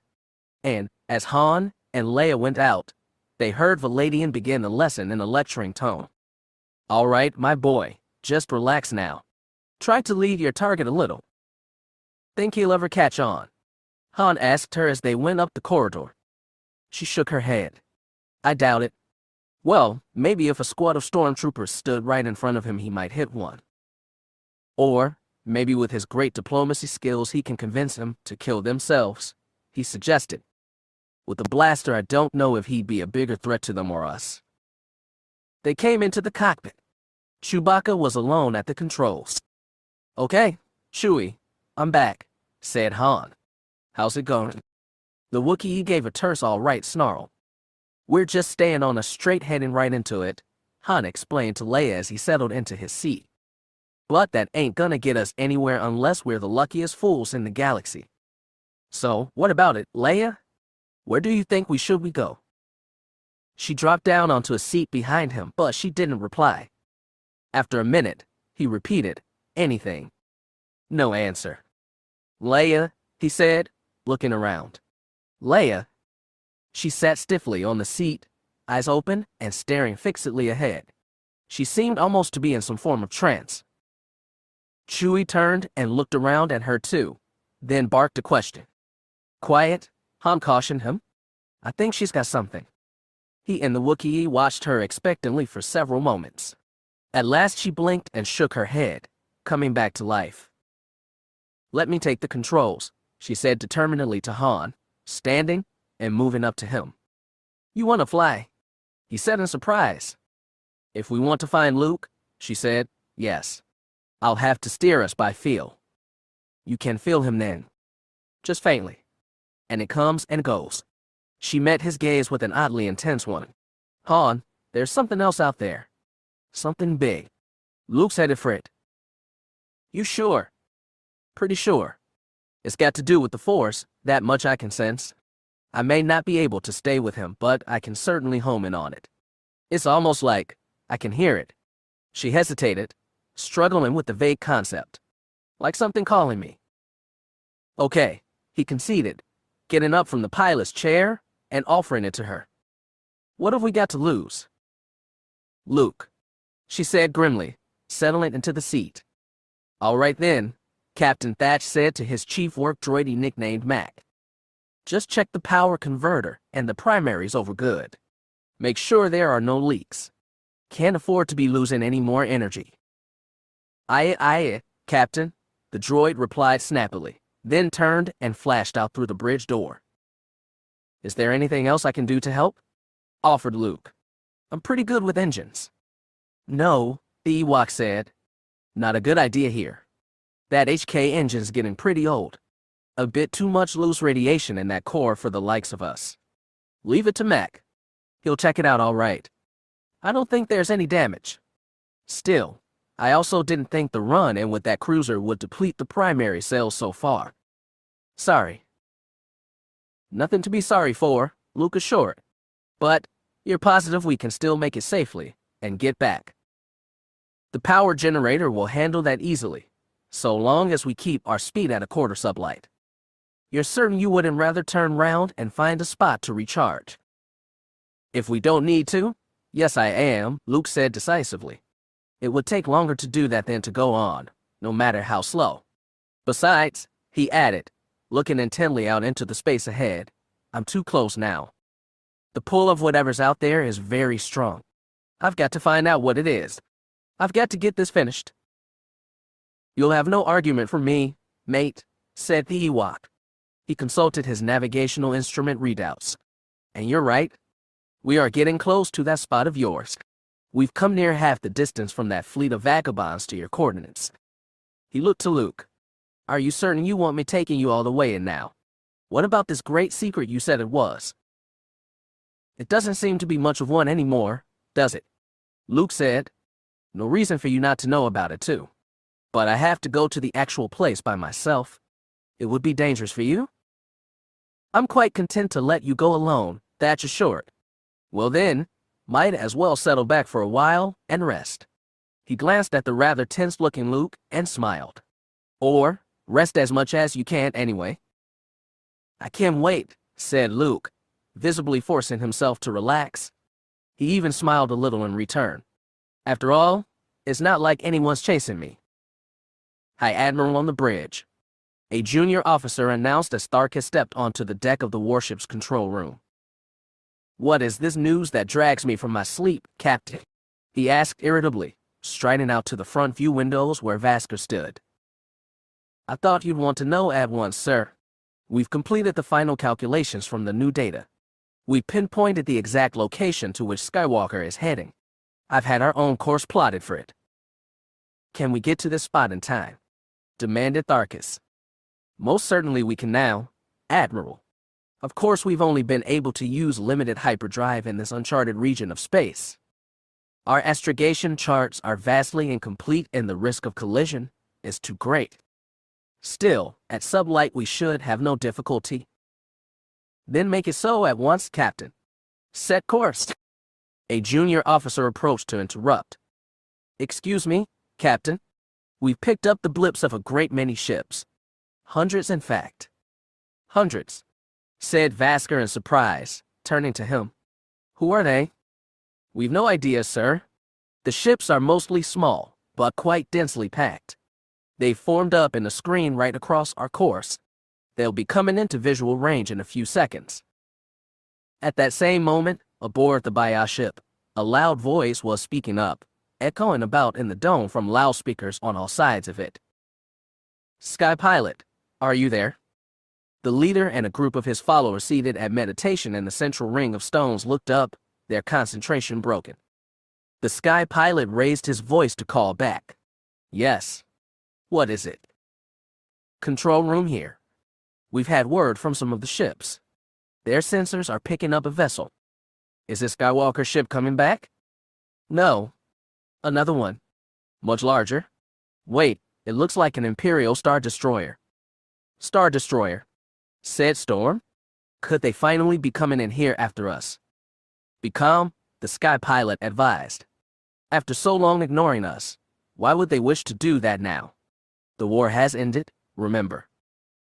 Perhaps then it is an emissary of the new peace, the long-tailed one suggested. Shall we have the ship scatter?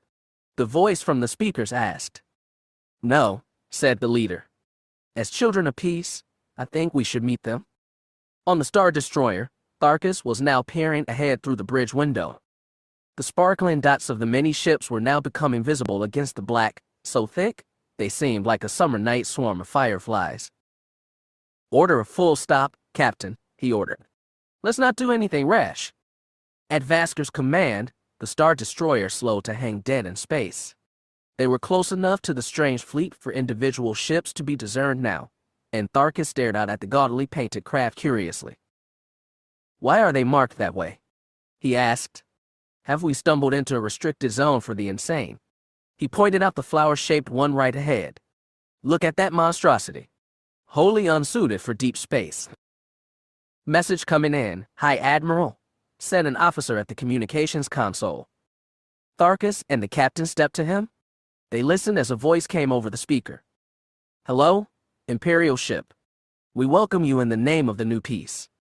New peace, said Vasker. What would they know of that? Skywalker, said Tharus with certainty. He must have been here. He must have told them.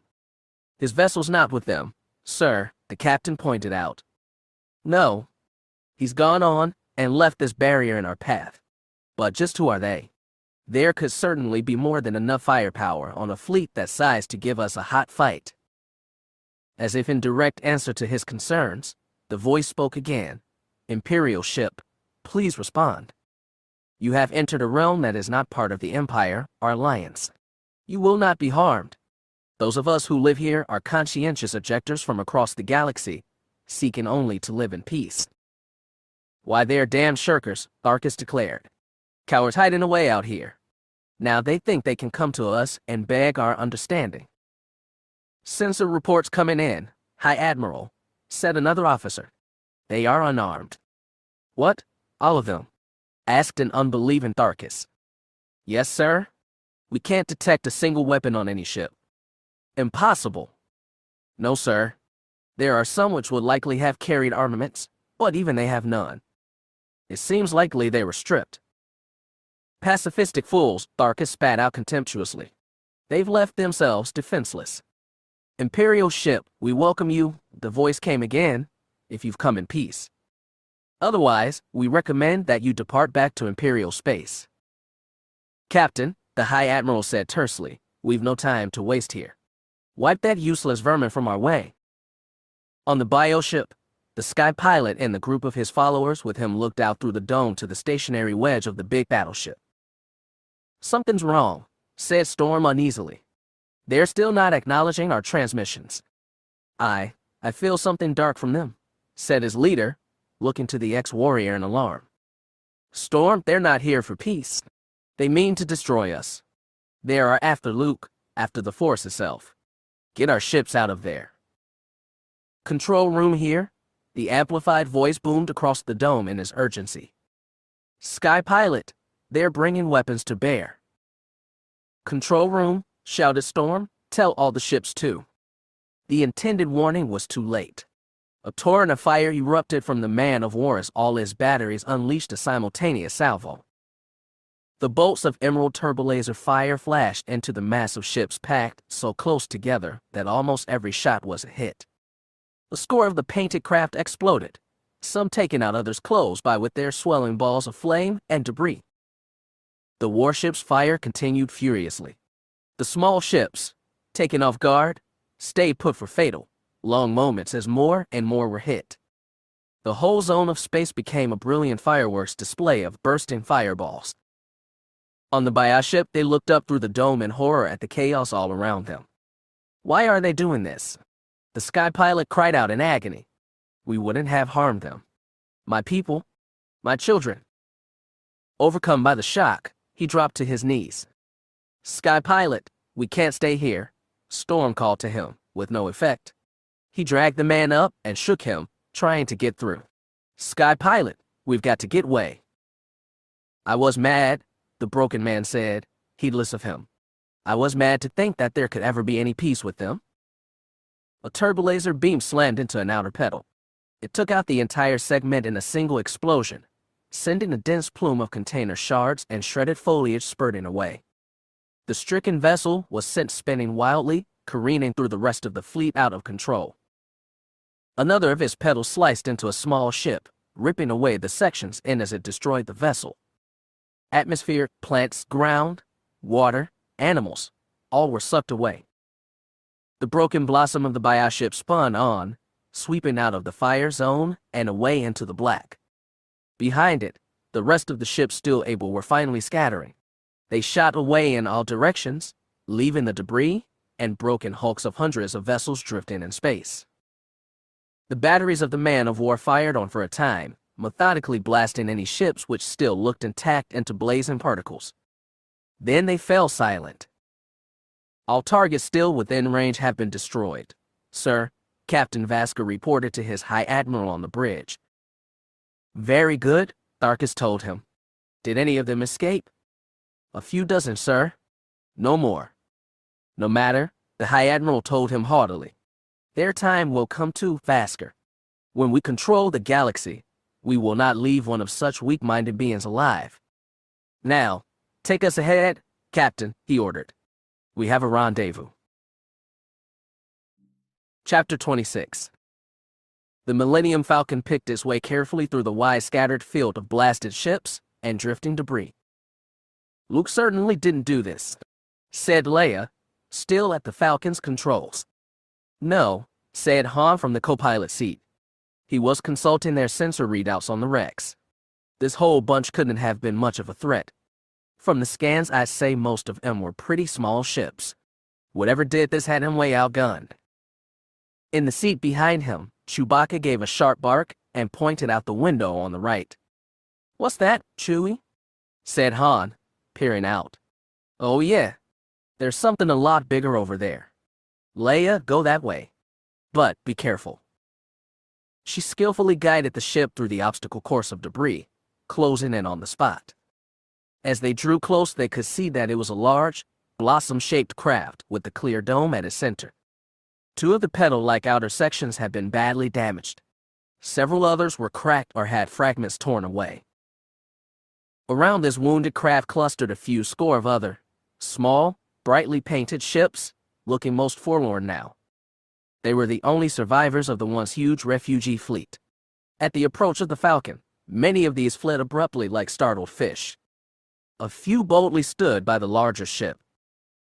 "Who are you?" A suspicious man's voice snapped from the communication speaker. "Take it easy there," Han replied. "We're friends. What the hell happened to you?" "We were hit by an Imperial Star Destroyer," the voice said. "Star Destroyer," Han said, exchanging an alarmed glance with Leia. "They attacked for no reason," the angry voice went on. "We were harmless. We thought there was an armistice." "Sorry, pal," said Han regretfully. "Not today. But who are you, and why are you way out here?"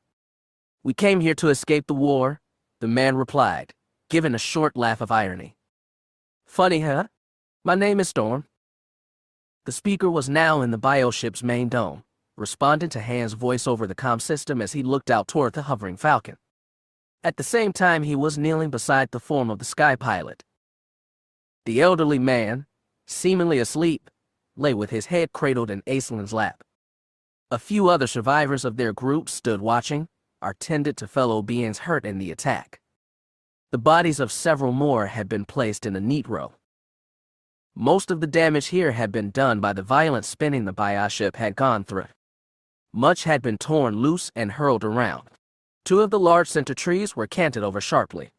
A third had been cast down, and damage to the integrity of the big ship itself was made evident by the ominous creaks and groanings of its stressed structural members.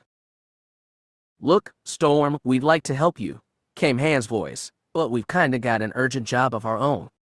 Maybe even more urgent now. This Star Destroyer, you don't know where it was going, do you? Our leader thinks it was following someone named Luke. That's what I was afraid of. See, this Luke, he's our friend. We came here to help him. Do you know where he's gone?" "No," said Storm. "He came and he left. I've no idea where he went." "Storm," called a weak voice. He looked down to see that the sky pilot was awake, though very weak. The older man's skin was pale and his breath rasped in his throat. "Rest," Storm advised. "You're pretty broken up inside." "It doesn't matter now," the man gasped out. "They are friends of the Jedi. They must be helped." "We can't help them," said Storm. "We've got to see to you, repair the bioship, save what ecosystems we still can." The sky pilot shook his head. "No," he said in a faltering but still firm voice. "Not important now. The whole galaxy is at stake. All life. You must help." His body went suddenly limp, his head falling back on Aislin's lap. She bowed her head over him and wept.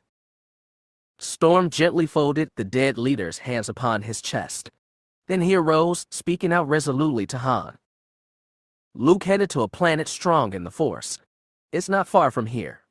If you mean to save your friend, we will help you." "In that floating pinwheel," Han's voice replied skeptically. "Sorry, friend. You're unarmed and pretty damaged. Best thing for you is just to save yourselves. Good luck. We're all gonna need it." With that, the Millennium Falcon moved ahead, sweeping around the bioship and heading on into the sector. Storm watched it vanish from sight. Then he looked down to Aislinn. "You and the rest have got to evacuate," he told her. She turned her tear-streaked face up to him. "What about you?" His face hardened in grim resolution. I'm going after them. Almost there, asked Luke, coming back onto the Entrepreneur's Bridge with R2-D2 behind him. Any minute, the Ewok replied. Get any more sleep this time? No. I'm too keyed up, said Luke, shaking his head in a troubled way. And I just can't forget that strange, sharp feeling I had a few hours ago. It was like voices screaming out to me. Like something was grabbing and shaking my brain. And that sudden sense of dread. It's still with me. A nightmare, most likely, Thatch said dismissingly. Your mind playing tricks. It's natural the whole thing's getting to you. Maybe, Luke said, still with some uncertainty. I have been feeling the Force so strongly. I suppose its power could be confusing things. Especially now, said the Ewok, pointing ahead. We're here.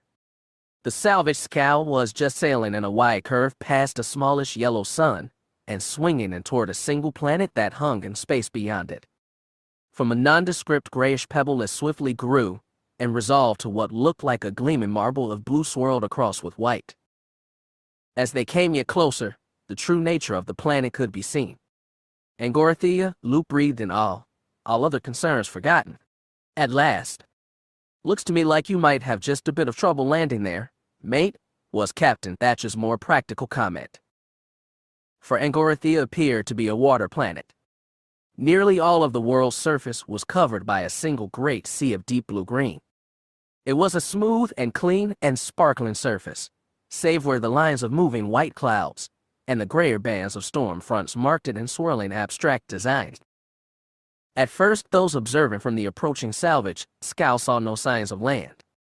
But as the vessel swept in and around the globe, one small patch of brown and green came into view. There's something, declared Luke excitedly. Put her into orbit above that. The Ewok readily obeyed, and soon the square craft was drifting high above the single spot as the two scrutinized it carefully with both eyes and instruments. The area below was an island of nearly circular shape. Indeed, it was so close to a perfect circle that it seemed unlikely for nature alone to have been the creator. It appeared to be constructed mostly of rock, trusting up for a uniform height above sea level, completely flat on top. There was no vegetation visible except for a ragged fringe of green around the shoreline. But the unusual appearance of the land was eclipsed by the construction which sat upon it. It looked to be part massive fortress and part maze. A thick outer rampart rose 100 feet high and formed a ring miles around.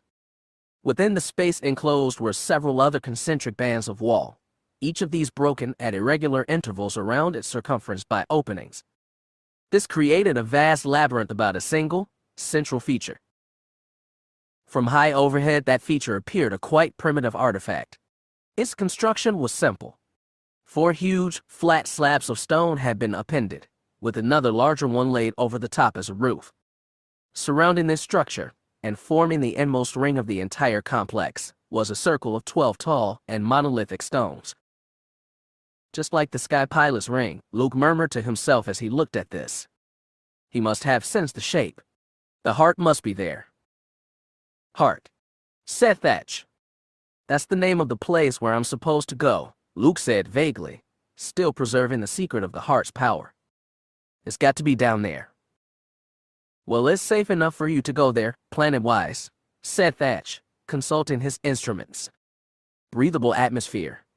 Nothing poisonous in the water. Not even any dangerous beasts or plants.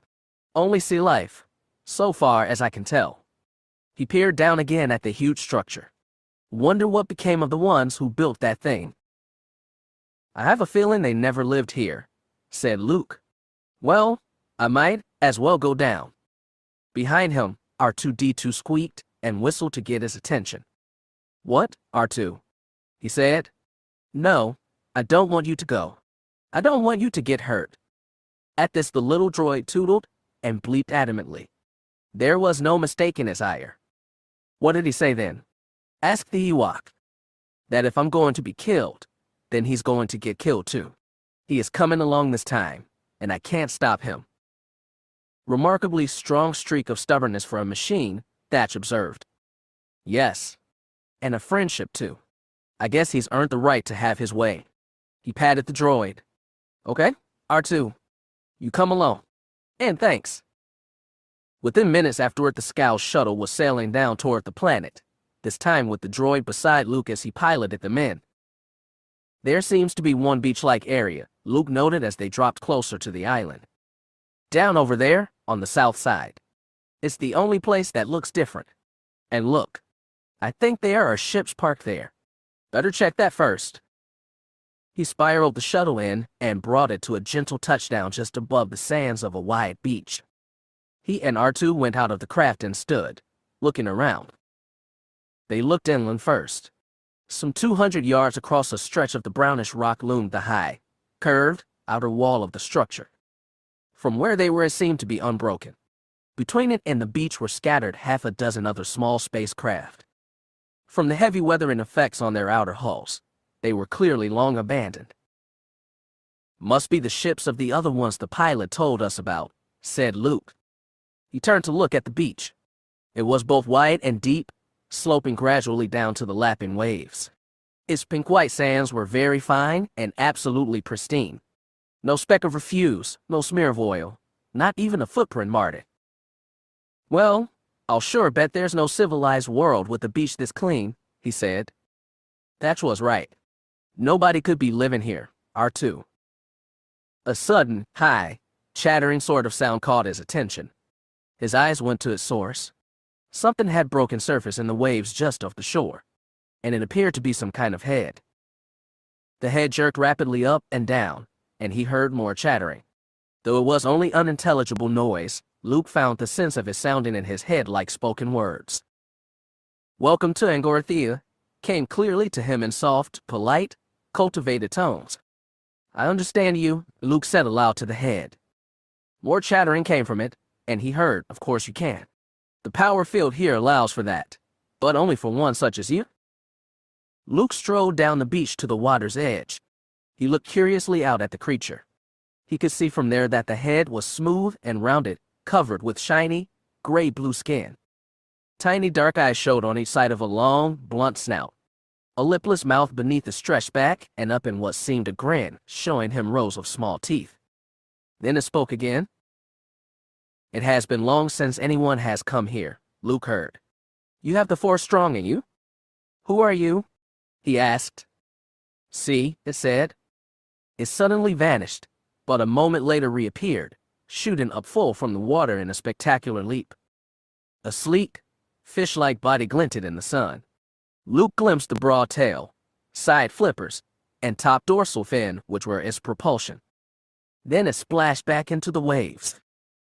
I and my kind are the sole intelligent denizens of this world, it explained after his head surfaced again. We have been here since its creation. We have grown with it, affected by the power focus here. The Force is part of us now, as we are part of it. Did you build that? Luke asked, waving back toward the structure. The Temple of the Heart. No. It was the first of the Jedi who did that long ago. We build nothing, nor do we need to. We live at one with the sea.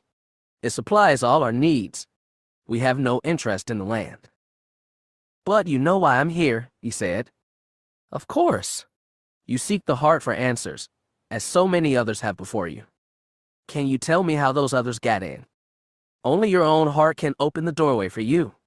If that heart is enough attuned to the one which beats within the ring, you will win your way inside.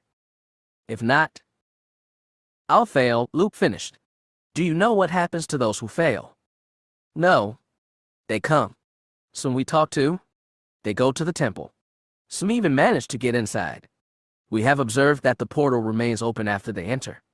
We believe that it stays so for as long as they stay alive. Sometimes it closes soon after they go in. Sometimes it takes days. But the door always closes eventually, leaving them inside. What about those who succeed? Luke asked. I mean, does anyone ever come back out? Once there were many of those who entered and returned, those with the Force strong in them. But such have not visited in many years. Only those who have failed. Their craft from space litter the shore, as you see. There was a war, Luke explained. Most of the Jedi are dead. Yes, that we have been told. Luke contemplated the temple and the abandoned ships again, then looked back to the creature. I don't suppose you can tell me why it is they didn't just fly in there. That I do know. As it was created, the temple's great energies create a shield above it that no mortal power can penetrate. There is but one way in, and only a true Jedi can find it. I guess it's my turn to try, he said. Thank you for your help. I will wait and hope for your success, it replied. Luke walked back up the beach to the rocky ground where the droid waited.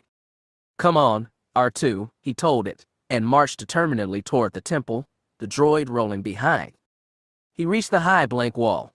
He ran a hand across the stone. It seemed somehow to be composed of a single, unbroken piece. No faintest crack, no hidden hinge, no tiniest mark of any kind hinted at a door. First problem, R2, said Luke. How do we get in there? The chattering of the sea creature, sharp and urgent this time, arose behind him. He looked around to see that it was leaping high out of the water, as if to attract him.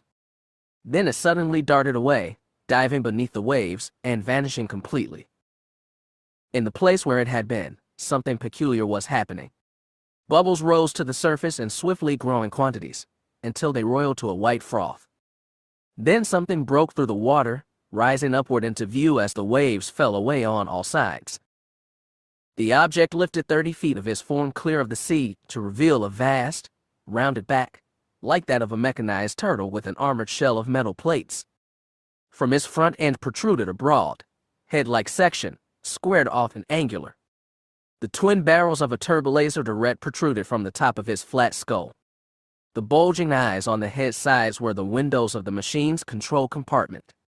Figures could be seen behind them, peering out. They wore black uniforms and helmets. An Imperial swimmer, gasped Luke. He looked to his ship.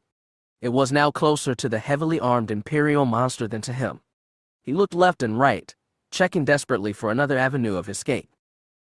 From around the curve of wall on either side charged a squad of stormtroopers to surround him, their blasters at the ready. All right, Rebel, one snarled, drop the weapons. No tricks, or you'll be shredded. Luke looked around at the bristling wall of guns defiantly, and crouched, fingers near his weapons as if ready to fight. But the impossibility of success against such odds decided him otherwise. With a sigh of resignation, he straightened, slowly loosened his belt, and let it fall. Another trooper scooped it up. Now, said the first one, prodding Luke roughly with the butt of his rifle, down to the shore. With men close behind him and at the sides, Luke was herded down across the sand to the water's edge. He was halted there.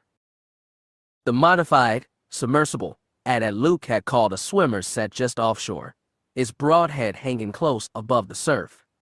Luke gazed up toward it, his expression one of curiosity over what was to happen now. He hadn't long to wait.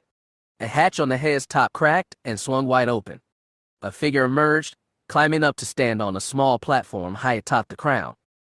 It was a tall man of haughty demeanor clad in an officer's uniform.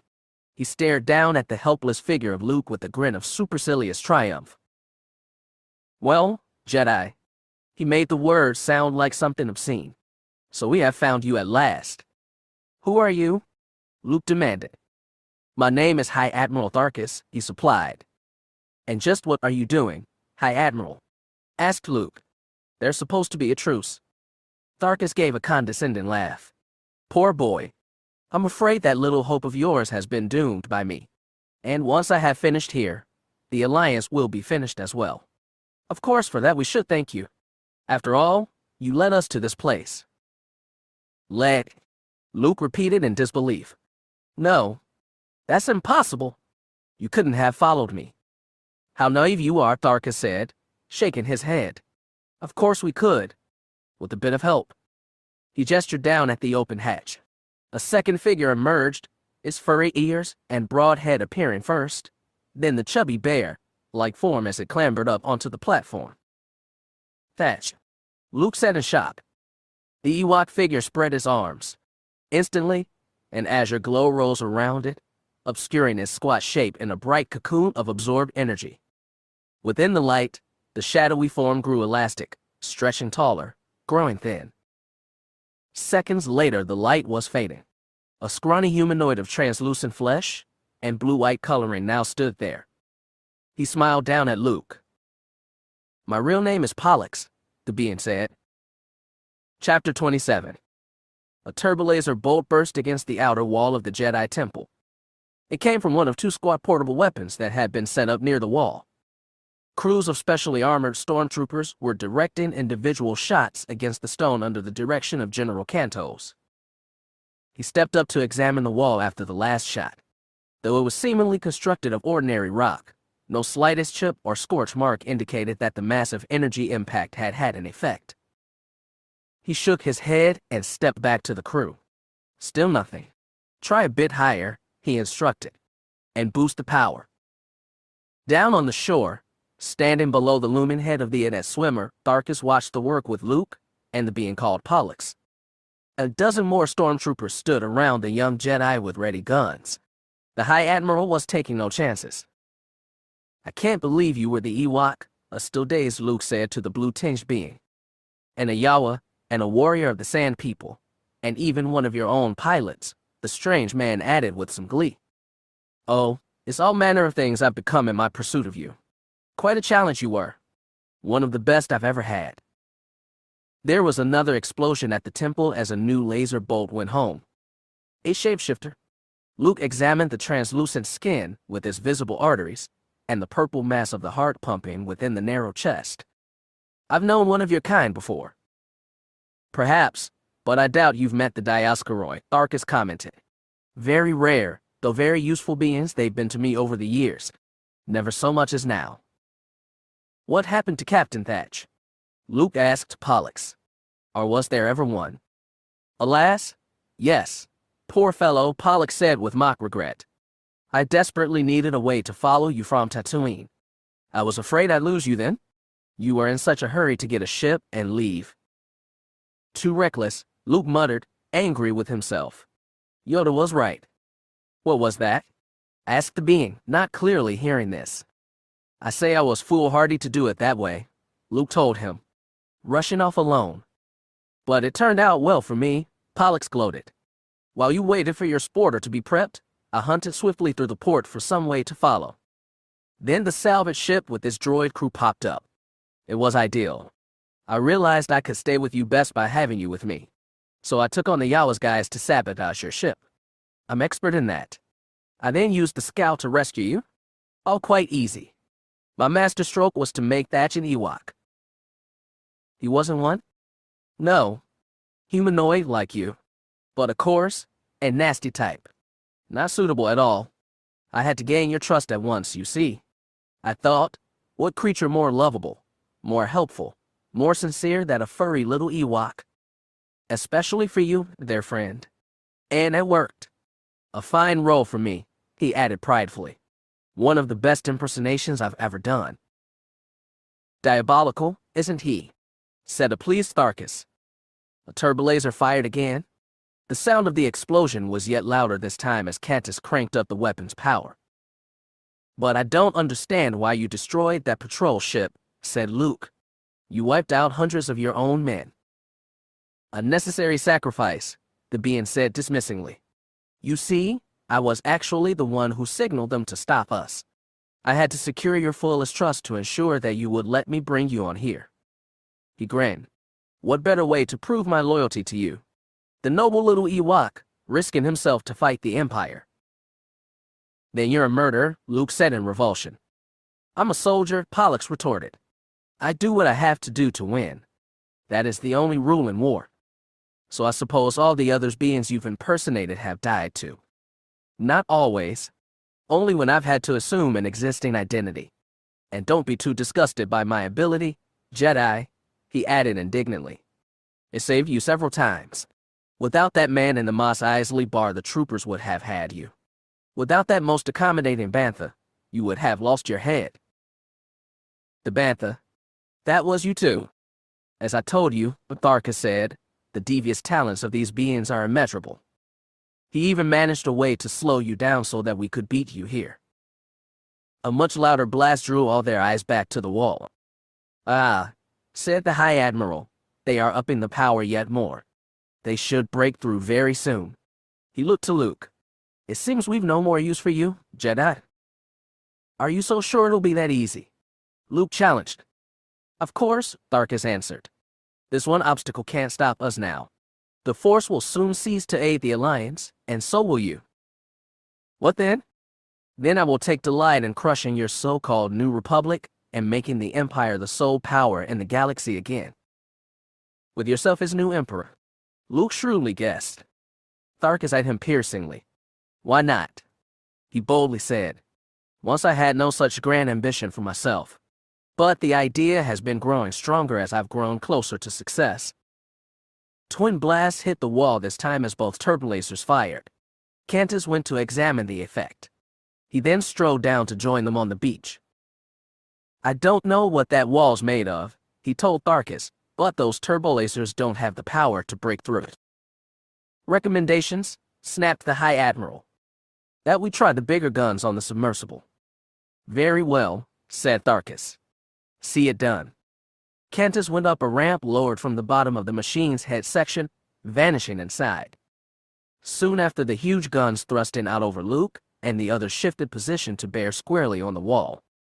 The troopers still before the section hastily moved themselves and the portable guns out of the way. One of the big turbolasers fired. Its powerful bolt flashed in, struck the wall, and simply bounced away. It ricocheted nearly straight back toward its source, slamming into the beach not far from the machine. Those gathered before were showered with sand as the impact dug a wide crater. Cantus poked his head out through the hatch above, looking a bit sheepish. Ah, sorry, High Admiral, he said contritely. Never mind that, Tharkus rapped out in frustration. Was the turbolaser at the highest power setting? Yes, sir. It appears the wall has some type of force shield capable of deflecting even full-energy bolts. Tharkus contemplated the temple. Then never mind the wall. We'll go in from above.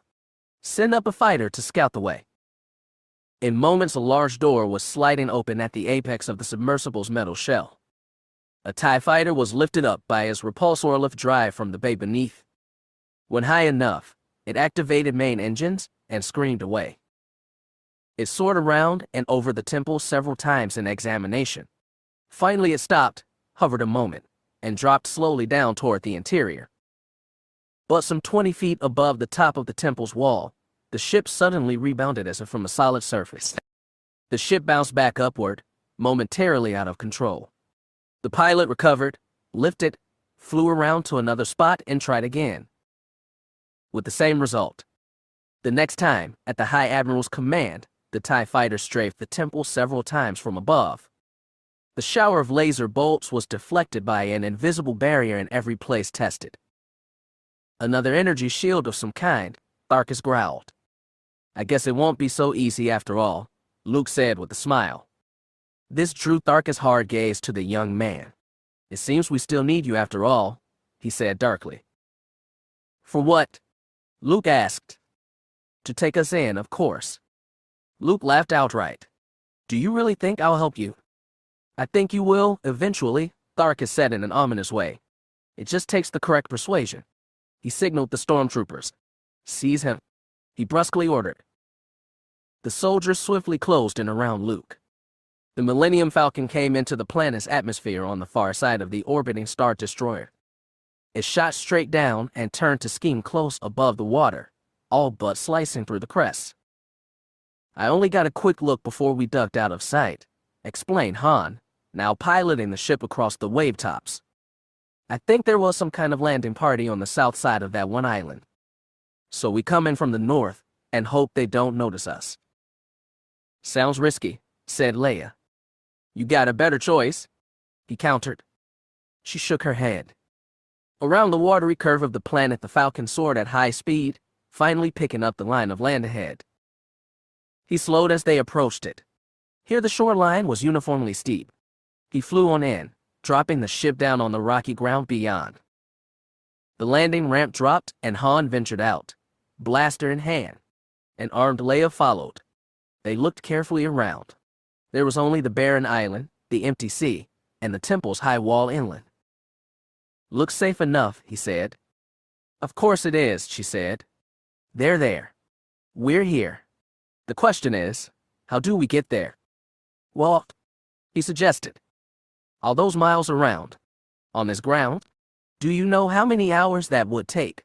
If they've got Luke, he may not have the time. Would you prefer just taking the Falcon in and warning them we're coming? Surprise is our only chance. I know, she said in exasperation. But there must be some other way. A chattering noise from the water drew their attention to it. A sleek, bottle-nosed head was thrust above the waves, moving excitedly. Looks like there's life here after all, Han said. A big fish? What's it doing? I think it's trying to speak to us, she said. It's almost as if I can hear words in my head. Some kind of telepath then. Yes. It's got something to do with the Force here. I can't tell that much. I think it creates some kind of mental link between those tuned into it. But my skills aren't strong enough. The voice is too faint and far away to understand. It said, hello?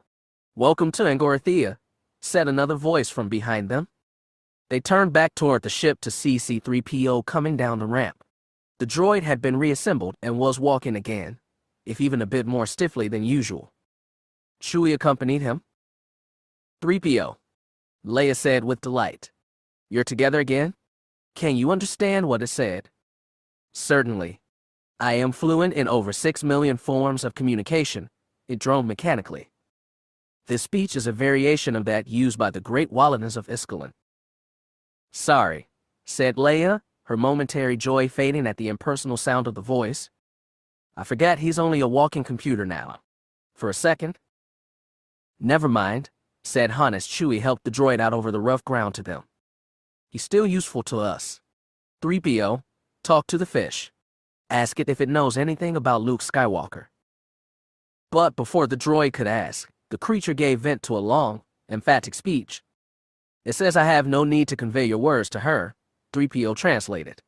She can understand your speech and knows we are friends, as she can sense the Force in the Princess Leia and somewhat read her thoughts. She understands you are Luke Skywalker's sister and offers his help. Pretty smart fish, Han said, impressed. Then, does it, she began to the droid. Then turned to the creature. I mean, do you know where Luke is? The telepath gave another long reply. She says that a large metal monster filled with beings of both black and white have seized him on the opposite side of the island. The droid passed on. Damn, said Han. So the Empire's already got him. This being herself did not see him, 3PO continued to translate, but it does know what happened. It shares a collective conscience with the rest of its species. All are one in the Force. What's going on here? This came from Gowan. He and Valadian were now out of the ship and approaching the rest. The younger man looked at the creature with a raised eyebrow. What is it? He asked uncertainly. The being chattered a reply. This is a she, sir, the droid informed him, not in it. She says that she is of the last human. Ah, so the being speaks, said Valadian. And she's smarter than Gowan, Han added, drawing a glare from the prince. She's already told us that Luke is a captive on the island's far side, said Leia. Yeah, said Han. We've got to get around there and rescue him. Great, said Leia. Except we still don't know how. The sea creature chattered away again. She says that perhaps her tribe can help us, the droid translated. How? Asked Han. Can they fight? She responded. They have always been a peaceful race, 3PO explained. They have no weapons nor any intention to use violence. Still, they are willing to do what they can. Okay, like what? For one thing, they can move very much faster by sea than you can by land. They might carry you around to a point near the Imperial force. Carry? Han repeated skeptically. You mean we ride on their backs or something? We could do it, said Leia. You could do it, Gowan told her. Not me. She looked at him, and then the realization hit her. You're frightened, aren't you? Me? He began blusteringly. Then he hesitated and sighed. So, I am, he admitted. I mean, well, I can't swim. Okay. She suppressed a smile, saying with assurance, believe me, I understand that. but I don't think they'll let you drown. Maybe not. But what about your droid? He countered. He probably can't take the water. And then there's the senator. And it would take a herd of the last Ewan to keep the Wookiee afloat. He may be right in what he says, put in Valadian. Although I hate to admit it, I'm not as strong as I once was. The creature chattered away once again. She asks if you have any type of device which might support you safely upon the waters, said the droid. Huh? Said Han. She means a boat, Leia supplied. He shrugged. Sure, we've got a couple little inflatable rafts. But they're just for flotation purposes if we have to ditch on water. No motors or anything. The sea creature responded enthusiastically to that. She says that will be satisfactory, said the droid, so long as you also have some means for pulling them. Chewie, get some rope, Han ordered. Gavin, you help me with the rafts. He turned for the ship. Behind him the being spoke again. Oh, and Master Solo, the droid called after him. He looked back. Yet, she says to tell you that she is not a fish. Huawei? Han said exuberantly as a blast of spray hit him across the face. It's like the time I rode the sea dragons of Drexel. Invigorating, ain't it? What is what it is, Gowan said miserably. The two men and Leia sat in one of two small, inflatable boats. She sat up in front with Han, also seeming to enjoy the ride, while Gowan cowered behind. Beside them a second raft held Valadian, Chewie, and the droid. Both rafts were being drawn along at a very brisk clip, skimming across the waves. Their propulsion came from some 50 of the sleek, powerful sea beings who held onto ropes with their mouths to drag the craft along. I had a speedboat on Tagoria once, Han said. Never went so fast as this. They slammed across a high crest. Water splashed into the boat. I'm getting wetter, Gowan complained. Hang on, Chewie, Han called to the other boat.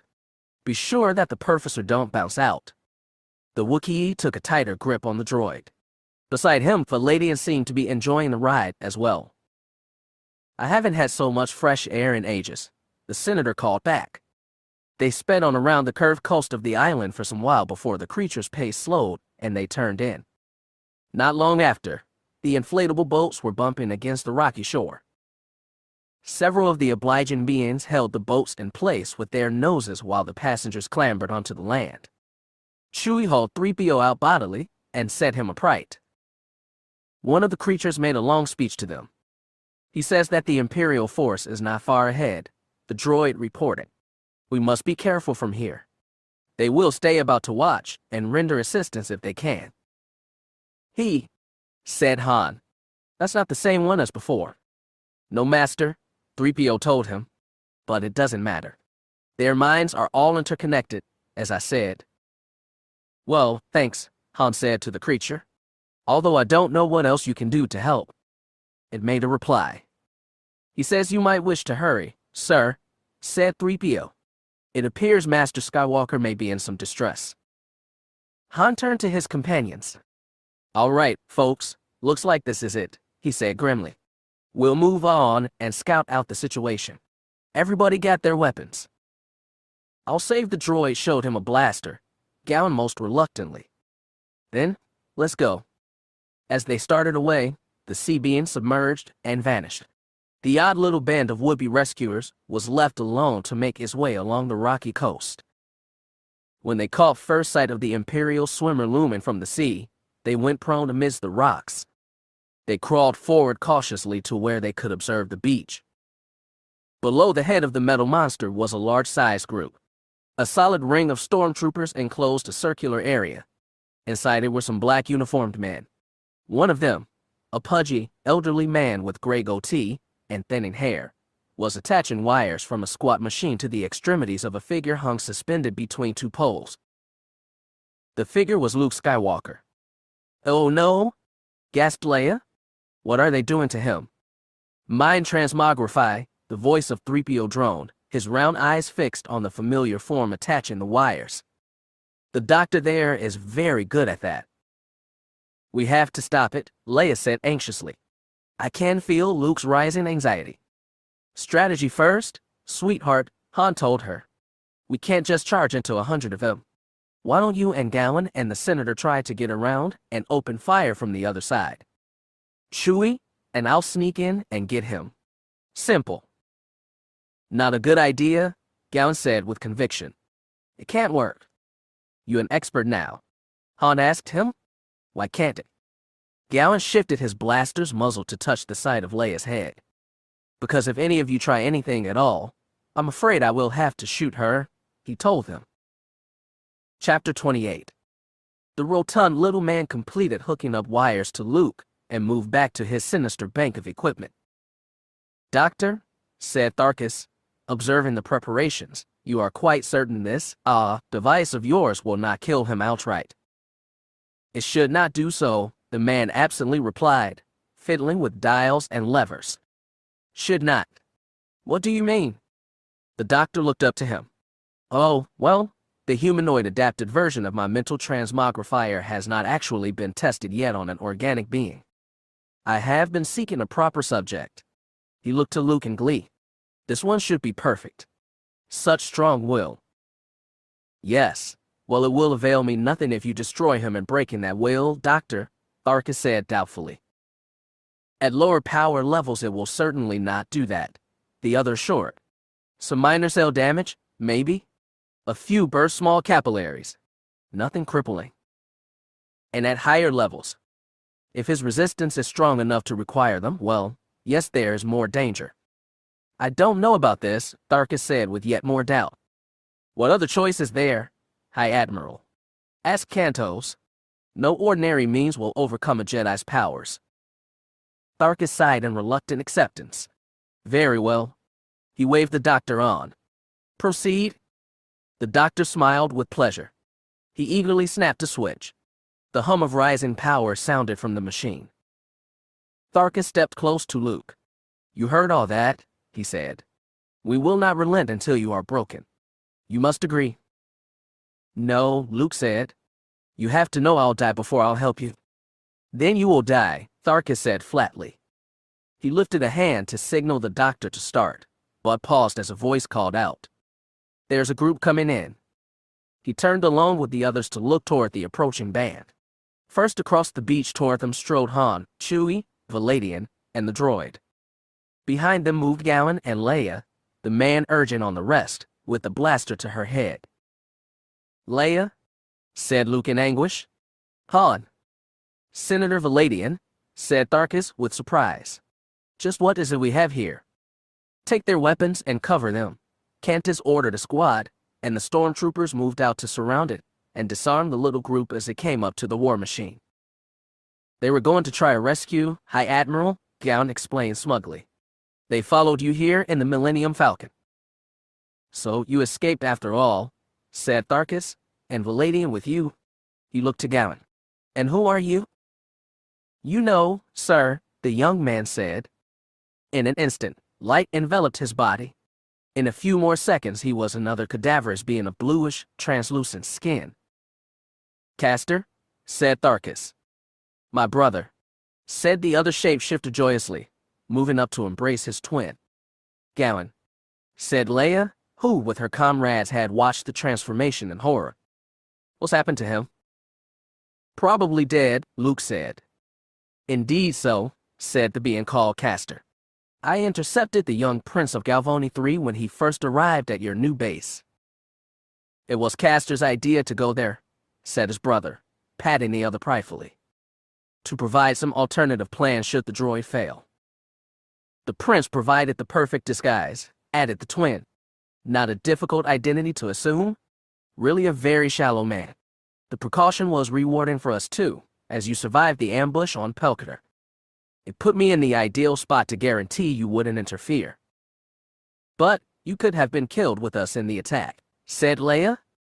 A small price to pay for a successful mission, the being said stolidly. You see that their skill and deception is overmatched only by their loyalty, said Tharus. I congratulate you both. Good thing you didn't get any closer to the little creep, Leia, said Han. Solo. The shapeshifter grated angrily. He stepped up and whipped Han sideways across the skull with the blaster's barrel. Han staggered back, hand going to a ragged cut on his temple. I promised you that for your treatment of me, Castor said. You deserve more? You can't have your fun with them later, said Tharus. For now, we need them alive and intact. What do you mean? Asked Leia. Your young friend here, whom you were so anxious to save, has been reluctant to aid us, he explained. He said that he would die before any power of ours might persuade him. Now it will not be necessary to find out. Doctor, disconnect him. Disconnect, said the man in dismay. But, my machine. You will have to test it on someone else. We have been given by fortune a much more certain way of bringing Skywalker to behave. Do it. It never fails, the man grumbled, but moved to detach the wires from Luke's hands and feet. As he did, Tharus moved up close to speak to Luke. How about it, young Jedi? You would not act to save your own life. Will you act to save the lives of your friends? Luke, Han called. What's he want you to do? Take him inside the temple, the Jedi replied. They think they can disrupt the Force that way. What? How?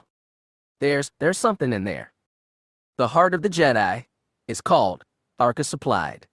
A kind of link to the Force's pure flow in the galaxy.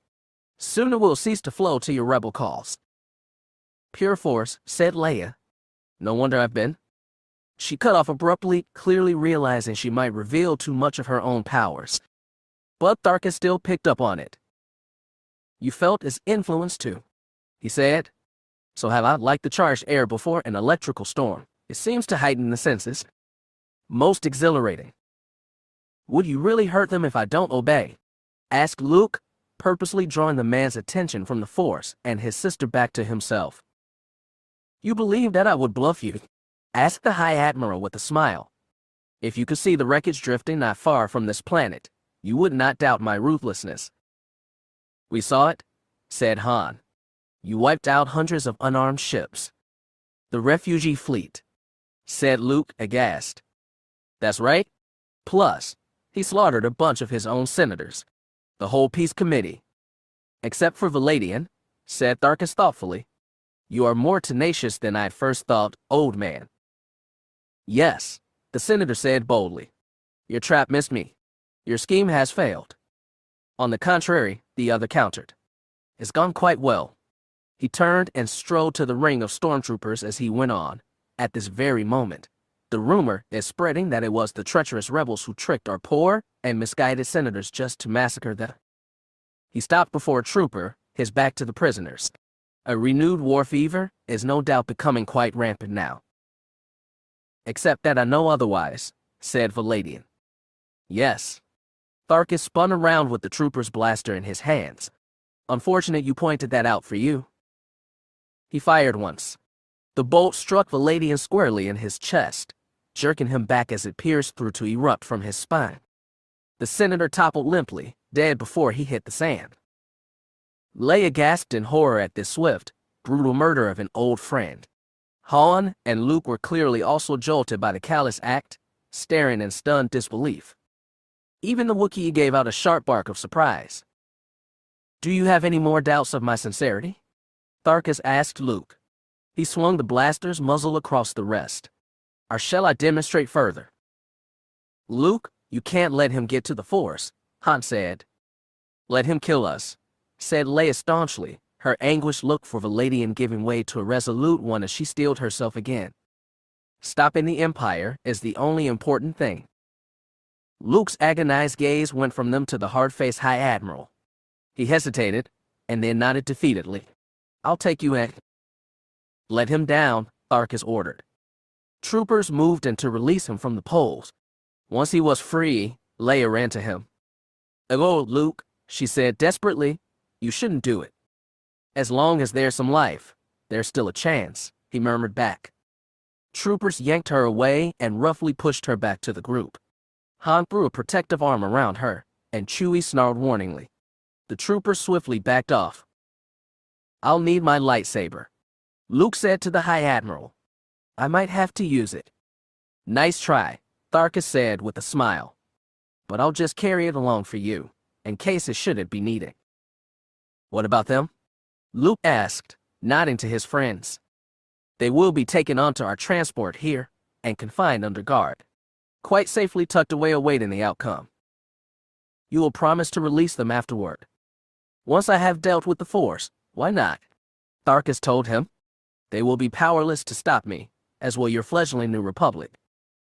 Let's get it over with then, said Luke. Take them in, Cantus, commanded the High Admiral. May the Force be, well, good luck, Han called to Luke as the surrounding stormtroopers closed in. At the general's direction, the four were prodded up the gangway into the armored machine. Han, the last, noted a sleek head peek up from the water some way offshore to watch him vanish inside. They were pushed along a gloomy corridor to its far end.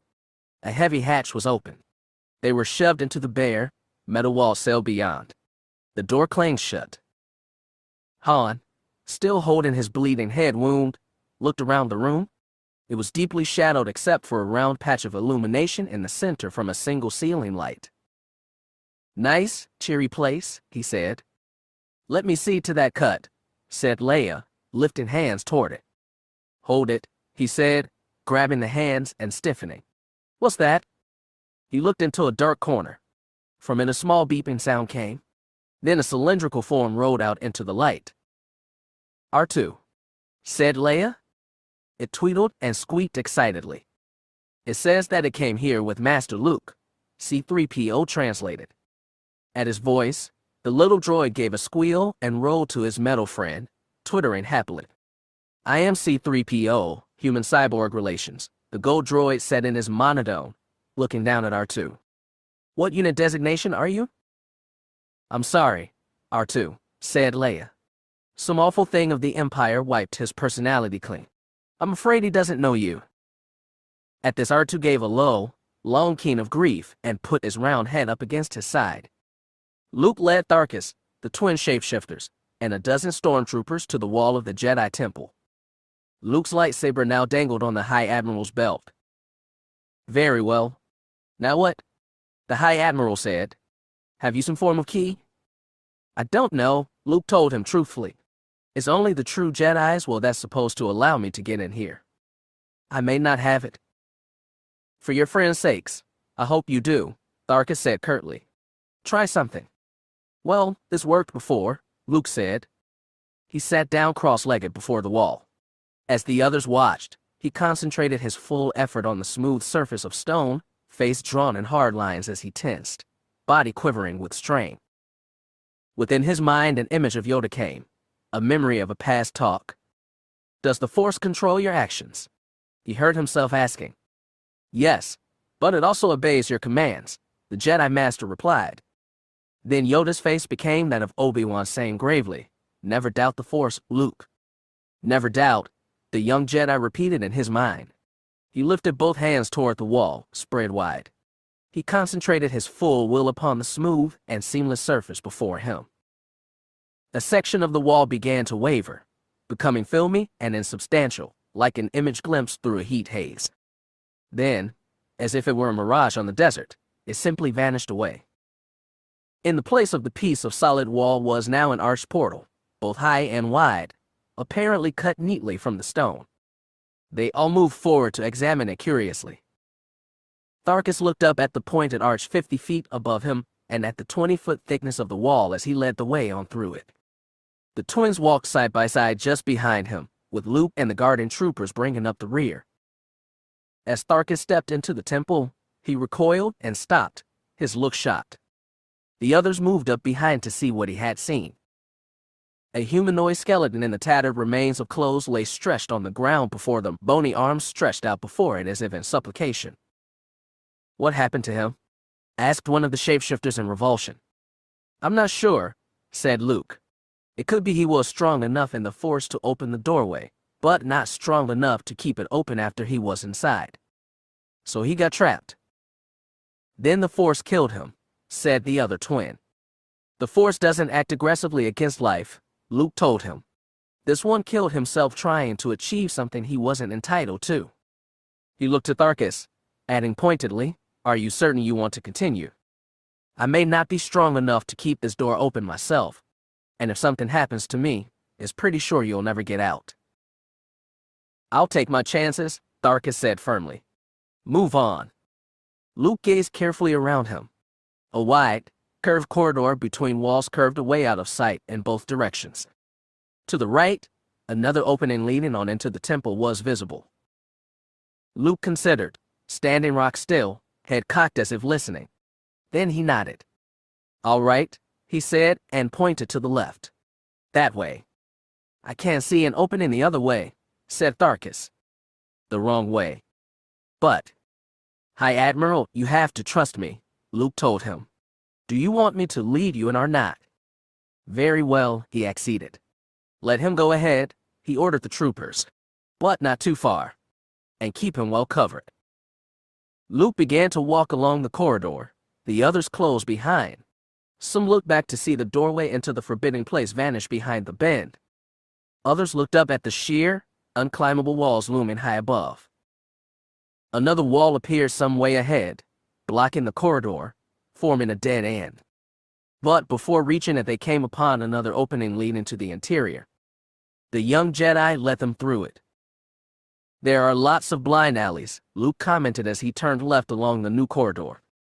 The whole temple is really a gigantic maze. There must be hundreds of miles of it, one shapeshifter said. And just how do you know the way, Jedi? Tharus asked Luke. The Force again? It's another test of my powers. I can sense the heart inside. It's leading me. Without that, we'd be lost. They came upon the grisly evidence of this soon. As they came through yet another opening into a new corridor, they found that in one direction and ended shortly in a blocking wall. In the corner of the dead end crouched another skeleton, the legs drawn up close and wrapped by his arms. Looks like this one just gave up and sat down to die, said Luke. I wonder how many more there are scattered around in these blind alleys. Just keep going, Tharus urged. And they went on, moving ever deeper into the vast labyrinth. Chapter 29. Leia finished tying a handkerchief of her own around Han's head to bandage his wound. Thanks, he said. He looked at the dangling tails of the gaily colored piece of cloth. Kinda flashy, ain't it?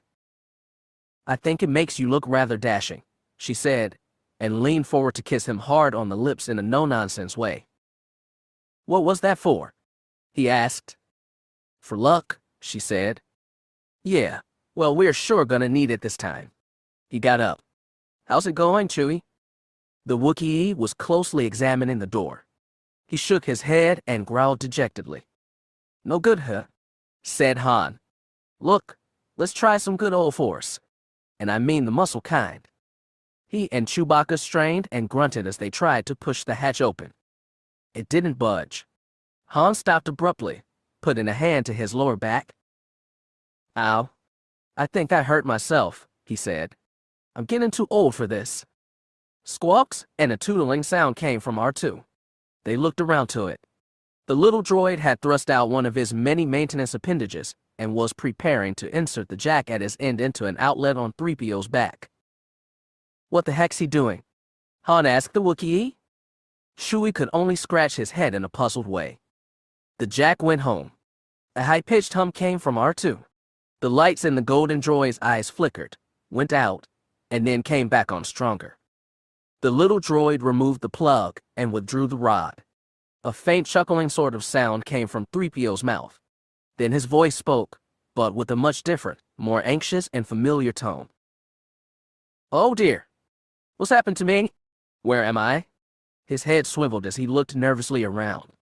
3PO, said Leia, stepping toward him. You're back. Oh, Princess Leia, he said in relief. I'm so glad you're here, wherever here is. I've had such a disturbing time lately. You were captured and brainwashed, she said.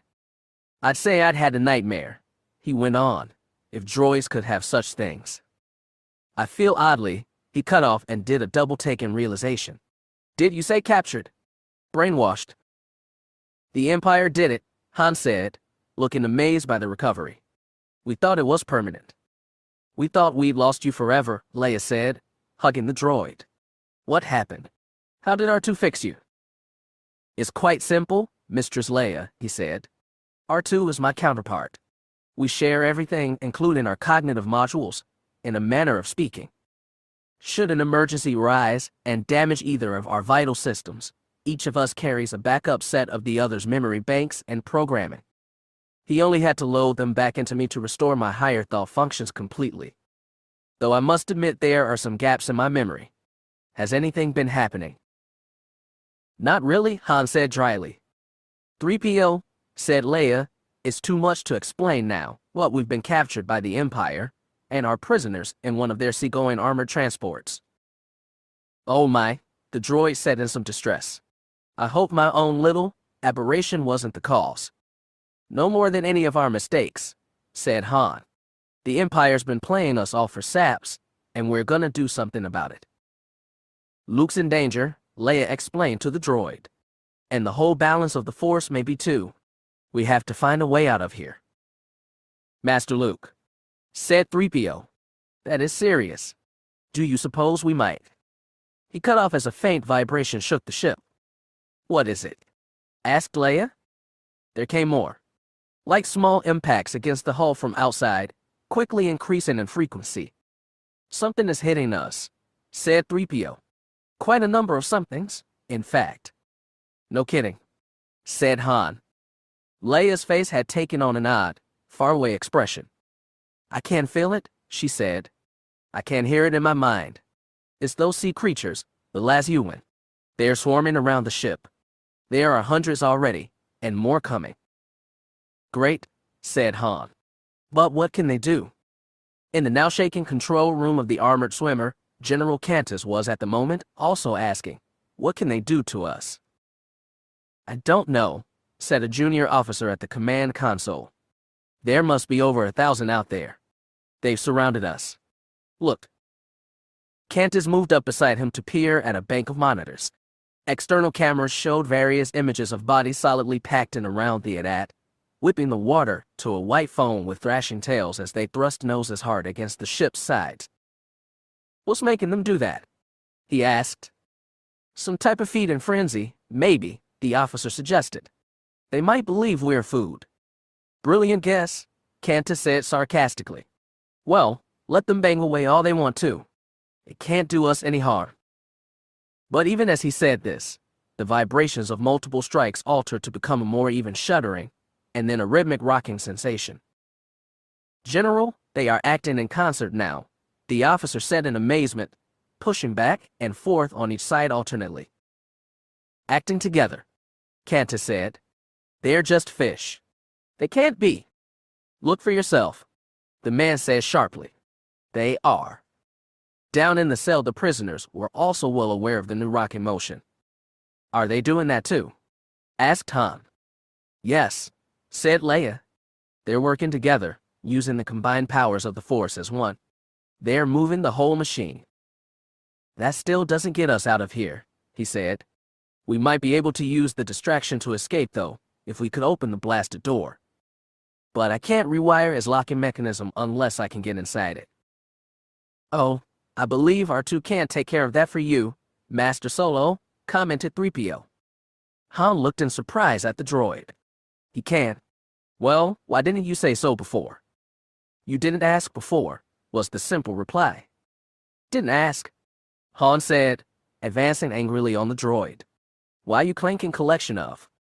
Leia called warningly to him.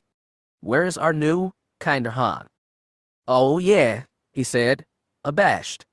I forgot. He stepped back from the droid. Sorry, 3PO. Sorry.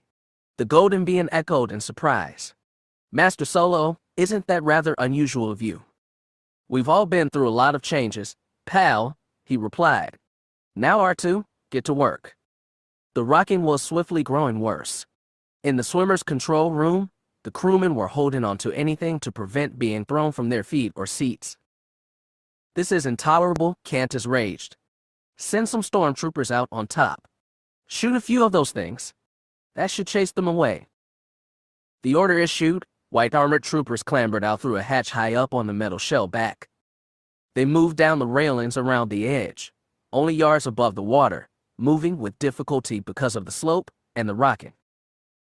From these positions, a few opened fire on the seething mass below.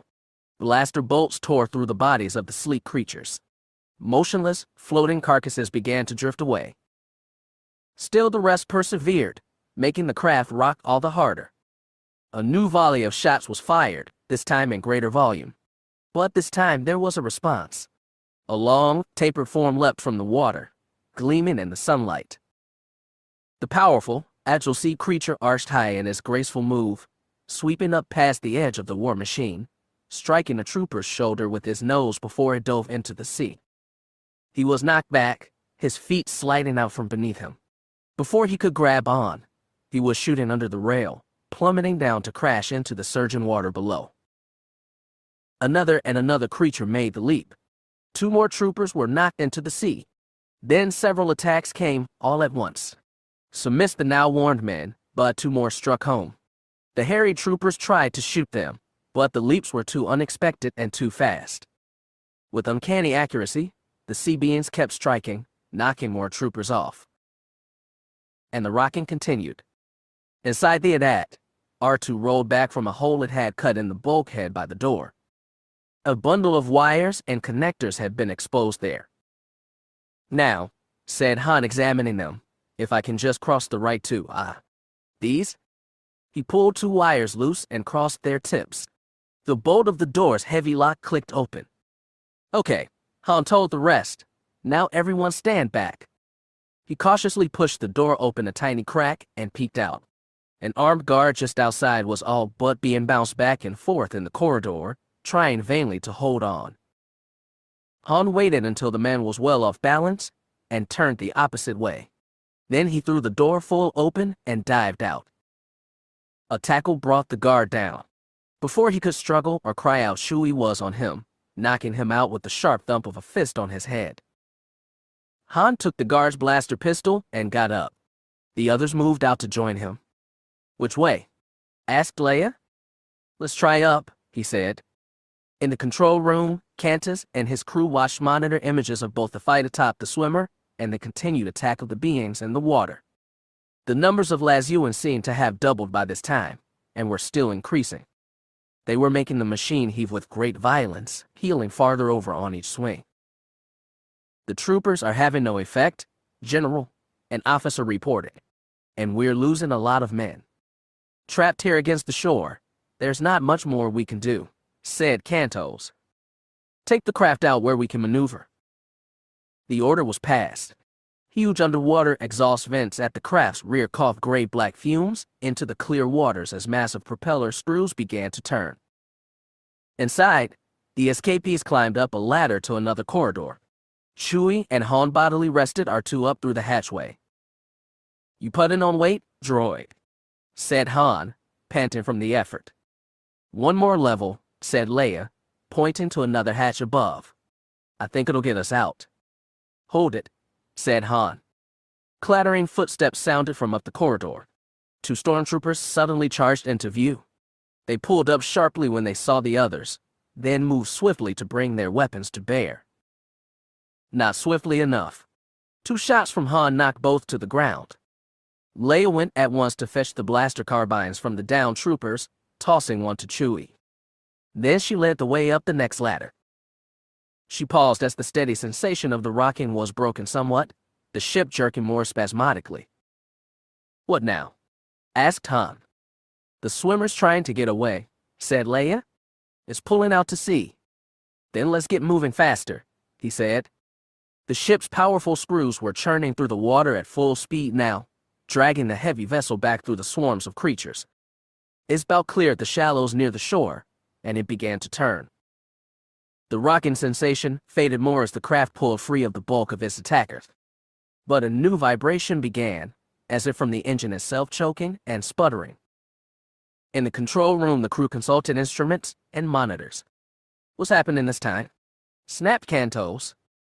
"Those things are swimming into the main exhaust vents," reported one astonished crewman. "The exhaust blasts are blowing them back out." "Swimming in," Cantus said. "What's possessed those fish?" Some way above him, Leia eased up the hatchway on the roof of the swimmer and poked her head out. The half-dozen stormtroopers left were absorbed in watching the sea below.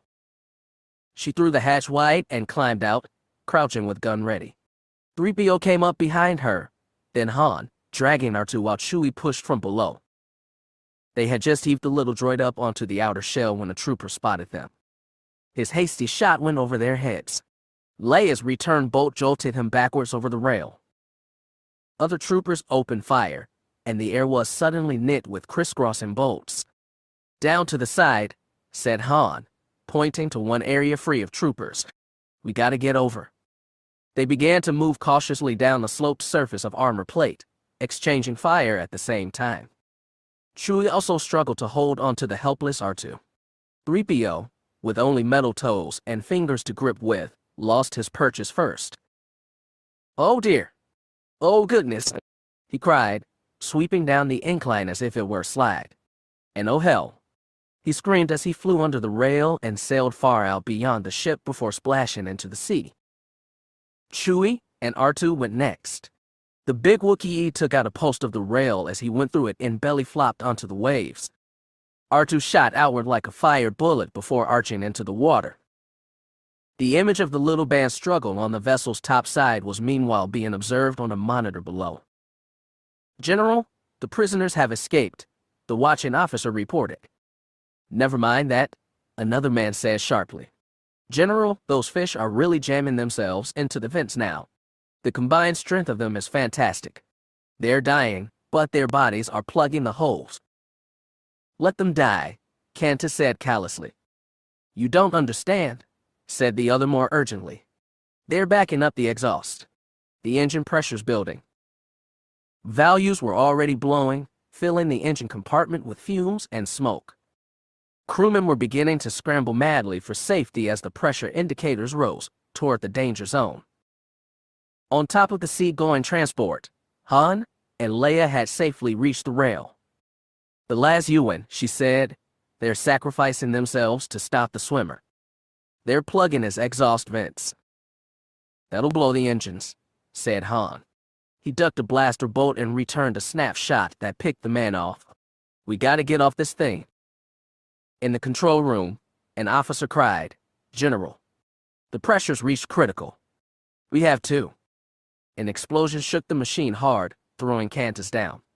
It was followed by another, bigger one. On top, Leia yelled "Go!" to Han. "What about you?" he said. "Water's not exactly your thing." "I'll be all right," she said. With that, he shoved her off, took a deep breath, and leapt after her. Behind him, an internal explosion blew up through the hatchway in an erupting geyser of flame. Another explosion within the armored monster's bowels took engines and fuel up in one final, massive blast just as he hit the water. The metal shell ruptured up and out, spewing debris and sparks far out around to shower down. Water rushed into the gap, and the submersible made a final dive. In moments, only a thinning cloud steam and some drifting remains showed the spot where it had vanished. Han came spluttering to the surface where the big hand of Chewie grabbed Leia to hold her afloat. A number of the sea creatures were already nosed in tightly around the two droids, holding them up. Han paddled in beside Leia to give her more support. "I've been practicing," she said with a smile, but Han thought she looked a little pale. "What about you, Goldenrod?" Han said, looking around. "All in one piece. Other than having water seeping into my vitals," 3PO complained. "Okay then, friends," Han said to the creatures, "better get us back into shore. We've still got to get Luke." Luke had led the Imperials well into the temple's maze by this time with no incident. But as they came cautiously through yet another opening and started down another corridor, the sight of what lay ahead brought them up short. A pit filled the way from side to side. They moved up to it. It was a good 50 feet wide, much too far for any leaping or easy bridging. They peered over its edge. It vanished into darkness far below. "Go another way," Tharus said simply. "Sorry," said Luke. "No other. I've got to go this way. It's another test." "What kind of a test? Have you the power to jump it?" "Not me. No, it must be something else. Let me think about it." Tharus signaled the others back, and they left Luke alone at the pit's edge. He considered hard, focusing on the problem. A great hole was before him. Or what seemed like a great hole. Another memory came to him. This one was of Obi-Wan on the Millennium Falcon, teaching him how to parry and attack with the lightsaber. He handed Luke a helmet with a solid metal visor closed in front. "Put this on," he suggested. Luke donned it. "But, with the blast shield down, I can't see a thing," he protested. "Your senses can deceive you," Obi-Wan said sagely. "Don't trust them?" "Don't trust them," the real Luke repeated as the memory faded.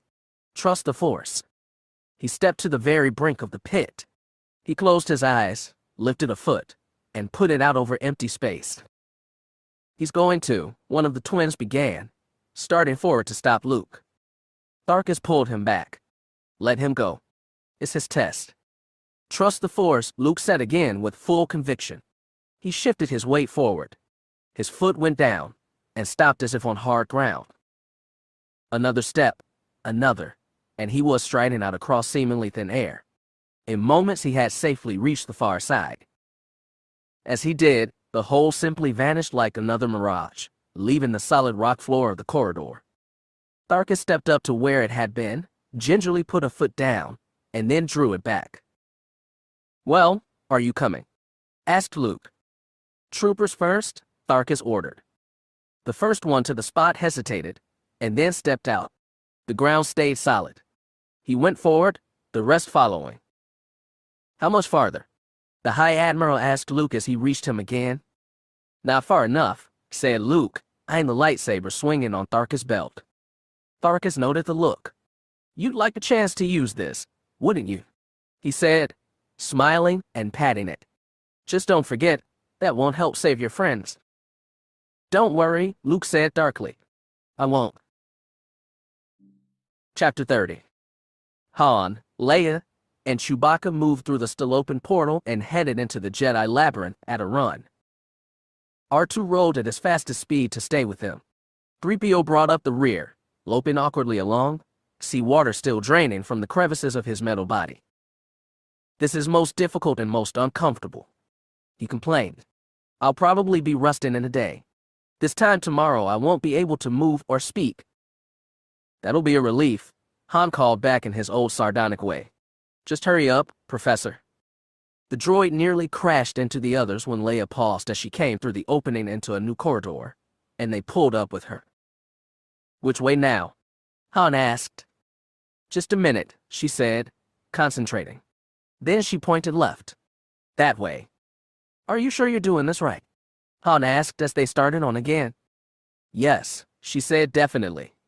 "Somehow. My own skill in the Force won't help me find my way, but I can feel Luke's presence. I just hope we catch up in time." Meanwhile, Luke and his escort had reached another barrier. A mammoth block of stone 50 feet square sat across the opening to the next corridor. And this impediment, it appeared, was no mirage. Luke stood before it in full, quivering concentration, willing it to vanish with no avail. The stone remained quite substantial. He ceased his effort and walked to it, touching the hard surface, looking up at the looming mass. "Beaten, Jedi?" asked Tharus. "Is there no other way to go?" "No," said Luke. "The heart lies just beyond this, I can feel it. And I have to go through here to reach it." "Another test." "I assume so, but I guess a different kind of one. This stone is real." "Then it must be moved." "Moved," Luke repeated thoughtfully. "Not by us," said one of the twins. "And certainly not by him. That thing must weigh hundreds of tons. It's impossible." Yet another memory returned vividly to Luke. He saw himself in the Dagobah jungles with Yoda. The Jedi Master was training him. He was standing and watching in amazement while the little being demonstrated that his will was enough to lift Luke's own X-wing from the mire. "Always with you it cannot be done," he commented to Luke, who had given up his own attempt. "I don't believe it," the young man told him. "That is why you fail," Yoda sternly replied. Luke came out of the reverie. "Nothing's impossible with the Force," he resolutely said to the Imperials. "Stand back." They obeyed, and he also stepped back from the stone. His face drew into hard lines, brow furrowing deeply as he focused himself. Slowly the huge stone lifted. It rose several inches clear of the ground. Then it slid sideways, away from the opening. It eased back to the ground. Luke relaxed. Unbelievable power, said the High Admiral in open awe. Just make sure he doesn't use it on us, said the shapeshifter called Castor. He doesn't dare, Tharkus arrogantly assured. Why? Just because of his friends? Castor asked skeptically. No, put in Pollux. He believes that for him to use the Force in attack would be to step over to the dark side. And that would mean defeating himself. They passed through the final walls opening into a central circle several hundred yards across. Around it sat a ring of 12 cylindrical, round-topped monoliths each 100 feet high and over 20 thick. At their middle, at the whole temple's exact core, sat a single, simple structure. 4 large, flat, square slabs set on their ends supported an even bigger piece laid on top. The walls of this dome did not meet, leaving large gaps at the corners. Through these gaps a slowly and steadily pulsing red light could be seen. With greater caution now, the men moved closer. The Imperials, more timid, stopped at the structure's corners to peer through the openings. But Luke boldly stepped inside. A single large space of some 20 yards on the side was enclosed by the massive slabs. 10 feet in from the walls was another ring of a dozen stone. These were only a dozen feet tall and tapered to a blunt tip. Affixed to each tip was what looked like a white jewel. From each jewel a thin line of brilliant light projected inward, joining with the rest in the center to form a glowing ring like a molten silver crown. And within this crown was suspended a spherical, blood-red stone.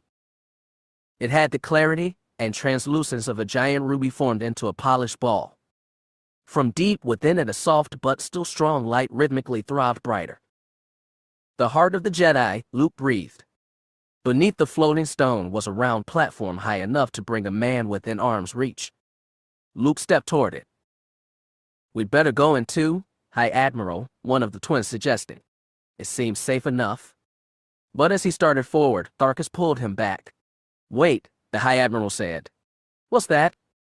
They drew back into the cover of the outer walls as a patch of haziness began to show before the platform. Out of the haze a form surrounded by a scintillating aura of light came swiftly into view. It was that of a tall, handsome, white-robed man with a peaceful, but worn and wistful air. Father, said Luke. Yes, my son, said the spirit of Anakin Skywalker. It is now my time to come to you. You have passed the test meant for a true Jedi and achieved the inmost chamber of the heart. You must tell me now, why do you seek it? To know, to understand, to be restored. That knowledge you must gain through your own mind, the elder Skywalker replied. The understanding comes from your Jedi's heart, not this one. This one can restore you and give you a greater strength, but know that in doing so, it will change you too. How? Asked Luke. Once you have touched and tasted the pure essence exposed in the wellspring of energy, a feeling of oneness with the Force will be always in you. Your desire to devote your life to it will become your all. You will feel strongly the duty to assume the arduous task of a Jedi Master and train others in the calling.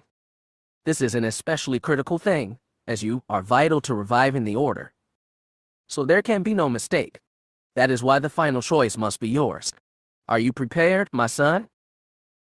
But father, I'm not alone here, Luke began. Okay. Anakin interrupted. I can't stay no longer. What happens now must be for you to decide without me.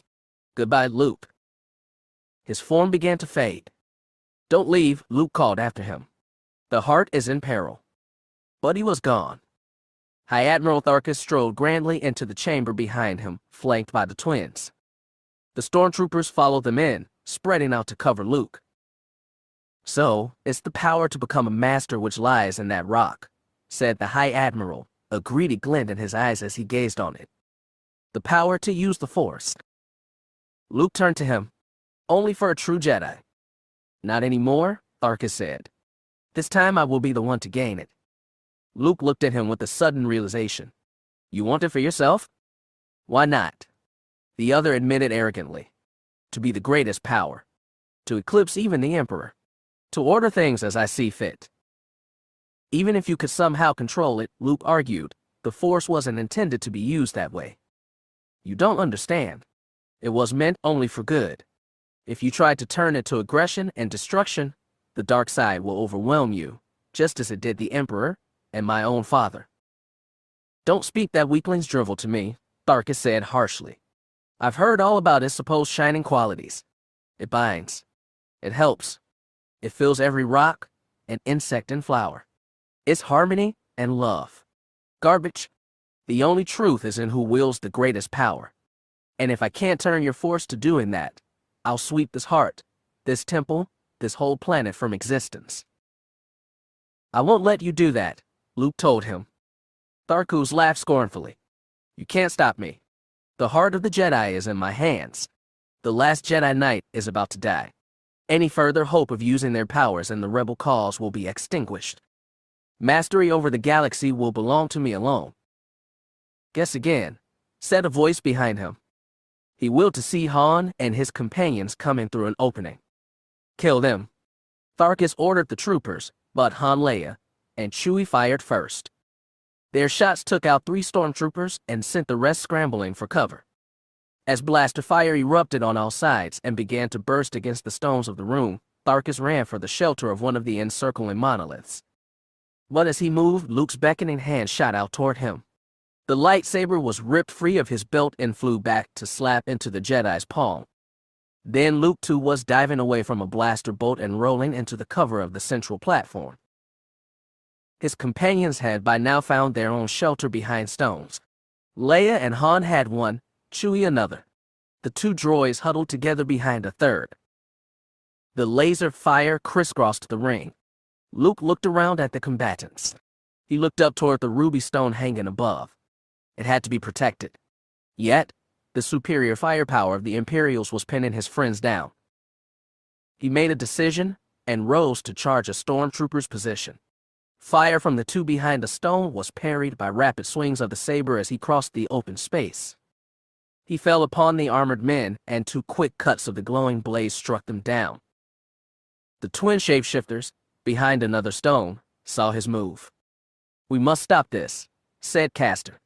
They could kill us all. The others will be easy, said Pollux. Skywalker is dangerous. I have a plan, said Castor. Chewbacca, meanwhile, was making his own bold move. Dodging bolts, he managed to work his way 2 stones further around the ring and engage a pair of troopers hiding behind the next. A bolt from his blaster took out one.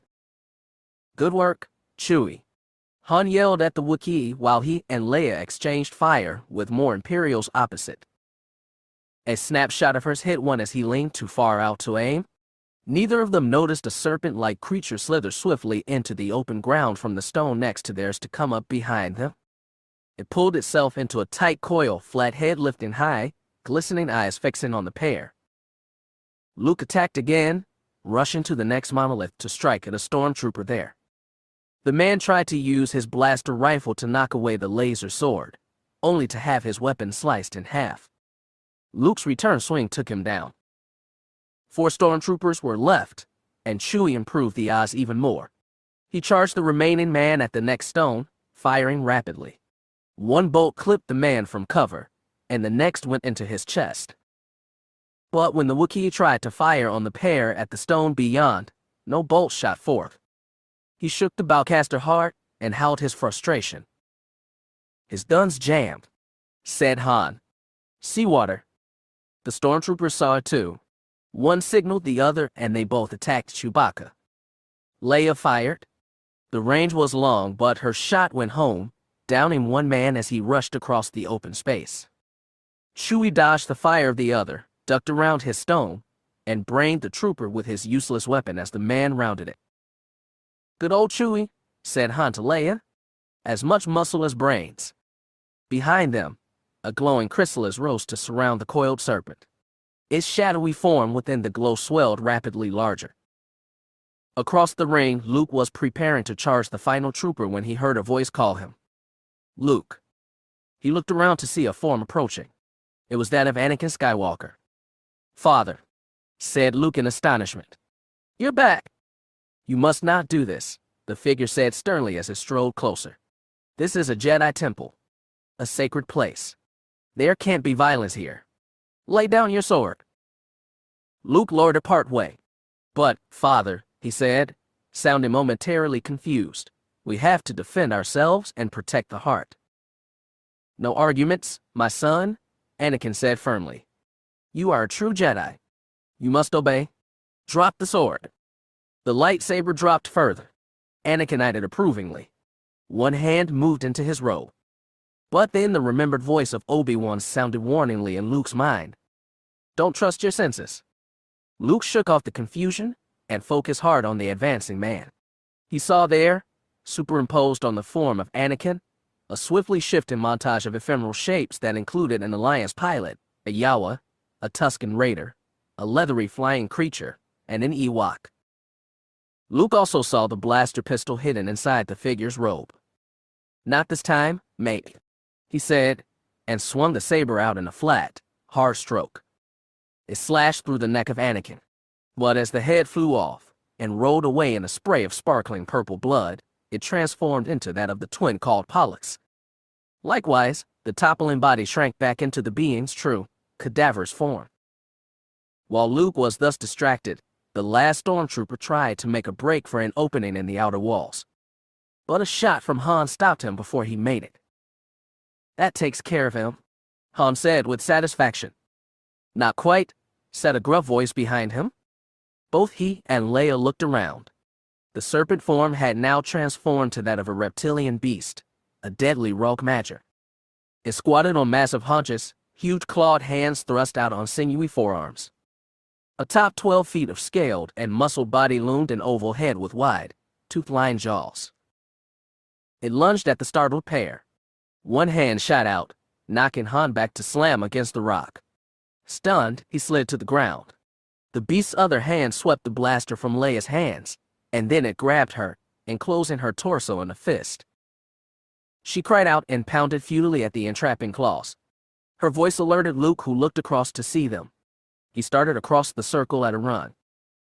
Forgotten in the confusion, Tharus peeped out from his own hiding place. He watched Luke go past the suspended heart and saw his chance to act. He rushed out behind the Jedi, heading for the central platform. The struggling Leia saw Luke coming, then spotted Tharus behind. Ignoring her own jeopardy, she called out, Luke, the High Admiral. Midway between her and the heart, Luke stopped and looked around. Tharus had just reached the platform. Stop him, she bravely shouted as the beast lifted her toward his open, slavering jaws. Luke turned toward Tharus. He lifted the lightsaber, hesitated, then cast it. It went spinning across the ring, but not toward Tharus. Instead, the weapon struck the huge creature, driving the full length of the glowing blade into its side. It howled in pain and began instantly to shrivel grotesquely, like a punctured balloon. Its dwindling hand released Leia as it collapsed onto one side, shrinking back into the scrawny, blue-white form of Castor. The lightsaber had impaled his bony chest from side to side, skewering the purple mass of his visible heart. Unarmed, Luke turned back toward the High Admiral. The man had mounted the pedestal. Now, Tharus said with gloating grin, raising his hands toward the ruby orb. Now the power is finally mine. His fingertips touched its surface. The triumphant smile on his face froze there as his body was drawn instantly taut, held quivering as if an enormous electrical current ran through it. His mouth dropped open. From it, his nostrils, his ears, and his staring eye sockets burst into bright shafts of ruby light. Then the head was engulfed in the flow of crimson glow that swiftly spread down over the whole body, consuming it as wood in intense fire. The light receded, drawing back into the red globe. A stick-like bundle of charred bones toppled from the platform, clattering to the ground. Luke walked slowly out across the ring, approaching the heart and wasted form of what had been Tharus. Leia helped the breathless but recovering Han up, and they joined him, along with Chewie and the droids. Together they gazed down upon the ghastly remains. I told him he couldn't control it, said Luke, looking at the blackened, gape-jawed skull. No, but you can, said Leia with sudden intensity. looking to him. I feel it. You've proven you're a true Jedi. You've won the right. Have I? He said, looking up at the pulsing stone. Was I acting in defense to save you from Castor? Was there hatred and revenge in me when I killed Pollux? He shook his head. I'm just not sure I know what a true Jedi should have done. He turned to her, speaking emphatically. Do you see, Leia? I don't deserve this. At least, not yet. I could touch the pure force here, but I won't. Our world, this mortal and material world, is still too much with me. Yoda was right. My motive for coming here was a selfish one. I've still got a lot to learn. Until I do, I know I'm not ready. I have a choice, and I choose to wait. She looked into his eyes a long moment, then put a hand on his arm. I understand, she assured him. Look, Han said anxiously, I don't want to break in on this moment, but if you really are through here, then we ought to get out. And fast. Come on.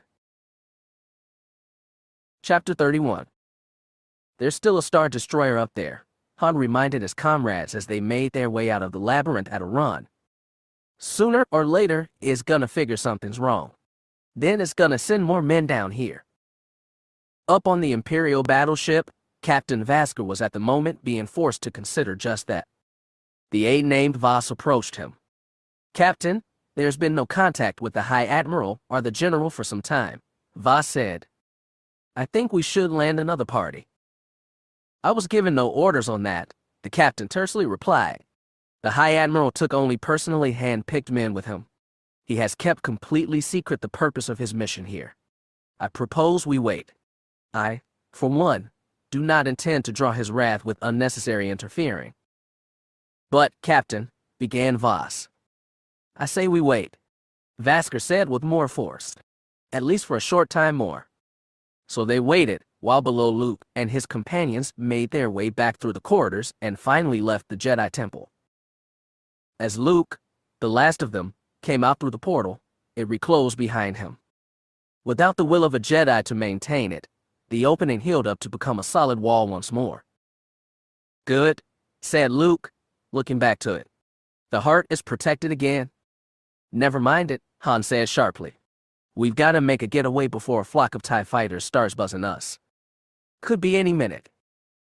The Millennium Falcon is too far away for us to reach quickly, pointed out Leia, even if the last Ewan could help us again.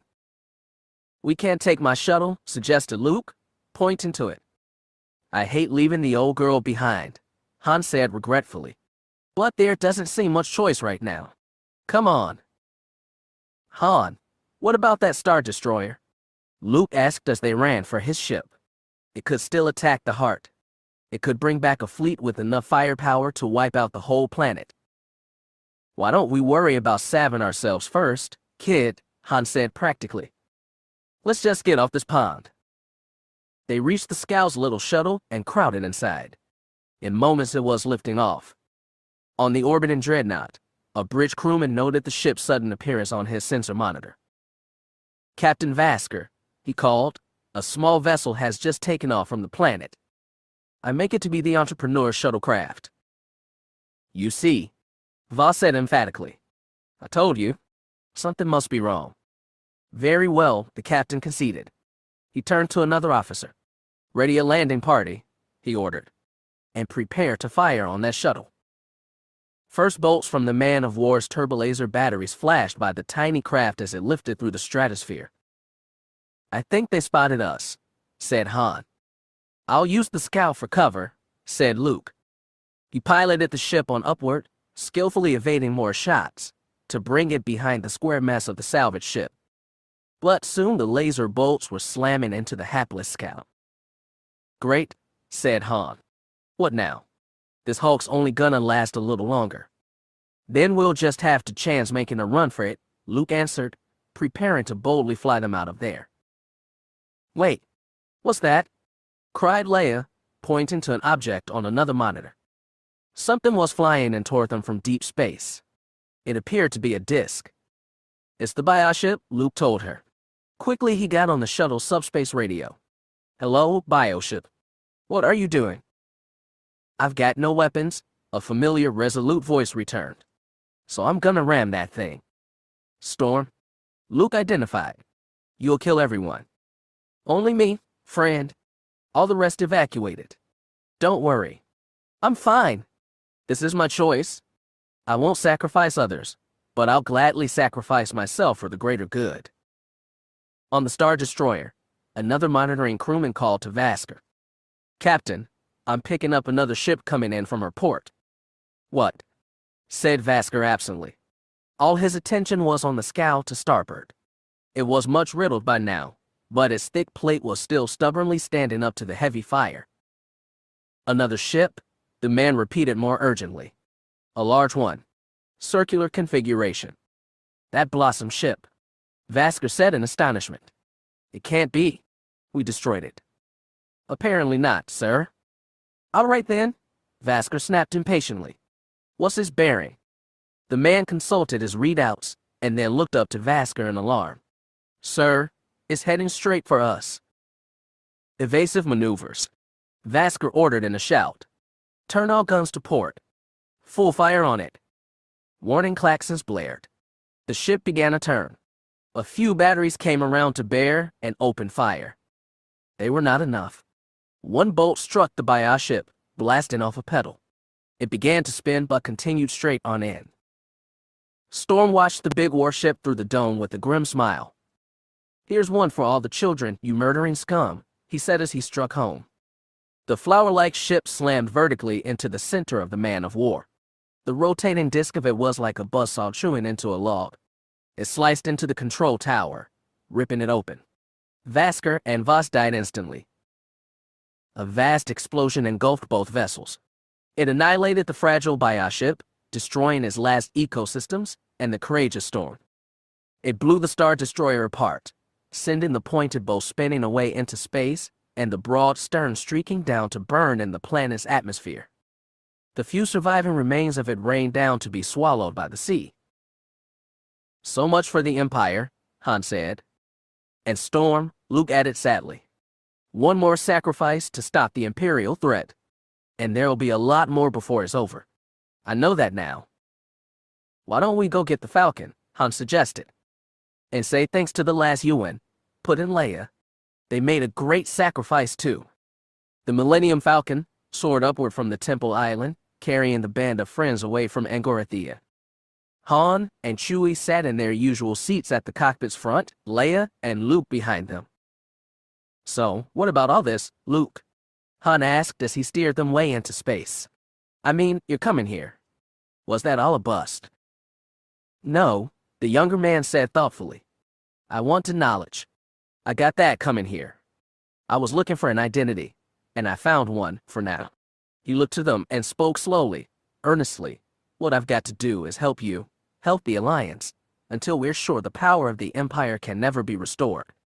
Until then, there's no room for anything else. He looked at the azure globe of the planet receding in a rear-view monitor. Maybe after that, if I think I'm ready, then I'll come back here. Leia put a hand on his arm and gazed at the planet with him. Someday, I may too. But for now, put in Han, where to? Home, Luke announced determinedly. You mean back to Tatooine? Said Han. Luke shook his head. Back to the Alliance base on Tor Burlene. I've a feeling there's going to be a lot to do. Well, all right then, Han said with elation. Let's go. Ready to make the jump, Chewie? He pushed the drive levers forward to light speed. The Millennium Falcon leaped ahead into his hyperspace tunnel of light and vanished away. Behind it, Angorothea and his heart of the Jedi lay once more alone and waiting.